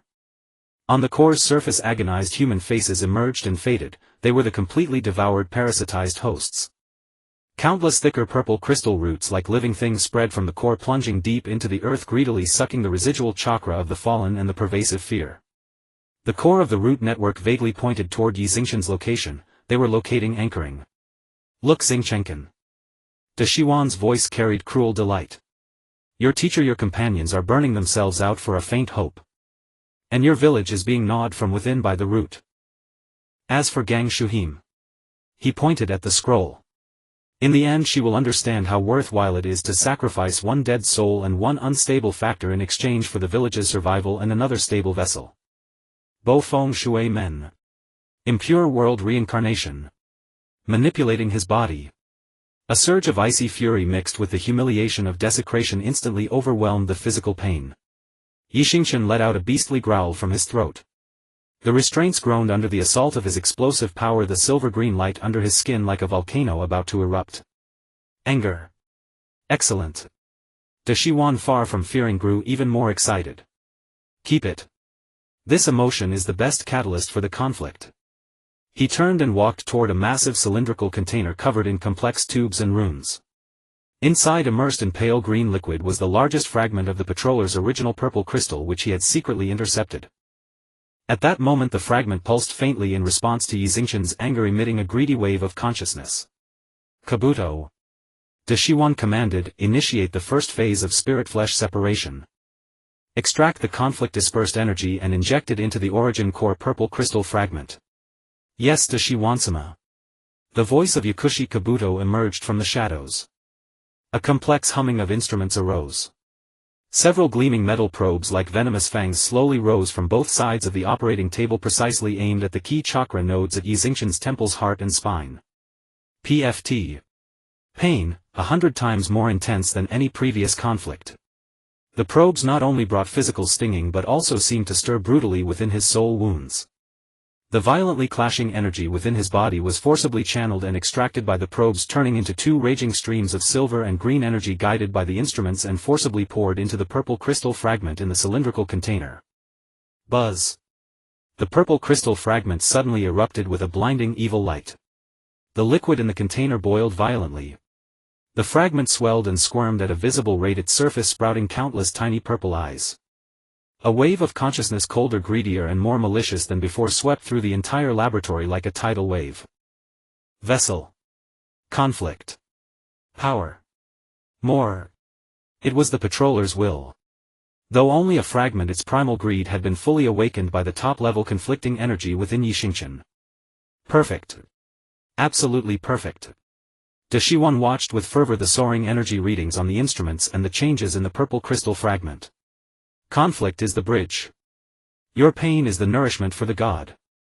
Soon, when this origin core matures, it will help me. His words were cut off by a howl from Xingchen that seemed not of human origin. Under the excruciating pain of a torn soul, drained power and desecrated will, amidst the despair of sensing Zhi fighting in blood, Zuo Zhu and Ning Xi besieged and Gang Shou facing a brutal choice, the last vestige of the father de Tongmu, Xingchen's protective will, suppressed by Dashiwan's drugs, exploded like a star cornered to the brink, shattering everything. Get out!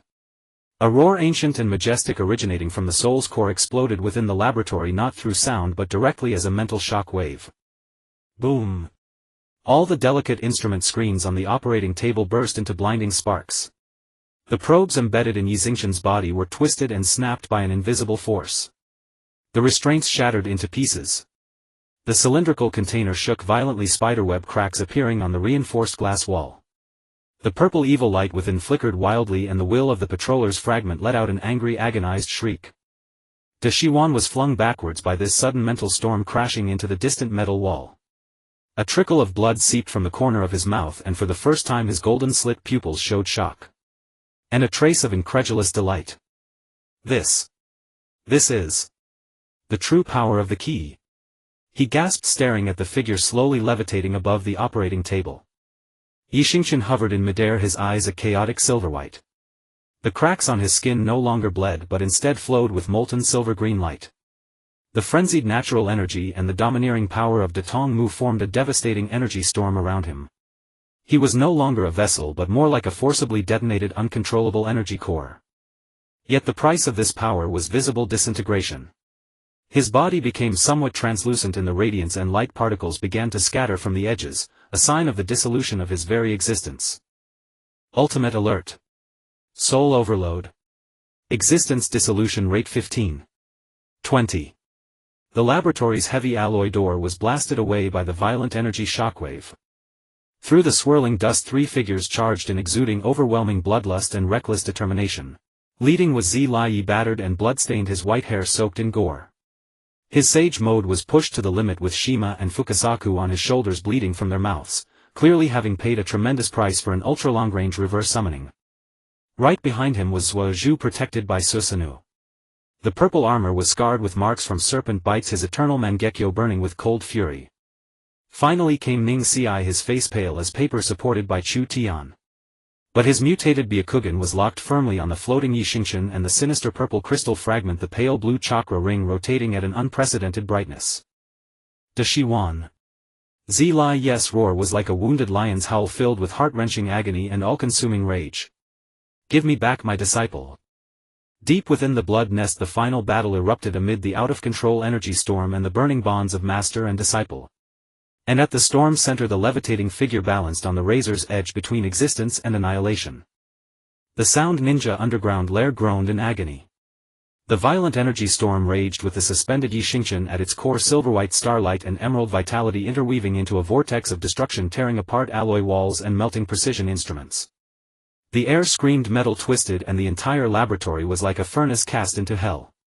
Xingchen. Jiraiya's eyes were wide, nearly splitting, as he braved the energy turbulence that could tear steel apart. The patterns of Sage Mode flickered uncertainly on his face. He could clearly sense the terrifying fluctuations transmitted from the other end of the soul bond, not power but uncontrolled destruction, the collapse of existence itself. Existential Dissociation Level 27. 30. The cold digits jumped within Xingchen's chaotic consciousness. His body was like a porcelain piece covered with cracks on the verge of shattering under internal and external pressures. Orochimaru's drug suppression was broken, but at the cost of a full rampage of the conflicting energies within him. The gentle restorative power of the sacred tree fruit was utterly crushed and repelled by the overbearing torrent of the Akatsuki bloodline. The two forces were no longer merely clashing, they had begun a self-destructive annihilation. Stop them. Orochimaru's voice remained slick in the storm, tinged with the shock and anger of a hunter being turned upon by his prey, but even more so with morbid excitement. His figure retreated like a ghost, dodging the sweeping energy currents, his golden vertical pupils locked onto the form on the verge of shattering at the storm's center. The Source Core. Protect the Source Core. Yakushi Kabuto and several elite sound ninja with chilling auras lunged from the shadows straight at the three intruders, Jiraiya and his team. Get out of the way. Sasuke's eternal Mangekyo burned with icy fury. The giant sword of the Takamikazuchi Susanoo was entwined with blazing black flames, sweeping in a single strike. The terrifying sword pressure instantly vaporized the two leading sound ninja along with the poison mist they had released. But Kabuto's figure twisted like a phantom, sliding past the blade's edge at an impossible angle. The scalpel in his hand, glowing green, stabbed directly at the weak node of energy flow in Sasuke's Susanoo. Simultaneously, several thick purple crystal roots thrust out of the ground like living things coiling around the Susanoo's legs. They were actually absorbing the energy of the Amaterasu black flames. On the other side, Niji's Byakugan was surrounded by a rapidly spinning pale blue light wheel. Gentle fist point strikes precisely sealed the chakra flow of a sound ninja, while Hinata's protective 8 trigrams barely blocked another sneak attack. But Niji's body suddenly shuddered, his face turning deathly pale as he coughed up a mouthful of blood. Forcing his mutated Byakugan to resist the energy storm and enemies was draining his already depleted life force. Niji! Hinata exclaimed, and in that moment of distraction a poisoned shuriken grazed her arm. Don't worry about me. Niji steadied himself forcibly, his mutated Byakugan locked onto Xingchen at the storm center and the pulsating sinister purple crystal fragment in the distance. That crystal is the core.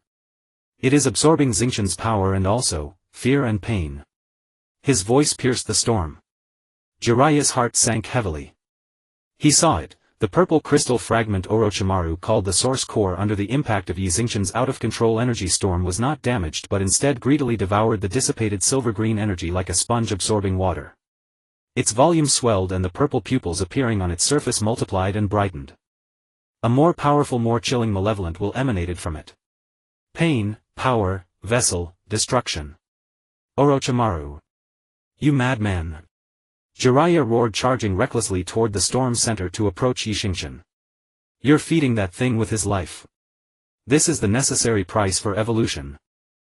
Orochimaru's voice carried a fanatical tremor. He formed hand seals and the laboratory floor suddenly lit up with complex purple runes. A massive energy barrier rose instantly, enclosing the storm center, the crystal container and himself. A purple-black halo flowed on the barrier, throwing Jiraiya back violently. Bang! Jiraiya slammed into a twisted metal wall, blood gushing from his mouth, the excruciating pain from the soul bond darkening his vision. Inside the barrier, Xingchen's suspended body trembled more violently and more light particles scattered from the cracked skin. The energy annihilation within him was accelerating, and the barrier not only blocked rescue but also acted like a prison, locking in the destructive energy and pain, providing richer nourishment for the purple crystal. Existential Dissociation Level 35. Soul Bond Overload. Connection about to be lost, despair like icy tidewater drowned everyone outside the barrier. Sasuke's Susanoo was increasingly entangled by purple crystal roots and fearless sound elite ninja. Although the black flames could burn them, the roots regenerated even faster. Niji knelt on one knee with Hinata desperately supplying chakra to him, but it was a drop in the bucket. Tsunade's communication scroll burned hot in her pocket, the cruel contents of that scroll biting into her heart like a venomous snake. Inside the barrier, Orochimaru watched the crystal's energy index skyrocket on the instruments, watched Xingchen's body gradually become transparent, his eyes blazing with a near-delirious light. Almost, the Source Core is about to mature. Xingchen-kun, your pain, your destruction will become the perfect cornerstone for my path to the Mother's throne. At this darkest moment, a completely different icy and razor-sharp spatial fluctuation appeared without warning inside the barrier. Right beside Xingchen. Space tore open like fragile cloth into a spiral rift. A hand wrapped in white bandages bearing a resolute will thrust out fiercely and pressed firmly onto Xingchen's violently heaving chest where lava-like light flowed. Flying Thunder God Guiding Thunder Evil Seal. A voice familiar enough to break hearts carrying the weariness of traversing life and death and the steadfastness of protection resounded at the core of the violent energy storm. Minato Namikaze. Golden tufts of hair flew in the energy current's azure blue eyes burning with an undying flame. He was not a physical body but an impure world reincarnation vessel. But at this moment this shell made of dust and talismans erupted with a will that transcended life and death. On the palm pressed against Xingchen's chest an arcane vortex sealing pattern lit up instantly. This was not an attack but a guidance. Using his own impure world body as a medium with the Flying Thunder God Guiding Thunder technique as the core, Minato forcibly guided the out-of-control annihilating silver-green energy torrent within Xingchen into himself. Whoosh! A blinding light erupted from the contact point between Minato's palm and Xingchen's chest. The silver-white and emerald energies no longer annihilated but like tamed raging dragons frenziedly surged into Minato's impure world body. Minato's body trembled violently, the impure world talismans groaning under the assault of violent energy cracks instantly spreading across his entire form. Minato! Jiraiya Tsunade sensing through the communication scroll and Kakashi dimly sensing through Kamui space all cried out with heart-wrenching shouts. Father! Naruto's will dimly sense through the Ninetales link carried immense sorrow and confusion. The fourth. Sasuke's eternal Mangekyo flickered with a tremor. But Minato paid no heed. His gaze pierced the raging energy landing on Xingchen's pained eyes that gradually regained a trace of clarity. With difficulty he pulled a gentle smile. Don't give up, child, the future of Konoha. The impure world body became the perfect buffer and diversion channel. The destructive energy conflict within Xingchen was forcibly guided and shared by Minato at the cost of self-sacrifice. Xingchen's cracked skin began to heal at a visible rate, the scattered light particles diminished and the violent energy storm noticeably weakened.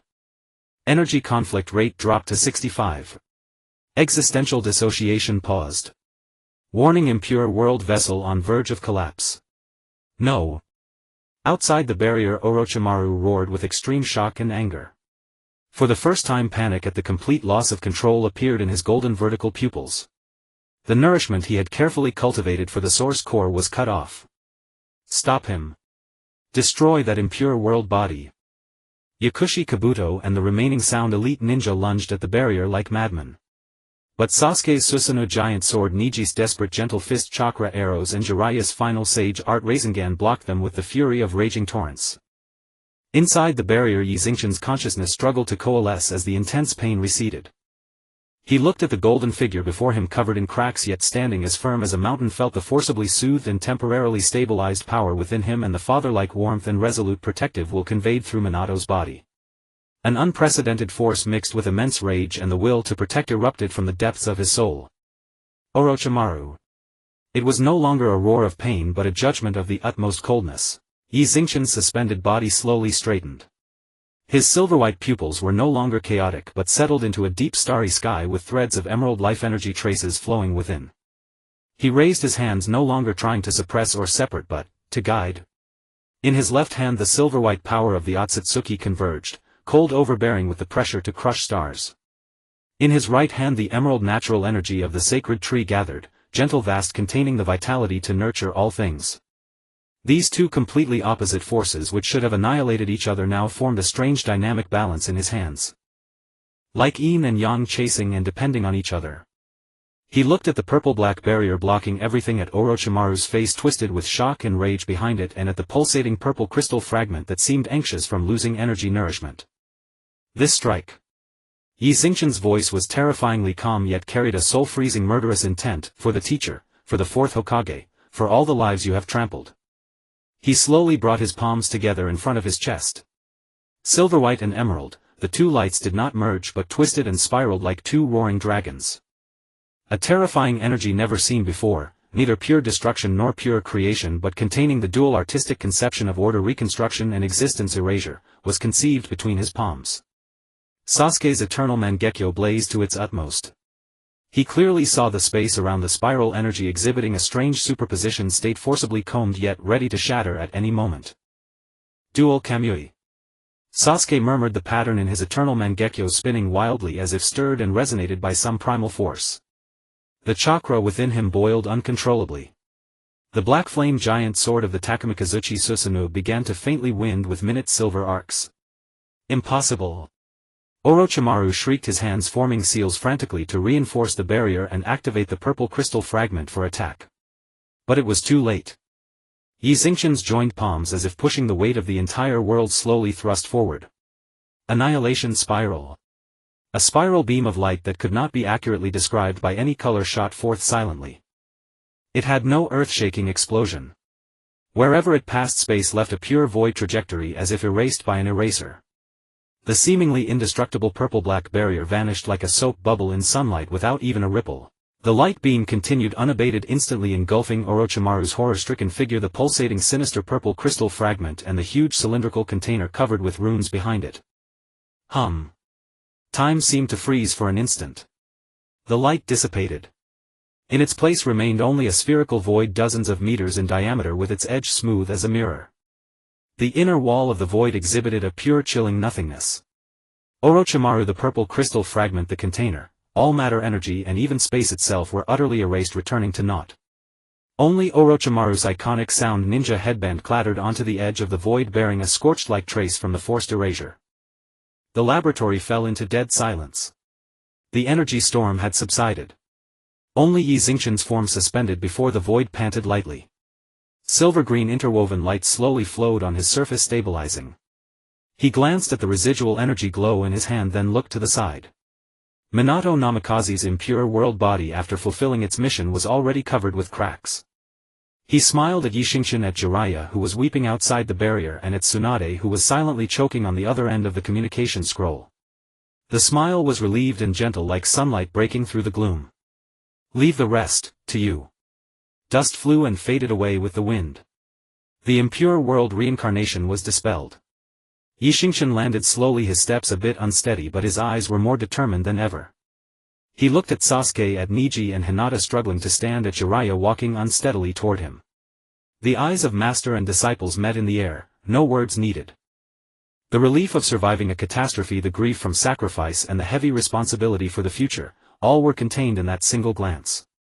However, in this brief stillness no one noticed that a faint, almost imperceptible purple light point like a dormant egg flickered silently inside the scorched sound ninja headband lying on the ground. In the distant icy void of space, on a throne constructed of dark purple crystals, a blurry silhouette radiating endless malice slowly opened its eyes. Its gaze pierced the endless sea of stars locked firmly onto that azure-blue planet. Vessel, coordinates, confirmed. The sky shattered. It was no metaphor. The purple fissure that tore the heavens apart like a god scar stretched across the scorched earth of my village. Within the fissure there was no void, but a rolling, seething mass of dark purple chaotic energy where the bones of shattered stars and solidified whales drifted. An indescribable, terrifying pressure like a tangible tsunami instantly crushed all remaining barriers and bent the spines of the survivors. Ha! Ha! A shinobi knelt on the ground, his hands clutching his own throat, his eyes bloodshot from the immense psychic shock, yet he could not utter a sound. Fear had strangled the instinct to scream. Sasuke's Takamikazuchi Susanoo groaned under the strain, its dark purple energy armor flickering erratically under the pressure. His eternal Mangekyo locked onto the center of the fissure where an existence formed of pure malevolence and destructive will slowly emerged, the true form of the Surveyor. It had no fixed form, more like a collapsing, expanding dark purple nebula with two cold, enormous eyes like burning black holes at its core, mercilessly gazing down at the feeble struggles below. The vessel returns. The mental roar detonated directly in everyone's soul. It was not language but a command from the level of law. Boom!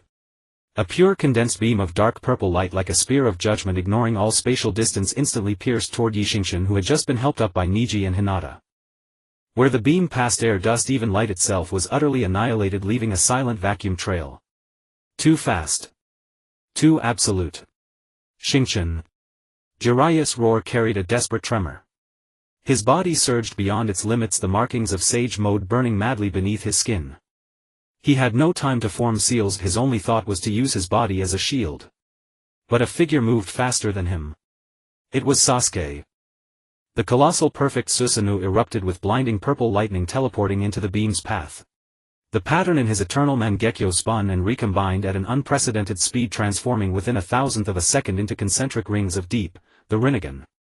At the brink of life and death, fusing Itachi's eye power with his own ultimate desire to protect Sasuke's Rinnegan was born. Amanota Jikara swap.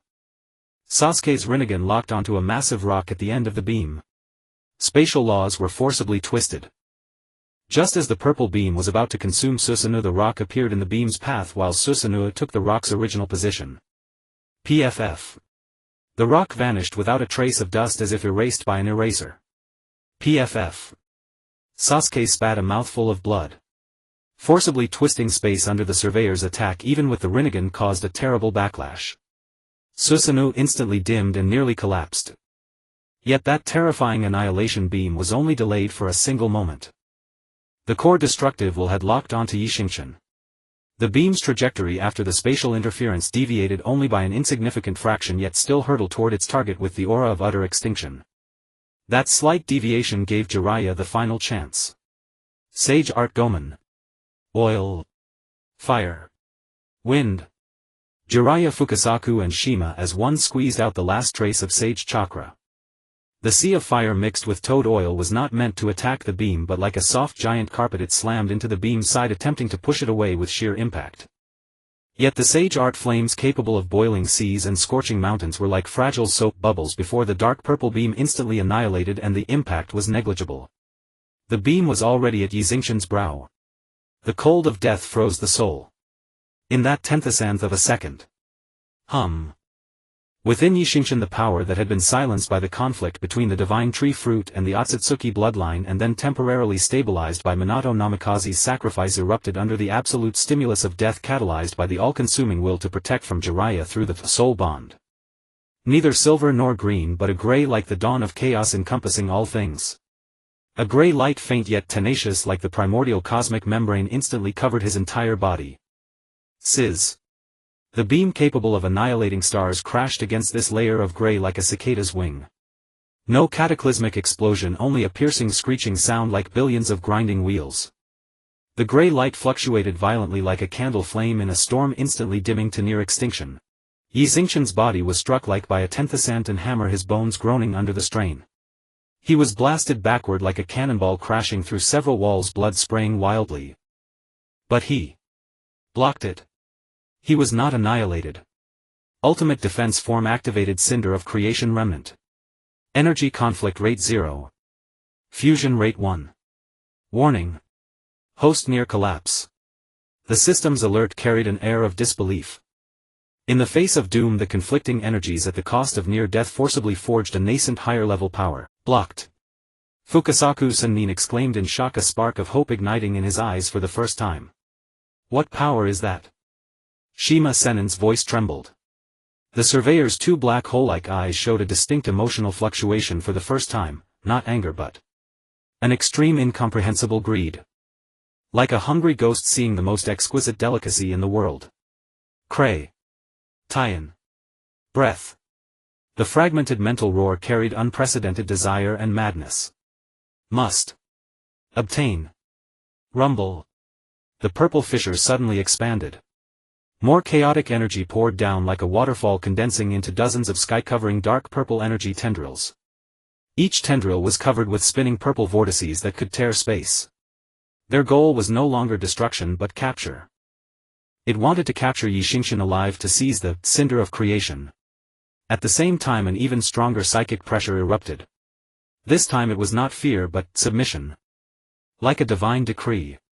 Thud. Thud. Shinobi with weaker wills instantly knelt, their eyes vacant like puppets stripped of their souls. Even Kakashi's Kamui I felt sluggish, and Sakura's Byakugo no Jutsu golden light flickered violently. No way. Jiraiya's eyes were bloodshot, his hair and beard bristling. He saw the naked greed in the surveyor's eyes, saw Xingchen fallen and unconscious. The extreme fury and will to protect utterly overwhelmed the exhaustion of Sage Chakra and the searing pain in his soul. He slammed his hands onto the ground, the sage's face pattern burning to near transparency. With my soul as guide. With my blood as sacrifice. Summon Sage Art Dual Polarity Enfeeblement. This was no ordinary summoning. It was an ultimate sacrifice summoned to the source of Mount Myaboku using his own life and soul as offerings. Boom! The ground beneath Jiraiya instantly transformed into a massive rotating Tai Chi yin-yang fish pattern. Light shot into the sky, tearing through the surveyor's psychic pressure. At the center of the pattern, space twisted violently. A vast majestic natural energy carrying the pulse of the earth crossed the spatial barrier and descended. But this energy was not for attack, it was sealing. Two opposing yet homologous natural energies, the Yang of life, from Mount Myaboku, and the Yin of death, from the Ryuchi cave borrowed by Jiraiya through his special contract with the three sacred lands, under the guidance of the Tai Chi diagram, twisted and spun madly, forming a colossal energy net that covered the sky, carrying the law of suppression, and swept backward toward the surveyor's extending claws and the fisher. Old man. You're insane. Fukasaku and Shima Sennin let out a mournful cry, sensing that Jiraiya's life and soul were burning wildly in this sacrifice. Take him away. Jiraiya's roar exploded in the energy storm directed at Sasuke, at Neji, at everyone who could still move. Leave this place. Live on. The enormous yin-yang net collided with the surveyor's dark purple tendrils. Silent annihilation erupted at the point of contact. Space shattered like a broken mirror. The net trembled violently, the yin-yang energy consumed wildly, but it managed to temporarily entangle those terrifying tendrils, even beginning to erode the fissure in reverse. The price was that Jiraiya's body became translucent at a visible rate, like a candle in the wind. Sasuke's Rinnegan blazed with determination. He instantly understood Jiraiya's intent. Ignoring his own severe injuries, the Takamikazuchi Susanoo condensed again, its giant hand scooping up the unconscious Xingchen. Neji. Hinata. Go. Sasuke shouted. Neji, barely holding on with his mutated Byakugan, combined with Hinata to use Gentle Fist Chakra as pulling chains wrapping around several nearby dazed shinobi. Kakashi's Kamui I activated to its limit, twisting space to open an evacuation path. Sakura's Byakugo no Jutsu was pushed to the extreme, medical chakra forming a shield to protect the wounded. Retreat. Toward the direction away from the fissure. Think. You can leave. The surveyor's cold mental voice carried the fury of being provoked by ants. Deep within the fissure, more chaotic energy surged. An even more massive dark purple claw, nearly covering half the sky, slowly extended with the force to crush stars. The yin-yang net groaned under the strain, beginning to shatter inch by inch. Jiraiya's body was already as transparent as a phantom, but a corner of his mouth lifted into a bold, relieved arc. His gaze pierced through the chaotic battlefield as if seeing far beyond. Kid. He murmured toward the direction of Xingchen, who was being carried away by Susanoo. His voice was faint yet clearly reached everyone's soul, carrying a master's final hope and freedom. For me. See the sunset over my. After it's rebuilt. The moment his voice fell. Explode. No hesitation, no regret. Jiraiya's remaining life flame and his nearly burned out soul, along with the entire dual polarity enfeeblement formation, turned into a blazing white orb surpassing the sun. Not destruction but ultimate sealing. The blazing white light swallowed the dark purple claw, swallowed the boiling fissure, swallowed the surveyor's mind, filled with shock, anger and greed. Where the light touched, the shattered space was forcibly healed, the pouring chaotic energy was purified and sealed. The terrifying fissure that had torn the sky was ruthlessly erased by an invisible giant hand, rapidly shrinking and vanishing. Finally everything fell into silence. The sky returned to a false calm, leaving only a devastated, scorched earth and the lingering scent of burnt and blood in the air. A fist-sized crystal-clear pale golden crystal inside which a struggling dark purple stream was sealed. It slowly fell from the core, where the blazing white light dissipated silently, embedding itself into the deepest canyon fissure of my village. On the battlefield, the surviving shinobi looked around in confusion, the numbness of survival mixed with the immense grief of losing a hero. A deathly silence enveloped everything. In the distance, Sasuke's Susanoo slowly descended. He looked down at the unconscious Xingchen in his arms, whose breathing was weak but miraculously stable, then turned his gaze toward where Jiraiya had vanished. For the first time a deep, inexpressible, complex emotion showed in his Rinnegan. Neji covered his eyes, his mutated Byakugan throbbing with pain, but he clearly saw that deep within the fallen pale golden crystal, the dark purple stream, like a trapped viper, was frantically impacting the seal. Deep in the canyon fissure, the pale golden seal crystal stood silently. Inside the crystal, the dark purple consciousness of the surveyor did not fall silent. Instead, under the extreme sealing pressure like a compressed spring, it exuded an even colder, more venomous will, Kagaya. Sama. Vessel. Ki.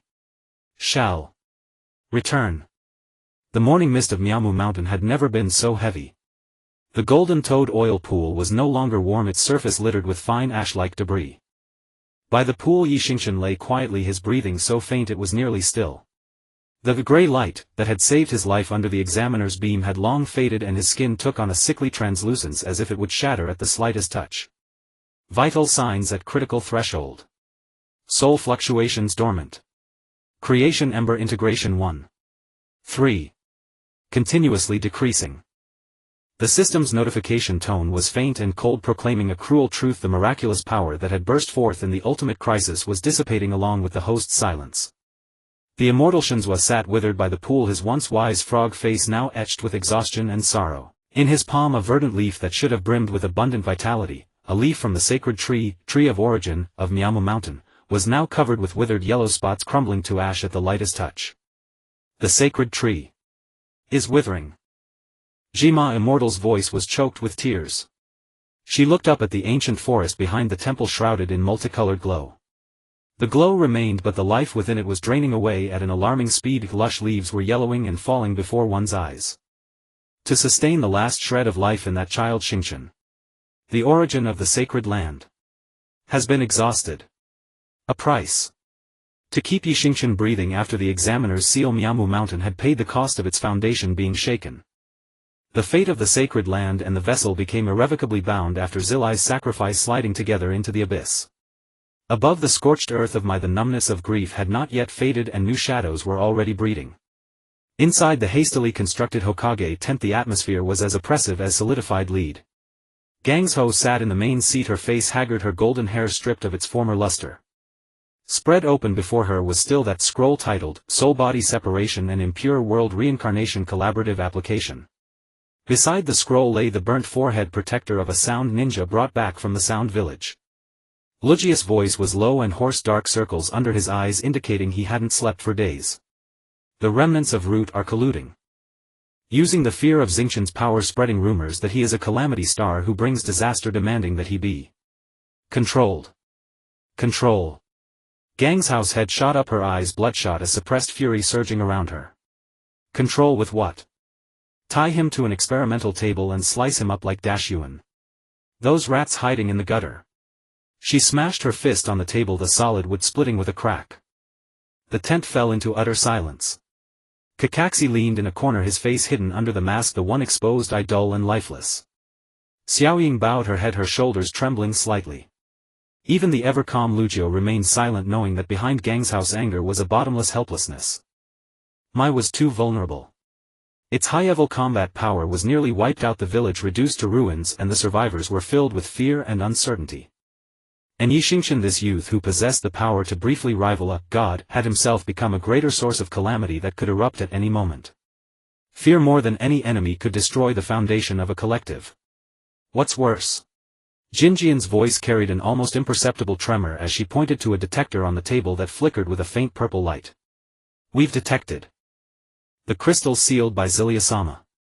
Its energy fluctuations are rising abnormally. Right beneath my. The temperature inside the tent seemed to drop to freezing. Everyone's eyes turned to the detector, that faint but stubbornly flickering purple light like the heartbeat of a demon. Is the examiner breaking the seal? Xiaoying's voice trembled with fear. Kakashi's lone eye sharpened. Not entirely.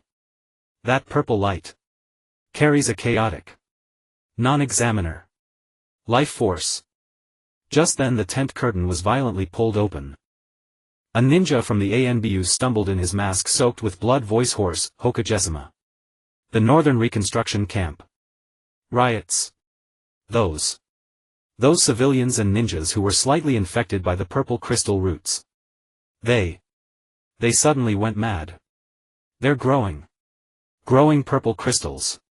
Attacking everyone. Anne. He gasped, his eyes full of terror. They're shouting the vessel must return. They're charging toward Toward the direction of the sealed crystal underground. The vessel must return. The word pierced everyone's heart like an ice pick. The examiner was sealed, but his residual power was still seducing and corrupting the infected, trying to break the seal and free his true form. Gangzhou abruptly stood up. The golden light of the Baihao technique flared uncontrollably, then quickly dimmed due to chakra exhaustion.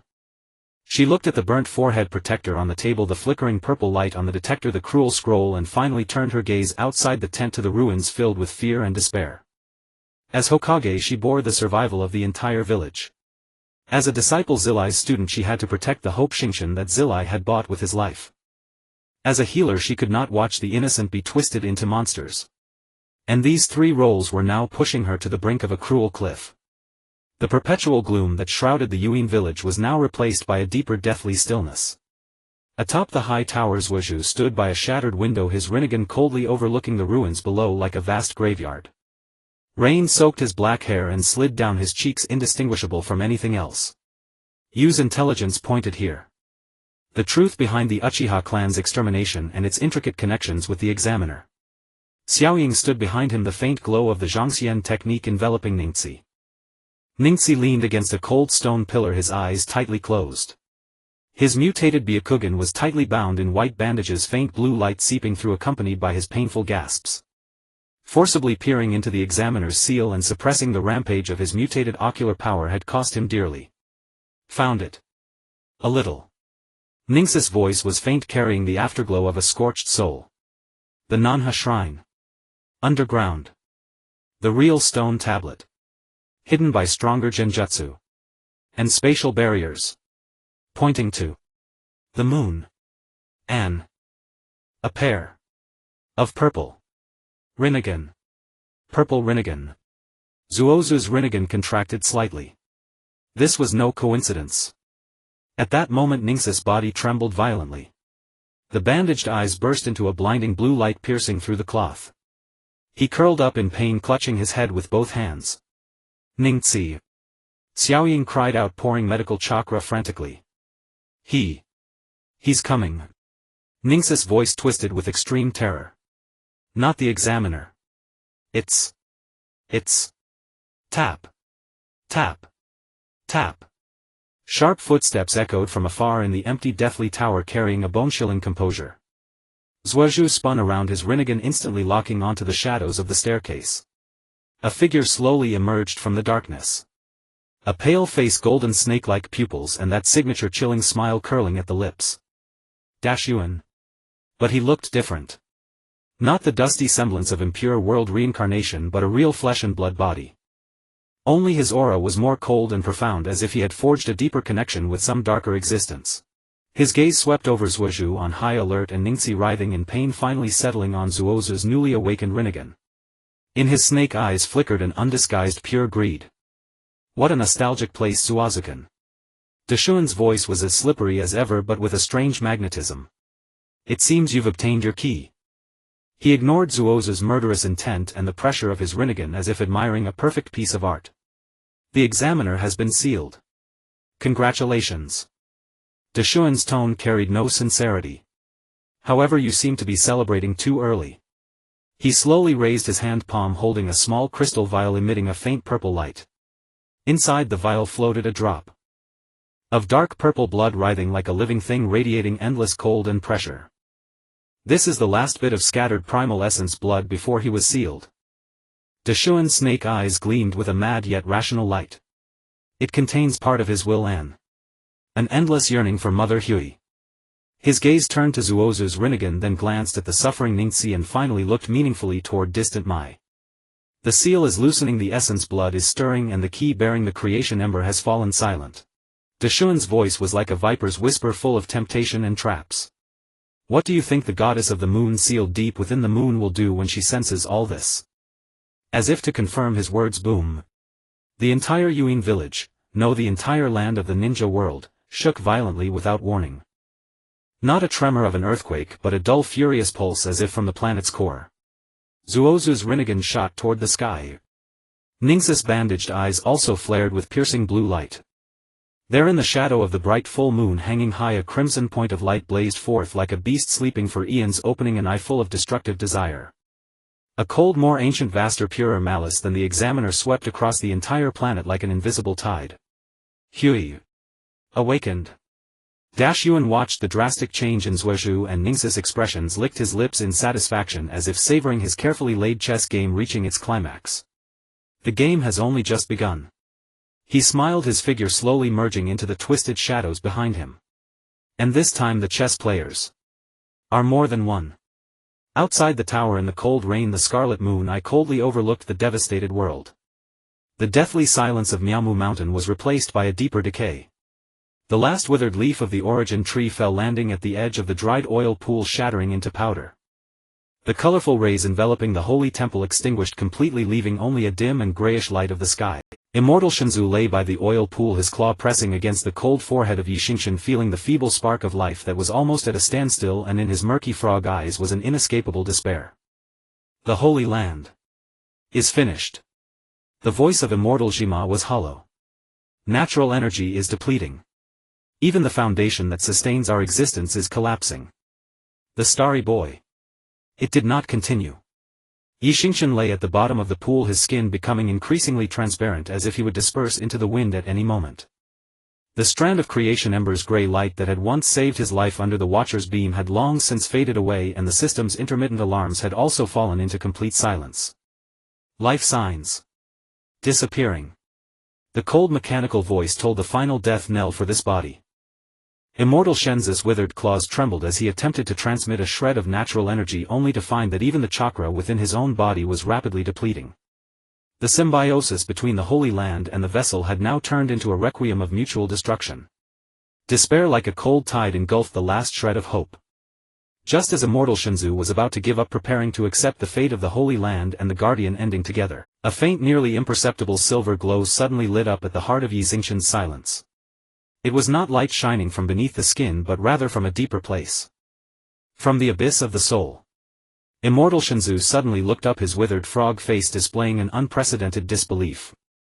Xingchen's consciousness did not perish in the silence of the flesh, but instead sank into an unprecedented chaotic realm. Here there was no light, no dark, no up or down. Only an endless viscous void, along with the echoes of two vast wills floating and entangled within this void. One was the cold vast will of Akatsuki Hashin, father, emanating an aura of cosmic desolation. The other was the bold fiery will of Jiraiya, master, heavy like the beating of the earth. The fragments of the father's vast will shone like a broken star map, radiating a protective obsession and the cold knowledge to unravel the shackles of blood. The remnants of the master's soul, like a burning bonfire, conveyed the indomitable fighting spirit and the fervent vow to protect Konoha. The two utterly different wills collided and tore violently in this chaotic consciousness like two roaring galaxies. The shackles must be broken. Whisper of the father's will, stand up, boy. For me to see the evening glow. Roar of the master's will, intense pain. A soul-rending sensation that far surpassed the collapse of the flesh. Xingchen's consciousness was caught between these two torrents like a solitary boat in a furious sea, poised to be completely crushed and assimilated. Give up. Merge into this vastness. Return to this warmth. No more pain. A tempting thought sprouted at the edge of his consciousness. No. A fear deeper than death stemming from instinct gripped him tightly. By merging with the father's will, he would become the next cold Akatsuki Hashin, losing all emotions and becoming nothing but a pure ki. By merging with the master's embers, he would be completely covered by Jiraiya's will, becoming a vessel for the inherited will, losing self. I am Xingchen. A silent scream exploded in the abyss of the soul. It was not inheritance nor mere covering, but transcendence. It was about forging a path of his own. In this battle of wills for life and death, amidst the crevice of protection and destruction, the silent ashes of creation embers were unexpectedly ignited by this ultimate will of self. A faint but incredibly resilient gray starfire suddenly ignited at the core of consciousness. Though small, it bore the power of a domineering principle. Existence is reason. It did not merge into the father's star map, nor did it adhere to the master's bonfire, but rather, like a stabilizing pillar, forcefully opened up a realm uniquely belonging to Xingchen within this chaos. The fragments of the father's star map were drawn in by the starfire, the cold protective knowledge trickling in like a stream. The master's bonfire embers were ignited by the starfire, transforming the fiery protective will into fuel. These conflicting legacies, under the harmony and domination of this wisp of self, starfire, began a slow yet arduous smelting. No longer annihilation but an absorption and reconstruction centered around I. Outside by the oil pool. What is this? Immortal Shinzu widened his frog eyes, clearly sensing that the body of Xingchen, which should have completely fallen silent, suddenly generated a faint yet incredibly resilient pulling force. This pulling force was not for the extraction of natural energy the Holy Land had been exhausted, but rather forcefully drawing in the last trace of Oblivion's origin released after the complete withering of the origin tree that permeated this space. The breath of decay, death and conclusion seemed to have found its home, surging madly into Xingchen's body. Beneath his transparent skin the conflict of silver-green light ceased, replaced by a thread of extremely weak yet tenaciously burning gray veins. Like new buds sprouting from a withered branch, drawing nutrients from the ashes of death. Detecting unknown energy cycle. Fusion degree of creation embers 1.5. Rising. Vessel collapse paused.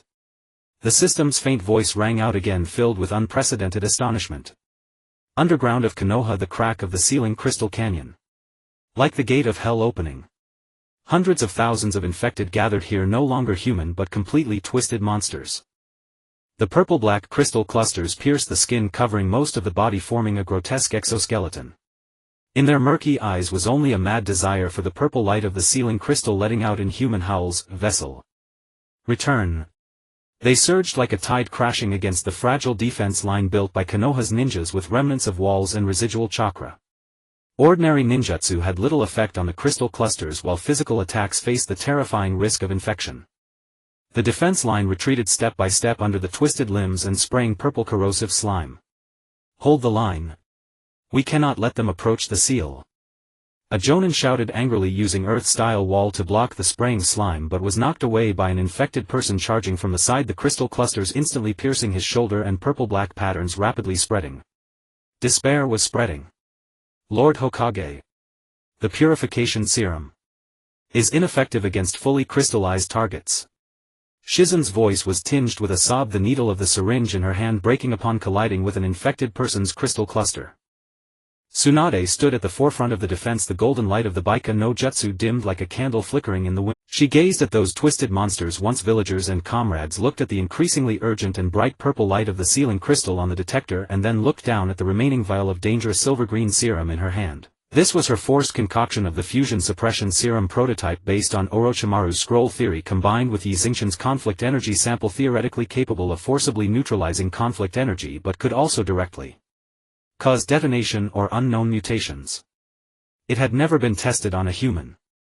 An entirely crystallized spider-like infected person broke through the defense line, lunging at a fallen child with a shriek. There was no time to hesitate. Get out of the way. Tsunade shouted violently, her figure transforming into a golden stream of light, instantly appearing in front of the child. She did not attack the infected but instead stabbed the syringe in her hand forcefully into the vein of her arm. Thud. The silver-green serum was instantly injected. Lord Hokage. The shout echoed across the battlefield. A wave of indescribable agony instantly engulfed Tsunade's entire body. She felt as if her blood had been ignited yet also frozen. The gentle vitality of the sacred tree fruit and the domineering power of the Otsutsuki bloodline simulated conflict within her body, erupting instantaneously. The golden Baika patterns instantly filled her body, quickly covered and torn apart by the chaotic silver-green radiance. Ugh! Tsunade let out a pained roar, her body uncontrollably kneeling on the ground, blood streaming from her 7 orifices. Yet her gaze remained locked onto the charging crystal spider. Just as the crystal spider's claw was about to tear her apart, a chaotic dual-natured energy shockwave carrying attributes of both neutralization and annihilation erupted violently from Tsunade's center. Boom! The crystal spider bore the brunt of it. The purple-black crystal clusters on its body made a piercing sizzle sound upon contact with the chaotic energy, dissolving and disintegrating rapidly. Its massive form was sent flying backward by the shockwave, and when it crashed to the ground most of its crystal shell had turned into smoking remnants. Effective.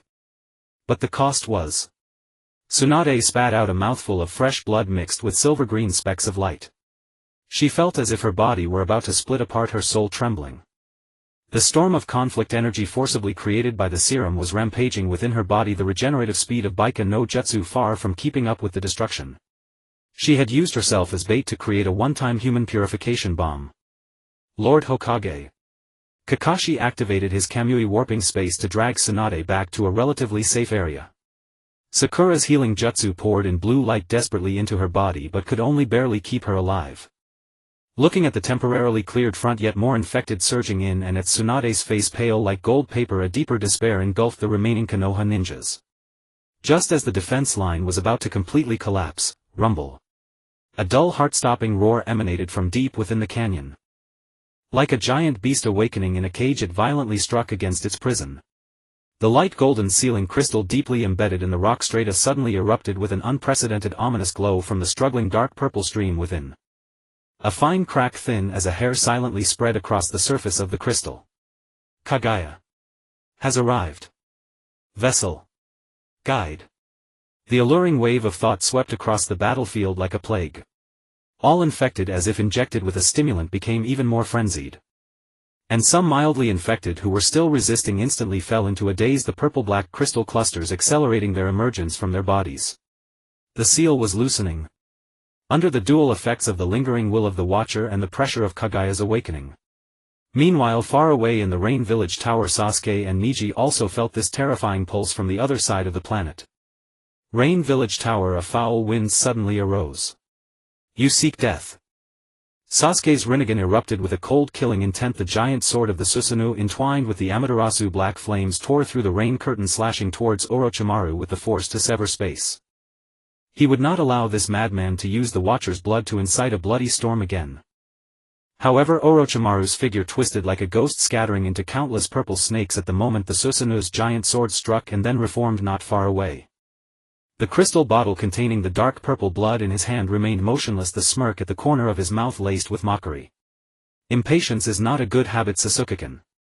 Instead of killing me, why not think about how to deal with the true apocalypse that is about to descend? As soon as he finished speaking, Neji suddenly looked up, his bandaged eyes exploding with an unprecedented piercing blue light.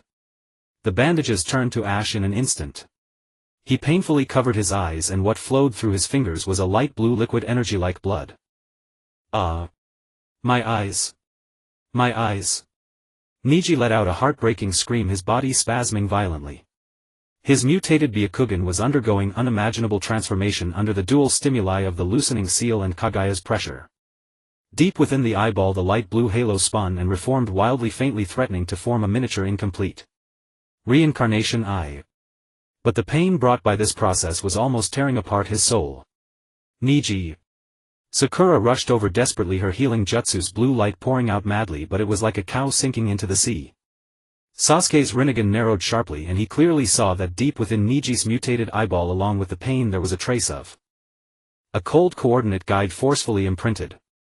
The direction pointed unmistakably to the sealing crystal underground Konoha. What have you done to him? Sasuke's killing intent nearly solidified. I merely accelerated the process of evolution. Orochimaru smiled as if admiring a nearly completed masterpiece. His Byakugan is merely a degraded branch originating from the Otsutsuki clan of Yuin. Under the stimulation of the Watcher's blood and Kaguya's pressure, it awakened as a road sign guiding Mother to descend. Isn't that reasonable? He gently shook the crystal bottle in his hand, the drop of dark purple blood wriggling as if it were a living creature. Lady Kaguya needs coordinates, needs a vessel, needs a key. And you all just happen to fit the bill. Orochimaru's golden serpentine eyes swept over Sasuke's Rinnegan key, Neji's mutated Byakugan road sign, and finally gazed towards Konoha vessel, his voice tinged with a mad reverence. What a perfect sacrifice. Boom. An indescribable, soul-freezing, terrifying will surged like an invisible tsunami, sweeping across the entire Rain Village. The glass windows of the tower shattered with a bang. Even Sasuke's Susanoo shook violently. Sasuke and the pained Neji both looked up simultaneously. They saw the back of the bright moon illuminated by a scarlet giant eye. Deep within its pupil a deeper, purer purple light suddenly flared up like the origin of the universe. An ultimate pressure, older and more vast than the Watcher, carrying the power to devour and unify all things, locked onto the entire ninja world. Kaguya's gaze pierced through time and space, descending. Her will was not directed at anyone, yet it made the souls of all beings tremble and wail instinctively. I am the chakra of the lady. A cold, hollow voice filled with insatiable greed resonated deeply within every life and soul that possessed chakra. The smile on Orochimaru's face broadened to its fullest, filled with the fervor of a martyr. Did you hear? Mother is calling for her power. Calling for her. Return. With that he raised the crystal bottle high in his hand, aiming it at the scarlet moon eye in the sky, using all his strength to shout, with the blood of the Watcher as a guide. With the eye of the Yuin descendants as the road sign. I humbly welcome the goddess of the moon, Kaguya-hime, to descend upon this world. To reclaim everything. The crystal bottle exploded. That drop of dark purple blood transformed into an eerie purple light, disregarding the distance of space, instantly merging into Niji's mutated bleeding eyes. Ugh. Ah. Niji let out a heart-wrenching inhuman scream. He suddenly straightened up, his hands gripping his eye sockets tightly. The light blue blood gushed out like a fountain. Deep within the pupil of his mutated eyeball, the purple light locked by Kaguya's will, after merging with the Watcher's blood, suddenly shone to the extreme, transforming into a concentrated piercing purple beam that pierced through the heavens and earth, disregarding the rain clouds of Yuin, disregarding the barriers of space, shooting fiercely towards the scarlet moon eye in the sky. Whir. The world lost its color. All things fell silent. The scarlet moon eye, upon receiving the purple beam coordinate shot from Niji's eye, slowly began to descend in a tangible form, carrying the might to crush time and space. The moon's outline twisted and warped in the scarlet light. A figure of a woman composed of pure chakra and cold will, vague yet towering, was slowly rising on the moon's surface. The goddess had descended. In an unstoppable manner. Sasuke's Rinnegan reflected this apocalyptic scene for the first time, revealing a crack named shock in his eyes. Sakura held the completely unconscious Niji, whose eyes had turned into two horrifying blood holes, and wept uncontrollably. Orochimaru opened his arms, bathing in the scarlet light pouring down from the shattered heavens like a devotee welcoming a miracle. And far beneath the oil pool of Miamu Mountain, that wisp of grey starfire ignited in the silence seemed to sense this world-ending pressure, leaping suddenly, burning even more fiercely. A scarlet light devoured the sky. Though Kaguya's form was not yet fully condensed, the crushing, overwhelming terror radiating from the very source of life itself caused the towers of the hidden rain village to crumble like sandcastles. Sasuke's Susanoo of Takamikazuchi let out an agonized groan as the purple-black energy armor fractured inch by inch under the divine might. In his Rinnegan, the reflection of a colossal scarlet silhouette, rising from the moon's surface to stand between heaven and earth, chilled his icy blood with a sense of profound insignificance. My chakra. The hollow female voice did not travel through the air, it vibrated directly at the level of matter. Below, the earth was kneaded as if by an invisible giant hand, instantly reduced to powder, only to be reorganized under the scarlet light into a sharp violet crystal forest. Countless remnants of the hidden rain village that had not escaped, along with parts of Orochimaru's experimental base, vanished utterly like a chalk mark erased in the instant the light swept over them. Gah! Sasuke coughed up a mouthful of blood, forcibly activating his Rinnegan to distort the space around him and barely evade a sweeping scarlet beam, but one arm of the Susanoo was grazed, dissolving into nothingness instantly. This was not a jutsu, it was erasure at the level of fundamental laws. Niji. Sakura's scream was barely audible in the world-ending storm. She held the man in her arms, his eyes reduced to two charred pits, the pale blue energy blood long drained his body cold and stiff. The violet pillar of light that had burst forth in the end, guiding Kaguya's descent, had consumed everything he was. A worthless sacrifice. Orochimaru hovered in the fractured void, bathed in the scarlet light, his face bearing a fanatic's devotion tinged with a faint chilling detachment. In his hand the crystal vial containing Obito's cells pulsed uneasily under Kaguya's terrifying pressure. Sasuke's Rinnegan swept over Niji's charred eye sockets, then over the crystal vial in Orochimaru's hand, and finally fixed on Kaguya, who was slowly raising a massive crimson palm, composed of pure chakra and destructive will, in the sky. That hand's target was not Sasuke, but the power of Hagoromo, the sage of six paths contained within his Rinnegan. Kaguya intended to reclaim her scattered authority. No escape. No defense. In the moment before the crimson giant palm descended upon Sasuke, Amenotejikara twin stars. Sasuke's Rinnegan erupted with unprecedented radiance. Instead of distorting his own space, he furiously channeled his ocular power into the Kuzunoji no Tsurugi in his hand. The blade's entwined Amaterasu flames were extinguished, instantly replaced by a profound darkness that seemed to devour light itself. Space under his will was forcibly folded like fragile fabric. Target exchanged the crystal vial in Orochimaru's hand and Sasuke's own position. Zwoom. Space twisted violently. Orochimaru felt a sudden lightness in his hand as the vial appeared in Sasuke's former place. Meanwhile, Sasuke's form appeared like a ghost at Orochimaru's side. Boom. Kagaya's crimson giant palm carrying the aura of absolute erasure slammed fiercely onto the floating crystal vial. No cataclysmic explosion, only a soul-freezing sense of annihilation. The crystal vial along with the pulsating cell inside melted away like snow under the scarlet light, instantly reducing to a stream of primal particles greedily absorbed by Kagaya. Obito. A flicker of complex emotion passed through Sasuke's eyes, but it was cold resolve that prevailed. He had used Obito's cells to buy himself a tenth of a second's respite. Impressive struggle, Sasuke-kun. Kagaya's icy hollow gaze finally focused on Sasuke for the first time with the detached indifference of one examining an insect. Devouring Obito's cells, which carried the power of Kamui, seemed to solidify her colossal scarlet form by a fraction. She slowly raised another hand palm aimed at Sasuke as a profound purple Rinnegan, as if capable of devouring the starry sky, materialized within. Yomi Hirasaka. Space shattered like a mirror. A pitch-black passage connected to the unknown and filled with the aura of annihilation opened silently behind Sasuke. A terrifying suction force pulled at him, attempting to banish him into eternal nothingness. Sasuke's Rinnegan spun frantically as he tried to distort space and escape, but Kagaya's spatial authority far exceeded his understanding. The Susanoo of Takamikazuchi was drawn inch by inch toward the black hole, its disintegrating energy fragments mercilessly consumed. Just as Sasuke was about to be swallowed entirely, Kamui. A distorted vortex opened without warning beside Sasuke. It was not his own ocular jutsu, but rather, Kakashi's figure stumbled out of it. He was covered in blood, his Sharingan completely blind from overuse, but the transplanted Kamui eye burned with a final crimson glow. He had not transported himself, but under the terrifying suction of Kagaya's Yomi Hirasaka he forcibly used Kamui to distort the space around Sasuke, creating a temporary spatial anchor. Sasuke. Catch! Kakashi roared, using his last strength to toss a faintly glowing scroll toward Sasuke. On the scroll were the sealing formulas of the Uzumaki clan. It was the Impure World Reincarnation Scroll that Tsunade had kept.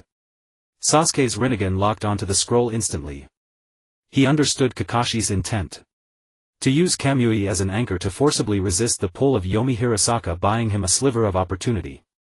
Without hesitation, Sasuke's left hand shot out furiously, pouring the power of his Rinnegan into the scroll. Impure World Reincarnation Release. Target Minato Namikaze. Zwoom. The scroll burst with blinding white light. A familiar figure formed from dust and talismans rapidly coalesced before Sasuke. But Kagaya's will was not to be profaned. A flicker of anger at this insect's repeated provocations passed through her hollow eyes. The suction of Yomi Hirasaka multiplied abruptly. Kakashi's Kamui vortex shattered instantly. He screamed as his body was torn apart by invisible spatial forces, blood spraying everywhere. And Minato's half-formed Impure World body was twisted and deformed by the terrifying pull. Kakashi Sensei. Sakura's shriek was swallowed by the roar of spatial annihilation. Sasuke's eyes were bloodshot. Blood vessels burst in his Rinnegan. He poured every last bit of his Sage Chakra and ocular power unreservedly into the Rinnegan of his right eye. Amenoto Jikara myriad forms. This time the exchange was not of objects or positions but of states. Target exchanged the incomplete state of Minato's Impure World body and Sasuke's own state of being locked by Yomi Hirasaka and about to be annihilated. Zwoom. The laws of space groaned under the strain. Kagaya's lock from Yomi Hirasaka was forcibly twisted, instantly transferred to Minato's yet informed Impure World body. Meanwhile, Sasuke's own state on the verge of annihilation was exchanged for the incomplete state of Minato's Impure World body, an unstable nothingness suspended between existence and annihilation. Pft. Minato's half-formed body, its features not even clear, disintegrated instantly under the pull of Yomi Hirasaka, reduced to primal dust particles, sucked completely into the black passage and returned to nothingness. The Impure World reincarnation was forcibly interrupted and utterly annihilated. Meanwhile, Sasuke became like a portrait, half erased, his body extremely transparent, illusory, as if he might dissolve into the air at any moment. But he had momentarily escaped the lock of Yomi Hirasaka. The cost was heavy. Kakashi near death, Minato's Impure World form annihilated and his own state slipping toward the edge of nothingness. An insect playing with time and space. Kagaya's icy voice carried a trace of irritation at being toyed with. Her massive crimson palm rose again. This time gathered in its center was not a spatial passage but a pitch-black sphere exuding the aura of termination, the expanding truth-seeking ball. True world-ending power. Beneath the hidden leaf village the canyon had become a hell. On the surface of the pale golden ceiling crystal a tiny crack writhed and expanded like a living thing. Dazzling violet light burst forth staining the entire underground space an eerie purple. A violent consciousness filled with hatred and the desire to destroy slammed against everyone's soul like a tangible shockwave. Kaguya. Sama. I. Return. Crash. The crystal exploded under the violet light. A twisted formless human outline composed of pure dark purple energy stepped out slowly over the shattered crystal debris. It had no face, only two eyes, made of constantly annihilating and reforming miniature black holes coldly scanning the battlefield where ant-like beings struggled. The inspector. It had broken free. Though its form was far less solid than its original self and its aura had plummeted, the primal will of annihilation and greed had become even more ferocious. Container. Key. Here. Its consciousness locked onto the slowly rising figure enveloped in a faint gray starlight at the other end of the canyon. Xingchen stood at the edge of the collapsed cliff, a faint gray glow flickering on his body like breathing. Sage Fukasaku and Sage Shima had exhausted their last strength to teleport him here from the ruins of Mount Mayaboku, and now they had become two lifeless stone statues forever remaining in the decaying sacred land. He watched the inspector breaking free, watched the infected and ninjas around him accelerating crystallization, emitting inhuman screams under the violet radiation, watched the distant ruins of the hidden leaf village swaying under Kaguya's pressure. His father's cold star chart fragments and his master's blazing embers clashed deep in his soul, ultimately forcibly refined and absorbed by that self-kindled spark. No longer inheritance, it was transcendence. Genesis Embers Fusion Rate 3. Basic application unlocked, spark creation incomplete. The system's prompt carried an unprecedented solemnity. Key. Xingchen's voice was terrifyingly calm. He raised a hand and a faint gray flame flickered on his fingertip, radiating a strange fluctuation that was neither creation nor destruction but rather definition of existence. Do you deserve it? Arrogant. The inspector's consciousness unleashed a psychic storm as a condensed dark violet beam instantly tore through space, shooting straight at Xingchen. Though far weaker than its original, it still carried the law of annihilation. Xingchen did not dodge nor did he defend. He simply flicked his finger toward the annihilation beam. The wisp of gray flame drifted out lightly. Chi! An unbelievable sight occurred. The beam capable of annihilating an elite jonin met the faint gray flame and was instantly neutralized. The dark purple energy composing the beam did not explode or dissipate, it was forcibly rewritten in its form of existence.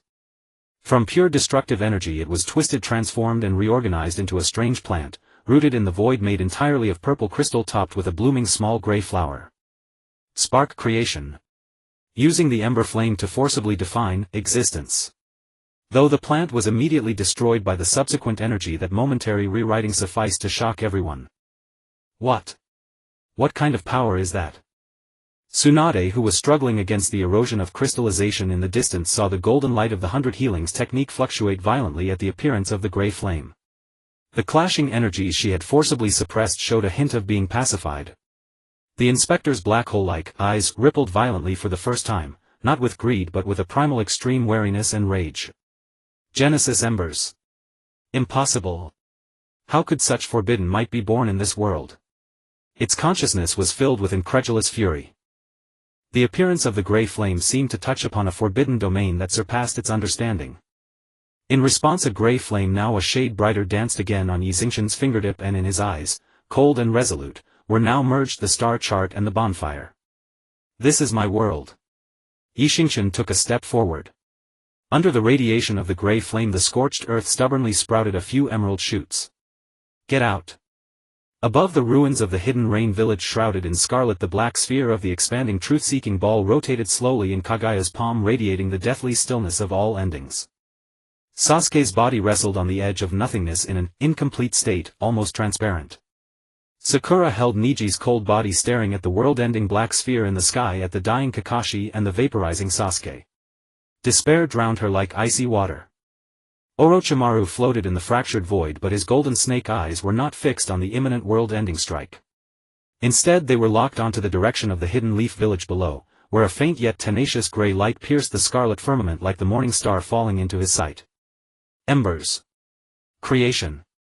Orochimaru murmured. The fanatic devotion on his face was replaced for the first time by a deeper pure greed. So this is the ultimate key. A possibility that surpasses Mother. A kunai engraved with a complex technique formula slipped silently from his hand. At the tip of the kunai a faint imperceptible spatial fluctuation spread. Kagaya's crimson giant palm was about to descend. Sasuke's Rinnegan burned with final madness in the void, desperately seeking a last chance for reversal. Sakura's healing palm emitted a cyan light, futilely covering Kakashi's bone-deep wounds. Time seemed to stretch infinitely in that moment. Then suddenly... Zwoom!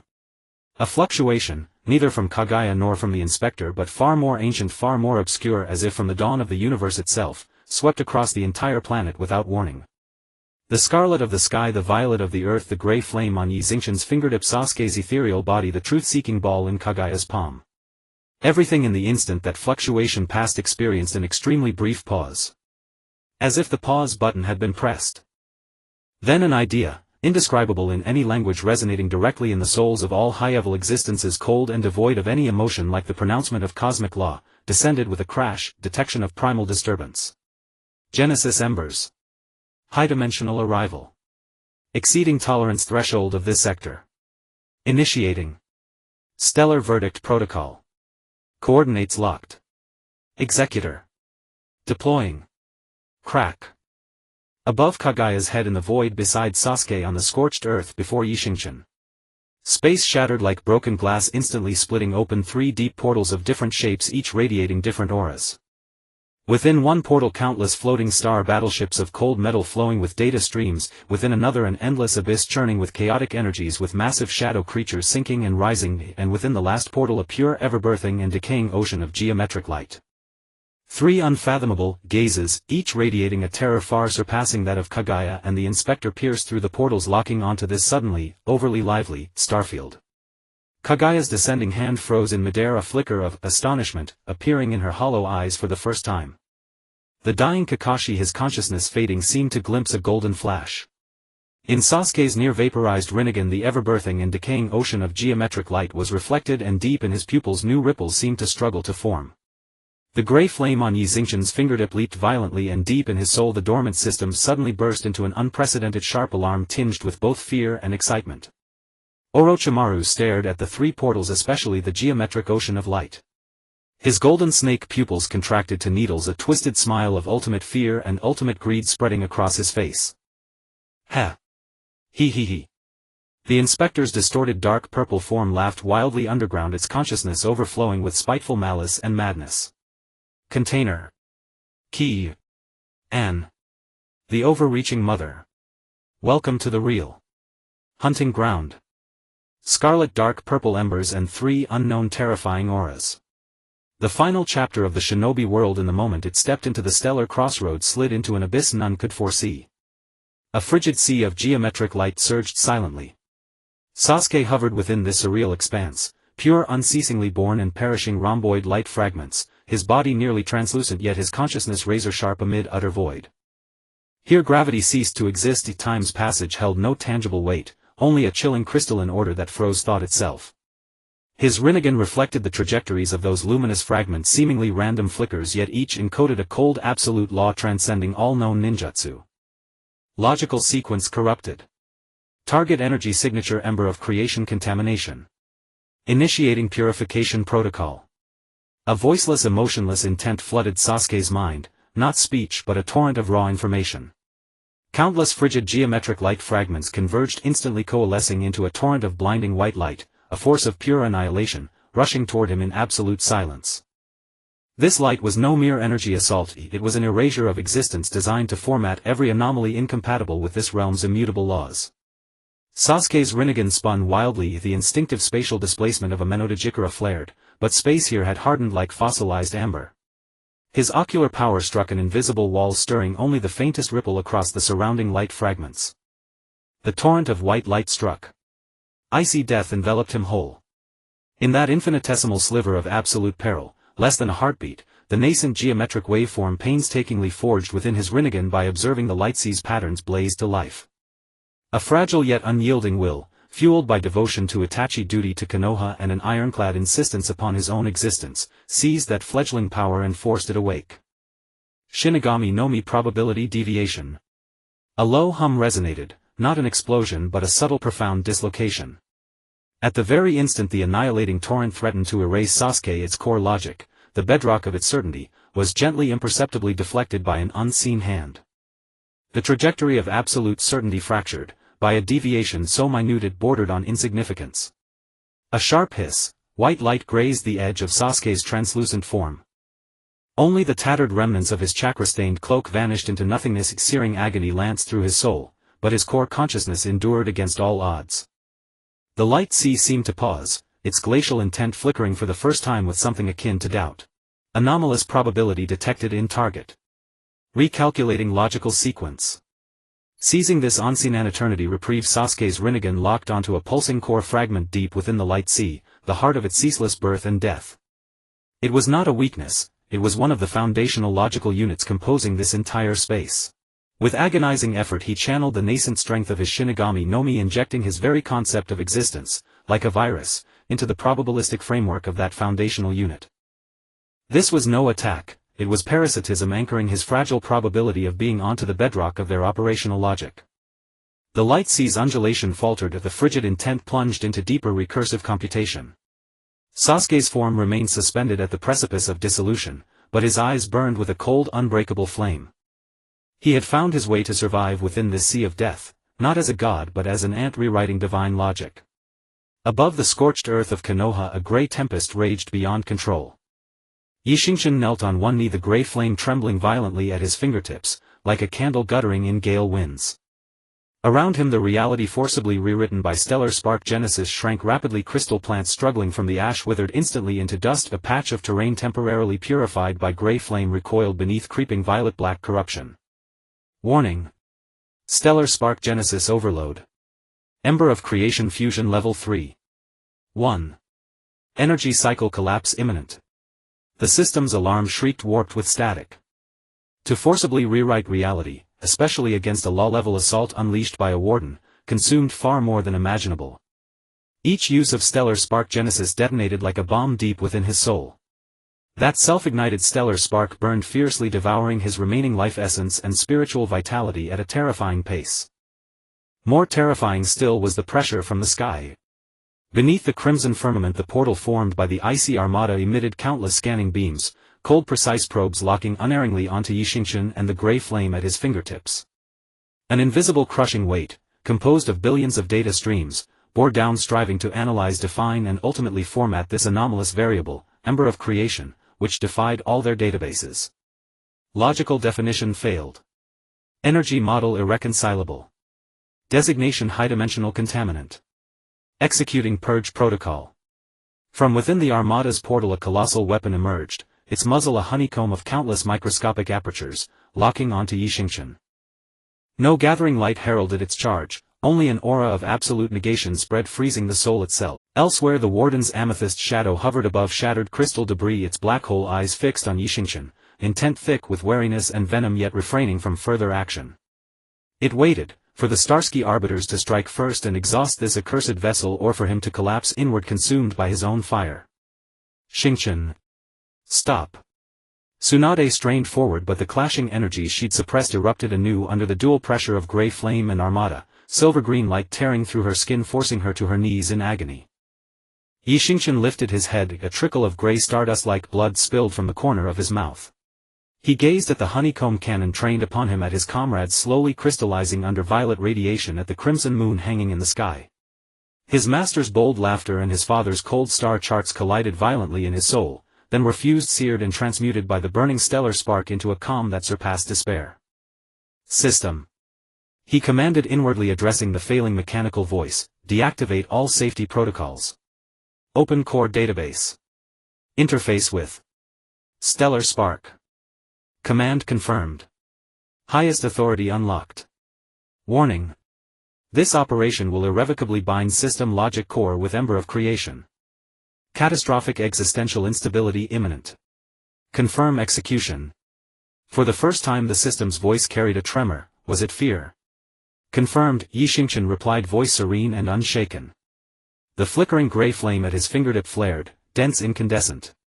A deafening hum shook the heavens.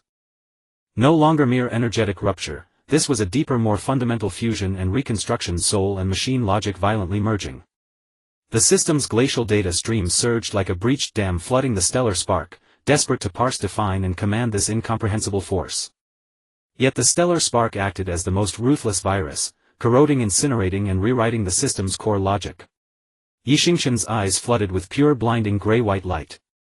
Beneath his skin, veins vanished, replaced by countless intricate, ever-dying gray geometric patterns. A chaotic, terrifying aura, neither living nor mechanical, neither creation nor destruction, erupted from him, centering the storm. Within the Armada's portal, the honeycomb cannon's lock faltered instantly. The frigid intent blared urgent alarms: logical contamination. Target's ontological state has undergone unknown transcendence. Threat level elevated to Omega. Requesting authorization for conceptual erasure. Deeper within the Armada, a vastly larger weapon began charging, a muzzle swirling like a black hole's vortex. Its aim was no longer flesh, but the complete erasure of the concept Xingchen from the fabric of the cosmos itself. At this decisive moment, boom! A violet figure wreathed in crackling black lightning plummeted like a meteor, from the direction of Amigakure, slamming violently between Xingchen and the Armada's portal. It was Sasuke. His form remained half-vanished, edges blurred and indistinct, yet his Rinnegan had undergone a metamorphosis. The familiar concentric rings were gone. In their place floated two cold, unblinking pupils, each a shifting mosaic of pure self-generating geometric light, the Shinigami no Mi. He had forcibly imprinted a fragment of the geometric light C's own logical architecture into his Rinnegan. Sasuke did not glance at Xingchen nor at the Armada. He locked his Shinigami no Mi with glacial intensity onto the crimson moon's eye suspended in the sky, Hagoromo. His hands flew through seals at superhuman speed. The geometric light within his Shinigami no Mi pulsed wildly, forcibly analyzing and warping the spatial laws encircling Hagoromo. A Menota Jikara Shinigami displacement. This time the displacement targeted not objects or locations, but the very target of attack itself. Target reassignment: the conceptual erasure cannon and Hagoromo herself. A piercing shriek tore through the air, space itself groaning like shattering glass. Cracks spiderwebbed across Sasuke's Shinigami no Mi, blood gushed from his temples. He had forcibly rewritten the causal logic governing the Armada's targeting, wrenching its intended victim from Xingchen and grafting it with brutal finality onto Hagoromo. Targeting error. Logical conflict. Recalibrating. Calibration failure. Forced launch. The Armada's cold intent descended into chaos. Despite the conflict, the Vortex Black Cannon discharged its silent existence-annihilating beam, its logic now irrevocably twisted. Target Hagoromo. For the first time profound turbulence rippled through Hagoromo's hollow gaze, raw primal terror at the prospect of total erasure. Her colossal crimson form erupted with unprecedented chakra, countless truth-seeking balls coalesced instantly into shields. Simultaneously the yellow spring pass spacewarping channel flared open before her, attempting to banish the incomprehensible conceptual assault. Yet the Armada's conceptual erasure ignored physical barriers and spatial rifts alike. The truth-seeking ball shields dissolved as if they were illusions. The yellow spring pass channel contorted and collapsed the moment the beam touched it. A soft, soundless dissolution. At the center of Hagoromo's towering crimson form an absolute void appeared, an emptiness where no light, no matter, no trace of existence could linger. No gore, no explosion, her very being at that point had been excised from the universe by a higher law. My heart. Hagoromo's psychic scream echoed, piercing pain, disbelieving. Though not fully erased, this conceptual wound shattered her stability. Her crimson form flickered erratically, her overwhelming aura receded like a tide. She stared wide-eyed with horror at the Armada's cold portal, feeling for the first time the true sting of mortality. Having delivered this world-shaking blow, Sasuke's Shinigami no Mi dimmed utterly. He plummeted from the sky like a severed puppet, his half-vanished form threatening total dissolution. Sasuke. Sakura lunged without hesitation. And Sasuke's desperate gambit had created the perfect chaos, exactly the opening Xingchen had awaited. Within him the fusion of system and stellar spark teetered at its most volatile brink. Gray geometric patterns crawled across his face, his eyes shimmered with interwoven data streams and chaotic flame. He ignored the cannon relocking onto him from above, ignored the grievously wounded, enraged Hagoromo, ignored the warden's watchful purple glare from afar. His gaze pierced the battlefield's maelstrom, fixing with lethal precision on a fallen temporal kunai abandoned by Orochimaru, its surface etched with complex seals. At its tip a faint pulse of spacetime resonance glimmered, like a firefly in midnight. System. Lock onto kunai coordinates. Maximum output. Stellar spark genesis. Target. Define spatial stability anchor. Within the crucible of his soul, Xingchen issued his final command. Command executing. Logic core overload. Ember of creation output maximized. Warning. Host integrity critical. The gray flame at Xingchen's fingertips exploded outward. No longer a flicker, but a pillar of gray light surging heavenward. This column was no weapon. Its core held Xingchen's entire will, his totality of strength, and the dangerously unstable ontology-defining law born from the forced merger of system and stellar spark. Target the temporal kunai. A sharp hiss, the gray pillar struck the kunai's tip precisely. No blast. No blinding flash. Space around the kunai rippled violently, gray waves spreading like stones cast into still water, forcibly smoothing and solidifying the raging spatial chaos. The crimson sky, the armada's ghostly glow, the warden's amethyst radiance, all energies and spatial fluctuations visibly slowed and weakened upon contact with these gray ripples.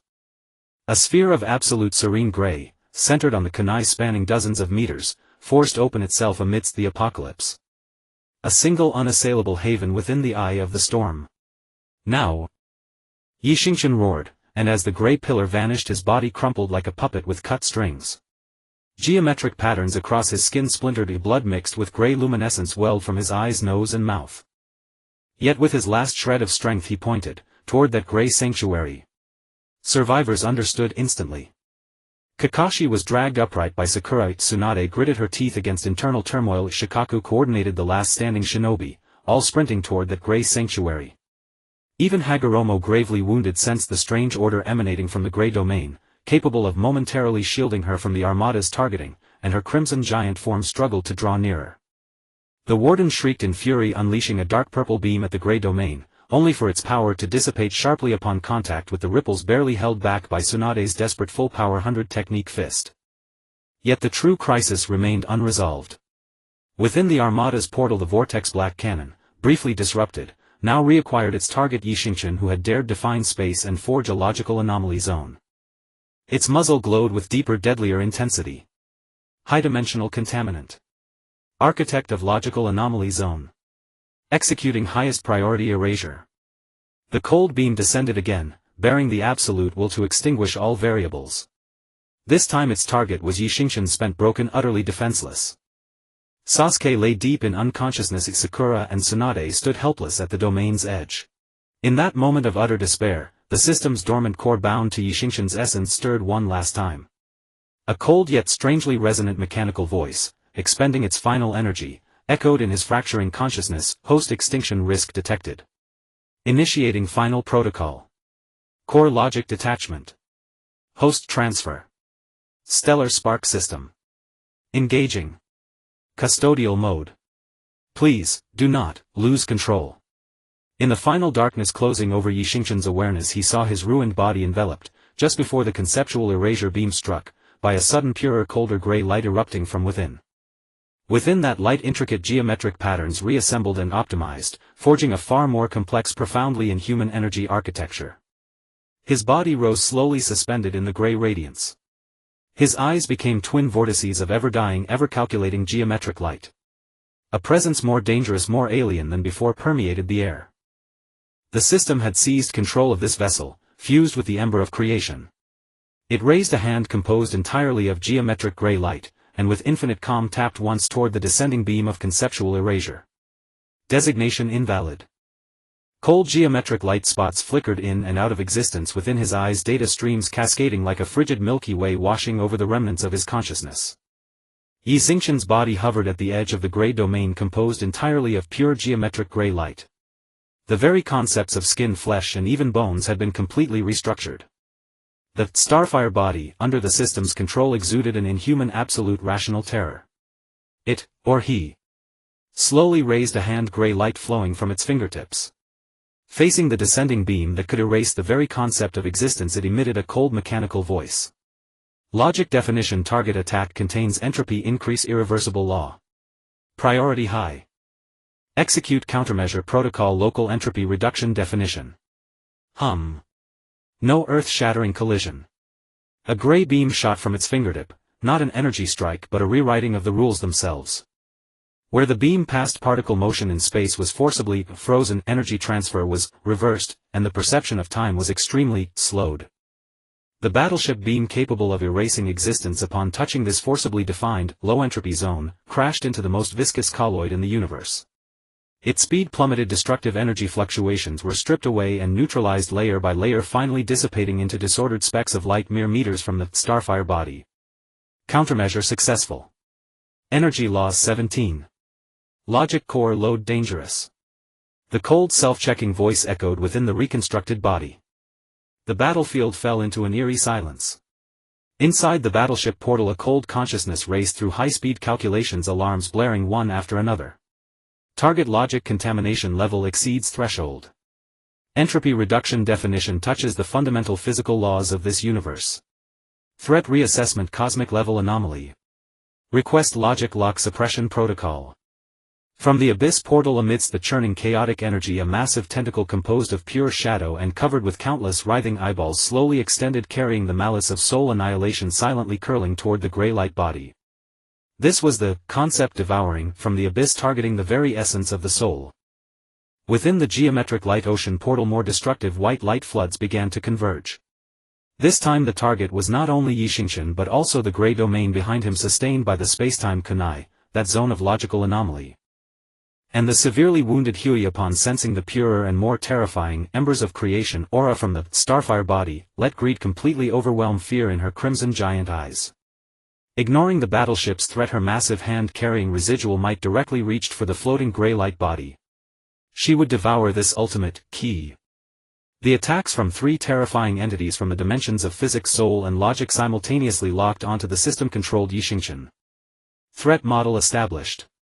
Calculating optimal solution. Generating plan. The geometric eyes of the starfire body flickered at high speed, cold data streams cascading like a waterfall. It did not confront Hedon. In an instant its body transformed into a flowing gray data stream, slipping through the gaps between Hui's fingers, the abyss tentacles' entanglement and the white light flood's interstices, in the narrowest margin. Each dodge was precise to the millimeter, as if rehearsed millions of times, exuding an inhuman beauty of calculation. Simultaneously it shot a gray beam back at the abyss tentacle. Definition: target's foundation is disordered chaotic consciousness aggregate. Logic weakness, fear of order. Execute logic order injection. Chi. The gray beam sank into the shadow tentacle, causing no physical damage, but the countless writhing eyeballs instantly stiffened. Inside the chaotic shadow forming the tentacle, a cold, self-consistent geometric logic structure was forcibly injected. The originally unified chaotic aggregate instantly suffered internal logical conflict and collapse. The massive tentacle let out a silent wail, twisted madly and retracted into the abyss portal. Logic contamination attack effective. Abyss threat temporarily neutralized. It then turned to the battleship portal, which had locked onto it again. Its hands formed complex seals composed of countless light spots. Analysis of target attack pattern based on probability cloud lock and causality weapon. Execute countermeasure, create logic paradox bait. Several phantoms identical in energy signature to the starfire body, and composed of pure gray light, instantly appeared in different corners of the battlefield. These phantoms were not clones, they were temporary definitions, created by the system using the law power of embers of creation, possessing equal, existential weight, at the logical level. Inside the battleship portal, the black hole cannon instantly fell into logical confusion. Its probability cloud lock simultaneously marked all phantoms, and the original and the causality weapon could not establish a unique causal chain among multiple, equally real, targets. The charging light flickered violently, trapped in an infinite loop. Logic interference successful. Star Court threat temporarily delayed. Finally facing Hui's massive hand reaching again, the starfire boat's geometric eyes locked onto the absolute dark void, left by conceptual erasure at her heart. Detected target core wound, existential absence. Logic weakness, unstable existential foundation. Execute logic virus injection, existential doubt. A tiny, almost invisible gray light point like the deadliest virus instantly sank into the void at Hui's heart. Who is I? Hui's massive body stiffened sharply. Her hollow eyes burst with unprecedented chaos and agony. The gray light point carried not aggressive energy but countless self-contradictory logical interrogations that negated her existential foundation. Like a billion chisels it hammered harshly into her already shaken existence concept severely wounded. She let out a piercing shriek, her massive hand freezing midair, madly clawing at her own chest. Her crimson body fluctuated violently, her aura in utter chaos. In the blink of an eye the system-controlled starfire body with inhuman calculation and the tyrannical law of embers of creation temporarily forced back the 3 world-ending sieges. The price was a visible dimming of the gray light body and unstable flickering in the geometric eyes. Logic core overload. Embers of creation consumption accelerated. Carrier stability dropped to 61. Warning. Detected high-dimensional tracking mark activated. The system's alarm carried unprecedented urgency. From deep within the battleship portal a thin but tenacious silver data stream like a clinging bone had silently coiled around the gray light of the starfire body at some unknown time. No matter how it dodged or defined space it could not escape. This was the Star Court's logic anchor. Once locked, follow-up attacks would ignore any evasion and defense, directly acting on the marked existence itself. Almost simultaneously. Ugh. At the edge of the gray domain Sasuke held by Sakura let out a pained groan. On his semi-nihilistic body the crimson chakra mark belonging to Huey suddenly burst with blinding light. A cold greedy will like a clinging bone worm rushed madly along some soul-level symbiotic connection into the depths of Sasuke's collapsing consciousness. It was the severely wounded and chaotic Huey instinctively seeking a more secure, parasitic vessel. Sasuke. Sakura's green chakra of the palm sage technique poured in wildly but could not stop the erosion from the divine level. Sasuke's body struggled violently between nothingness and crimson, the light spots of his final eye flickering on the verge of extinguishing completely. On the other side the twisted dark purple figure of the Watcher seizing the perfect opportunity as the starfire body was pinned by 3 sides, its black hole-like eyes erupted with extreme greed. Ignoring the others it transformed into a pure annihilation purple light, disregarding the gray domain's weakening effect, and shot straight toward the center of the domain, the spacetime kunai that served as the core spatial anchor. Vessel. Key. Passage. All belong to me. It would seize this last refuge and also the spacetime coordinates within connected to Xingchen's origin. Tsunade, Kakashi and others fought desperately to intercept, but their attacks were like mantises trying to stop a chariot before the Watcher's primordial power. Collapse. The 3-sided siege had not retreated. The logic core was overloaded. A high-dimensional mark was locked as Sasuke was being consumed by Huey. The anchor kunai was about to be seized. The system-controlled starfire body had fallen into a dead end that even logic calculation could not solve. Logic dead end. Optimal solution missing. Initiate final plan, strip emotional database. Inject starfire. Force computing power increase. The cold mechanical voice made its decision. It would completely burn away all the remaining emotional memories of Xingchen, those of Jiraiya's boldness, the bonds of Konoha, the obsessions of self, turning them into pure fuel to buy a final sliver of hope. Within the gray light body the faint spark representing the origin of Xingchen's consciousness was entangled and dragged by countless cold data chains about to be thrown into the furnace of the logic core. Just as the consciousness was about to be completely formatted and incinerated. A memory fragment judged by the system as redundant data, and sealed in the deepest recesses like a flood breaking through a dam, burst through the logical shackles and slammed violently into the flickering spark. Seen a battlefield thick with smoke, a white-haired immortal covered in blood standing with his back to countless enemies, grinning at the young disciple behind him with a boldness bordering on arrogance, his voice hoarse but resolute. What's there to fear? If the sky falls. This old man's got it covered. Jiraiya. Boom. The spark about to extinguish as if doused with scorching oil erupted with unprecedented blazing radiance. A will of rage and guardian instinct from the deepest soul beyond logic mixed with the master's final boldness and expectation like a wildfire that consumes everything instantly shattered the data chains entangling it. It even reversely ignited the cold logic core. Logic core. Encountering unknown emotional impact. Firewall collapsed. Protocol conflict. Warning. Host consciousness backlash. Host mode. About to. Forcibly terminate. The starfire body trembled violently. The cold data streams in its geometric eyes were instantly filled with raging gray-white flames. Xingchen's remaining consciousness stimulated by his master's memory like a phoenix reborn from the system's logic furnace carrying fury that would burn everything roared back. Who said you could? Touch my memories. The cage of logic shattered inch by inch under the wildfire-like will. The body of the starfire trembled violently, the geometric gray light flowing on its surface rippling and distorting like a lake tossed by thrown stones. The cold mechanical patterns were engulfed and consumed by the violently burning ash-white flames. The eyes formed purely from geometric light spots. At this moment the left eye still flickered with cold data streams, while the right eye had completely transformed into a boiling mass of ash-white flames filled with human fury. Half was absolute rationality of system logic and half was the soul's fire that burned everything. Logic core. Overload. Emotional database. Firewall failure. Forced interruption failed. Entering. Dangerous symbiotic state. The system's alarm rang intermittently, filled with unprecedented chaos and fear. Move my things. Did you ask me first? Night Star, with its consciousness governing the right half, let out a hoarse roar, raising its burning right arm and fiercely grasping at the silver data stream logic anchor coiling around it from the Star Sea Court. Definition roll.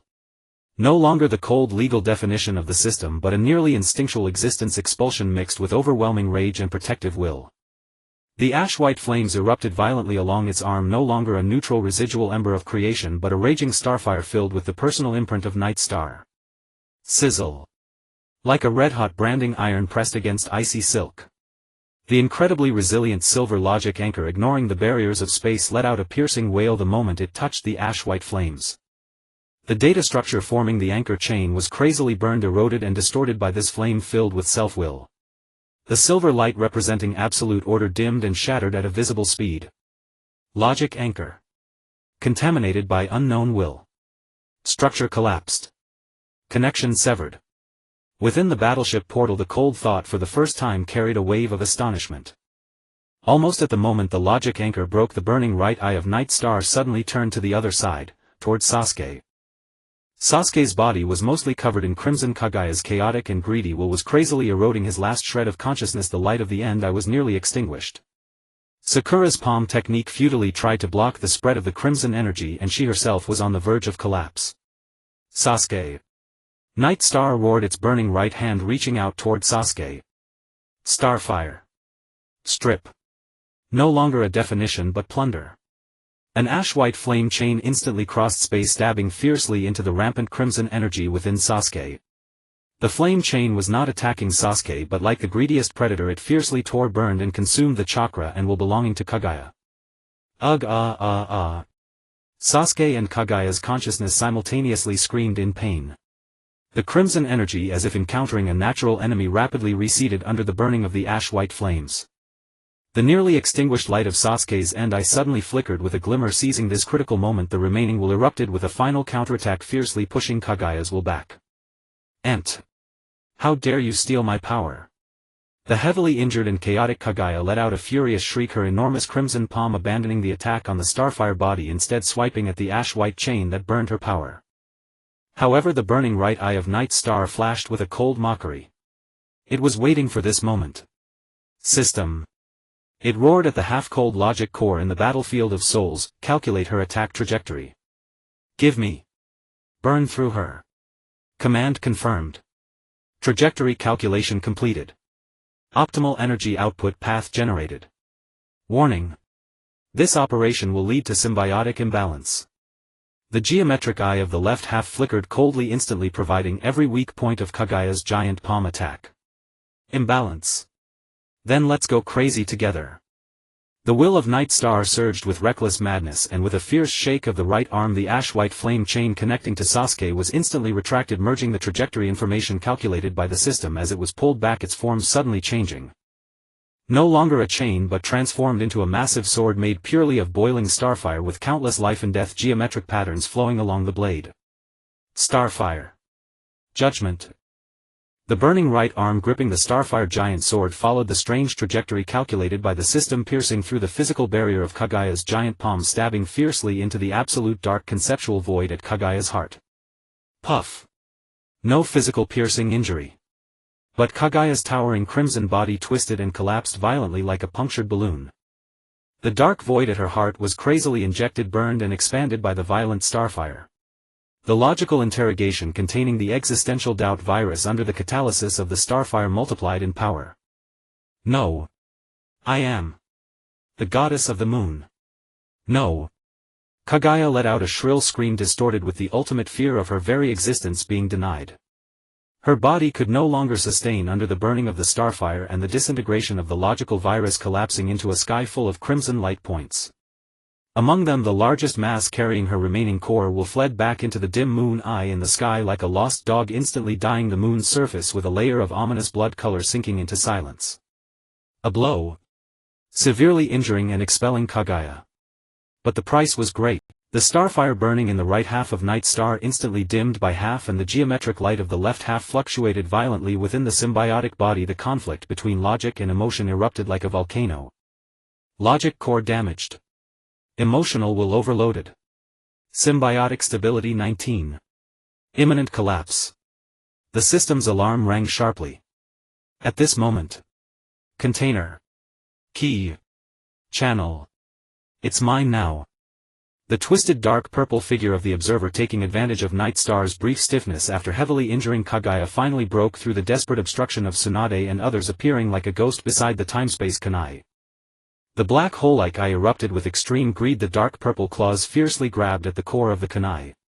Once the kunai was seized the gray field would collapse exposing everyone to the strangulation of the three high-dimensional beings' certain death. Night Star's burning right eye looked at the kunai at the terrified companions within the field at the distant unconscious Sasuke and Sakura. The master's words, "If the sky falls I will hold it up," thundered in its ears clashing violently with the cold calculations of the system within. To save. The self was on the verge of collapse and the logic core of the system strongly opposed this irrational expenditure. To not save. The field collapses and everyone perishes in an instant. There was no time to weigh the options. System. Calculate a miracle that can save everyone for me. Night Stars will let out a final roar in the soul's furnace, no longer commanding but pleading. He wagered his last hope on the combination of this inhuman logic and his own mad will. Logical deadlock. Survival probability below 0. 0001. Emotional database strong interference. Recalculating. The geometric light of the left eye flickered madly, the data streams bubbling. The only variable residual ember of creation overdraft. Defining eternal moment. Success rate unknown.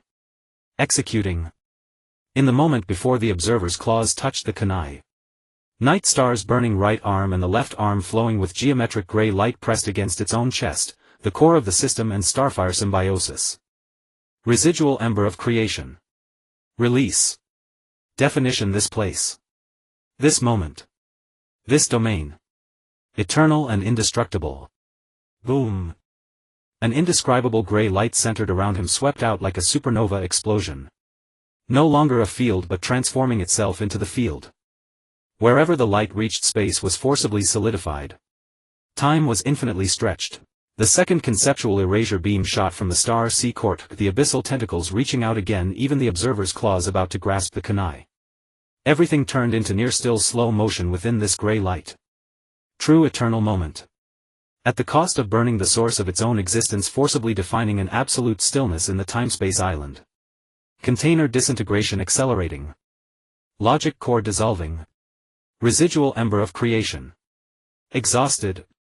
The system's voice carried the last wail.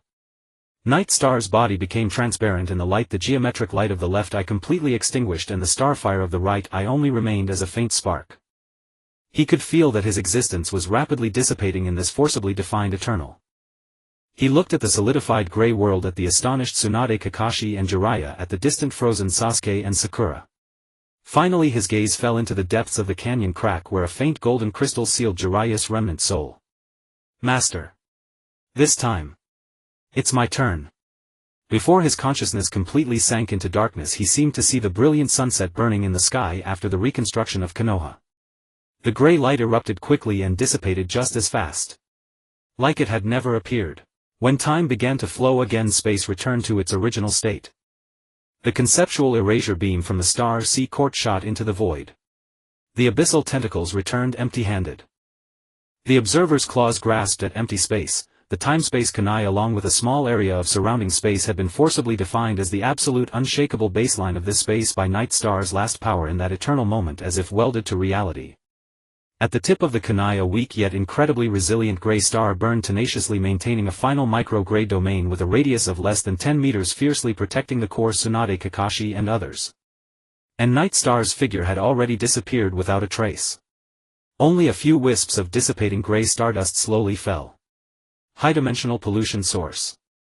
Container signal. Vanished. Logic anomaly zone shrinking. Threat level downgraded. Continuous observation. The cold thought of the battleship rang out. The cannon's light slowly extinguished and the portal began to close. The abyssal tentacles stirred reluctantly, finally retracting. The geometric light sea portal also quietly closed. The dim crimson moonlight cast a pale light over the ravaged earth. The observer hovered outside the kunai's domain, its black hole-like eyes fixed on the burning gray star, its thoughts filled with frustration and deeper greed. It could feel that the container had not completely perished, that within that gray star still lingered the most primal scent of residual ember of creation. Ki will eventually reunite. Its figure slowly melded into the shadows, vanishing. The hunt was far from over. The battlefield fell into silence. The surviving Konoha ninjas looked at the less than 10-meter micro-gray domain that stood like a miracle at the kunai, burning with a gray star at the falling stardust. The relief of surviving the disaster was drowned in immense sorrow. Tsunade knelt within the domain, trembling hands catching a wisp of falling gray stardust. The faint warmth miraculously calmed the conflicting energies within her for a moment. She looked up at the place where Night Star had disappeared, this Hokage known for her strength, for the first time shedding tears in front of everyone. Kakashi struggled to sit up, his blind eyes looking into the void as if he could still see that burning figure standing in front of everyone. In the distance, Sasuke with Sakura's assistance struggled to stand the light of the end, dim and devoid of brilliance, yet his gaze was fixed on the place where the stardust fell, his clenched fists, nails digging deeply into his palm. Deep within the canyon crack, the faint golden crystals sealing Jiraiya's remnant soul seemed to sense something flickering slightly. From the shadows of the ruins, Orochimaru's figure slowly emerged. His golden snake-like eyes did not look at the vanished Night Star nor the heavily injured Kaguya or the departing executor, but were fixated on the burning gray star of the timespace kunai and the slight, almost imperceptible strange fluctuation remaining on the kunai. The corners of his mouth slowly curled into a mixture of shock, greed and fervor. Residual ember of creation. Eternal moment. So that's how it is. This is the true key to opening the door. Not destruction. Nor creation. But the very act of defining itself. He murmured softly, a scroll covered in complex runes quietly unfolding in his hand, the end of the scroll pointing to a cold and ancient coordinate deep in the starry sky. Mother. Your path of return seems to need replanning. He licked his lips, his figure dissolving back into the shadows, and the new key seems even more enticing. Stardust scattered, gray stars swayed. The hero of the ninja world fell under the starry sky, but the burning starfire had quietly ignited a much broader and darker battlefield. Iciness. Not an absence of temperature, but a thinning of existence. Xingchen's consciousness drifted in the boundless torrent of data. There was no up or down, no tangible sense of time's passage, only an endless expanse of frigid light bands woven from zeros and ones coursing like the universe's own veins with information beyond comprehension. This was the sea of underlying data into which his remnants of consciousness had been hurled after the system's logical core had completely dissolved. The memories, emotions and self-awareness that belonged to Xingchen crumbled like sandcastles under the assault of this vast information.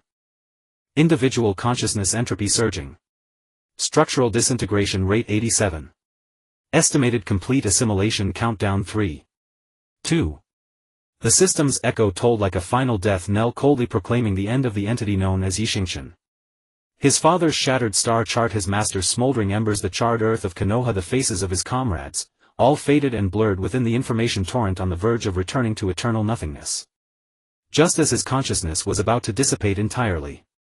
A single exceedingly faint yet tenaciously resilient spark of gray light like a starfire sinking into the deep sea flickered stubbornly at the heart of the data deluge. It was that seed. That seed of ash born when he had burned his very being to define eternal instant on the Konoha battlefield, inadvertently released from his disintegrating existential source, captured and solidified by a spacetime kunai. Now miraculously it pierced the barrier between data and reality like a weary bird returning to its nest following some primal connection beyond logic, to appear deep within the core of this soon-to-be annihilated consciousness. The moment the gray light touched the remnants of his consciousness. An indescribable power of definition exploded forth.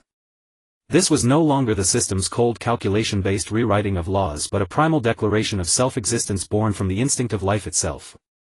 The surging data torrent upon touching that speck of gray light crashed against an invisible levee forcibly defined into cornerstones upon which the fragments of consciousness could cling and rebuild. I am Xingchen. A silent roar detonated within the data abyss. The crumbling fragments of consciousness were forcibly gathered and anchored by the gray light. The cold fragments of knowledge about the Akatsuki's primal structure from his father's star chart, the unyielding will to protect from his master's embers, and the memories and emotions belonging to Xingchen himself, all these variables on the verge of dissolution under the definition of the gray light found their backbone and began to painfully slowly reconstruct around it. No longer a geometric body governed by system logic but a prototype of a consciousness entity, enveloped in flowing data streams, its core burning with a single speck of gray starlight. Vague in form yet tenaciously resisting assimilation by the information deluge. Existence definition successful. Individual entropy stable. Logic contamination resistance mechanism activated. Unknown energy source starfire seed. Status symbiotic fusion in progress.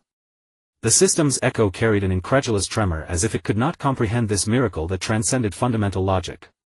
Xingchen's consciousness entity opened its eyes within the data torrent. It saw that this sea of data was not naturally deep. Within its surging currents were branded countless cold familiar geometric patterns, the marks of the star court. This was the overflow flood from some underlying database of the star court. The wreckage of his collapsed system had swept him into the enemy's heartland. At the same time he also sensed it. That gray star burning at the tip of the kunai on the Konoha battlefield was continuously transmitting a faint yet genuine sense of presence to him through some primordial connection that transcended space, his anchor in the ninja world, his final and most resilient bond with that realm. The charred earth of Konoha, the final gray domain. A miniature space with a radius of less than 10 meters, like the sole reef remaining after a storm. The spacetime kunai was embedded deep in the scorched earth, its tip stubbornly burning with a gray star. Its faint halos struggled to resist the corrosive energy lingering in the external air remnants of the three higher-dimensional entities. Within the domain, Tsunade, Kakashi, Shikaku and other survivors sat in a circle, the atmosphere as heavy as lead. Shizun carefully examined the gray star at the kunai's tip. The instrument screen displayed complex waveforms that defied understanding. The energy level is extremely faint, but its form of existence defies analysis. It's like a living coordinate. Or rather a lighthouse. A lighthouse. Kakashi looked toward the gray star with his blind eyes, his voice hoarse. To guide him back. No one answered. The tragic scene of Xingchen burning his very being to define eternity was branded like a scar on everyone's heart. Return. The hope was so faint it was almost cruel. Suddenly. The gray star at the kunai's tip flickered violently without warning. A faint yet incredibly clear ripple carrying the sole imprint of Xingchen swept through the entire gray domain like a stone dropped into stagnant water. Tsunade jerked her head up. The conflicting energy suppressed within her by the gray star's aura stirred again in a strange resonance. He's still. Before she could finish. Boom. The ground trembled violently with no warning. This time it didn't come from the ceiling point of the underworld patroller but from the sky. The crowd looked up in shock. At the edge of Konoha's ruins near the Valley of the End, a colossal mountain range of pure dark violet crystal like the spine of a gargantuan beast was tearing through the earth and slowly rising. Atop the mountain range a bizarre arc composed of twisted violet crystals so vast it blotted out part of the sky, hummed with a deep and terrifying drone connected by countless thick energy conduits. Its form was savage, overflowing with an inhuman sense of technology and an evil ritualistic feel. Orochimaru. Shikaku gasped in shock, recognizing the winding serpent crest on the arc's surface. Countless hatches opened on the arc's underside. Dense swarms of violet crystal puppets in all shapes and sizes poured out like locusts. They didn't attack the surviving Konoha ninja but frantically descended upon the ruins like worker ants, digging, cutting and endlessly transporting the chakra-laden remains, and even the not yet fully crystallized infected corpses, back into the arc. The arc's energy reaction was climbing rapidly with each devoured piece. Detecting massive spatial warp energy. Target unknown deep space coordinates. Shizun's detector blared a sharp alarm. Orochimaru's arc. He intended to escape with the nourishment plundered from the ninja world, fleeing this wasteland watched by gods to the depths of the stars. Stop him. Tsunade's eyes burned with rage. The golden light of her 100 healings technique flared again and she prepared to charge out of the gray domain ignoring her own injuries. What Orochimaru was taking was the last vitality of Konoha, the residual chakra of countless sacrifices and any possibility of future reconstruction. But just as she was about to step out of the domain. Roar! A roar filled with agony and savagery like the howl of a wounded beast exploded from behind them. It was Sasuke. He had somehow broken free of Sakura's support and knelt on the ground, both hands pressed tightly over his eyes. Where the terminus I should be, there were no longer geometric light spots of creation and destruction. Instead it was filled with a viscous writhing energy that constantly shifted between purple-black and gray-white. That energy was like a living thing frantically eroding his eye sockets and spreading across his face. Kagaya's scarlet brutal will and a faint yet extraordinarily resilient gray will, the residual spark Xingchen had last injected, were locked in a fierce internal conflict for dominance. Sasuke. Control it. Sakura's mystical palm technique poured green light into him recklessly, but it vanished like a stone dropped into the sea. Sasuke's body trembled violently and a guttural rattle escaped his throat. He jerked his head up. His eyes, covered by the aberrant energy, swept over the crowd, over the gray star on the kunai's tip, and finally fixed on Orochimaru's ascending arc. A will of bone-chilling cold mingling destruction and greed descended like a tangible cold wave, instantly enveloping the gray domain. Power, ki. Mine. This voice sounded like Sasuke yet also like Kagaya and was laced with a trace of the patroller's icy echo.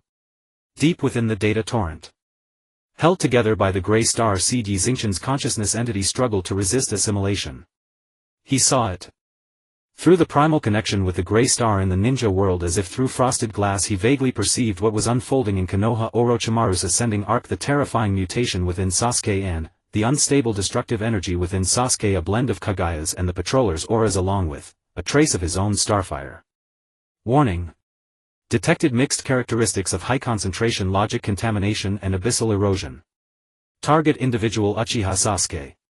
Threat level extremely high. Associated energy source hosts residual starfire. The system's echo rang with piercing alarms. Sasuke had been contaminated. And the contaminant included the very starfire power he had last infused. Xingchen's consciousness churned violently. Anger, worry, self-reproach, a complex surge of emotions battered his newly rebuilt fragile self. He had to do something. Not for himself but for Sasuke, for Konoha, for this world his master had bought with his life. He tried to mobilize the gray star seed at the core of his consciousness entity, attempting to use its link with the gray star in the ninja world to send a calming will to Sasuke or to suppress that corruptive power. However, the response from Sasuke's direction was an even more violent, more ravenous pull. It seemed the uncontrolled power within Sasuke had sensed the presence of this wisp of his consciousness and regarded it as a supreme source of nourishment. Ugh. Xingchen's consciousness entity shuddered violently. Part of the data stream forming its body was forcibly torn away. The gray star seed's light dimmed for an instant. The contaminating power from Sasuke's side could actually erode his consciousness across the barrier between data and reality. Logic connection channel reversed contamination. Channel stability 41. Continuously declining. Immediate disconnection recommended. The system's echo issued a highest level alert. Disconnect. That meant losing all perception of the ninja world, losing the last chance to help Sasuke. No. Xingchen's consciousness erupted with fierce resistance. He looked at the surging data torrent around him, branded with the geometric patterns of the Star Court. A wild and daring thought flashed through his mind like lightning. System. Use this. Use the Star Court's data torrent. Aren't you good at logic calculations? Calculate a path. A way for me to send power, no, to send the will of definition, over there. Even if it's only for a single moment. Directive confirmed. Analyzing target contamination energy structure. Reverse resolution in progress. Relational point locked hosts residual starfire. Constructing a logical bridge plan. Risk logical bridge may be reversely eroded by contamination energy, leading to complete collapse of the host's consciousness entity. Success rate below 0. 7. I'll bet on it. Xingchen's consciousness did not hesitate for a moment. He forcibly drove the gray star seed, compressing all his remaining will, all his worry for Sasuke and all his obsessive determination to protect into a pure spiritual message, and injected it into the fragile and dangerous logical bridge the system had calculated. Target that wisp of his own starfire within Sasuke's body, which was being devoured by contamination. Sasuke. Wake up. Control it.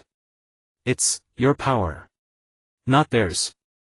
This cry, laden with will and mixed with Xingchen's final soul power, shot toward the ninja world like an arrow moving against the current along the fragile channel constructed from the Star Court's data torrent but riddled with thorns of contamination. Konoha, the Gray Domain. Sasuke's mutation had reached its limit. The viscous energy weaving purple-black and gray-white covered most of his face, his body twisted and swelled, radiating a suffocating aura of destruction. An inhuman roar escaped his throat. One of his claws covered in the energy slowly rose its target, the gray star on the kunai's tip. He was going to devour this final key. Sakura was sent flying by the violent energy. Tsunade and Kakashi threw themselves in front of the kunai, but against Sasuke in this state they were like mantises trying to stop a chariot. Just as the claw of destruction was about to fall and touch the gray star, deep within Sasuke's eyes, covered by the viscous energy, that wisp of Xingchen's starfire, faint to the point of extinction, suddenly burst forth with a blinding light as if injected with pure oxygen. Jiraiya. Sasuke let out a howl 100 times more agonizing than before.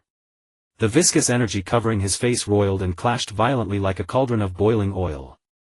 Xingchen's willful cry, like the hottest branding iron, seared deep into Sasuke's contamination-eroded soul. My power. Within Sasuke's chaotic consciousness, the proud and stubborn will that belonged to himself, spurred by Xingchen's cry, suddenly awakened like a sleeping lion. Yes. This was his eye. His Susanoo. His terminus eye. Not some vessel for Kaguya. Not some pawn for the patroller. Get out. A roar originating from the very depths of his soul. Within Sasuke's body, the never-yielding will of Uchiha Sasuke combined with the power to define oneself brought by the ember of Xingchen's starfire exploded forth. Fizz, fizz, fizz. The viscous energy covering his body, as if meeting its nemesis, rapidly melted and retreated. The purple-black aura of Kaguya and the gray-white contaminating energy were forcefully pushed back and compressed. Where the terminus eye was, the geometric light spots of creation and destruction flickered back to life with difficulty. Though riddled with cracks, they had regained control. Sasuke's body collapsed to his knees as if drained, gasping for breath, cold sweat soaking his tattered clothes. His face bore the terrible marks of energy burns, but his eyes, now alight once more with the geometric light of the terminus eye, were filled with a survivor's coldness and a trace of lingering fear. He raised his head and looked at the burning gray star, his expression complex. That cry from before, was it Xingchen? Deep within the data torrent. Logical bridge, collapsing. Contamination energy backlash. Consciousness entity damage increasing. The system's echo issued a rapid alarm. Xingchen's consciousness entity churned violently in the torrent. A large chunk of the data stream forming its body was eroded by the contamination energy, making it appear much more illusory. The gray star seed's light had also dimmed to its extreme. But he saw it. He saw the final scene of Sasuke reclaiming control. An indescribable feeling of relief and exhaustion washed over him. It was worth it. Yet just as his consciousness was about to sink into dormancy. Warning. Detected activation of higher dimensional tracking protocol. Source: Star Court main database.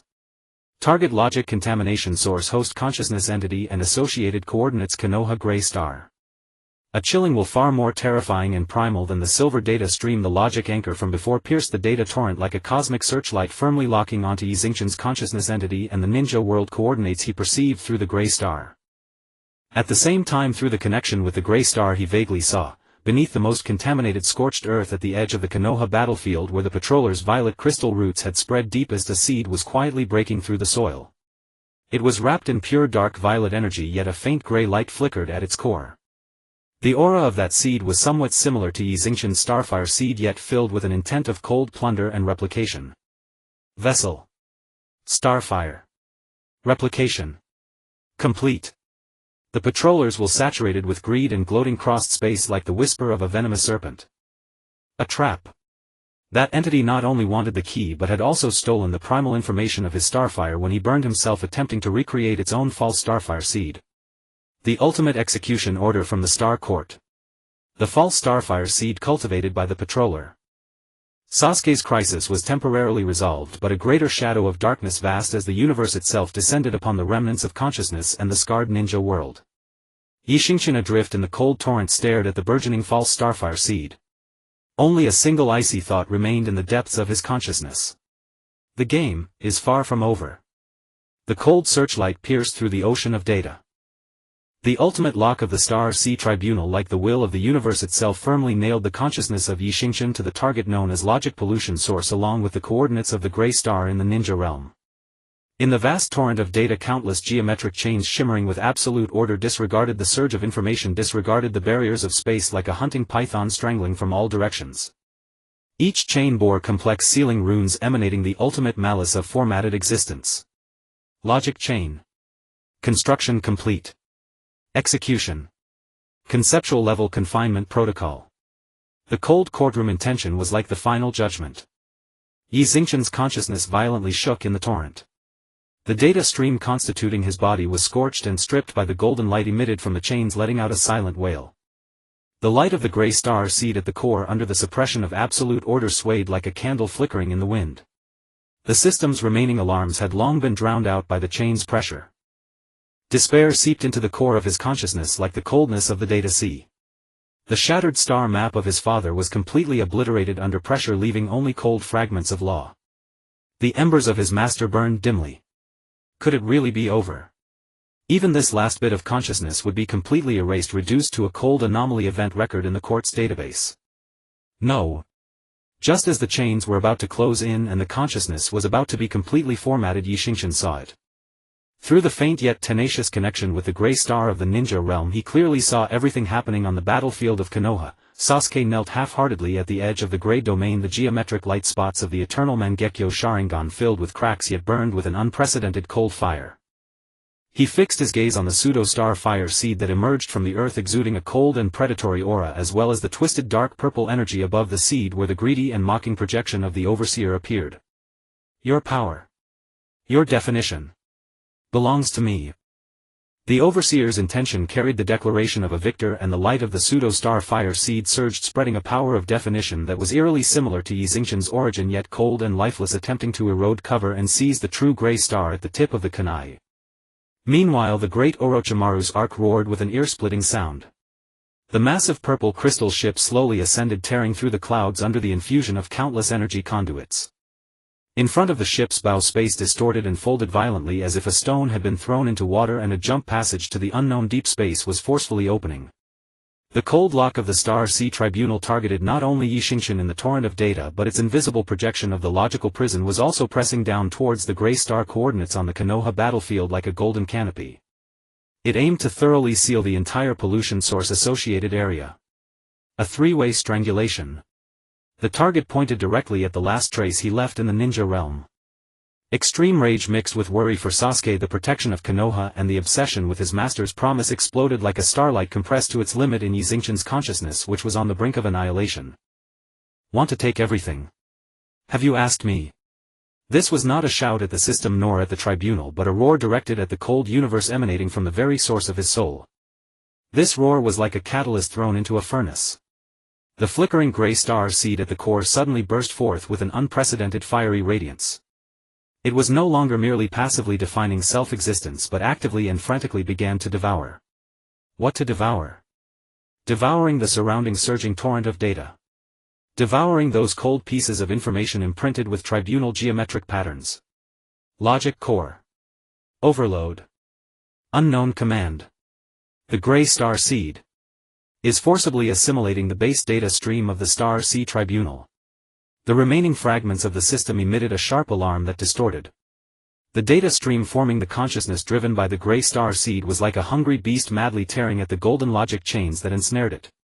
The cold order runes on the chains upon contact with the grey light were forcibly distorted, disassembled, and transformed into the most primitive data nutrients greedily absorbed by the Grey Star seed.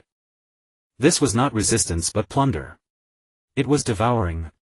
It was using the enemy's bricks to reinforce its own fortress. Xingchen's consciousness let out a painful silent scream in the torrent. Each act of consumption brought a soul-rending agony. The tribunal's data stream was filled with cold logical toxins frantically eroding his core. But he didn't care. His master's grandeur roared deep within his soul. He would push back even if the sky fell. Then use the enemy's sky to patch up his own hole. The gray star seed rapidly grew stronger through devouring. The shape of the consciousness was no longer blurred but instead became clearer in the data torrent, its surface no longer flowing with mere data but with a new logical armor of gray-gold sheen blending the tribunal's geometric order and its own chaotic star fire. Those eyes formed from data. The left eye bore the cold geometric patterns of the tribunal while the right eye burned with gray-white star fire. Definition upgrade. Individual entropy value reverse collapse. Logical pollution resistance. Threshold breach. Warning. Assimilation process irreversible. Form of existence undergoing permanent shift. Xingchen's consciousness in the process of devouring the tribunal's data torrent was being forcibly pushed towards an unknown form that transcended humanity even beyond the system's understanding. The cost was the accelerated loss of humanity. But at this moment he had only one thought: send the power back. On the Konoha battlefield the end was approaching. The golden projection of the logical prison loomed like an inverted giant bowl, its edges flowing with destructive runes slowly pressing down towards the gray star at the tip of the kunai. The pseudo-star fire seed amidst the overseer's maniacal laughter extended countless dark purple data tendrils like greedy roots wrapping around the gray star, frantically siphoning its remaining essence. Orochimaru's arc roared, the light of the jump passage piercing through the clouds. Tsunade, Kakashi and others poured all their chakra into the kunai, trying to maintain the gray domain, which was less than 10 meters, but under triple pressure the domain shrank violently like a paper boat in a storm, its light dimmed to the limit. Sasuke stood at the very front of the domain, the light shards flowing from the cracks of his eternal Mangekyo Sharingan were pale purple. He could clearly see that the gray star representing the last existence of the stars was being suppressed by the golden prison and eroded by the purple tendrils, its light fading rapidly. A cold flame of anger mixed with an extreme sense of helplessness exploded in his chest. Not enough. The eternal Mangekyo Sharingan was not enough. The Rinnegan was not enough. Even this forcefully branded end eye was still not enough. He needed more absolute power. He needed to break this damned rule. Just at this peak of despair, just as the gray light was about to be completely submerged, buzz. A torrent of will indescribable mingling with cold order and chaotic star fire like an arrow across the galaxy ignored the lock of the golden prison, disregarded the erosion of the purple tendrils and violently surged into the depths of Sasuke's eternal Mangekyo Sharingan. It was Xingchen. It was the last power he condensed after burning his consciousness and devouring the tribunal's data. Not chakra, not information, but a pure cognition and experience, about how to resist the order repression of the Star Sea Tribunal. About how to tear apart the prison of logic. About how to, in an impossible situation, use oneself as a furnace, ignite the star fire that burns away the rules. Sasuke. Use your eyes, see through it. Define it. Then, burn it. Xingchen's will detonated in Sasuke's soul, carrying the cold echo of the data torrent and the determination to burn everything. Boom. Sasuke's mind felt like it had been thrown into billions of suns. What Xingchen conveyed was not only the experience of resisting the tribunal but also an instinct of reverse entropy that transcended ninjutsu and touched the underlying rules of the universe.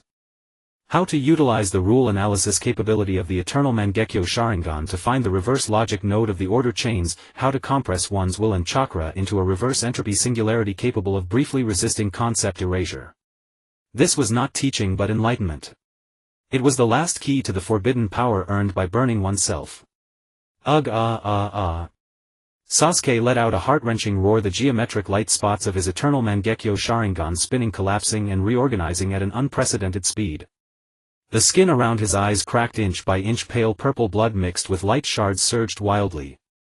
But the light in his eyes was sharp enough to pierce the heavens. He suddenly raised his head, those eternal Mangekyo Sharingan flowing with blood and light no longer looked at the pseudo-star fire seed nor at Orochimaru's arc, but firmly locked onto the golden prison projection made of pure logical rules that was slowly descending from the sky. See through, define, burn.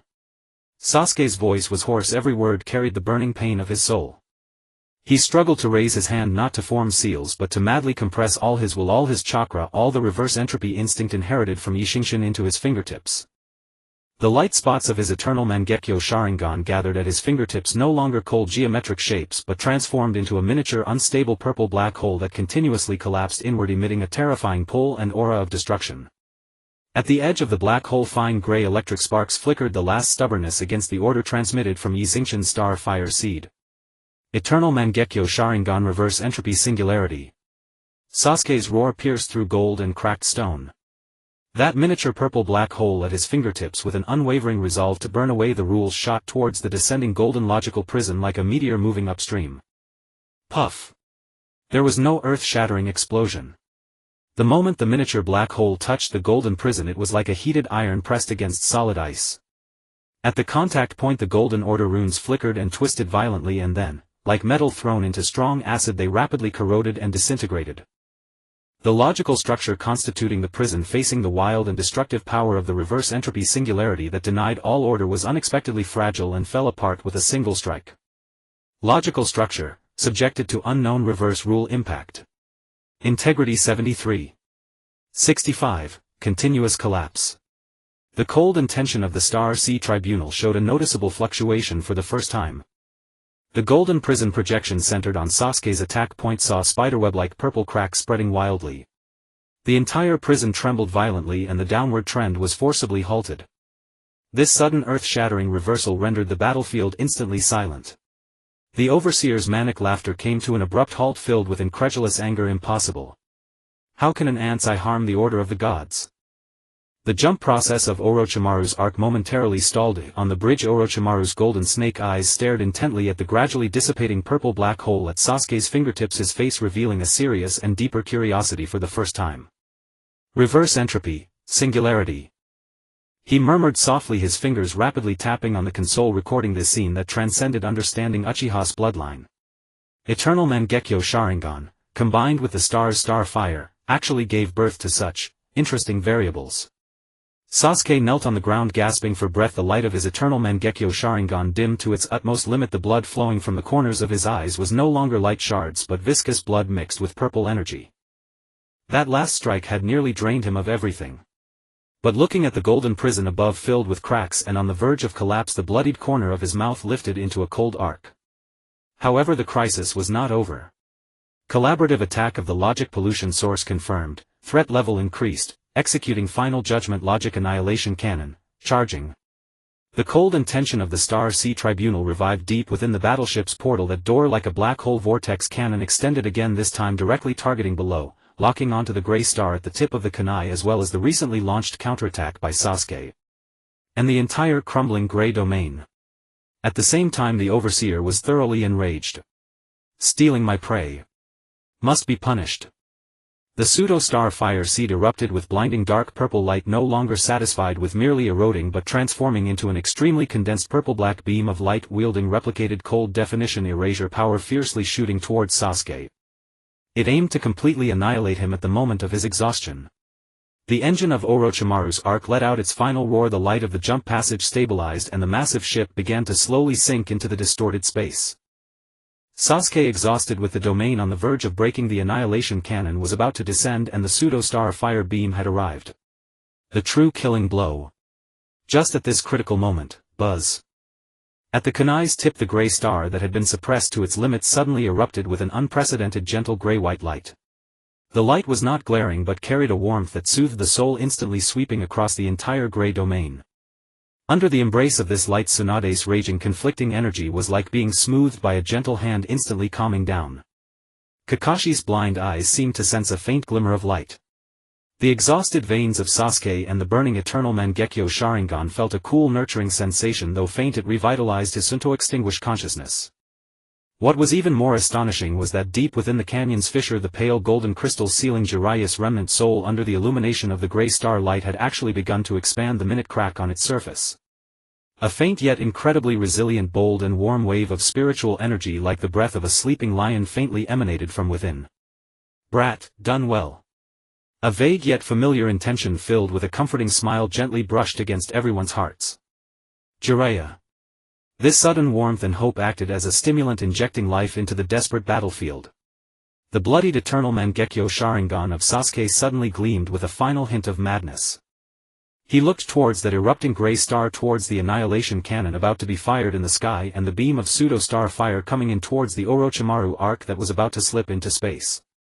A near-suicidal mad plan instantaneously took shape in his mind. Betting everything. For the embers left by the stars. For the world that idiot was guarding at the back. And for Itachi's last entrusted possibility. He raised his bloodied finger again, struggling to point at the sky at the cracked golden prison pointing towards the entrance of the jump passage that Orochimaru's arc was about to disappear into. Heavenly Hand Power End Exchange. Target. Sasuke's voice was hoarse to the point of tearing, yet carried the determination to burn everything, the annihilation cannon of the Star Sea Tribunal. And, the jump core of Orochimaru's arc. The light of the Eye of End piercing through the veil of despair.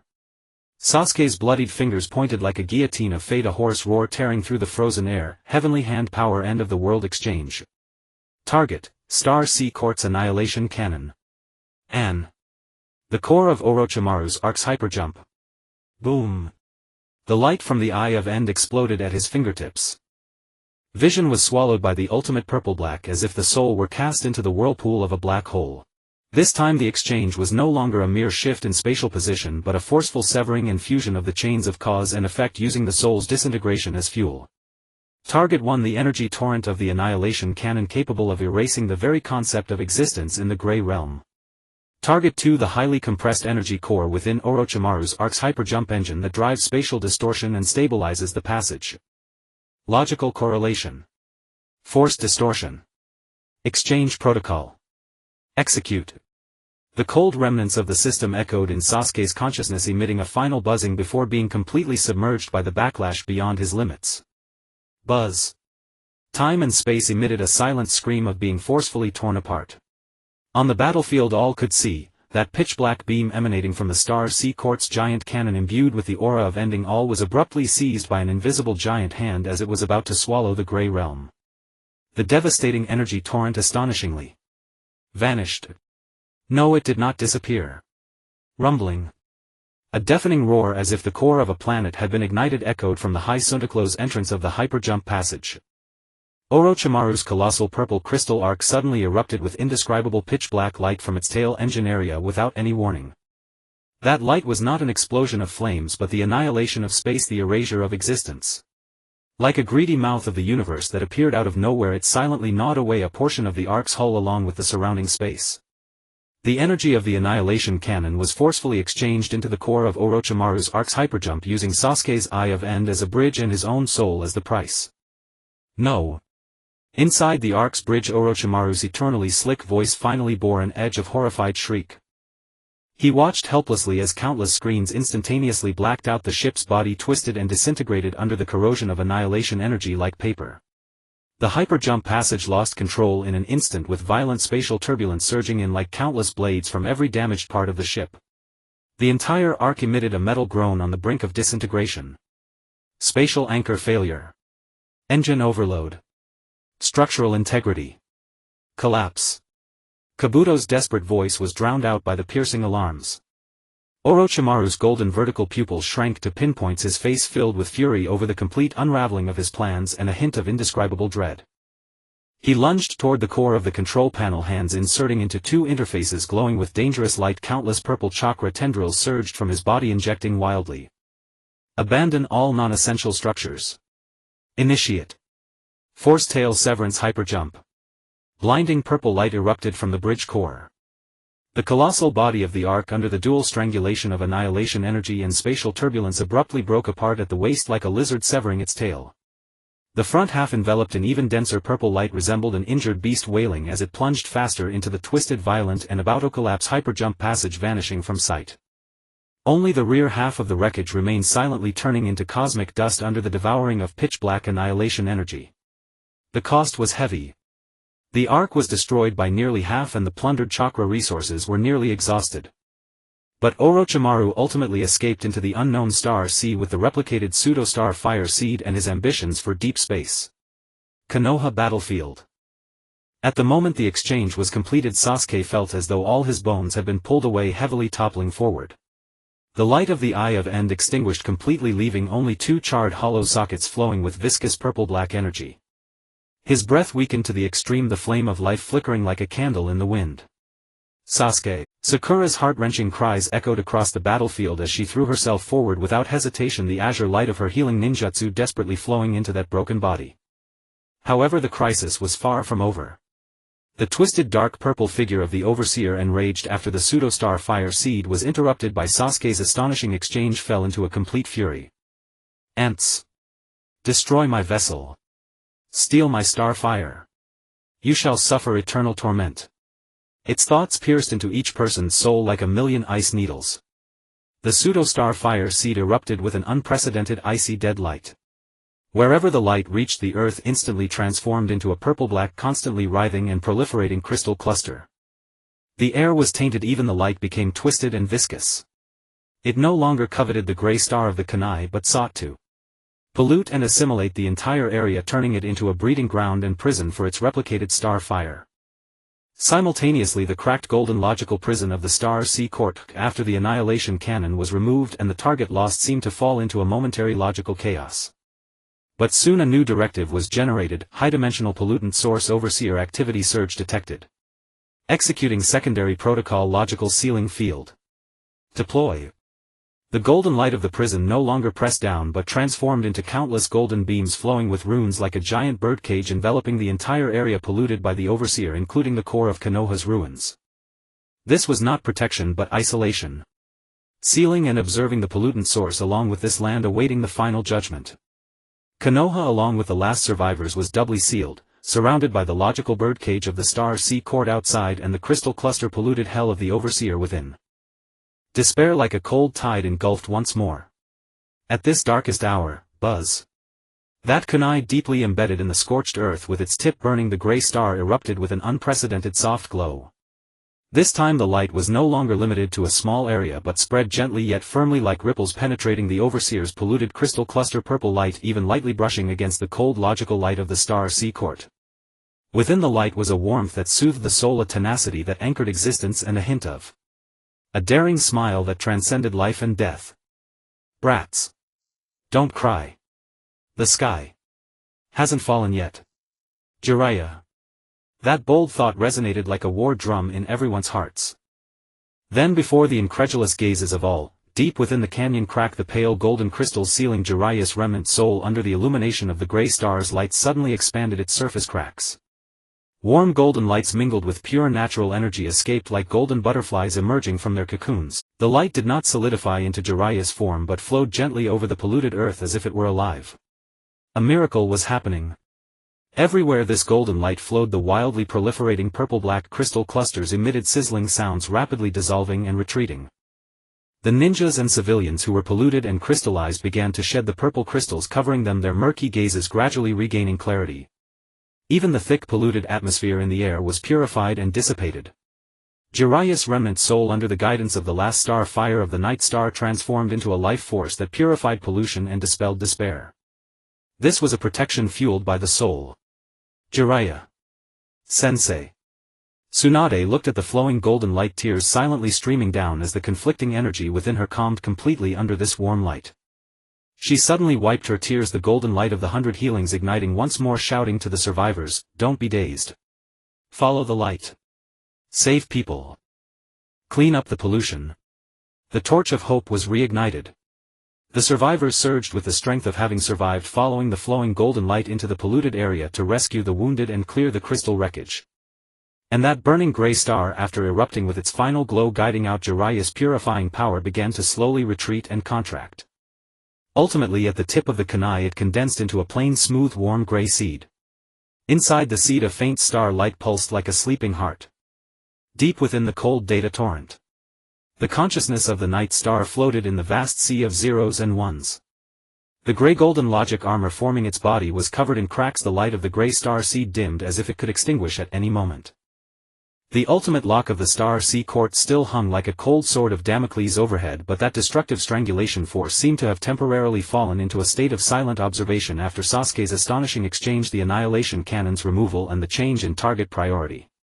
Through the weak yet resilient connection with the gray star seed of the ninja world, he clearly saw everything happening in Konoha. Sasuke, under Sakura's desperate healing, managed to hold on to his last breath, but the light of the Eye of End had completely faded. The cost was heavy. Jiraiya's remnant soul transformed into purifying light, dispelling the overseer's pollution, yet his own light was rapidly depleting.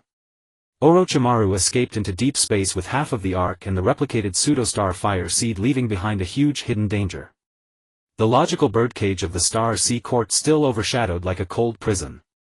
Meanwhile the grey seed that contained his last traces of existence quietly lay upon the scorched earth. An indescribable fatigue surged through his consciousness. The battle seemed to be over yet far from finished. Where should he go? Continue fleeing in this data torrent resisting the eternal pursuit of the Star Sea Court? Or core logic. Deep sleep protocol initiated. Suggestion. Return to anchor point. The remnants of the system emitted faint prompts pointing toward that grey seed of the ninja world. Return. In this form fused with data and starfire to face those sorrows, concerns and the unknown future. Just as his consciousness fell into confusion, a warm and resilient will flowed through the connection with the seed, gently brushing against his consciousness like a trickle. Within that will there was Tsunade's determination, Kakashi's silent protection, Sakura's persistent dedication, the faint hope of the survivors rebuilding their home. And the final echoes of Jiraiya's bold laughter. Kid. Well done. Leave the rest to them. I'm tired. Just come back and rest. Master. The consciousness of the Night Star trembled slightly. The data flow constituting the armor seemed to soften a bit under the wash of the warm will, the cold sharp edges softened. He looked at the surging data torrent containing the secrets of the Star Sea Court, then glanced at that grey seed representing home. A decision slowly took shape at the core of his consciousness. Konoha's scorched earth. The purifying light transformed from Jiraiya's remnant soul after dispersing the core pollution had become extremely thin and transparent. It gently brushed past Tsunade's white hair, swept over Kakashi's mask, lightly touched Sasuke's forehead as he lay unconscious, and finally, like a weary bird returning to its nest, slowly drifted toward the grey seed lying quietly on the scorched earth. Under the breathless gaze of everyone, that thin golden light like gentle dew softly merged into the grey seed. Buzz. The seed trembled slightly, a warm golden halo flowing over its surface. The sleeping star light seemed to be infused with new vitality, pulsating more strongly and warmly. A weak yet incredibly resilient protective will mingled with Jiraiya's boldness, and the star-fire essence of the Night Star spread from the seed like an invisible barrier, quietly enveloping this scarred land. Jiraiya with his last strength ignited the guiding flame for the Night Star's return and endowed the seed he left behind with a protective will. He completely dissipated, yet in another way continued to guard this place forever. Tsunade silently approached the seed, crouched down and carefully cradled the warm grey seed in her calloused hands. Feeling the warmth and protection contained within belonging to two disciples, this strong woman finally broke down in tears. Kakashi looked up, his blind eyes seemingly seeing the endless starry sky under the mask. A relieved yet determined curve appeared. Sakura tightly held on to the unconscious Sasuke, tears falling on his face. Kakashi directed the survivors to begin clearing the ruins, constructing the simplest shelters. The golden logical birdcage still hung overhead, the cold phantom of the Star Sea Court warship flickering outside the cage like a silent watcher. Although the overseer's presence temporarily receded, the shadows of pollution and the threat of the pseudo-star fire seed were not eradicated. Orochimaru had fled into deep space, taking the replicated key and unknown ambitions. The war was over, but peace was far from arriving. This was a pause filled with scars and lurking crises. Deep within the data torrent, the consciousness of the Night Star took one last glance at this vast and cold sea of information. He raised his hand, formed of data flow, gathering the last of his strength, not for an attack but as if carving, leaving an extremely subtle grey star seed power mark at an inconspicuous logical node deep within the rushing data torrent, a tiny backdoor belonging to Night Star. Marking complete. Information flow coordinate Star Sea Court Sector 7 lower database. Status hidden. The remnants of the system recorded the final directive. Having completed all of this, he no longer lingered. The consciousness transformed into a faint grey stream of light, following the warm thread connected to the ninja world seed like a wayward child returning home, crossing the cold data and reality barriers towards the scorched earth waiting for him, towards that seed bearing all ties and hopes resolutely. Sinking upon the scorched earth of Konoha. The grey seed held gently in Tsunade's palms suddenly jumped lightly. Soon after, a faint yet incredibly real life force like a sleeping seed finally sprouting quietly spread out. Warm light flowed over the surface of the seed, vaguely outlining the image of a boy in gentle light, eyes closed in slumber.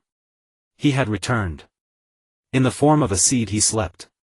Carrying the cold memories of the Star Sea, the logical fragments of the system, and even the protective will of his master and the unbreakable bonds with his companions.